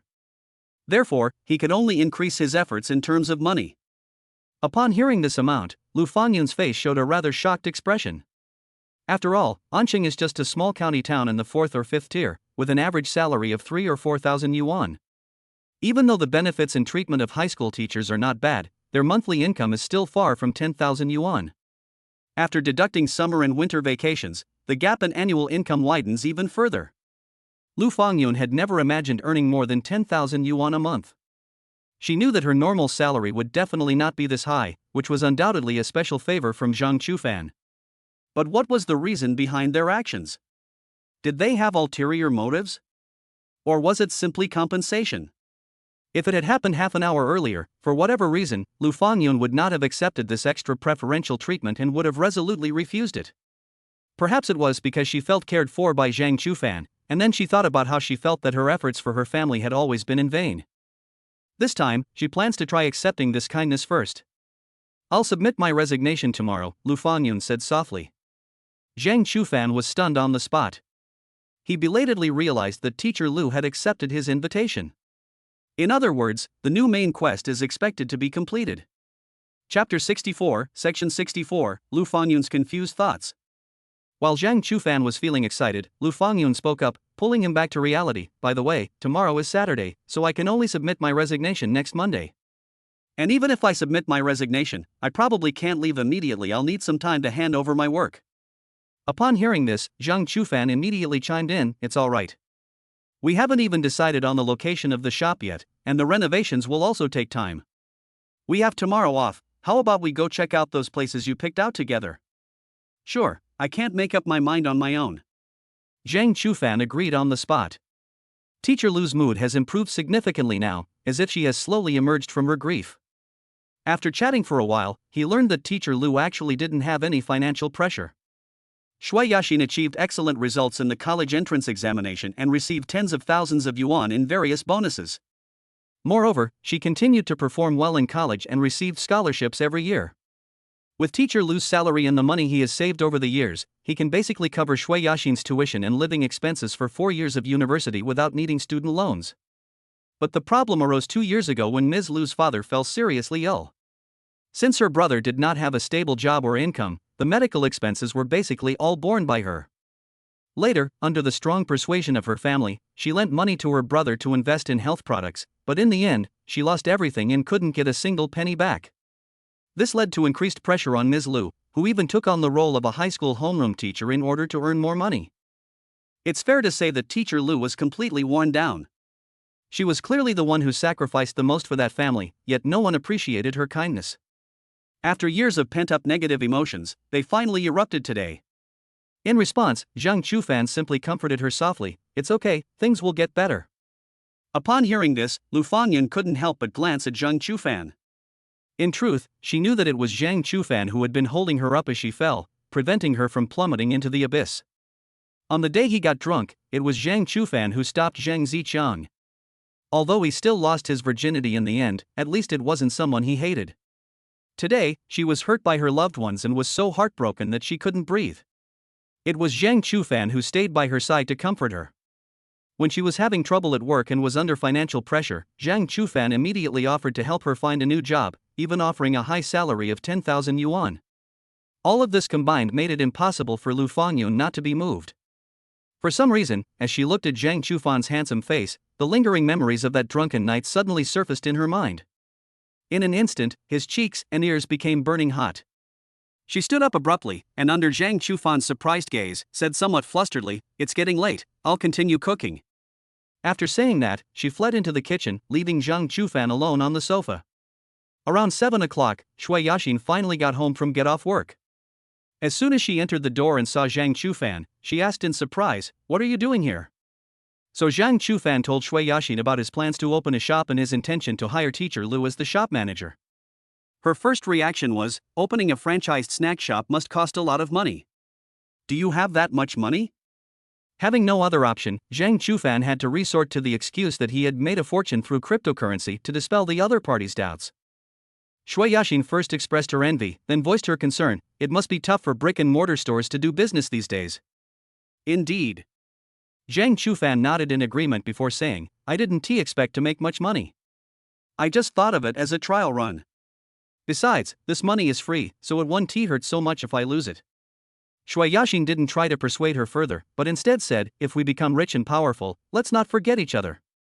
By the time we finished talking, dinner was ready. At the dinner table, Shui Yaxin asked Teacher Lu curiously, Mom, are you going to be Zhang Chufan's store manager? Teacher Lu put down her chopsticks and said seriously, I've been a teacher for so many years, that's enough. It's good to try a different job. Besides, Zhang Chufan's salary for me is shockingly high. How many? They said it would start at 10,000.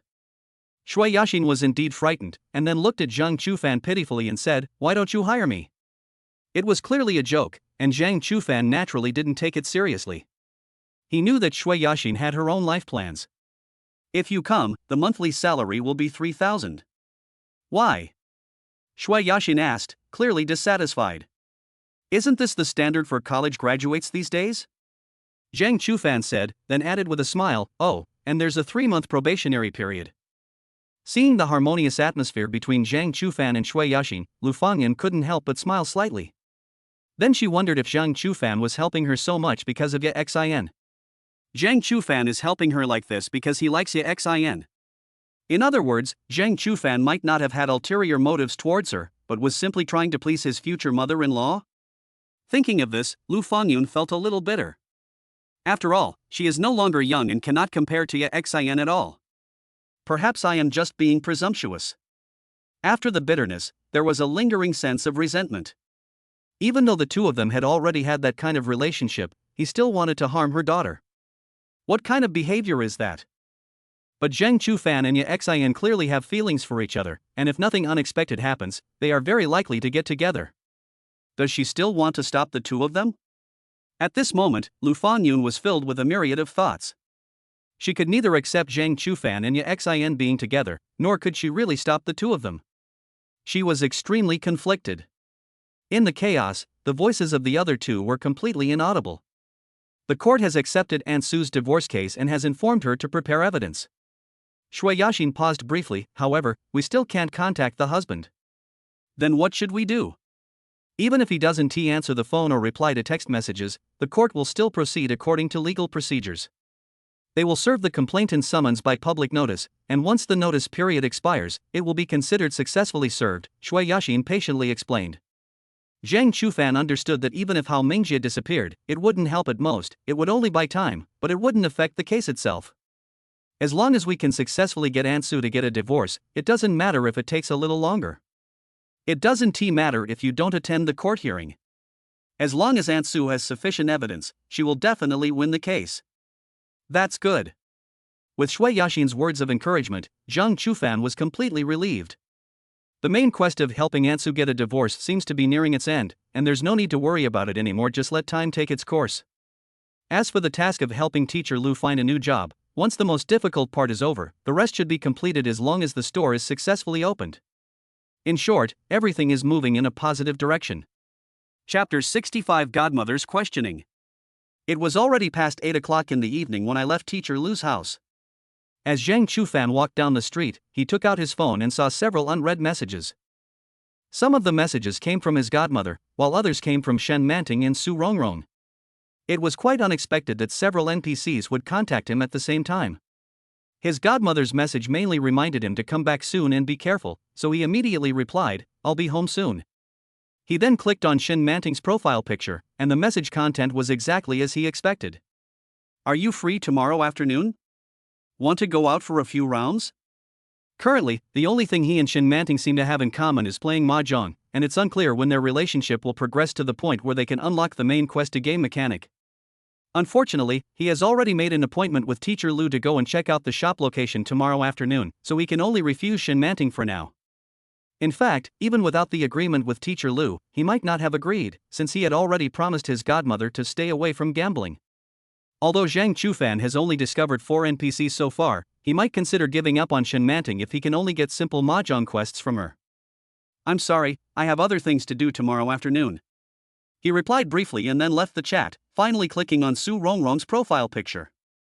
Attorney Gua contacted me today and said that the case has been filed and asked me to prepare evidence of the breakdown of the marital relationship. 30 minutes passed, and before she received his reply, Su Rongrong sent another message. Landlord, are you still living at your godmother's house? Of the three, Su Rongrong was the one Zhang Chufan found hardest to face, which is why he subconsciously clicked on her message last. Because the relationship between myself and Su Rongrong was no longer that of a typical landlord and tenant, nor a friend or lover, but rather a very complicated and difficult to describe stage. If Zhang Chufan lacks a strong sense of morality and acts as he pleases, just like his father, he doesn't need to worry too much and can simply let his desires control his body. But the problem is that he's a bit of a nutcase, which he takes after his mother. There was no way around it. Zhang Chufan was practically raised by his mother, and the person he hated most was his father. The reason he helped Su Rongrong was solely for the sake of points. He never imagined that the two would develop a deeper relationship. He was just trying to help others, but he ended up getting entangled with Su Rongrong. Yes, I'm still living at my godmother's house. The message was sent and Su Rongrong replied immediately, as if she had been waiting on the chat interface the whole time. When will you be back? Even from just words, Zhang Chufan could tell that Su Rongrong was eager to see him. In fact, he had only stayed at his godmother's house for 3 or 4 days, which was not long at all. He couldn't give a definite answer to that question either. It's not certain yet. After the message was sent, the chat interface fell silent for a short while. After about a minute or two, Su Rongrong's side started moving again. Business at my stall has been getting worse these past few days. Just like you said, landlord, there are a few more people copying me and competing for customers. And now that there are so many vendors, the security guards are starting to stop us from blocking the road to sell. Seeing Su Rongrong talking about setting up a stall, Zhang Chufan suddenly remembered that he had previously thought about trying to see if he could get a main quest similar to Teacher Lu's job change from the former. After all, Su Rongrong's financial situation wasn't very good either. Even if she didn't have to bear a lot of debt after divorcing Hao Mingjia, she would definitely want to live a more relaxed and affluent life. Rather, it's more accurate to say that living a good life is a wish that everyone has and a driving force for striving for it. Thinking about this, Zhang Chufan suddenly felt that he should find some time to see Su Rongrong. Since business is bad right now, why don't we just close the stall for the time being? But I want to pay you back as soon as possible. It's okay if you don't have to rush. Actually, it was fine not to pay it back, but Su Rongrong was clearly not that kind of person. Even though the other party had compensated him with her proudly voluptuous figure, she still insisted on paying him back afterwards. This clearly shows that Su Rongrong is not the type to use her body to renege on a debt. Just as Zhang Chufan was thinking about what to say, a message came from the other end. I have Sunday off, want to go to the movies together again? What's the meaning? Last time at the movie theater, Su Rongrong did that thing next to Shui Yaxin, and you still want to watch the movie? No, should we say that Su Rongrong's real purpose was to watch the movie? If he agrees, he'll find it hard not to suspect that the other party might do the same thing as last time. However, before he could reply, Su Rongrong changed her mind. It's okay if you don't want to watch a movie. I just happened to see a restaurant having a promotion with pretty cheap prices, so I thought I'd treat you to a meal. As if afraid that Zhang Chufan would refuse, Su Rongrong kept making concessions. One can imagine that Su Rongrong would be very sad if he still refused. Sure. He happened to have something he wanted to try on Su Rongrong, so he readily agreed. In the end, Zhang Chufan declined Shin Manting's invitation and accepted Su Rongrong's instead. Looking at the profile pictures of Su Rongrong, Shin Manting, and his godmother arranged in order on WeChat, he had the illusion that he was playing a visual novel. Different choices lead to different paths, resulting in different outcomes. If we treat his journey to earn points as a game, hopefully he won't end up with a bad end. Upon returning to his godmother's house, Zhang Chufan was greeted with a question as soon as he entered, "Have you eaten?" Even though Zhang Chufan had already given prior notice on WeChat, his godmother still couldn't help but ask a few more questions out of concern. Yes, I've already eaten. I had just changed my shoes when I looked up and saw my godmother already there, asking, "Where did you eat tonight?" At a classmate's house. Male or female classmate? Female classmate. This question and answer session gave Zhang Chufan the feeling of communicating with his own mother. The one you're dating? Are you alone, or did you go with other classmates? Asking too many questions can be annoying, which is something he's just like his mother. Of course, his godmother's presence was far more imposing than that of his biological mother. If it were Zhang Chufan's mother in front of him, he might have simply said, "Why are you asking so many questions?" and ended the conversation directly. But the person in front of him was his godmother, the county party secretary, who possessed an imposing and authoritative leadership presence. He had to answer her properly. "It's just me." Hearing this answer, Zhou Rushua's mood soured, and even her voice turned cold. "Weren't you going out to look for a place to open a shop? Why did you go to someone else's house again?" Zhang Chufan hadn't intended to hide the matter from his godmother about asking teacher Lu to be the store manager, so he just said it directly. "Actually, I want that friend's mother, who is also my former high school Chinese teacher, to be the store manager of my store." The two sat down in the living room. After a brief moment of reflection, Zhou Rushua asked again, "Why?" Faced with his godmother's questioning, Zhang Chufan had no choice but to answer truthfully, "My Chinese teacher is finding it too tiring to be a homeroom teacher, and she's also being harassed by the principal at school, so she wants to change jobs." Just as he finished speaking, his godmother added, "So you're going to be a good guy and ask her to be the store manager?" Zhang Chufan replied, head bowed. At this moment, he didn't dare to look his godmother in the eye, as he felt that she seemed very angry. Zhou Rushua is indeed feeling very uncomfortable right now, but her discomfort is not because Zhang Chufan did a good deed, but because she feels that Zhang Chufan is paying too much attention to his girlfriend's family. Human emotions are finite. If one party receives more, the other party will receive less. Regardless, Zhou Rushua could not accept that she was the one who was losing out. She had made up her mind that now that she was embracing emotional ties again, she would not allow anyone to try to take them away from her again. Zhou Rushua tried hard to control her emotions and said in a serious tone, "Didn't I tell you that your girlfriend's family is too poor? She won't be of any help to you after you get married. Now it seems that she might even hold you back." His godmother did say that to Zhang Chufan, but he didn't take it to heart. The main reason was that the claim that Shui Yaxin is his girlfriend was a lie, and he had never considered marriage at all. But since things have come to this, he can only try to shift his focus.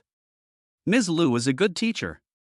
If it weren't for her, I wouldn't have been able to get into the university I'm in now. The principal of that high school is already in his 50s or 60s, but he still harasses her every day at school. I happened to catch him doing it once. After I found out about this, I couldn't stand it anymore, so I thought of helping Ms. Lu find a new job. Zhang Chufan's meaning was clear. He helped teacher Lu not because she was Shui Yaxin's mother, but because he himself had received help from teacher Lu. Of course, to Zhou Rushua, all of this sounded like she was defending her girlfriend's family, just stubbornly refusing to break up, which made her very indignant.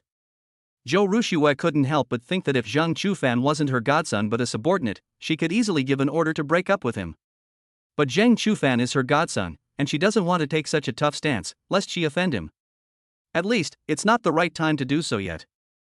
If you're just dating, I won't interfere much. But if it comes to marriage, I hope you'll listen to me, Zhou Rushua said earnestly to Zhang Chufan.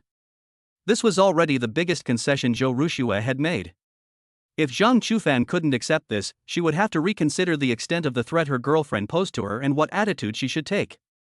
After struggling internally for a moment, Zhang Chufan decided to go along with his godmother's wishes. In his view, his godmother had lost the love of a parent for too long, which is why she cherished him so much. "I understand," he obediently agreed. Upon receiving this satisfactory answer, Zhou Rushua's previous gloom vanished. She even excitedly hugged Zhang Chufan and praised him in a gentle and cheerful tone. "What a good boy." Zhou Rushua's actions were swift, leaving Zhang Chufan momentarily confused about what had happened. It wasn't until he heard his godmother's joyful voice that he belatedly realized that he had been forcibly hugged by her. Smelling the faint fragrance emanating from his arms, his mind essentially stopped working. After an unknown amount of time, Zhou Rushua finally let go of Zhang Chufan. Looking at his face, which was slightly flushed from lack of oxygen, she realized that she had gone too far. There was no other way. She had a sudden emotional outburst and couldn't help but hug Zhang Chufan. Looking back now, the two of them were indeed a bit intimate, but since the other person was her godson, he was bound to understand her. Zhang Chufan gradually calmed down and found that his godmother was looking at him with a normal expression, and there was nothing unusual about her. He felt that the other person's action was probably subconscious and they didn't think too much about it, while he himself was greatly shocked and hadn't recovered in a short time. It was too awkward to sit any longer, so Zhang Chufan simply stood up and said, "I'm going to take a shower first." Chapter 66: The Secretary's Troubles. When Zhang Chufan came out of the bathroom, his godmother had already started working again. He stepped forward and found that the other person was holding a report and was reading it intently. Actually, there is a study at home, but he has hardly ever seen his godmother use it. Even when she comes home at night and has work to do, she seems to deliberately stay in the same space as him rather than in the study. Zhang Chufan didn't turn on the TV, worried that the sound would disturb the other person. He sat in a corner of the sofa, planning to scroll through his phone for a while before going back to his room to sleep after his hair had dried naturally. The godmother at work has a serious and dignified demeanor and a strong presence, which is quite different from her image in daily life. Of course, in front of Zhang Chufan, his godmother is mostly kind and gentle, and only in rare cases like before will she show her strong and stern side. After turning a page of the report, the godmother's brows slowly furrowed, and then she let out a barely perceptible sigh. During the few days Zhang Chufan stayed at his godmother's house, he occasionally saw her looking worried about work, but she never talked about these troubles and never let work affect her life. Since his godmother didn't say anything, Zhang Chufan didn't ask any further questions. It wasn't that he deliberately turned a blind eye, but rather that he knew that even if he knew, it would probably be difficult for him to help her. Just as Zhang Chufan was about to look away, his godmother turned around, and her expression instantly became warm and gentle. "All right, I almost forgot to tell you, I'm going to the city on a business trip tomorrow and I probably won't be back until Monday night." Now that the two are living under the same roof, Zhou Ruxue naturally has to inform Zhang Chufan of her schedule so as not to worry him. Zhang Chufan wasn't too surprised by this. His godmother was the top official in the county, so it was normal for her to be busy. However, he was wondering if he should go home to stay since his godmother hadn't been home for the past few days. The moment this thought crossed her mind, her godmother seemed to have guessed it and immediately instructed, "Even if I'm not home, you can stay here. You'll be all alone when you go back anyway." Zhang Chufan couldn't refute this point. "If you don't want to cook, you can eat out or order takeout. Eat whatever you want, and I'll transfer the money to you." As she spoke, her godmother picked up her phone, and with a ding, Zhang Chufan received a WeChat transfer of 1,000 yuan. This cut off Zhang Chufan's escape route, so what could he say? He could only agree. At the same time, a question arose in his mind: if he continued to live like this, when would he be able to go home? He had to stay here even when his godmother wasn't home, and he couldn't imagine what kind of expression she would have when he suggested moving back in the future. "Hurry up and receive it." His godmother's urging voice pulled Zhang Chufan back to reality. He said somewhat helplessly, "No need, I have my own money. I'll accept it if I give it to you, but do you have to be so polite to your godmother?" the godmother retorted, quite displeased. Just like when he bought clothes last time, Zhang Chufan had no choice but to accept the transfer. Afterwards, the godmother casually placed the report on the coffee table and went to take a shower. Zhang Chufan curiously leaned over to look at the title of the report, which read Project Proposal for the Renovation of Commercial Street in Auntie County. "I never expected that my godmother would take what I casually mentioned while shopping last time seriously, and even have a project proposal made. Her efficiency is truly remarkable." He glanced at it briefly and then looked away. Just by looking at the title of the report, he could tell what it was about, so he had no interest in reading it in detail. The renovation of the commercial street is fraught with difficulties. It was said that it would be renovated a few years ago, but after several years, there has been no progress. My godmother wants to restart the project, so it's no wonder that she has been sighing with worry these past few days. Even though Zhang Chufan accidentally learned the root of his godmother's troubles, he unfortunately had no way to help her solve them. About 20 minutes later, my godmother returned to the living room after taking a shower and changing into a silk nightgown. She stood in front of the sofa, tilted her head, and dusted off her hair, which was not completely dry. This movement caused the strap on one of the godmother's shoulders to slip down slightly uncontrollably, revealing her. Zhang Chufan accidentally caught a glimpse of something, then quickly looked away, pretending to be nonchalant, though he was actually quite agitated inside. "In just a few days, I have already witnessed the spring scenery 2 or 3 times. Even though he knew that most women wouldn't wear a bra under their nightgowns, he felt that she should still avoid any impropriety since there was a young man like him around. He was too embarrassed to remind the other person, so he could only try his best to control his eyes from wandering. In fact, Zhou Ruxue had already realized that she had exposed herself. Although she did not do it on purpose, she found it rather novel to look at Zhang Chufan as somewhat nervous and shy appearance. As for avoiding suspicion, she seemed to have forgotten about it and hadn't considered it at all. After his godmother sat back down on the sofa and picked up the project proposal, Zhang Chufan had calmed down and even took the initiative to speak. "Godmother, you've finished the project proposal for the commercial street renovation. Has there already been a way to resolve the issue of compensation for the merchants?" Upon hearing the voice, Zhou Ruxue turned to look at Zhang Chufan and replied with a wry smile, "This is the document that your Anqing government did a few years ago, and I haven't made any progress on my end." It turned out to be a bankrupt project proposal. Zhang Chufan really thought his godmother had been so efficient that she had managed to produce the project proposal in just a few days. However, judging from the bitter tone of her godmother's voice, it seems that the restart of the commercial street renovation project is not going smoothly. Before Zhang Chufan could even ask his godmother about the specific difficulties she had encountered, she had already taken the initiative to confide in him. "Now I finally understand what it means to be a powerful dragon but no local snake. If it weren't for this commercial street renovation project, I wouldn't have known that these people were planning to use me as a mascot. As she spoke, Zhou Rushua's tone grew increasingly cold. Upon hearing this, Zhang Chufan realized that the difficulties his godmother was facing might not stem from the project itself, but rather from a power struggle within the county government. This was completely beyond Zhang Chufan's level, and all he could do was listen attentively. After listening to his godmother's explanation, Zhang Chufan realized that although the county party secretary was the top leader of the county head also had an important say in the management of specific affairs, especially in the fields of finance and economic development. Because her godmother was transferred from another county, she might stay in Anqing County for 2 or 3 years before being transferred again. Moreover, she had only been in office for a little over 2 months, which meant that her words as the county party secretary were not as effective as those of the county head. Chapter 67. How to complete the main quest. The current situation is that the godmother is encountering obstacles everywhere in her efforts to promote the commercial street renovation project. Various departments are passing the buck and giving perfunctory answers because they have the county head's backing. Apart from the county party secretary, who is an outsider, the entire county party committee is almost a monolithic entity. If the godmother is just visiting Anqing temporarily, it won't have any impact. But if she wants to extend her reach into the center of power, it seems she'll need to fight a battle. The project itself is small, the real problem is that it's been sidelined. During the listening process, Zhang Chufan unexpectedly received a second main quest from his godmother. "I must let those people know who the real leader of Anqing County is." In Zhang Chufan's opinion, this main quest is more difficult than getting the first reward from his godmother. At least he knew where to focus his efforts after passing the central government's selection exam. The new main task, however, was to help his godmother become the absolute leader of the county government, and he had no idea where to direct his efforts. Ultimately, Zhang Chufan came from an ordinary family and didn't know any relatives within the system. How could someone with absolutely no political resources help his godmother completely control the entire county committee? Perhaps seeing that Zhang Chufan was also troubled by this, Zhou Ruxue gently comforted him, "Don't worry, I will handle my work matters myself." Zhang Chufan didn't say much. He knew that his godmother wasn't telling him all this for advice, but simply to vent the frustration that had been building up inside her. Zhou Ruxue is not a young girl.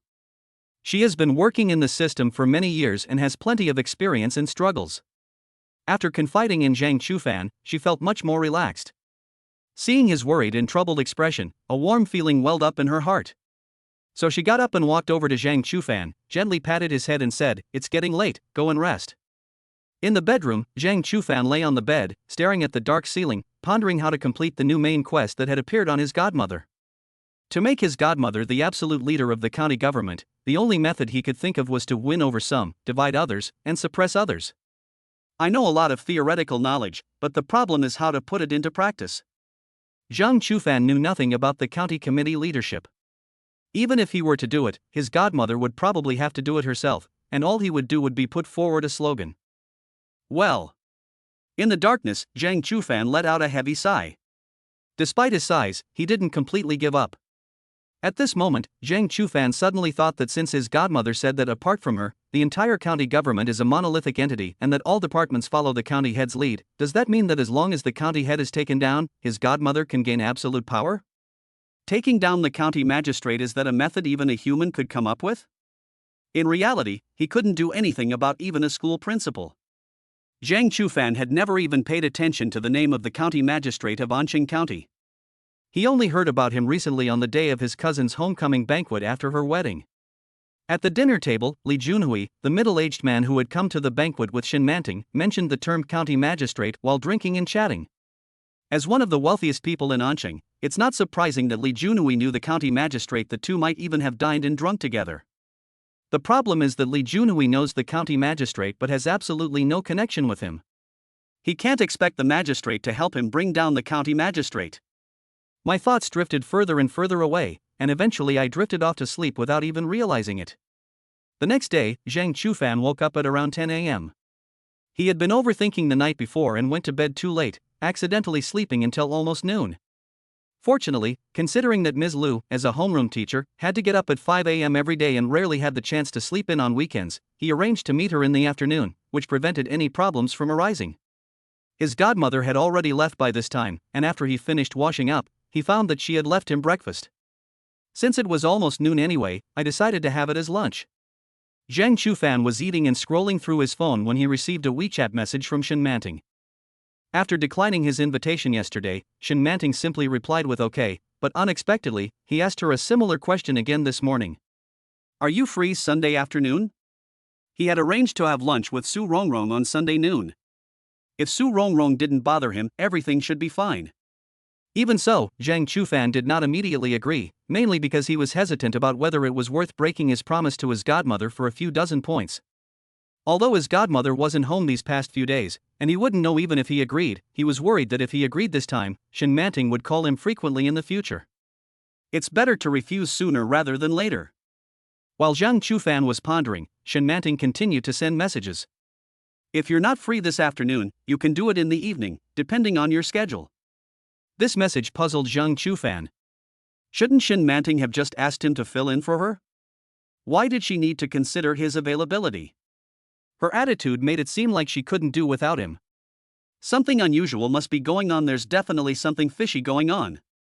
He couldn't help but think of Sister Xia and Sister Shao he had seen at the mahjong parlor last time. He had discovered then that Shen Manting had deliberately lost money to those two women. Shen Manting is Li Junhui's woman, and her status is already among the top in Ancheng. If even someone like her needs to fawn over her, what kind of person is she? The answer is obvious. Last night, Zhang Chufan was still racking his brains about how to intervene in the power structure of the county government, but today Shen Manting gave him the best answer. Yes, women. He only thought of such a simple and effective method. Now he really lacks social experience and doesn't know how to utilize his own advantages. I'm free tomorrow afternoon. Yeah, the usual place. As soon as Zhang Chufan sent the message, Shen Manting replied immediately. Although he didn't want to easily break his promise to his godmother, this was the best thing he could do to help her gain a foothold in the county government, so he had no choice but to do it. His godmother will understand, right? Shen Manting's eagerness to join him at the table suggests she might be thinking of herself as a male model.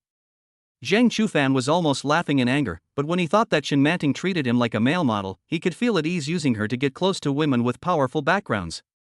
Chapter 68. Lu Fanyun's heart is still unsettled.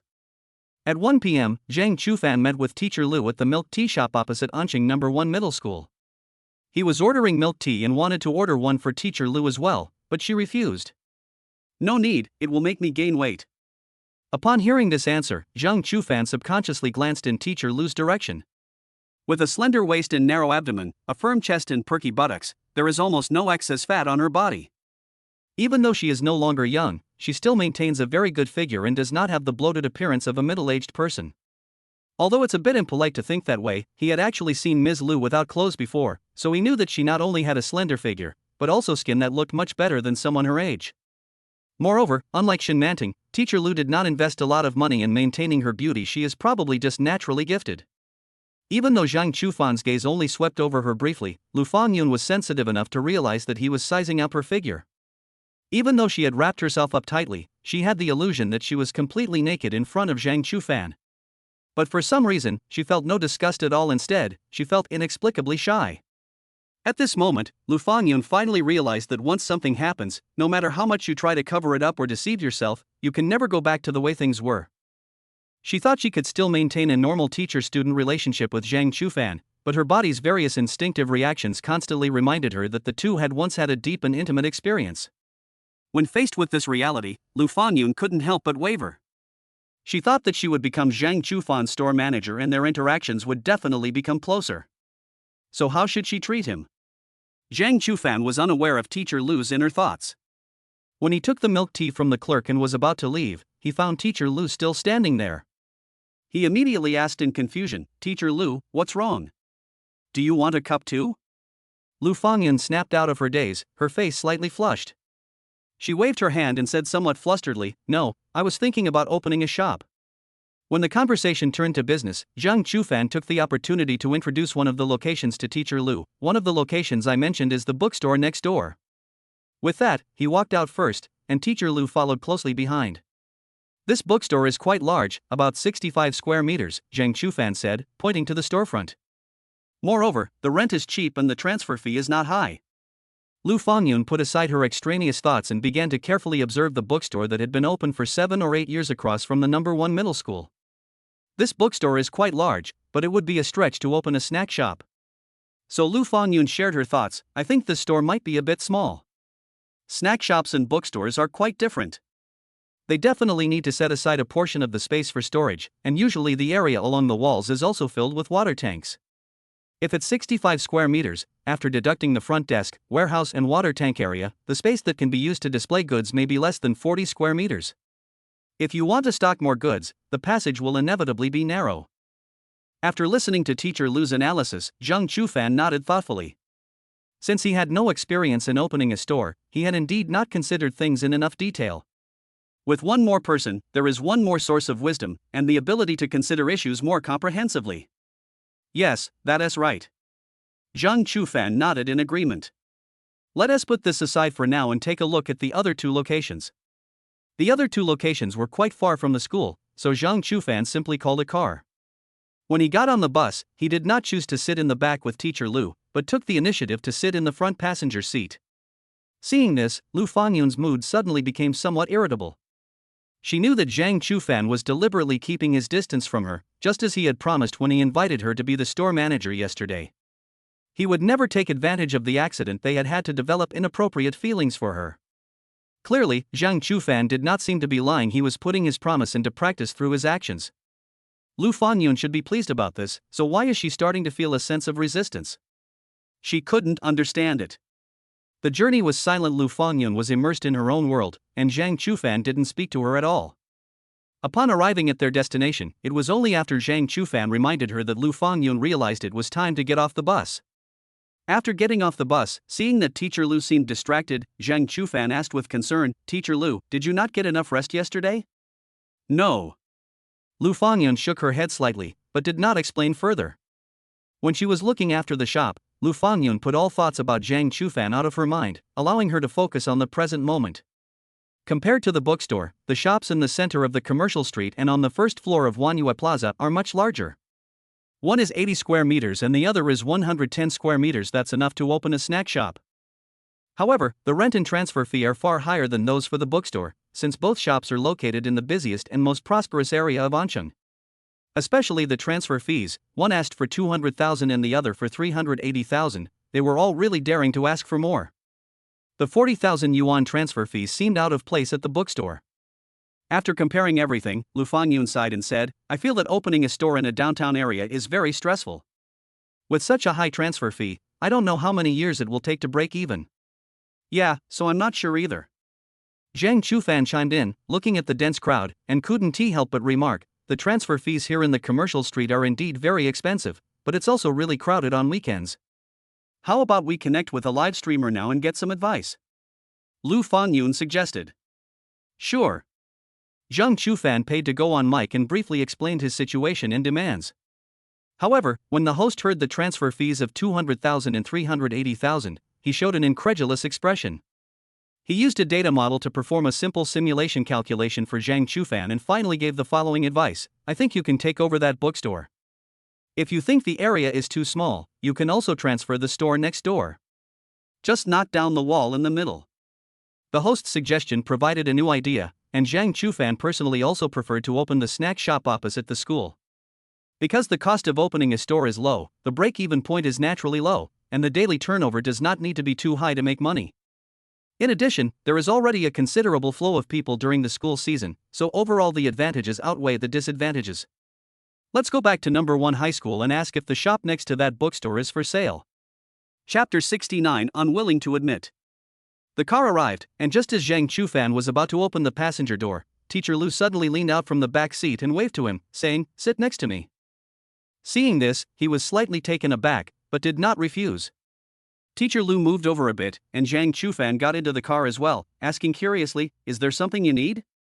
Upon hearing this, Lu Fangyun wanted to retort, "Can't you sit next to me if there's nothing wrong?" But she ultimately didn't act impulsively. Instead, she said what she had already prepared. "Which platform did you find the shop on? Let's see if there are any other better options." Zhang Chufan took out his phone and opened the local app, while Lu Fangyun moved closer to him. Soon, their arms were touching. "There are many shops I'm looking at, but I don't think the other locations are very reliable," Zhang Chufan explained, while moving his phone between the two of them to show Teacher Lu. He slowly swiped his phone screen, continuously expressing his thoughts. Lu Fangyun's gaze was initially fixed on her phone, but somehow it fell on Zhang Chufan's profile. She gazed at his sharply defined jawline, his high, straight nose, and his lips that opened and closed intermittently. "I couldn't help but think to myself, I've kissed those lips before." Although Lu Fangyun could not remember the taste of the kiss, she felt it must have been wonderful and comfortable. Lu Fangyun had Zhang Chufan sit next to her, ostensibly to discuss opening a shop, but she couldn't quite explain how much ulterior motive she had. At this moment, she looked at Zhang Chufan's lips, her gaze seemingly lost in them, unable to extricate herself. Unbeknownst to her, Lu Fangyun's face gradually drew closer to Zhang Chufan's. As if under a spell, her mind went blank, and all she could see in her eyes was the mouth of the other man speaking. Just then, Zhang Chufan waited in vain for a response, and turned his head in confusion. He then saw Teacher Lu's face very close to his, almost touching his own. "Teacher Lu, can't you see?" Zhang Chufan asked, somewhat puzzled.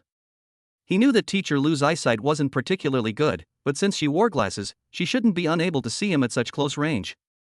The sudden question snapped Lu Fangyun back to reality. She pushed up her glasses with her hand and explained in a flustered and embarrassed manner, "Well, it is a little hard to see clearly." Zhang Chufan didn't think much of it. He handed the phone to Teacher Lu and said, "Why don't you take it and look at it?" Lu Fangyun responded softly and then took the phone from Zhang Chufan's hand. She could feel her heart pounding so hard it felt like it was about to jump out of her body at any moment. She didn't understand what was wrong with her. She had inexplicably wanted to relive the feeling of kissing. Since venting all her grievances to Zhang Chufan yesterday and receiving his comfort, she felt that her mindset had changed. This was especially evident when facing Zhang Chufan. No matter how much Lu Fangyun tried to avoid it, she had to admit that she seemed to have developed feelings for Zhang Chufan. Furthermore, due to their past special relationship, their feelings changed and could no longer remain as that of an elder to a younger person, but instead developed in a direction that transcended age and status. Of course, Lu Fangyun did not think that she had completely fallen in love with Zhang Chufan. She was more inclined to believe that it was a suspension bridge effect of emotional misjudgment. When she was about to fall into the abyss, it was Zhang Chufan who saved her from Zhang Ziqiang. When she was on the verge of collapse, it was Zhang Chufan who stayed by her side and comforted her. Lu Fangyun had no experience in dating and could not draw on her past experiences for guidance. She was unwilling to admit that she had fallen for a young man the same age as her daughter, who was even a former student of hers. She was bound by moral principles, so she could only attribute her feelings for Zhang Chufan to the so-called suspension bridge effect. Soon, the car arrived at its destination. Even though Lu Fangyun was still reluctant to leave, she had to leave this narrow and ambiguous enclosed space. After getting off the bus, Zhang Chufan noticed that Teacher Lu's cheeks were slightly flushed, and her complexion was rosy and radiant, giving her the illusion of being a young girl. Perhaps it's because Teacher Lu put on makeup today anyway, she looks quite pretty. Zhang Chufan immediately composed himself and turned his attention to the bookstore. He didn't want Teacher Lu to have a bad impression of him on the eve of the main mission's impending victory. He had to make Teacher Lu feel safe and reassure her that he wouldn't misjudge their relationship because of the previous accident. On either side of the bookstore are a milk tea shop with a confession wall and a breakfast shop with decent business. In Zhang Chufan's view, that milk tea shop has been open for so many years and its business has always been relatively stable. If it were to be transferred, it wouldn't have waited until today. Therefore, he decided to first ask the owner of the breakfast shop if he was willing to transfer the business. "Teacher Lu, let's go ask the breakfast shop first." After saying that, Zhang Chufan and Teacher Lu went into the store together. After a friendly conversation with the breakfast shop owner, he was actually willing to transfer the shop, and the transfer fee he asked for was not high. The boss agreed to sell it for as little as 32,000. This result was beyond Zhang Chufan's expectations. He hadn't anticipated it would go so smoothly.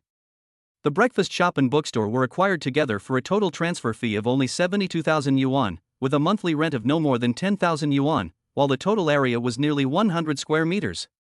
All things considered, the cost of opening a store is already quite low. According to the live streamer at the time, with such low costs, you could make money even with your eyes closed. It was just a matter of how much you would earn. Actually, Zhang Chufan wanted to open this shop not so much to make money, but more to complete the main quest assigned to Teacher Lu. So for him, this is the best choice. There's no need to worry about losing hundreds of thousands of yuan, and I can still complete the task assigned to Teacher Lu, which is enough. So Zhang Chufan immediately and decisively said, I plan to open the shop here. Have you made up your mind? I also think this place is pretty good, and it's very close to where I live, Lu Fangyun replied with a smile. Did Zhang Chufan take this factor into account when deciding to open a shop here? When this idea came to her, Lu Fangyun herself found it laughable. She suspected she was probably sick, otherwise why would she have such childish thoughts? Chapter 70 Lu Fangyun's Awakening. Actually, Zhang Chufan wanted to open this shop not so much to make money, but more to complete the main quest assigned to Teacher Lu. So for him, this is the best choice. With the store locations tentatively decided, Zhang Chufan's next task is to contact franchisees and successfully transfer the 2 stores. However, he had already achieved his goal for the day. He took out his phone and checked the time. It was only a little past 3 in the afternoon. Standing to the side, Lu Fangyun observed Zhang Chufan's expression and actions, and knew that he was planning to leave. But she felt a pang of reluctance and instinctively tried to persuade him to stay. Come to my place for dinner tonight. Hearing this, Zhang Chufan was quite surprised. He thought that Teacher Lu should not be so willing to spend time with him, but he did not expect that she would invite him to dinner again today. While she was pondering, a task even appeared above Teacher Lu's head. Zhang Chufan has helped me so much, it's only right that I treat him to a few meals. He won't refuse, will he? His godmother hasn't been home these past few days, and when he goes back, he just orders takeout. Not to mention he still has tasks to do, so he really has no reason to refuse. After agreeing, the task was completed on the spot.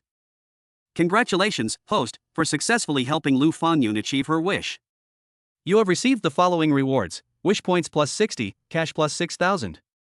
Upon receiving a positive reply, Lu Fangyun's mood improved, and the corners of her mouth unconsciously turned up slightly. It's still early, let's go buy groceries first. There is a large supermarket not far from the school. You can walk there without taking a taxi. Zhang Chufan silently followed behind Teacher Lu, with about 2 meters between them, just like when they used to go to the office with the teacher at school. Since he and Teacher Lu seemed to have nothing to talk about, he simply took out his phone and started scrolling. Unlike Zhang Chufan, Lu Fangyun was very concerned that the former kept his distance from her as if she were a plague god. And the other party did this entirely because it was something I had requested beforehand. In other words, the problem lies not with Zhang Chufan, but with Lu Fangyun herself. She deliberately slowed her pace, hoping Zhang Chufan would catch up, but unexpectedly, he stepped on her heel, causing her shoe to fall off. Realizing his mistake, Zhang Chufan quickly apologized. I'm sorry, I wasn't looking where I was going. Fine. Lu Fangyun waved her hand dismissively, turned around, picked up the high heel that had been stepped on, and prepared to put it back on. However, as soon as she put on her shoes, the discomfort from her heels made her frown. Seeing this, Zhang Chufan immediately asked with concern, Are you hurt? It only hurts a little, it should be fine. Upon hearing this, Zhang Chufan became even more worried and immediately squatted down to check. Only when he got closer did he notice that Ms. Lu was wearing a thin layer of flesh-colored stockings, and the stockings were worn down and frayed at the heel, but fortunately there were no obvious wounds on the skin. Seeing Zhang Chufan examining her feet so closely and meticulously, Lu Fangyun felt incredibly shy. After Zhang Chufan got up, she pretended to be nonchalant and said, It's just that my socks are torn, it's nothing serious, it doesn't hurt anymore. Although Teacher Lu was not injured, Zhang Chufan still felt very guilty. I'll buy you another one. No need, it's just a sock. Since Teacher Lu had said so, Zhang Chufan didn't insist any further. Next, Lu Fangyun walked side by side with Zhang Chufan. Even though it's just a simple walk together, it makes her heart race and makes her nervous. She had never felt this way when walking with other male teachers at school. Suddenly, a couple holding hands came into Lu Fangyun's view. Looking at the couple's sweet appearance, she couldn't help but wonder if she and Zhang Chufan would be mistaken for a couple if they walked hand in hand. No, they'll probably just be mistaken for mother and child. Thinking of this, Lu Fangyun felt a little downcast, and all her previous shyness and nervousness disappeared. she gradually realized that her mood seemed to be increasingly influenced by a certain person. When they arrived at the supermarket, Zhang Chufan was in charge of pushing the cart, while Teacher Lu was in charge of stuffing things into it. Soon, the car was completely packed full. Just as Teacher Lu was carrying a bag of fruit to be weighed, a girl passing by saw Zhang Chufan and asked with a curious tone, "Zhang Chufan?" Hearing someone call his name, Zhang Chufan immediately looked up and saw a familiar face. He was certain the other person was his high school classmate, but he couldn't remember their name for the moment, so he could only ask uncertainly, "Li Siyu? You really are Zhang Chufan?" Li Siyu exclaimed in surprise, then complained, "It's been less than 4 years since you graduated, and you've already forgotten my name?" Zhang Chufan smiled without saying anything, mainly because he and Li Siyu didn't interact much in high school, otherwise, she wouldn't have been among the first group whose names he forgot so quickly. "You've changed so much I almost didn't recognize you," Li Siyu said, looking Zhang Chufan up and down. With the help of his 9-point charm, Zhang Chufan's appearance has indeed changed a lot. Even his best friend once thought he had plastic surgery, not to mention Li Siyu, who had little interaction with him to begin with. Rather, he was surprised that the other person recognized him at first sight. "By the way, which university did you apply to?" "South China University of Technology." "What did you study?" And so, the two of them started chatting. It was more of a chat than a conversation, with Li Siyu asking questions and Zhang Chufan answering. During this process, he gradually recalled his memories of Li Siyu. Li Siyu is a lively girl who was quite popular in high school. However, this person is a die-hard fan of a certain popular celebrity, so he is actually quite annoyed by her in private. No wonder he is too lazy to even save her name. After a brief chat, Zhang Chufan noticed that Li Siyu was being overly enthusiastic, and the conversation was getting more and more animated, making him wonder if their relationship was really that good. "By the way, do you have a girlfriend now?" Upon hearing this, Li Siyu finally revealed her true intentions, and Zhang Chufan finally understood why this person had been pestering him so much. It turned out she was interested in him. In retrospect, Li Siyu is a typical example of someone who was obsessed with looks. Unfortunately, he didn't have much affection for Li Siyu, and she couldn't provide him with any tasks, so he decisively replied, "I've got it."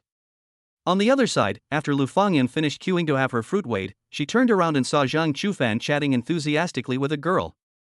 In an instant, all sorts of negative emotions surged up.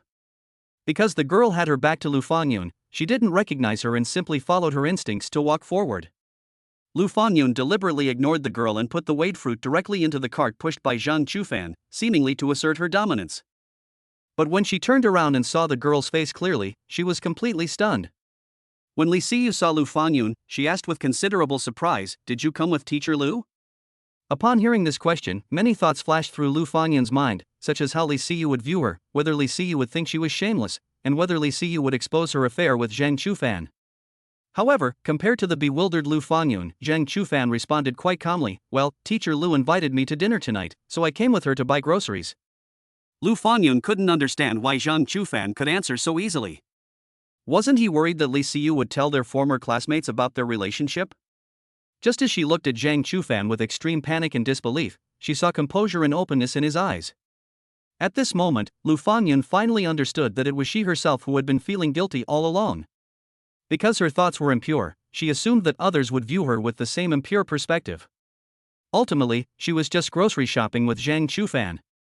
But the moment she saw Li Siyu, her heart was completely thrown into turmoil. "Oh." Li Siyu nodded thoughtfully, then asked curiously, "Your girlfriend isn't Shui Yaxin, is she?" When Zhang Chufan and Teacher Lu came to buy groceries together, Li Siyu easily thought of Shui Yaxin. Zhang Chufan smiled without saying anything. Seeing that he did not deny it, Li Siyu said dejectedly, "I felt that you had feelings for her back in high school. I didn't expect that you two would actually get together." After saying that, Li Siyu lost interest in continuing the conversation. She said goodbye to Lu Fangyun one last time, "Teacher Lu, I have to go now. I'll visit you at school again when I have time." After Li Siyu left, Zhang Chufan noticed that Teacher Lu looked distraught and immediately asked in confusion, "Teacher Lu, what's wrong?" "It's nothing," Lu Fangyun replied in a low voice. At this moment, Lu Fangyun was plunged into immense self-doubt. Because she realized that in her relationship with Zhang Chufan, she was the one who felt guilty all along. She made Zhang Chufan forget everything from that night, but the memories of that time kept resurfacing in her mind. Those so-called principles and bottom lines seemed to fade away after meeting Zhang Chufan. But in any case, she has to wake up in time and not let that person sway her anymore. Yes, she needs to get her relationship with Zhang Chufan back on track. Zhang Chufan was initially worried about Teacher Lu, but after a short while, he found that she had fully recovered, as if the distraught Teacher Lu had never existed. Let's go pay the bill. Oh. After paying, the two left the supermarket together. On the way, after careful consideration, Lu Fangyun felt that there were some things that needed to be made clear. Zhang Chufan, there's something I need to ask you. Hearing Teacher Lu's extremely solemn voice, Zhang Chufan knew that the other party must have something very important to say, so he immediately perked up. What's up? Are you and Xin officially dating right now? Zhang Chufan immediately understood that Teacher Lu must have overheard Li Siyu's words and assumed that he and Shui Yaxin were dating, which was why she asked that question. However, he felt there was nothing to hide, so he explained in detail, I have no relationship with Shui Yaxin. I only acquiesced just now because I didn't want to be bothered by Li Siyu. Lu Fangyun breathed a slight sigh of relief, but she couldn't completely relax yet, because the questions that followed were even more direct and pointed. Have you slept with her? Ha! Zhang Chufan almost doubted his ears, but Teacher Lu quickly repeated clearly, I'm asking you, have you and Yaxin done it? The kind between a man and a woman. Although he didn't know Teacher Lu's intentions, Zhang Chufan still chose to answer truthfully, no. Are you sure you didn't do it? Lu Fangyun stopped and stared directly at Zhang Chufan, trying to catch even the slightest unnatural change in his expression. No, Zhang Chufan added, we haven't even kissed. Lu Fangyun believed that Zhang Chufan would not deceive her. When she learned that Zhang Chufan and Xin had never even kissed, why did she feel a strange sense of superiority? No.